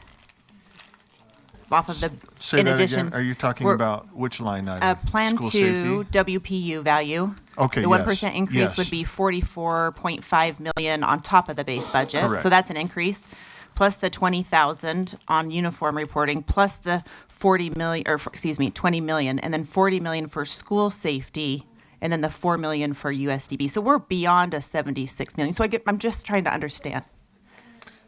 Please, Member Davis. The 76 is the one-time amount, not ongoing, and WPU is ongoing. And if I'm honest, we're pushing it with WPU, but We're not going to probably get the WPU. We're hoping. That's Fingers crossed. ongoing. That's a huge ongoing. Okay. So, does that answer your question? Yeah, thank you. Okay, so we are at the motion, the motion on before the board is that the board amend Plan 2 by adding 10 million more to school safety, and we are ready to vote.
The motion, again, it's on your screen to add 10 million to the newly requested amount for school safety in Plan 2. Yeah. One more vote, it looks like. Okay, that passes with a vote of 8 for, 1 abstention, 5 no votes. Those opposed are Member Lear, Member Reel, Member Brenton, Member Hymas, Member Hart, with Member Bogus abstaining. So that passes, and the next motion that is before the board is that the board amend Plan 2, that if the legislature funds 80 million ongoing for UFA, that 50 million one-time money be added to school safety. Do we have a second on that? Can I just adjust that also? It was if they fund 50 million or more for UFA, that we request one time of 50 million be for safety.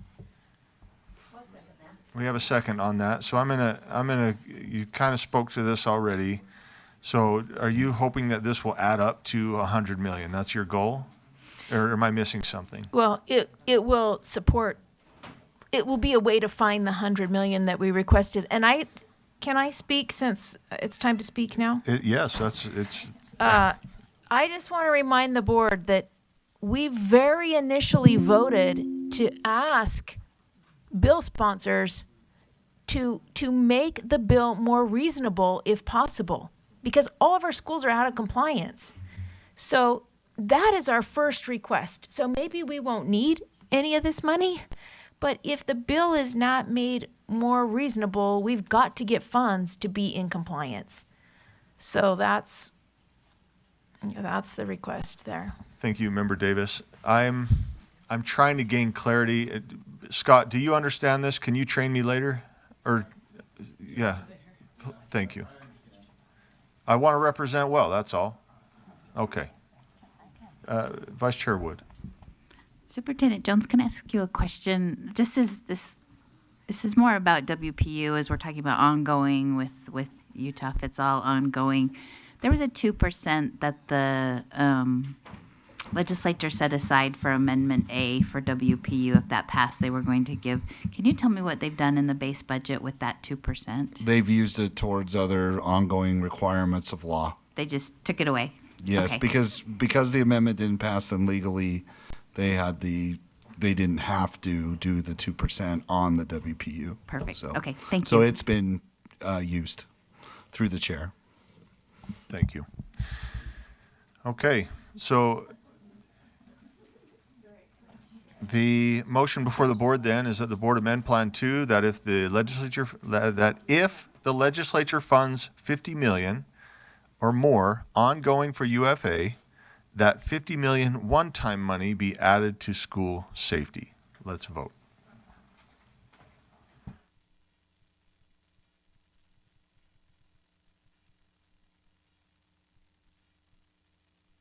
From the UFA pot.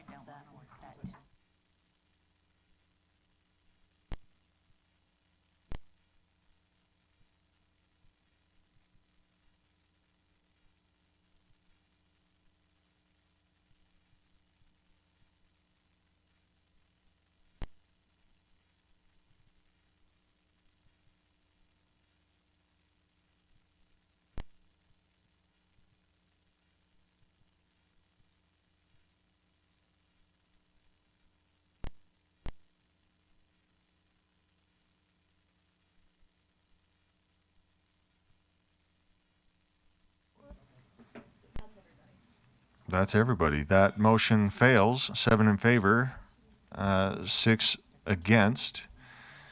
And so those against, we put yes, but it does fail. I don't know how we're going to mark that. But anyway, those against are Member Carey, Member Kelly, Member Earl, Member Hall, Member Hymas, Member Hart. This brings us to our underlying motion, and that is that the board adopt Plan 2 as amended. The amendments are that we are going to add 10 million to school safety, so that and then we are also going to, nope, that was the only one that went through. Okay. That we are going to add 10 million. So we are going to request in Plan 2 that 40 million become 50 million. That did pass. That was the first one, and that passed. To school, yes, thank you. So, as Member Kelly said, Plan 2 going through with 10 million additional on to school safety. So, Vice Chair Wood. I would like to amend Plan 2 and to add in our critical USBE full-time employees. This is an ask. If we talk about what we prioritize, I think we need to still prioritize our agency. So, for clarity, That's 1.3 million ongoing. that's ongoing. It Are you is. asking, because we've kind of talked about one time and ongoing, are you requesting the 1.27 million or the 28,000 one time? 1.27 ongoing. Ongoing. We're Yep. gonna request the ongoing. Okay. So the motion then before the board is that the board amend Plan 2 by adding, please scroll up, whoever's driving. Yeah.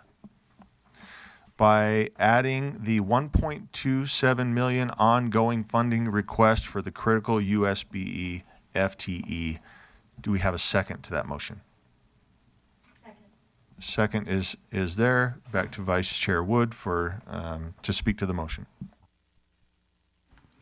Oh, I think I did, but as Superintendent Jones spoke before, they've gone through, they've taken care of what they could. We have UPAC investigations from 2019. We have continued audit requests that are fulfilling our time. I think people are saying Debbie's has not taken her time off in how many years? So I just think we need to at least request those things that are a priority that we can't get other ways. Thank you. Member Davis, is this a comment or a cue? Okay. Okay. So the motion before the board then is that the board that the board amend Plan 2 by adding the 1.27 million ongoing funding request for the critical USBE FTE. Vice Chair Hart. I want USBE to have the staff that they need to do their job. Obviously, I'm a board member. I want them to be able to do their job. This is not the way we're going to get FTE in our organization. It is not the path forward. In order to get FTE for our USBE, it would have to be in a fiscal note attached to something that the legislature wants.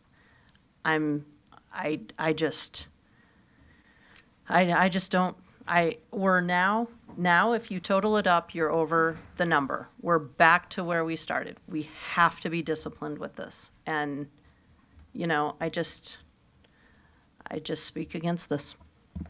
Thank you. Member Lear?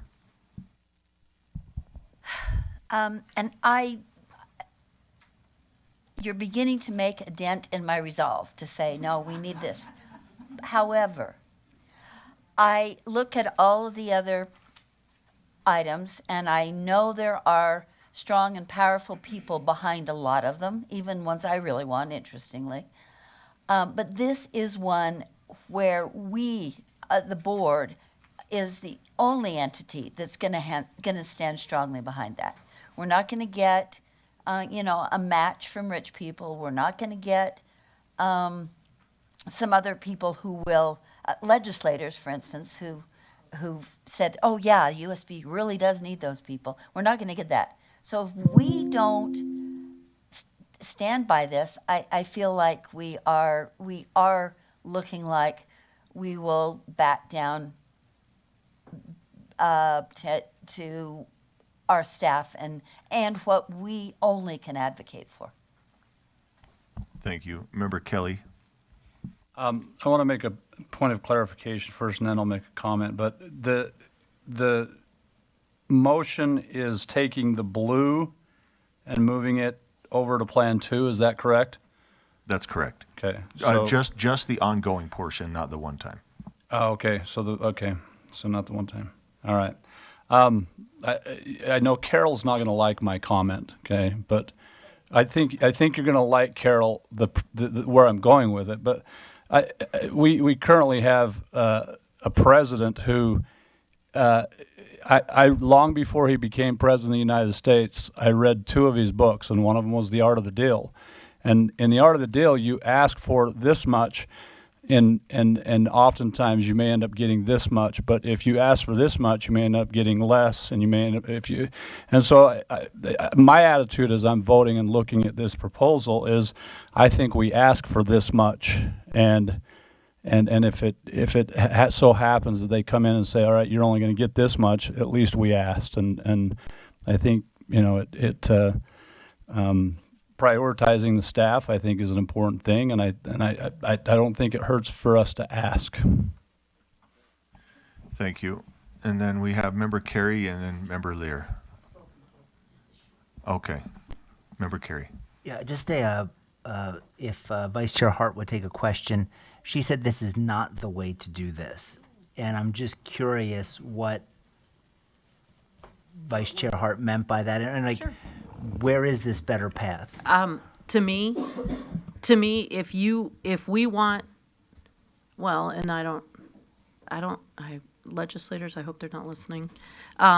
If we needed more staff, then we probably should make sure that the fiscal note is appropriate for something that a legislator wants, and that it includes staff, and we find the win-win instead of pushing this way where legislators are going to have to, I just believe that you can always push through to a win-win and get a legislator something that they want and also get something that we want. I think that by sticking your, putting your stake in the ground like Nicole Kidman did in the movie where she staked her claim on the land. Okay. Anyway, I think that's folly in this. I just think it's folly to in this climate to say this is it, because I sat there and watched a bunch of people do that in front of PEA, and a bunch of people saying, this is what we need, this is what we need, this is what we need. If we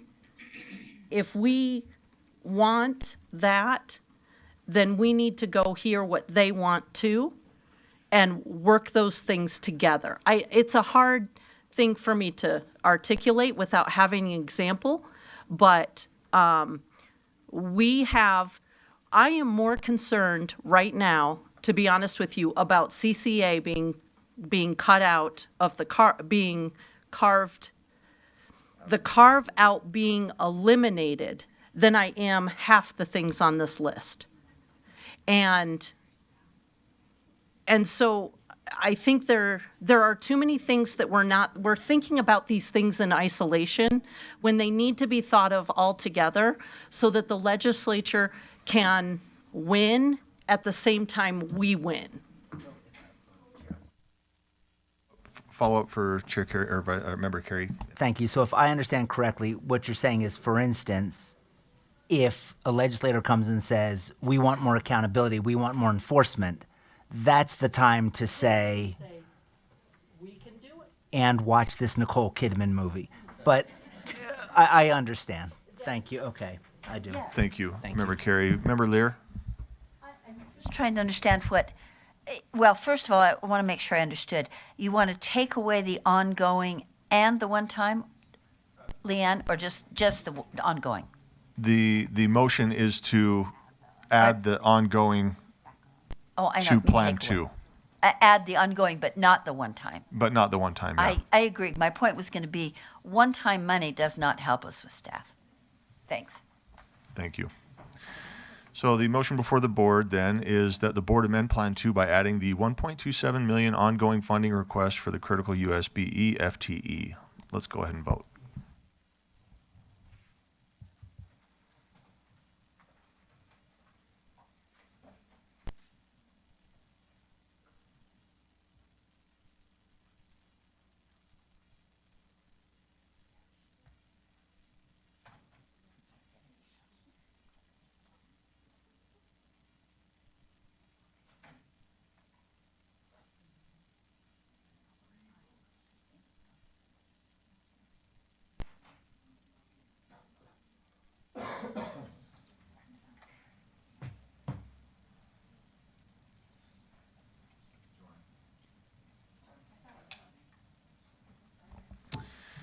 Thank you. That passes. 9 in favor, 4 opposed. Those opposed are Member Brenton, Member Hart, Member Carey, Member Hymas. Okay, we're back to the underlying motion, which is that the board adopt Plan 2 as amended. Let's cue that up for a vote.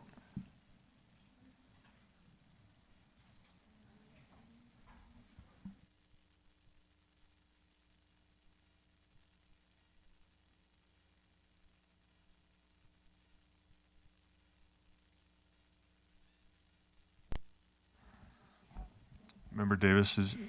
It's just I just want to explain my vote really quickly, that I'm supporting this, but it's an understanding that we are going to need to come back for the reporting structures. We are going to have to come back next year if this passes, because this will get us through the next 4 years, but not, the next 7. Or sorry, this will get us through 3 years, almost. Not 5 years. We needed $7 million for the next 5 years. So just throwing that out there, understanding we are going to need to come back. Yeah. And I don't want anyone to say, well, we got that last year. Well, we got a fraction. We recognize that. As leadership, we recognize that. Okay. Yep, let's vote, please.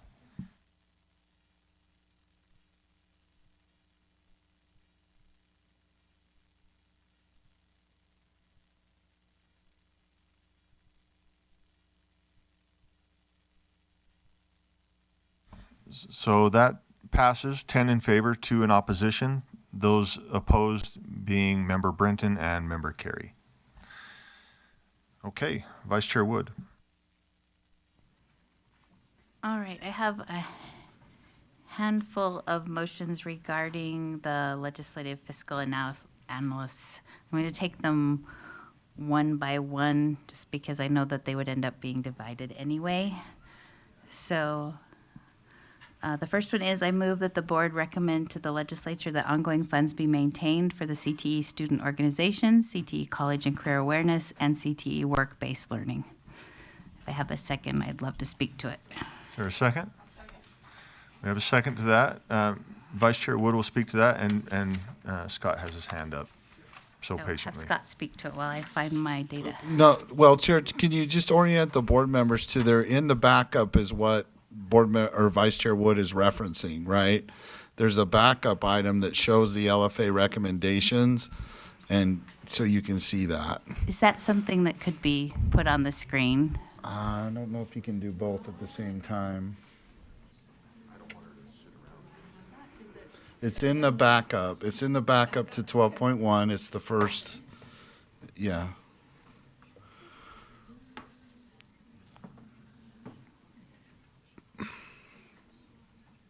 It says LFA recommendations or something. Okay, well, that's being pulled up. I just want to go through these. So the CTA student organization provides students with leadership opportunities, Utah industry connections, hands-on experiences. It's our DECA marketing with finance, hospitality, and management. It's our educator writers for Rising for our future teachers. It's FBLA for our future Yeah, there you business go. leaders of Yeah. America. Yes. It's our FCCLA, Family, Career, and Community Leaders. It's our future health professionals.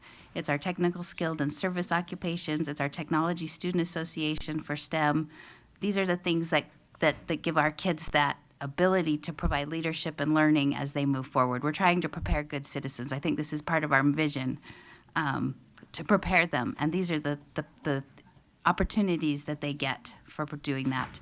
The CCA is the only funding, besides on the work-based learning, that goes to our children K through 8. If these funds go away, it's CTE funding is reserved for 9 through 12. So if we want them to have that grade 7 class where they kind of get that initial pipeline for CTE learning, we need to maintain these funds. And finally, the work-based learning gives them some of those hands-on internships, apprenticeships, career fairs, workplace simulations.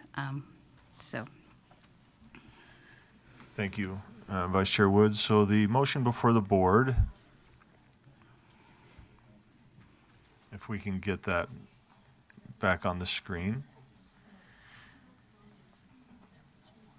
The motion is that the board recommend to the legislature that ongoing funds be maintained. So we're not asking for additional, we're just asking for the funds to be maintained. Is that true? Okay, so the motion is that the board recommend to the legislature that ongoing funds be maintained for the CTE student organizations, CTE college and career awareness, and CTE work-based learning. I've got Member Davis and then Member Kelly. Member Davis. Just quickly, Leanne told me in the hall, I think there were like 15 or something lines that they're going to sweep the carry forward balances, and she's only got like 4 to bring forward. I think these are really serious to understand what we are voting on instead of just doing a carte blanche. Take it all. Take some, but preserve some. Thank you. Member Kelly. I want to speak to the motion in terms of the CTE student organizations. I know that most of you know that I'm a coach. You know that, those extracurricular activities are things that I value. And this is a sports team for a lot of kids that are engaged and involved in a different way. And these are the programs that motivate kids to go to school. These are the programs. And I mean, we've all seen an FFA student wearing their jackets and, and they engage in activities that are real life scenarios. And so, FBLA and DECA, they're going to conferences, making business presentations, oftentimes doing Shark Tank type deals with businessmen and creating small businesses for our students. And so I think these programs are vital to students, and I would speak in favor of it. Thank you. We've got Vice Chair Hart and then Member Bollinger. So, I am also a former CT teacher. I'm also a lifelong 4-H'er, and I can recite the 4-H pledge, and I believe it to my core. And I credit that plus debate with any small piece of success that I might be able to achieve. Having said that, my order here, just to be clear, is CTE college and career awareness, because you take that out and you're taking out middle school CTE. And that, to me, just, you can't do that. Second, the student organizations, they are the lifeblood of CTE. They are what makes, the competitions is what makes CTE come alive and is what is so amazing about CTE. Work-based learning, I'll be honest, if I had to sacrifice one, I would sacrifice the work-based learning. It's a little wonky. It goes K-12, and it's hard to explain. There's not a lot of money there, and it's hard to explain how you are doing work-based learning to kindergarten, first and second graders. So if there's a chance that this does not pass, I'm willing to let work-based learning go in order to preserve the other two. I'm going to support the motion, but at the end of the day, college and career awareness, student organizations, work-based learning, if we need to let go of something, and this isn't going to pass otherwise, that's a third. I just wanted to put that on the record. Thank you. Member Bollinger. Thank you, Chair. I want to echo what Member Davis and Member Wood have mentioned, along with Member Kelly. I believe these organizations and the experiences are very important, and I will add on to what Vice Chair Hart was mentioning about the work-based learning. In my experience and what I've seen, work-based learning is actually the time that elementary kids get exposed to careers for the first time. So it's like, it basically funds their career days. I know my son was able to participate in Kids Marketplace. So it's the first time in third grade where they actually get to have a career, have a budget, and have that experience. I think those are priceless experiences. I mean, he still talks about it to this day. So these are experiences that are life-changing for our students to start exploring furthering their interests. So I support this motion. Thank you. Thank you. So the motion before the board then is that the board recommend to the legislature that ongoing funds be maintained for the CTE student organizations, CTE college and career awareness, and CTE work-based learning. Let's go ahead and vote.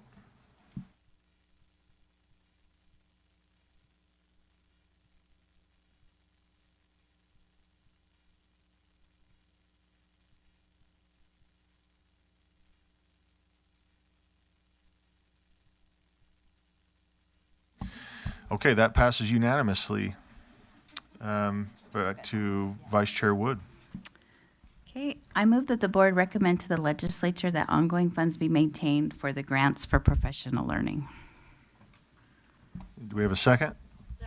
Second for that. Member or Vice Chair Wood, speak to that. All right, so I've tried to figure out what does all this mean? What do they do? Because this program will go away if this funding is not maintained. So right now, 115 of 125 elementary LEAs use funds for this grant, including a significant number of FTEs. These are the only funds in Utah Code which are focused specifically on professional learning for elementary educators. Our early literacy coaches and salaries and benefits for our Reesas are paid through that, as they mentioned today. Our Early Mathematics Coaching Institute, funded by this grant, has had remarkably high engagement and feedback data touching over 400 elementary coaches, specialists, and mathematics since its inception in 2022. It's allowed its teacher stipends to attend training, presenter fees, coaching supports in early literacy and math, substitute costs for teachers to attend the professional learning, hiring an early literacy or math coach, and supplies and materials for teachers. And when I looked in the COBE, the compendium for our budget, it is 100% used. So this is not stuff that's sitting over and being left over. Our educators, our elementary educators are using this. Thank you, Member Wood, or Vice Chair Wood. So the motion before the board is that the board recommend to the legislature that ongoing funds be maintained for the grants for professional learning. Member Vice Chair Hart. So this is what I think at least one of the Reesas were also talking about today when they did their presentation. And I just wanted to point out, just to redeem myself, these things are what I think about when I make decisions about these other things on the list. I don't want to lose good things that we know are working for things that we would like to have, because to me, it just doesn't even compare. So this is critically important, and it puts some of the other items in our requests in a little different perspective. So I just speak in favor of this and don't know what I would do for professional learning as a practitioner if we don't have these grants. Thank you. Okay, so the motion is before us that we recommend to the legislature that ongoing funds be maintained for the grants for professional learning. Let's go ahead and vote.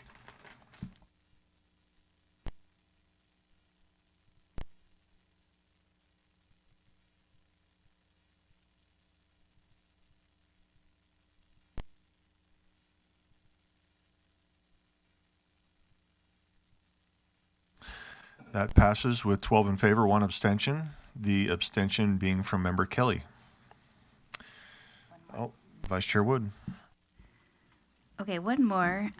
So last week, we made a motion to allow all of the one-time funds to go back, that they could use them where they needed to. In the meantime, SB 39 is moving through the system, which is working through our assessment and accountability. So I move that the board direct staff to work with the legislature to maintain $3.2 million of the assessment and accountability one-time fund to meet the requirements of SB 39 should that bill pass the legislature, ensuring availability of funding without having to submit a fiscal note. Do we have a second? Second by Member there. Vice Chair Wood. So the current line item for the assessment and accountability was $4.9 million. and we said they could take that back because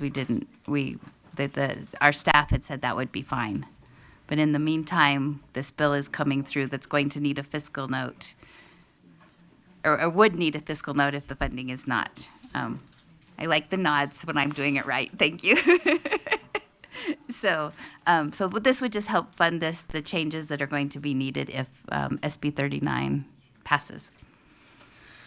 Okay, I have a comment from Vice Chair Hart, and then over to Member Lear. And so just as a reminder, SB 39 is the one where Aspire, not Aspire, RISE goes to the additional grades instead of the Aspire test, the pre-ACT. That is something our practitioners, I did my due diligence, hands down, people were applauding that. And so I feel like that is something that this is a great example of us putting our resources towards something and working together with the legislature and making something happen that would really benefit our field, and that Wasatch was the one that really spearheaded this effort, and they were also the one called out in improvements in some of their scores today as well. So the proof's in the pudding, and once again, I just speak in favor of this. Thank you. Member Lear? Perfect. Member Carey? Member Davis is in the queue. Let's keep her light green. Member Carey? Just a point of information, I'm looking at an SB 39 education testing amendments where the bill sponsor is Senator John Johnson. Is that this bill? Okay, thank you. Thank you. So the motion before the board then is that the board directs staff to work with the legislature to not sweep the entire amount of $5 million of one-time funds. I'll be specific. $4,939,100 of one-time funds from the assessment and accountability line item number 16 on the attached, and that the legislature leave $3.2 million of that money for use to meet the requirements of SB 39 should that bill pass the legislature, ensuring availability of funding without having to submit a fiscal note. Let's vote.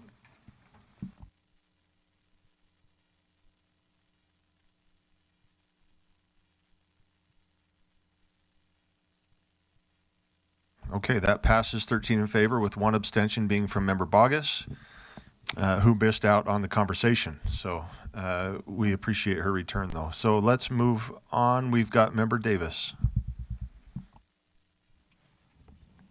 Did Member Wood have any more? Oh, you're not going to do special ed? Oh, man. Okay. Well, May I speak? You guys want a conversation? Can we have a conversation? All right, I did have a motion prepared for the impact aid. When I checked the current funding, it's at $9 million, and they're only taking a portion of that away. how much?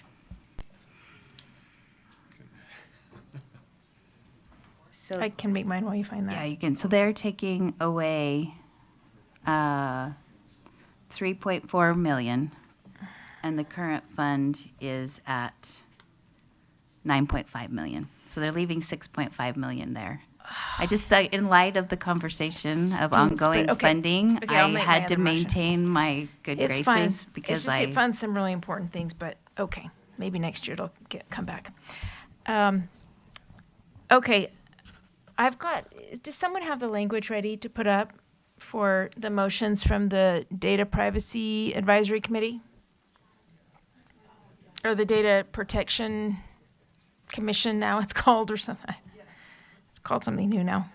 The Student Data Protection Advisory Group. That is what it's called officially. So all of you have received these in your email box. I'll start with the one that you got a week ago, and then I'll move to the ones that you got a few days ago after the Advisory Commission met. The first one is the motion that the advisory group recommends that the board oppose HB 303 For the following reasons, the bill overrides the ability of LEAs to protect their student data. The bill would cause burden on LEAs. The board has already considered a similar version of the request and decided not to move forward, but rather move forward with an alternative solution for school choice awareness and data security and mishandling risks increase with the frequency of data transferring, particularly if sent via insecure methods and varying systems. That's the first one. And then I'd like to vote on these separately, but should I just make one at a time? Or do you want me to tell them all and then? I think it'd be best. Let's, vote we've got a separately. second on this one if we're So ready. vote? Okay. And then board members, I would just invite you. It is 6:26, and I'm looking forward to another robust discussions, but I would invite you. I know we're going to speak in favor. Let's just be brief. How's that? And then let's try to keep it to one comment. I won't speak at all. Oh, and Molly won't speak at all. I don't believe that, but okay. Now I'm taking time explaining, but let's just be aware of time. The motion before the board is that the board oppose HB 303 for the following reasons as explained by the Student Data Protection Advisory Group. The bill and We here- could just read those. You don't need to read those. Okay, other so, yeah, we don't need the explanation, but that is the motion. It's been seconded. Back to you to speak to this motion. I'm not a voting member of this group, but it's made up of data protection specialists in a variety of fields, including education. But this was the recommendation, and anyway, I can speak more to it, but see how the discussion goes, I guess, in the interest of time. If there are board members who are on the fence, then put your light on. If you already know how you're going to vote, then let's go ahead and vote. So I don't see any. Okay, Member Earl. I'll be quick. I mean, something very similar was brought before us last year. If I remember, we worked with districts and otherwise to create some portals and that type of a thing. We'd put it on our parent portal, as well as ask for the flexibility on local SIS systems as people are logging in and parents doing things that they can actually check and get information. Am I remembering that right? Okay, so okay, thank you. Thank you. So the motion before the board is that the board oppose HB 303 for the following reasons as explained by the Student Data Protection Advisory Group. Essentially, the motion is that the board oppose HB 303. Member Lear is asking who the sponsor. Okay, never mind. Okay, let's go ahead and vote.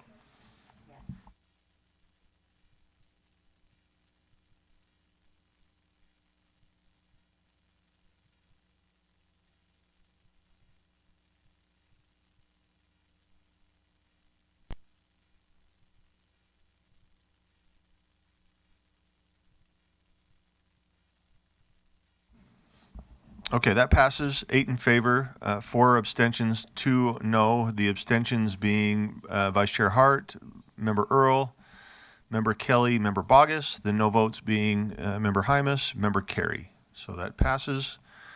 And I believe Member Davis, you've another motion? Please.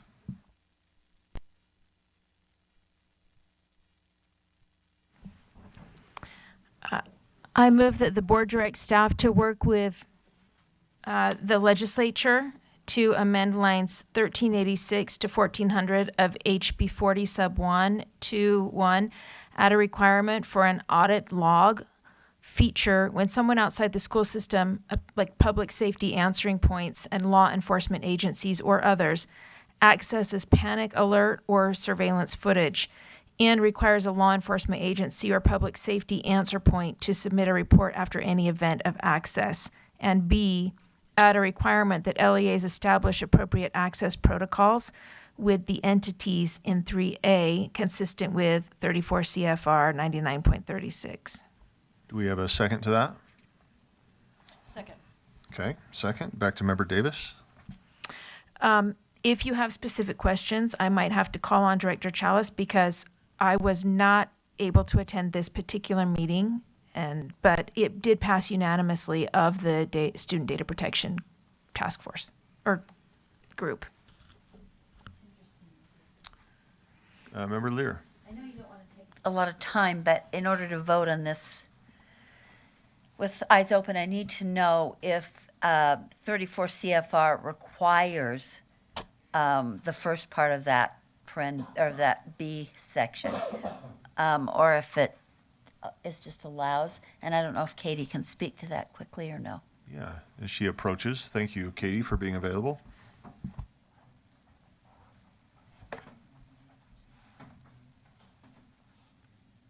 Or even. Yeah, thank you. Katie Chalice, Director of Privacy. 34 CFR 99.36 is the portion of FERPA that we sometimes call the health and safety emergency exception. So the feeling of the advisory group was that any of this access would be only warranted under that health and safety emergency exception. All right, that's really helpful. Thank you. Thank you. So the motion before the board then is that the board direct staff to work with the sponsor to amend lines 1386 to 1400 of first sub HB 40 to A, add a requirement for an audit log feature when someone outside the school system, public safety answering points, and law enforcement agencies or others accesses panic alert or surveillance footage and require a law enforcement agency or public safety answer point to submit a report after any event of access, and B, add a requirement that LEAs establish appropriate access protocols with the entities in subsection 3A consistent with 34 CFR 99.36. We've got lights from Member Davis and Member Carey. Yeah, just a question, either for Member Davis or Director Chalice. It's my understanding that in some of our LEAs, this surveillance video is actually recorded at the law enforcement building, like the police or the sheriff. So under this, if I understand it right, how would that work? Like if they're the ones recording it and watching it, they have live access to it. But the way I'm reading this is they would still need to keep a log of who's watching it or accessing it. Can you just help me understand that? Thank you. Would you like me to respond to that, Chair? I admit I am not certain about this, but I will say that I know that the vast majority of LEAs maintain their own security, basically like closed circuit security footage loops, and but it is possible that some LEAs are the surveillance is managed by a law enforcement agency. If that's the case, it's uncommon. And also, if that were the case, then it would. Yeah, I don't know how to finish the rest of my thought there. Follow up. Yeah, it's much like Ogden School District, right? Like their surveillance, they have a feed to the Ogden police. So they see real time what's happening. So my concern is by imposing additional, well, I don't even know how this would work, right? Like when we say access, that's their job. So are we telling them here that they're unable to, because it doesn't say they can't watch it, it just says they have to maintain an audit log, is that correct? Right, and I would argue that, I have end of day brain, so please forgive me for my slow responses. I would argue that a law enforcement agency regularly watching a feed, and I'm saying separate from someone who provides school security, that's on its own. But if a law enforcement agency were regular observing the feed of a school, that would be uncommon, and I don't know if concerning is the right word, but it would definitely be out of the norm. What is not necessarily inappropriate or out of the norm is as needed access to the feed. So if there's a report that there's an emergency in the school, that the law enforcement agency would have the ability to immediately access that feed, but that they wouldn't just be sitting there watching it all day long without a health and safety emergency reason. Thank you. Thank you. Member Lear. It is more to the very end of A, and that is my experience working with LEAs and some law enforcement agencies, is that yes, it records, but they record over in almost every both LEA and law enforcement agency I've ever interacted with. So I'm saying maintaining the log is what's important, because they don't maintain those for the most part. They usually record over them or maintain them for a very short time because they don't want to be subject to grammar requests. Thank you, Member Lear. The motion has been read, and it is before the board at this time. With no motions, I will not restate. So, and no other lights, let's go ahead and vote.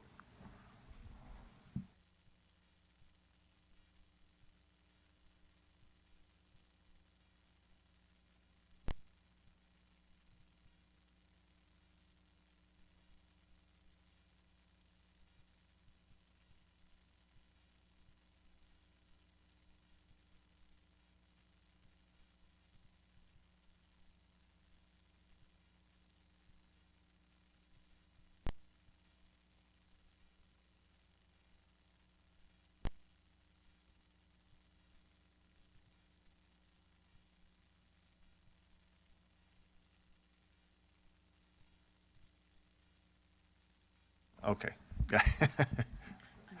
So that motion passes, 8 in favor, 5 opposed with 1 abstention. Those opposed being Member Brinton, Member Hall, Member Hymas, Member Kelly, Member Carey, with Member Earl abstaining.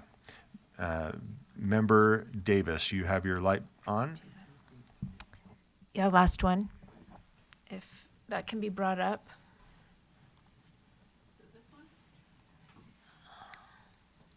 Yep. I move that the board direct staff to work with the sponsor to seek clarity on the term health outcomes as used in HB 371 and ensure that any data collection complies with data privacy laws and regulations. Thank you. Do we have a second? Okay. So that's been seconded. We have a question. Okay. So it's been seconded. Back to you, Member Davis. I think it's just pretty explanatory. I think they're just looking on more clarity, like what does health outcomes mean exactly, and is the data going to be? Just needs to emphasize Yeah, pretty straightforward motion. Complies with privacy laws. I've got Member Kelly and then Member Earl. I'm in line for my next motion, so. Okay, Member Earl. Yeah, as I went back and read through this, and I'm not seeing that this is intended to gather health data like immunizations and things like that. This is, but it's, I think it's trying to get kids exercising, eating healthy. It just doesn't, all right. It just seems like it's a stretch, but when I wasn't there for the discussion, so meaning with the privacy, it just, I couldn't make the correlation that this was an overarching, and that's fine. We can get more information from staff. I just was having a hard time understanding that this was something more than trying to get kids to exercise and eat healthy. So. Okay, and that might come out in the seeking clarity. What's that? So the motion before the board then is that the board directs staff to work with the sponsor to seek clarity on the term health concerns as used in HB 371 and ensure that any data collection complies with data privacy laws and regulations. Let's go ahead and vote.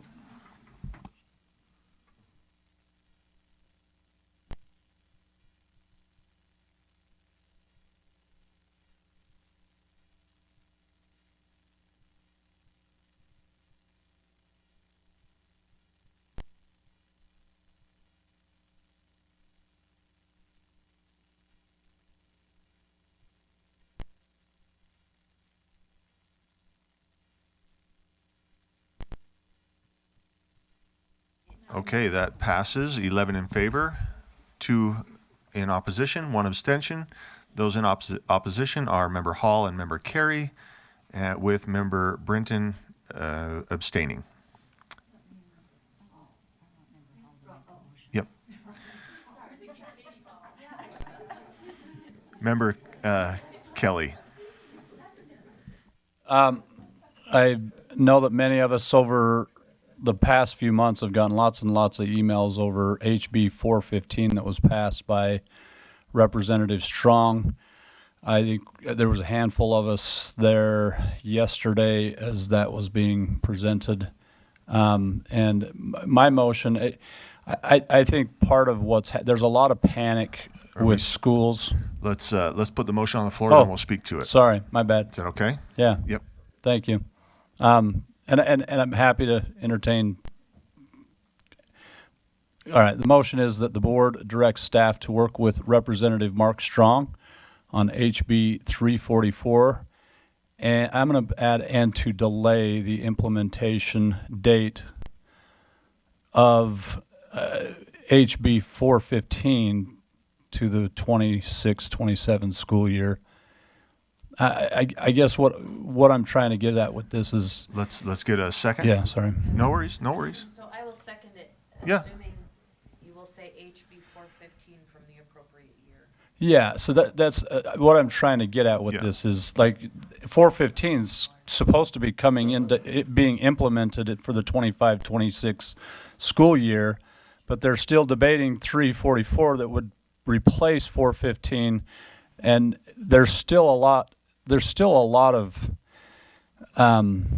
Representative Welton, for example, yesterday asked a couple questions. He said, a debate class, that's a language, it technically could be considered a language arts class, right? So that's a graduation requirement. So does that class fall into a class that you can't charge a school fee? And so I think what we ought to do, and what I'd recommend as a board is, and I know Superintendent was there as well, is look at course codes and say, these course codes, English 10, English 11, etc., go down the list and say, these course codes cannot charge a fee, these course codes can charge a fee, and be more specific with which classes can charge a fee and which classes cannot. But there's a lot of confusion about school fees. Thank you. We've got Member Lear. To the maker of the motion, you're not necessarily proposing that, what you said at the very end, because I fear that those course codes change as fast as legislators do. So I don't support the end of it because that doesn't help us long term, but I do support the main part of your motion to say without certain school fees, programs will go away. And then it will be a greater divide between the haves and the have-nots. So that troubles me. And I can't abide waivers. I mean, waivers are part of a permanent injunction. I don't know why someone hasn't reminded him of this. Or maybe, yes, it was that bill, not the other one. That there's a permanent injunction that said waivers are essential to school fees, period. And that was established a couple of years ago as this discussion started. So I support the rest of it. Thanks. Thank you, Member Lear. Member Kelly, did you have a response, or you don't need to? Okay, perfect. Member Earl. Okay, so maybe I need to seek some clarification. So if we say, you're saying wait a year for the implementation of 415 so 344 can roll out? Is that to the maker of the motion? Yeah, Chair, if he wants to answer. Yeah, I'm kind of confused. Let's push that button for us, Member Oh, Kelly. yeah, sorry. Watching the presentation yesterday, I don't think this thing is moving through quickly. I don't think it's going to be, there's a lot of question marks still about what can charge a fee and what cannot charge a fee. And there's a lot of unclear, which class can, which classes can't. And so what my recommendation is that we request that the implementation of 415 be delayed to 26-27 to give the board and Representative Strong more time to work on HB 344 and clarify some of those terms. Okay. Follow up? Yeah, I think there's still a few questions out there, but I still think that one's going to move quicker than I think we think. I think, yeah, I got a lot of thinking going on. I do think that if it does move quickly, though, we need to, at one of our meetings, we need to have a motion to a waiver of our April 1st deadline. So maybe that's something we just need to keep in mind this next week. I mean, I'd be happy to even make that motion. I don't know. I think that gets messy. They're messy in some interesting ways. Just because 415 we're asking to delay, but we're modifying, and so okay. I see where you're going though. So thank you. Okay, thank you. Member Bollinger. Thank you, Chair. Yeah, just a couple of points, and my understanding is, again, that it's going to be probably moved through quickly, and so I would be curious, just for clarification of the purpose of this, to Member Carey through the chair, is this because you want to make sure that there's something in place that allows these students to be able to pay fees for elective classes? And that's to Member Kelly. Oh, sorry, if Kelly. I'm Sorry. Yes, thank you. understanding. I mean, if Joe, Terry would wants you to like to answer take that as well. He does have all the papers in front of him. Yeah. Yes. Can we give him a microphone? Member Kelly. And then I'll have a follow-up. Sure.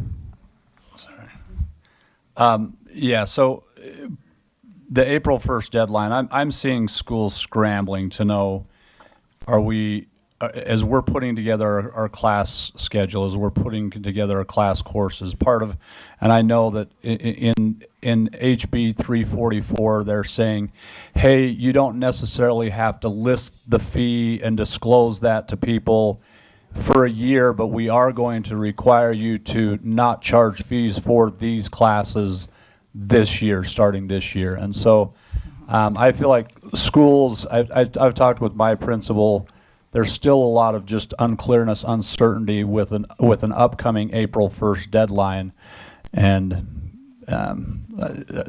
I think we're rushing it. We're rushing this job.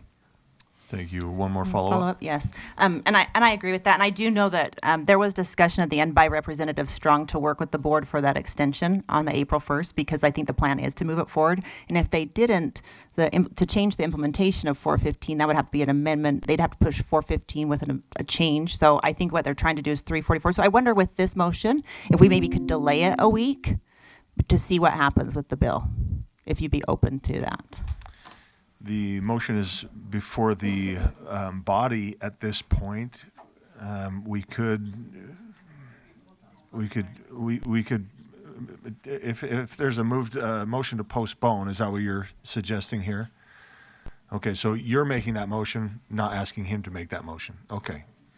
So the motion then is from Member Bollinger, a motion to postpone until next Thursday's meeting. Do we have a second? A couple of seconds. Okay, so with the second, do you want to speak to this? Or is postponing debatable? We can talk about this? Yeah, we can do that. Okay, keep going, and then we'll. Thank you. I just think that by postponing a week, I think we'll be able to see how fast it goes. From my understanding, their plan is to move it fast. This might just be a moot point. Thank you. Member Bogus. Thank you, sir. I don't oppose this motion, but I would like it to be added to the agenda. And so I would move that we add it to the agenda, not just put it on the motion doc. Because a lot of times we postpone things and then they just don't really come up. And if we agendize it, then we are actually addressing it or voting it down. And that way we're sure to make certain that our members are not disenfranchised on the back end of these postponements. Is there any opposition to specifically agendizing this? Seeing none, we're going to do that. Okay, Member Davis. When I say we're going to do that, I don't mean to have an ego and be like, staff, get it done, but can we get it done? Thank you. I a few of us spoke with him, was it yesterday? I don't know, the week is a blur, but asked if he would come and speak to our whole board so that we could ask any of these clarifying questions that we needed to, since so many of our constituents are concerned right now. And he said he would come, if that's amenable to you, chairs, a week from today at noon at the Capitol. Yeah, so if we put this on the agenda, we can get a kind of a time certain for him. Does that work, staff? Oh, perfect. So we're gonna make sure these line up. Is that what you're saying? I completely support this motion if there's still ambiguity, but I want to read the draft, and I want to make sure that the language of this motion preserves the amendment that everybody was asking to preserve for another year. So I just want to get clarity around that. Okay, thank you. This motion is postponed. So with that, let's move on to this. This concludes agenda 12.1. Thank you, board members. What's without objection? Oh, I think we're good. So, well, he's already on the agenda, so we don't need to. We already asked about putting it on the. I asked if there was any objection. I can put it on here. We can push the button. Okay. Watch the minutes. If I messed up, then let me know and I'll fix it next time. Okay. Board members, let's take a few minutes. I know it doesn't even feel like 7 o'clock, does it? So here's what we have left. If I can address the board, we are going to move agenda item 9, the ULEAD report, to tomorrow. We also have the agenda item from law and licensing for tomorrow. I want to do the agenda 10, direct employees of the board, for then 10.1 state superintendent, because I'd like to get a committee together. So I'd like to address that tonight. We also have consent calendar. I would hope that we could address that tonight if there's a motion to put that away. And then we have our closed session. Yeah. So I think we can make it through these items. Is there anybody that says, no, we can't do it? I've got 2 hours to spend on this agenda item. Please, Member Bogus. My concern is not that we would attempt to do them, but that we would rush them through because we don't have enough time to adequately debate them. And not that it's the most important thing, but I am required to be at the Capitol tomorrow at 4:20. Yeah. Any thoughts or recommendations? I would move it to tomorrow so that we have enough time to adequately debate it. Okay. So then I would move to postpone the consent calendar to tomorrow's agenda. For consent? So, yeah, I get that. We're kind of in this space, right, where if we add it to tomorrow, you potentially can't move it. I'm being informed that we need to do it tonight. Let's see what we can do. How's that? Let's see how far we get. I hear you. I don't do shenanigans. Well, now the public, it sounds weird because I'm responding to you and they can't hear you. So let's stop that. Okay, so let's go ahead and look at agenda item. Oh, we're doing a break. Let's do 7 minutes. 5 minutes. 5-minute break. Thank you.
Board members, let's go ahead and get started. We'll jump back into the agenda.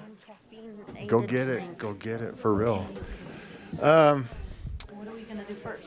That's what I need to find out. I'm going to turn to Superintendent Dixon because we have staff waiting for consent. We also have staff waiting for the superintendent discussion.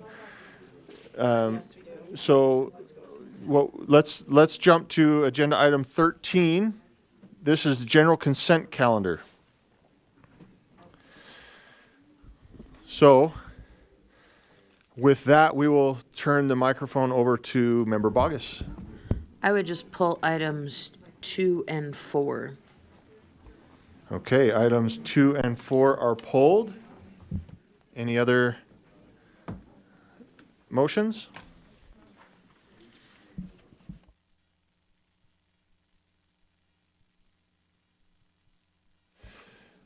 I will make one if that's okay.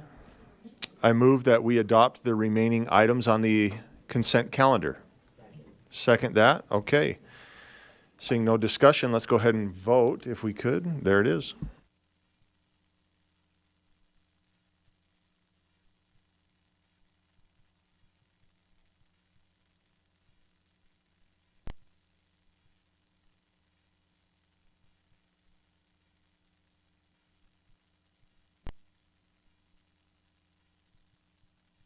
Board members, if your screen is different, just tap it. We just reset the batteries, and so you should be available to once it's there.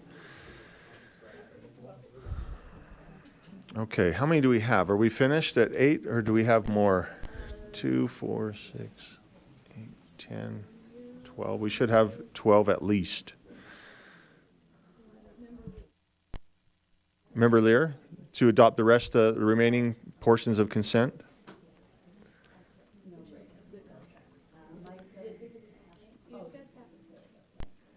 Thank you. Okay, that passes with 12 votes, 11 in favor, 1 in opposition, the 1 in opposition being Member Bogus.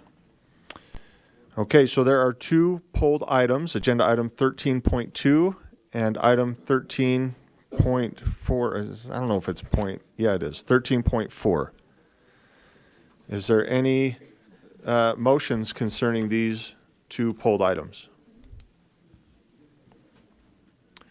Member Earl. I move that we approve action item number 2, which is the approval of the minutes, and board policy 2001. We're not going to clump them. We'll do one at a time if that's okay, since Well, they I'm were pulled happy to do separately. whatever you'd like. I'd like you to do I'd whatever. like to just move the minutes. Let's do that. So the motion before the committee is that the motion before the board is that the board approves the meeting minutes as presented. Do we have a second? Okay, and Member Carey. Apologies. Just wanted to speak to 13.4. Okay, so meeting minutes, let's go ahead and vote.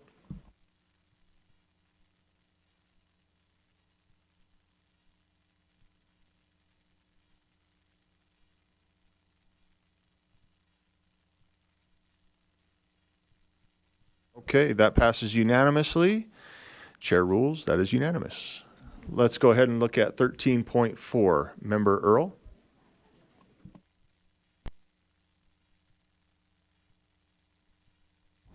I move that we pass board policy 2001. Do we have a second? Second on that. Back to Member Earl. I just move we pass board Okay. policy 2001. I I don't really have anything to say to it. Just If we could speak to all motions in such a way. Member Carey. Thank you, Chair. Yeah, I thought this was to address the new standing committee, and I'm looking at the agenda cover sheet, and it looks like the only addition is the underlined part, and it would say the Utah Schools for the Deaf and Blind Committee, but it also defines our audit committee as a standing committee. One of the challenges with that is that our bylaws require that every standing committee be live streamed. So it would strike me that, because we discussed this, and I'm all for opening up audit, but there were some concerns that doing that would be unfair to some of the LEAs because investigations were going on.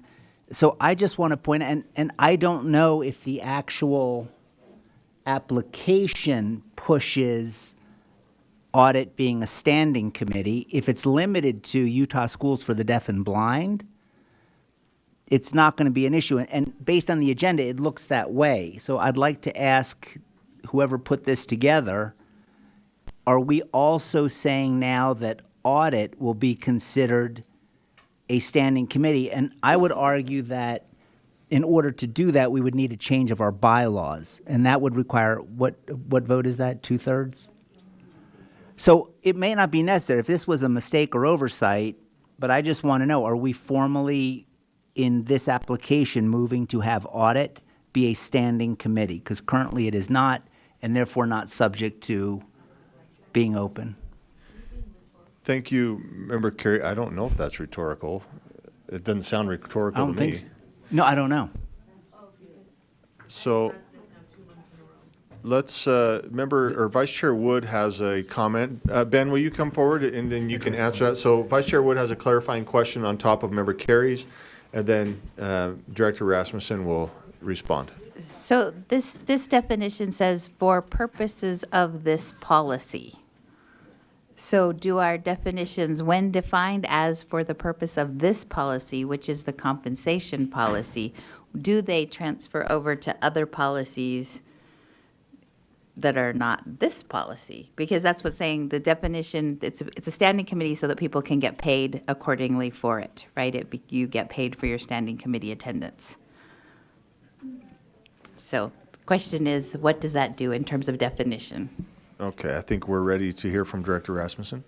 Yes, Ben Rasmussen, Director of Law and Professional Practices, and I think that Vice Chair Wood is trying to make my job obsolete, because that's basically what I was going to say, is that this is limited as to this specific policy and for payment purposes. The bylaws still don't list the audit committee as a standing committee. For most purposes, that's what controls, but for this policy, we're just talking about payments, and so it's just treated differently here. Member Carey, does that answer your question? Thank you. Member Lear?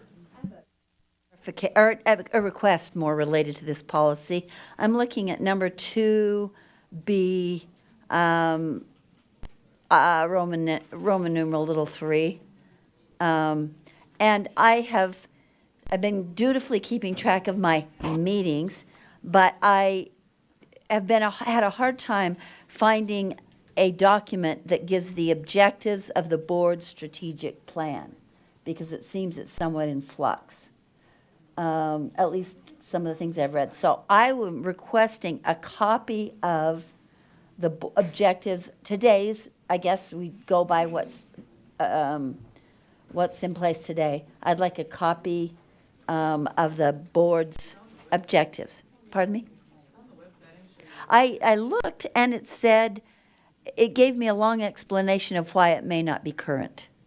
Is this, I must have missed something. Is this in 2001? Yes. Okay. It's what the meetings are that you get paid for. And it gives board agenda I items, see. board member district meetings, I see. meetings related to the objectives of the board's strategic plan, or a legislative general session or interim meeting. Do I have to make those up? You have to keep, in order to get paid for them, I think you're gonna have to, Go to our website. Okay. Just go USBE. So, so you're asking for I want to just. clarity on the We got it for objectives. us. I got it. of the We'll bo- see, we'll just make Board. sure, board. Jenny has it. Thank you. It's getting later. Okay. So we are back to our underlying motion. Thank you, Ben, for helping out here. And the motion is that the board approves adding the Utah Schools for the Deaf and the Blind Committee to the board standing committee list in Board Policy 2001. Let's go ahead and vote.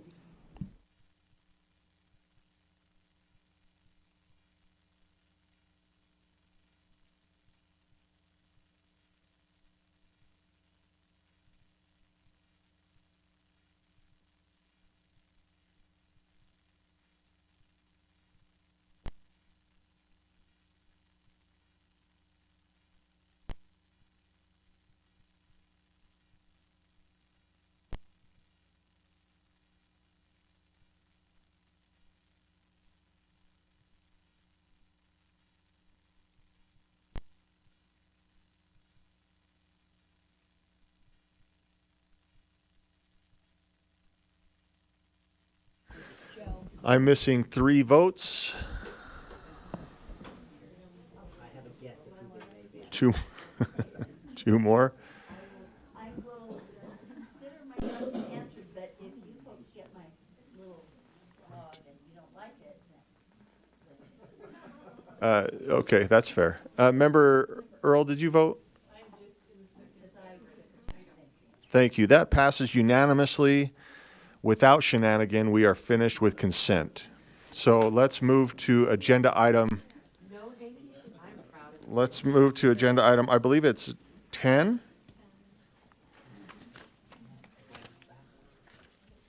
I know, we're all over the map today, and that's apologies. So this is direct employees of the board, 10.1 state superintendent.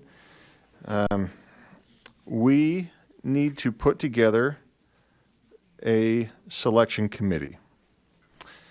Leadership has gathered, and we also have with us, who do we have with us? We have Michelle Watts, and is this Dakota? Can you guys come forward? We'll do, if we could, this is an HR team that's going to introduce themselves, and then they'll talk about the steps that we need to take in moving forward with this. We're just talking processes right now. Is that correct? And then, of course, we'd like to get to know you so that we can feel comfortable approaching. So please.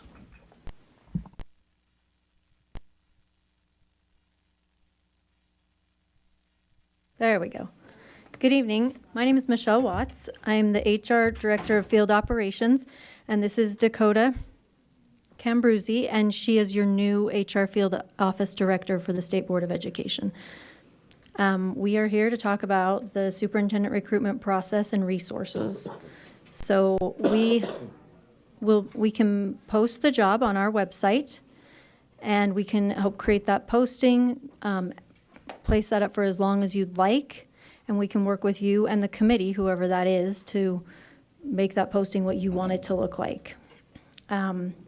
We can also send out packets to people that you want to target to ask to apply for the position. And we can do a lot of targeted recruiting as well. We can get lists, we can work with you on lists, we can give you all kinds of resources. It's whatever you guys want to work in that way. And then we can help with interview questions, we can help with any parts of the process that you need help with. So as much as you want us into this and as much as you don't, we're there for you. We can also post this to LinkedIn or Indeed. That does come out of your budget. That's not from our budget, but those costs are usually minimal. What questions do you have for us?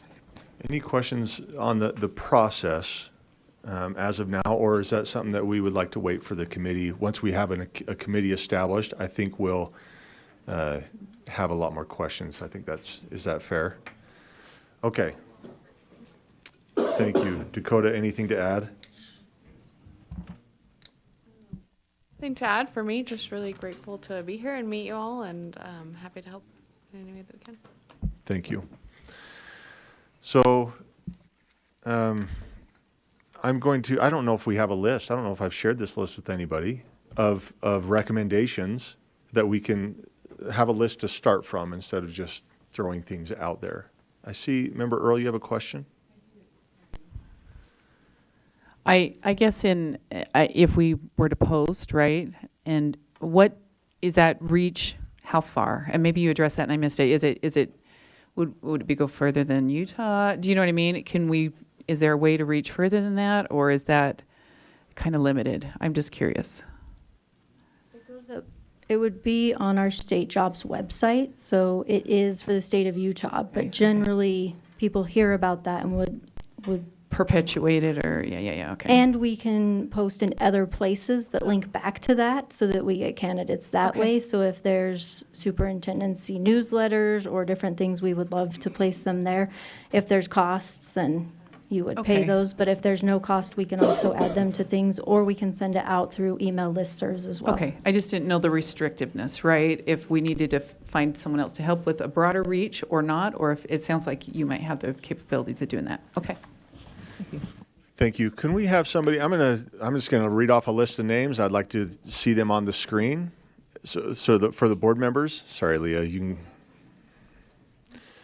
can, just so that we can have something to start from. Is that okay? So here is a list of 7 names. The bylaws state that this committee will have up to 7 board members.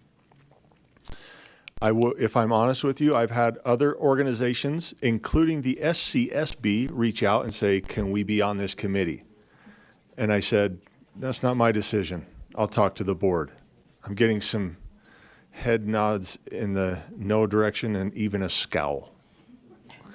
So we want to make sure, like I said, I'm putting this in our hands, right? So whether that comes up, I mean, obviously one head nod or one scowl or one no is not speak for the board, right? That's not how we do things. But if somebody says, hey, I recommend so-and-so, then we'll do it, right? So I'm trying to open this up. So let's start here. The names that we've considered as leadership are first myself, so Matt Hymas and Leanne Wood. And then we have, okay, are you typing these, Kelsey? Well, I'm going to say them. I don't want to be like, okay, who was number? You know what I mean? So next, we are suggesting Sarah Reel, Jenny Earl, Cindy Davis, Joe Carey, and Emily Green.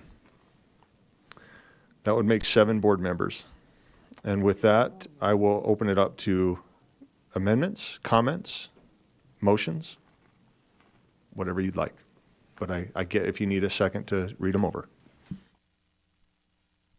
We'll start with Member Kelly. Could I add my own name to that list? Is that appropriate? You could, but you'd have to suggest removing somebody. We cannot have more than 7. Okay, so that's what I want. What's the process of, I mean, is this a vote? Or is leadership suggesting the 7 and then? Yeah, that's a great question. This is a suggestion. And there were many factors that went into this, right? This wasn't just like, who do I really like? So, right, so we again, geographic is part of it. Experience is part of it. Those who have worked closely with superintendency and staff is part of it. So there's many factors here. So now moving on to your question. How would you get your name on this? Well, you could either say, hey, I'd like to replace so-and-so, or you could say, I've got a better list that I'd like to vote on, right? So I know, and these may be difficult conversations. I get it. And I get there's nothing personal. If Cole were to say, Matt, I want you off, I want your spot, I'd say, let's vote, right? There's nothing personal here. So Member Kelly, as you're still processing, or are you ready to go? I've got a couple other lights, but okay, let's go to Member Earl, and then we've got Member Booth. Yeah, I guess, and I don't know whether, because we were asked a couple of weeks ago to make recommendations, submit our names, whatever. So I'm sure maybe that was even a little bit of part of the process, because I know a number of the people there submitted their names and actually made recommendation. But I mean, I guess we can consider however we want to look at that structure. Now, let me be clear though, I guess the selection committee could, when they meet, could actually form or engage in a way that incorporates other board members too though, right? Throughout the process. Is that accurate or not? I guess it's whatever we want, really. Right, but if maybe it's a group that reads through, right, screenings or, right, or something like that. Member Booth, and then Member Carey. So I don't want to put any pressure at all. I submitted my name a couple weeks ago. I've been pretty active in the process. I feel some obligation because of 20 plus years on school boards, working with a lot of different superintendents, both at the state level and the local level. I would love to be able to offer that experience to the decision-making process. I don't think there is anyone around the circle that has spent more time with superintendents over the last 24 years. However, I understand there may be other reasons, and I also recognize that I am older, and it may be time for young, fresh blood. So I can certainly bow to your decisions and your wishes, but I just wanted to say that I did put my hat in the ring because I did feel a responsibility because of the experiences I've had and wanting to make sure that together we benefit from all the experience we have around the table. But I understand that at this point somebody's got to step down, and I would hate to be the one to make that happen. So anyway, thanks for letting me express myself. Thank you, Member Booth. And if I can be honest with you, this was not something that was easy. When I first listened to Sid make her announcement, I thought, how do we get all 15 board members? Because we all have voices. We all have things that we'd like to see. How do I do that? Obviously, the bylaws don't let us have all 15 on, but and so we have to find different ways. So we have to build a committee, and then we have to stay as open as possible throughout that committee. And whether that means a little bit longer of an executive session to keep everybody informed, then we'll do that. Unfortunately, it means that 8 of us are not making decisions as heavily. But that does not mean, in my opinion, if somebody were to come to me and say, hey, Matt, I didn't make the committee, or hey, Leanne, or Joe, or whoever, I didn't make the committee, but can I share some thoughts with you? We all value each other here. This, if I'm honest, I think this is the best board that I've been a part of. And so I think that we can have those conversations without being on the committee. I'd be happy to step off the committee. I don't know if I have that choice, but you know what I mean? Like this, I hear what you're saying, Randy, or Member Booth, and I respect everybody here and their decisions, and I will do what's needed. So anyway, now I'm ongoing. So, Member Lear, please. I have 2 thoughts. One is, and my suggestion in terms of process, just as we begin this, and this is very, obviously very initial, that maybe you hear some suggestions today and then leadership go back and discuss this maybe one more time with some of our thoughts in mind. Would that be, I don't know if I need to make a motion to that effect or if that's just a suggestion that you could consider. You could, but essentially you're asking Leanne and I to do the dirty work that we don't want to do. Why is Molly left out? I am not going to be part of this because my colleagues will be the ones applying and I'm not. Okay, well, all right, well, then I'll just say my points. I don't want to, please. I'm not gonna, anyway, I think there should be one brand new board member, and there are none. And I think that would be an important addition, and my druthers would be Amanda. That's just again, I'm not making this in terms of a motion yet, just a suggestion. Secondly, the Constitution says that the state board shall select the superintendent. I read that literally to mean the board. So if this is a screening committee, even perhaps a committee that pulls together ideas for qualities or qualifications or whatever, I am great with that. But in the end, as hard, painful, long as it's going to be, I think the board needs to discuss and select the superintendent. So, and I think that might be a way to put to rest some of the desires that some of us have to be on this committee. Because I think we can all make a pretty good case for ourselves. Agreed. So those are my two thoughts, that if this is a screening committee that does the initial work, great. I could live with this, with the thought in addition that there would be one new board member, because that group comes in with very different ideas than maybe the rest of us. Thank you. I'll speak to the second part. There's no intent on my end to have the committee say, here's your selection board, vote it up or down. It's my hope to have a small handful, because if we got too big, then we would never decide. But that's, again, that would be discussed within the committee. But you're right. I mean, the 8 that are not on the list are relinquishing decision-making authority, right? So I get it. I don't think that's consistent with the Constitution. Let's go to Member Carey. Oh, AG, go ahead.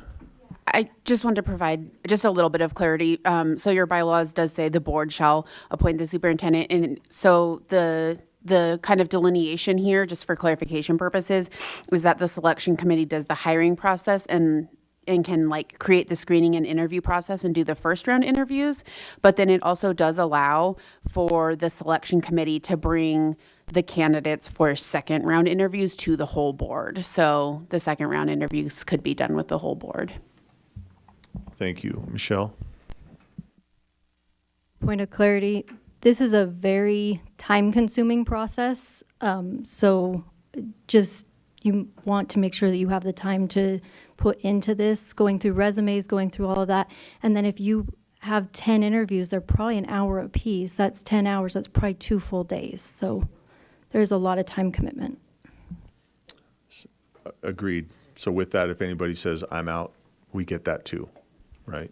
Well, let's go to Member Carey and then over to Member Davis. Thank you, Chair. Just 2 questions. One to Board Member Lear's point. As I read the protocol established in backup, the selection committee is going to do that initial round of interviews, but any I'll call them finalists, that group would come to the full board, and the full board would vote on who they want to be collectively as the next superintendent. Is that correct? From what I understand, it sounds correct, but maybe I misheard something. That is up to the discretion of the committee. So if the committee, let's say the committee did first round and then second round and said, okay, here's our top X, we'll take that to the board. Am I understanding that, or is it first and second only?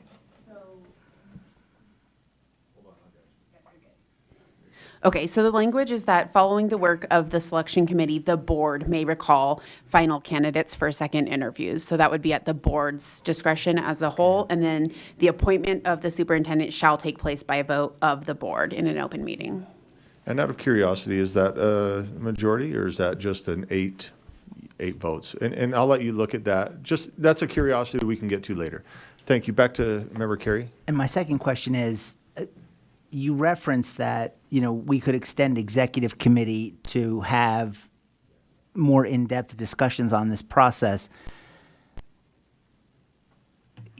Are we able to go in, well, I guess I'll have to ask counsel, but are we able to go into executive session in a process that is kind of designated in our bylaws? I know the vote has to be public, but are we able to discuss this in executive session? I guess it's an employment, I'm trying to answer my own questions. I'll let. So it would be permitted? I believe so, but that would be their decision. They're all nodding, yes, so, okay. Yeah, that's so three character and head nods. competence are appropriate for closed session. Okay, thank you. Thank you, Chair. Thank you, Chair.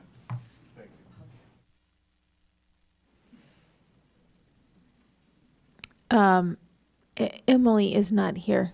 I mean, I assume the people on the list are willing to take this on, and I wonder if somebody should ask Emily while we're here and having this conversation if she also is, since she's not here, to know that her name is on the list. Yeah, he said he had talked to her. Oh, okay. Yeah, we're talking about Member Green specifically. Mm-hmm. Yes. She submitted her name. Okay, I didn't know that. Thanks. Who do we have next? Member Bogus. So, in the interest of saying unpopular things, I think we need another man on this team. And I do believe that only one member of leadership should be on this selection committee. So I'm going to throw that out there and let us all percolate for a moment.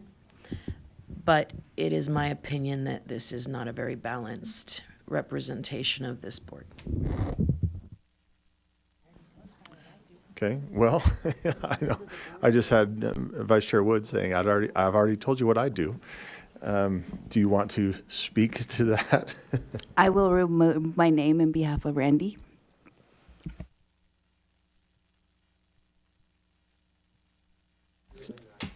Again, I don't know if that's this is all conversation based, and as we kind of let this sink in, if we have motions start coming, that's in order. So I know we're not done. There's no lights, so but there's no motion, so we can. Okay, Member Brinton.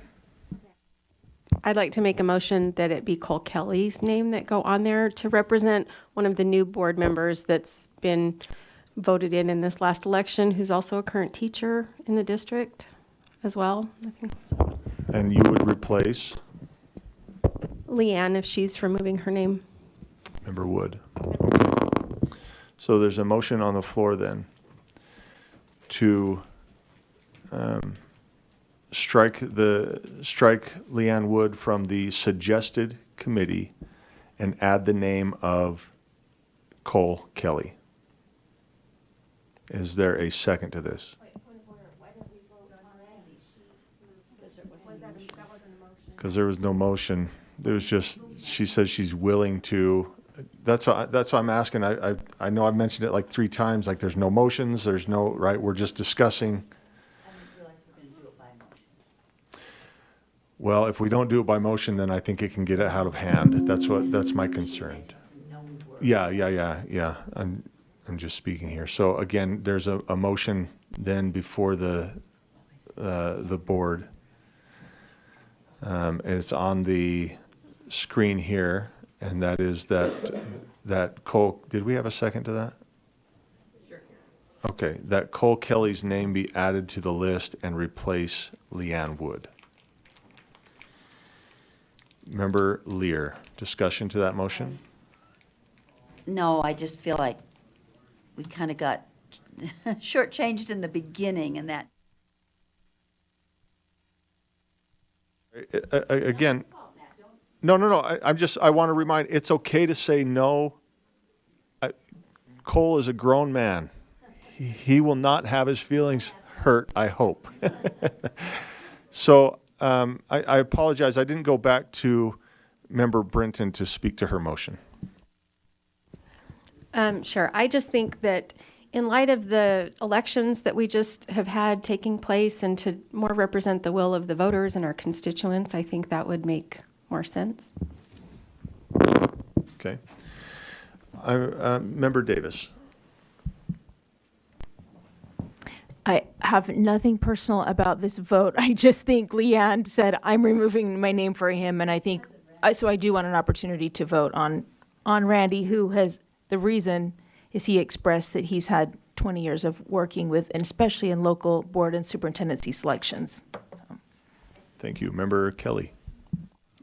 Yeah, if it's about who went first, I did put my name up there and let out on that. And you asked me who I would want to replace, and Leanne Wood was who I would want to replace. So I have a point of order. Sure. That this is a motion on the table. Can you use your microphone for this point of order? I do understand everybody's comments, but no motion was made. And so if we're doing this through a motion process, there's a motion on the table. And the continued deliberation is not going to help the fact that we have a motion on the table. Agreed. I think we're speaking to or for or against the motion. Member Lear. Substitute motion that Randy Booth replace Cole Kelly. You mean Leanne Wood? Well, I mean, yes. Was replaced by Joanne's motion. Okay, so we have a substitute motion, and that would be that Randy Booth's name be added to the list and replace Leanne Wood. Do we have a second? A second from Member Davis. Discussion to that motion. I think that Randy made his best case for himself. There is nobody who is more measured than Randy. He's also had the unusual and in this board experience of being on a local board for a significant amount of time. He's been in administrative positions in his employment for years. I think it adds I think his name adds a breadth of experience that isn't there otherwise, and I just think he'd be an excellent selection. Thank you. Member Carey. You know, I'm going to speak against the current motion, and it's obviously difficult to do, but I do think that there is wisdom in the notion that we have several new board members. When I do look at that list, I see a geographical representation. I see a policy balance, if you want to call it that. But I don't see having, I see members who have served a long time on there, but I don't see any new members. And I do think there's wisdom in saying there should be a new, newly elected board member serving on the nomination committee. I do take a little bit of offense that there's not enough men, but I mean, that's, but, well, oh, is that what it was? Even my brilliant Okay, then I withdraw the offense, but okay. Thank you. Thank you, Chair. Thank you. AHE Buse. That's right. Beal. Thank yeah, you. no problem. One thing I just wanted to note, I don't know, Chair Hymas, this is kind of for you to decide whether you want to take this on or not versus this kind of ongoing discussion and voting situation, but the bylaws do say the board chair shall solicit input from members and may create the selection committee. So if you would like to take that on as yourself, you can solicit input. Let me speak to why. I mean, it's glaring. There's no new board members on here. Can I just speak to that? Because I love and respect our new board members, all of you. And I think that each of you, and Leanne mentioned that there was, Leanne has a good grasp on this. I know I mentioned it briefly, and it's, we have board members who have worked with this scenario for the past 2+ years. This is not something taken lightly. Not that Cole or Joanne or Amanda or Rod would take lightly, but this is going to be something that is going to affect our state for the next decade at least. And that's if the person only sticks around for 2 years. It's going to affect us for the next decade at least. Not saying that it's going to be 2 years, right? Sid, you've been working here for 9 years, 8 years? And we're going to, that ripple will go on forever. We will never be rid of Sid Dixon. That's reality, right? In the kindest way possible. So then I say, okay, this is more than just looking at outside people coming in. We are, like it or not, this affects agency, both how it's run procedurally, and it affects staff, right? Who goes, who stays on their terms, hopefully, right? But that's their choice. But this is something that the board members who have been here for at least 2 years have seen things. They have worked with staff members. They have seen changes in the agency. If we're saying we want Cole because he's an educator, great. So am I. And I've seen other things. I've got experience, like it or not, and Cole is older and much wiser. But I have experience where he does not. And each one of these board members that are on here have a certain experience and a certain mindset that I believed could pinpoint, looking through resumes, sitting down with individuals, knowing the people outside, and making a determination that would best suit the state of Utah. And we'll go beyond that. This is not within this agency. We're talking legislators. We're talking outside organizations. We're talking LEAs. We're talking families, parents, kids, that Superintendent Dixon has shown that you get involved in their lives. And so anyway, this reaches beyond, like, well, I want them because they're new, right? So no offense, none of us are going to take it, but that's where I came from with this list, okay? Again, I respect each of you.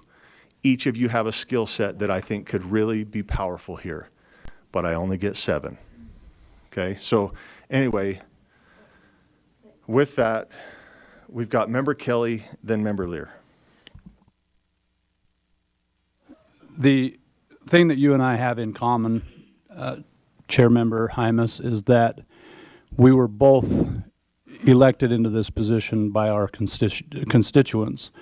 And my constituents, they said, we have confidence that you're qualified to do this job. And so one of the things that I think sometimes happens is, and I've been in education for 27 years. I've been on the ground level for 27 years. And for lack of a better term, sometimes we get into the swamp and we lose sight of what happens at the ground level. And that can happen on boards too. You can serve on a board for so long that you lose sight of maybe some of the things that a new member may be able to see clearly as they've come in and had that opportunity to beat an incumbent. And why did you beat an incumbent, and why did the incumbent lose, and why did the new member defeat the incumbent? Because perhaps I'm seeing things that current board members are not seeing. And so I don't think that experience on this board should be the qualifying factor as to who is on this committee. Thank you. Member Lear. And I think, Matt, your points, Chair Hymas, can be addressed, in my mind at least. Of course, I'd like to be on it too, and I could make a great case for myself. But I think that, speaking partly for myself, and I'm hoping I'm reflecting what others might say, is that a lot of your concerns can be ameliorated by having this group be the screening committee, and per our bylaws, as time-consuming as it will be, as painful as it will be, having the screening committee submit I think, significant number. 5 comes to mind. I'm not saying that as a motion, but 5 for the board then to interview or do whatever process you come up with, which I can also live with, and then maybe do another interview for 2 people. Then I think that addresses a lot of the concerns of those of us who were not selected. Thank you. So We have a motion on the floor here. It's a substitute motion. Okay.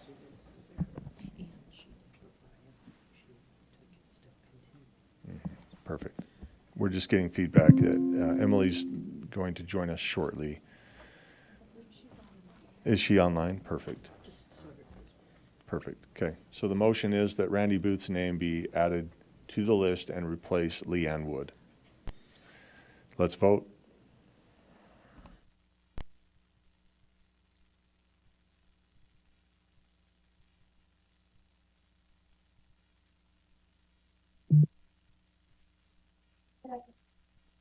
Member Green is a no. Member Green is a no.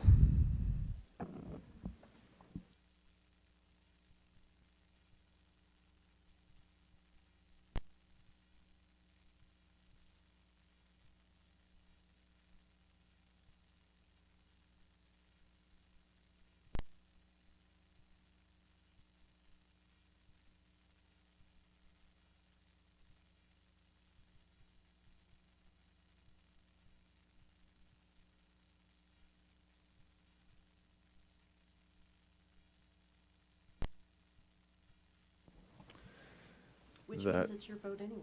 That motion fails. 7-7 with one abstention. The abstention being Member Bogus. The noes being Member Carey, Member Green, Member Hall, Member Hymas, Member Kelly, Member Earl, Member Brinton.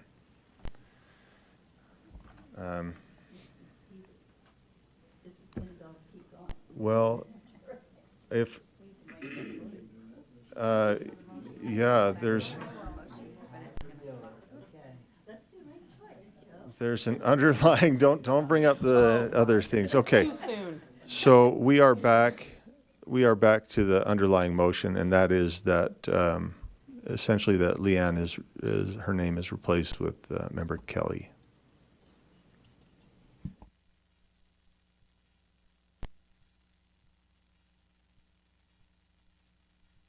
Yeah, we are ready to vote. My apologies.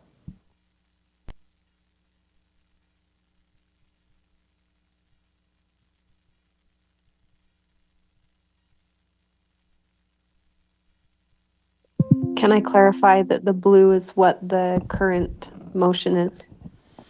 Yes, that is correct. And your vote? Member Green? Is a yes.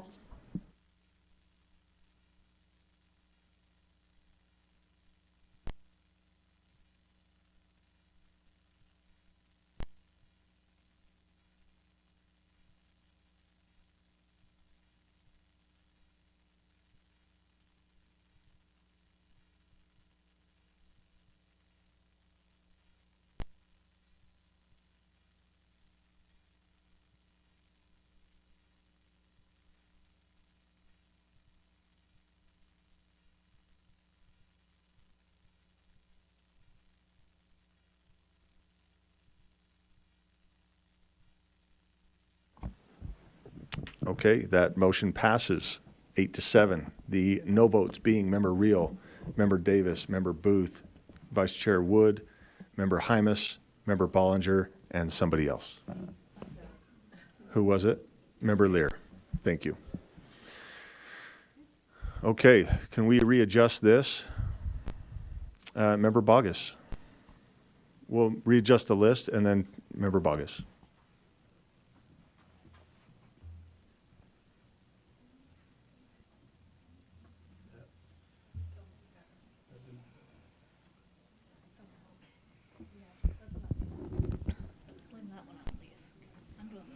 So I just want to be clear that we're looking at these names up in that thing.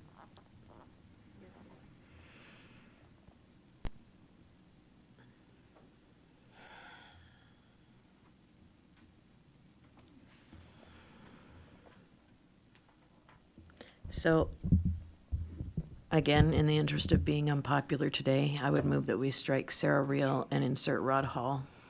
And with a second, I would speak to the motion.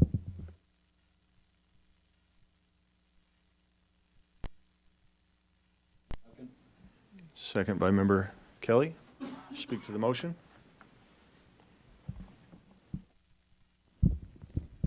So it is just my personal belief, not only do we need balance on this list, but I do believe we need a variety of perspectives, and Rod brings something that if we look around, no one else can bring. And I think we need to honor that, and I think we need to own it. And I'm going to just leave it there. Thank you. Member Earl? I'd like to make a substitute motion that we move the current names that are listed. Substitute motion is in order, and that is to move the list as presented. Second? Second. Seconded. Let's vote.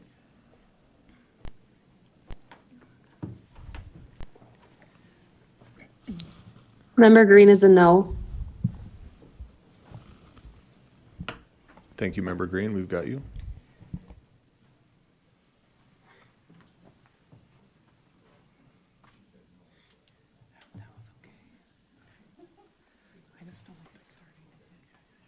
We've got one more vote out there.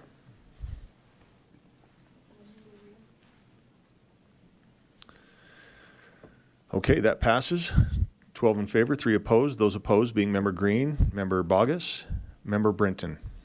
And that concludes agenda item 10. Thank you, HR. We will be in touch. Board members, I will tell you that was the most unpleasant portion that I've ever sat through in these 4+ years. So hopefully we can hopefully we can not do that again. We need to move into closed session. Can I just take 30 seconds and get my thoughts together and prepare for that?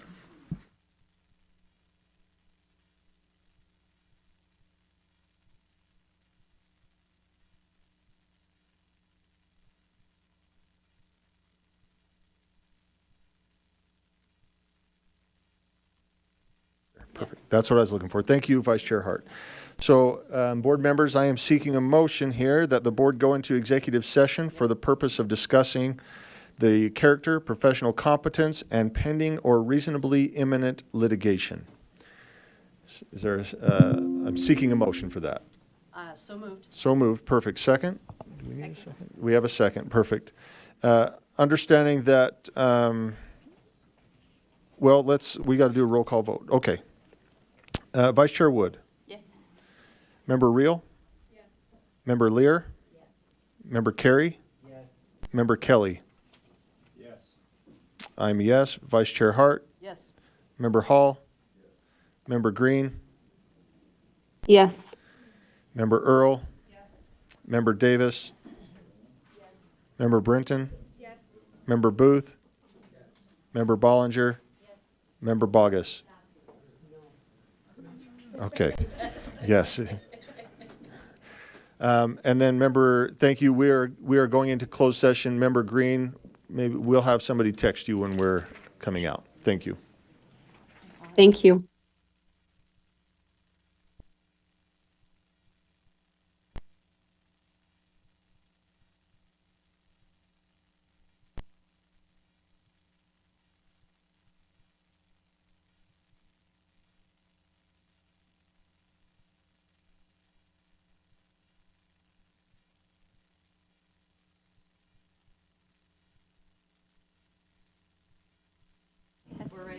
Okay, let's come out of executive session here.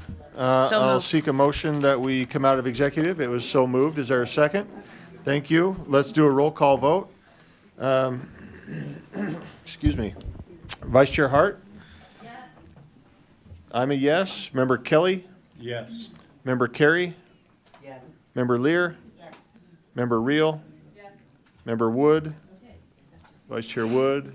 She's okay. Member Bogus? Yes. Member Bollinger? Yes. Member Booth? Yes. Member Brenton? Yes. Member Davis? Yes. Member Earl? Yes. Member Green? Can we shoot her a text, see if she's going to come back? Okay, we got one. And then Member Hall. Okay, that passes. Member Bogus. Thank you, sir. I move that the board approves the UPAC consent calendar. Motion on the floor is that the board approve. Can I do this faster? Without All objection. Yeah. Is there any objection? Seeing none, that passes. Let's keep going. Thank you, Chair. I approve, or I apologize. Let's just start with that. I move that the board approve UPAC's recommendation for case number 201741. Thank you. Move to approve UPAC's recommendation for case number 20-1741. Any objection? Is there any objection to that? Okay, seeing none, that passes. Thank you, sir. I move that the board approves UPAC's recommendation for case number 232037. Motion before the board is the board accept UPAC's recommendation, case number 23-2037. Is there any opposition to that? That passes. Thank you, sir. I move that the board accept the license surrender in case number 24-2057. Motion before the board is that the board accept the surrender of the license in case number 24-2057. Any opposition to that? Seeing none, that passes. I move that the board adopt the remand order in case number 24-2067. Wait, I see it 2066. I think we skipped one. Or There is no motion for that case number. Oh, thank you. And so the motion before and you still second this? The motion before the board then is that the board accept UPAC's recommendation on No, case. that is not the motion. The Say board that- is that oh, we the- accept the remand order. The remand order on case number 24. Adopt the remand order on case number 24-2067. Yes, sir, that is correct. Okay, let me clarify and state this hopefully correctly this time. The motion is that the board adopt the remand order in case number 24-2067. Yes, sir. Is there any opposition to this? Seeing none, that passes. Let's move on. Thank you, sir. I move that the board approve UPAC's recommendation for 24-2075. Thank you. The motion before the board is that the board approve UPAC's recommendation of case number 24-2075. Any opposition? Seeing none, that passes. Thank you, sir. I move that the board approves UPAC's recommendation in case number 24-2076. The motion before the board is that the board approve UPAC's recommendation on case number 24-2076. Any opposition? Seeing none, that passes. There's no motion for the next one, and in the final one, I move that the board approve the UPAC's recommendation for case number 24-2165. And I believe let's get a, thank you. There's the motion before the board is that the board approve UPAC's recommendation on case number 24-2165. Can we cue that up for a vote? This one may not be unanimous. Yeah, I was gonna make a motion to accept the remand order. You have to make a substitute motion. We'd like a substitute motion. So there's a substitute motion then adopt the that remand. the board adopt the remand order on case number 24-2165. Any discussion to that? Does need a second. I would second. There's a second there. Okay, let's go ahead and put that to a vote then. You can't substitute again, no. Let's vote this up or down. If it's down, then we'll take another vote. And this is to adopt the remand order.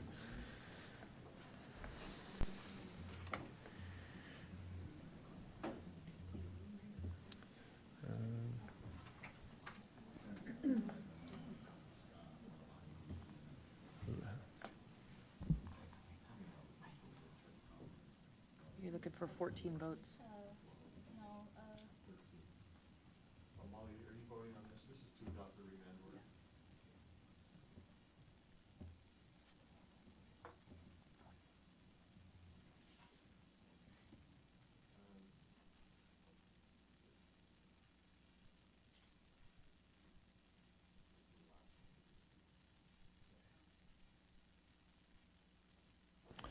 That motion fails.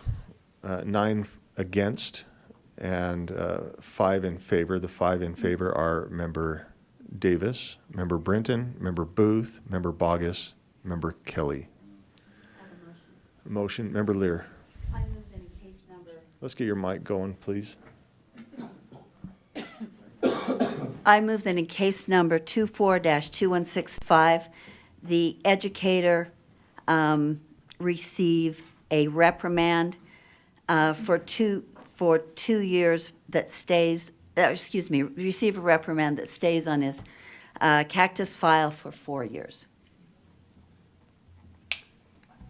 Is there a second? We can't do that. That's not, sorry. Is it we accept the UPAC recommendation or not? No, it's, Or is it something it's different? an upgraded UPAC recommendation. It's an, That's what I'm wondering. And Ben might be gone. he told me he could. So But, and then he can take it to the individual. clarify. who We have can say- Michelle. Let's turn your Michelle. mic off and.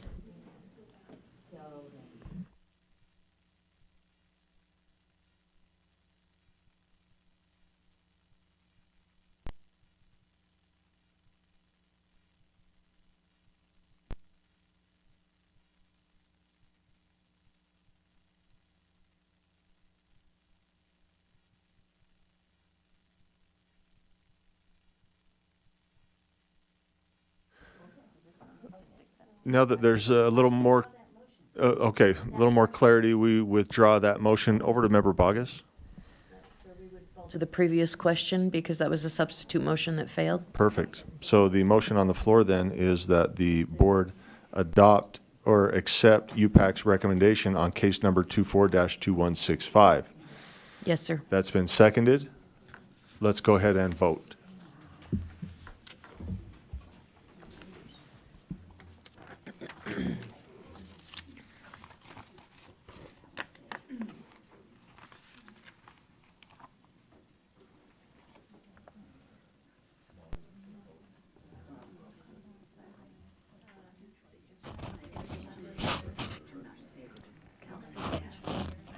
Kelsey, I'm gonna run these in one fell swoop.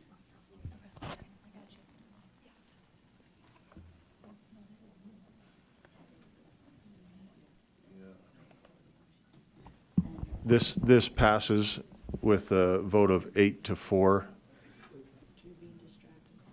You can vote, go ahead. I don't think it's closed yet. I just know that it's going to pass because there's 8 votes. So, okay, this passes with a vote of 9-5. Those in opposition are Member Lear, Member Hart, Member Brinton, Member Kelly, and Member Bogus. Member Bogus. Thank you, sir. I move that the board appoint the following individuals for a position on the Trust Lands Advisory Committee, or TLAC, as an educator, Jay Blaine, for a 4-year term. In an at-large position, James Moss, for a 4-year term. A second at-large position to Nancy Kennedy for a 2-year term. As a secondary principal, Lori Hawthorne, for a 4-year term. As a business administrator, Tom Hess, for a 4-year term. As an elementary principal, David Pendergast, for a 4-year term. As a rural parent, Anne Marie Hall, for a 4-year term. And as a local school board member, Terry Rhodes, for a 4-year term. Thank you. The motion has been made and seconded. I'm not sure, is there opposition to this motion? Seeing none, let's declare that passed. Thank you. Member Bogus, does that conclude? It does conclude our business, sir. Thank you. Moving on to agenda item 16, board chair's report. I semi-reported in our discussion earlier on what the board leadership has been doing. If you have any additional questions, please let me know. I'm happy to answer them. Now let's move to agenda 17, item 17, board member comments. If there are any comments, please, Member Earl. Yeah, I just want to tell you, I appreciate working with all of you. just being at the legislature, being able to see people there and engage, and the conversations, a variety of different conversations between legislators and board members. And anyways, I just want to say thank you. Thank you for the thoughtful engagement with the work that we're doing here. Anyways, so thank you. Thank you. Member Lear? Anticipated me. I wanted to say, and thank you for reminding me of that, Member Earl. I wanted to say, give a special appreciation to the leadership this year. I think you've done an excellent job. I think you've done a great job in representing the board's opinions and positions, but I especially appreciate that you have spread around the opportunities for various individuals with specific interests to speak to the legislature. I think that has been, in listening to almost all of those, I think that's been especially effective, and I think it shows the whole board's engagement with the process. So thank you. Thank you. Member Booth and then Member Hart. After a long day, when you're getting to be a little elderly, I'm tired, but I have to say I'm very grateful for the association with my colleagues on the board and with the wonderful staff. I think it's a good year, and we're making good progress, and we're learning how to work together. And I do appreciate our leadership and the opportunities that they're thoughtfully providing for each of us. So I'm looking forward to some great things for Utah's kids. Thank you. Thank you, Vice Chair Hart. Yes, just an announcement that we will, there's a public ed appropriations meeting tomorrow. It is before the committees are scheduled. We will represent the decisions that were made today, and it would be lovely if any of you were to join us there. We will do our best to represent a very complex and shifting landscape for public ed, and it is, yeah, so good night. Oh, thought you were telling me to wrap it up. Because yeah, okay. The Senate, it is room 110 in the Senate building at 8 a.m. And we are first on the agenda. The shuttle? If you need the shuttle, will there be a shuttle in the morning? Yeah, just whatever time you want them to take out, anytime after 7:30. The shuttle doesn't run on Fridays. Oh, that's true. Never mind. Okay, shuttle. Thank you for that, Kelsey. Thank you for that. Okay.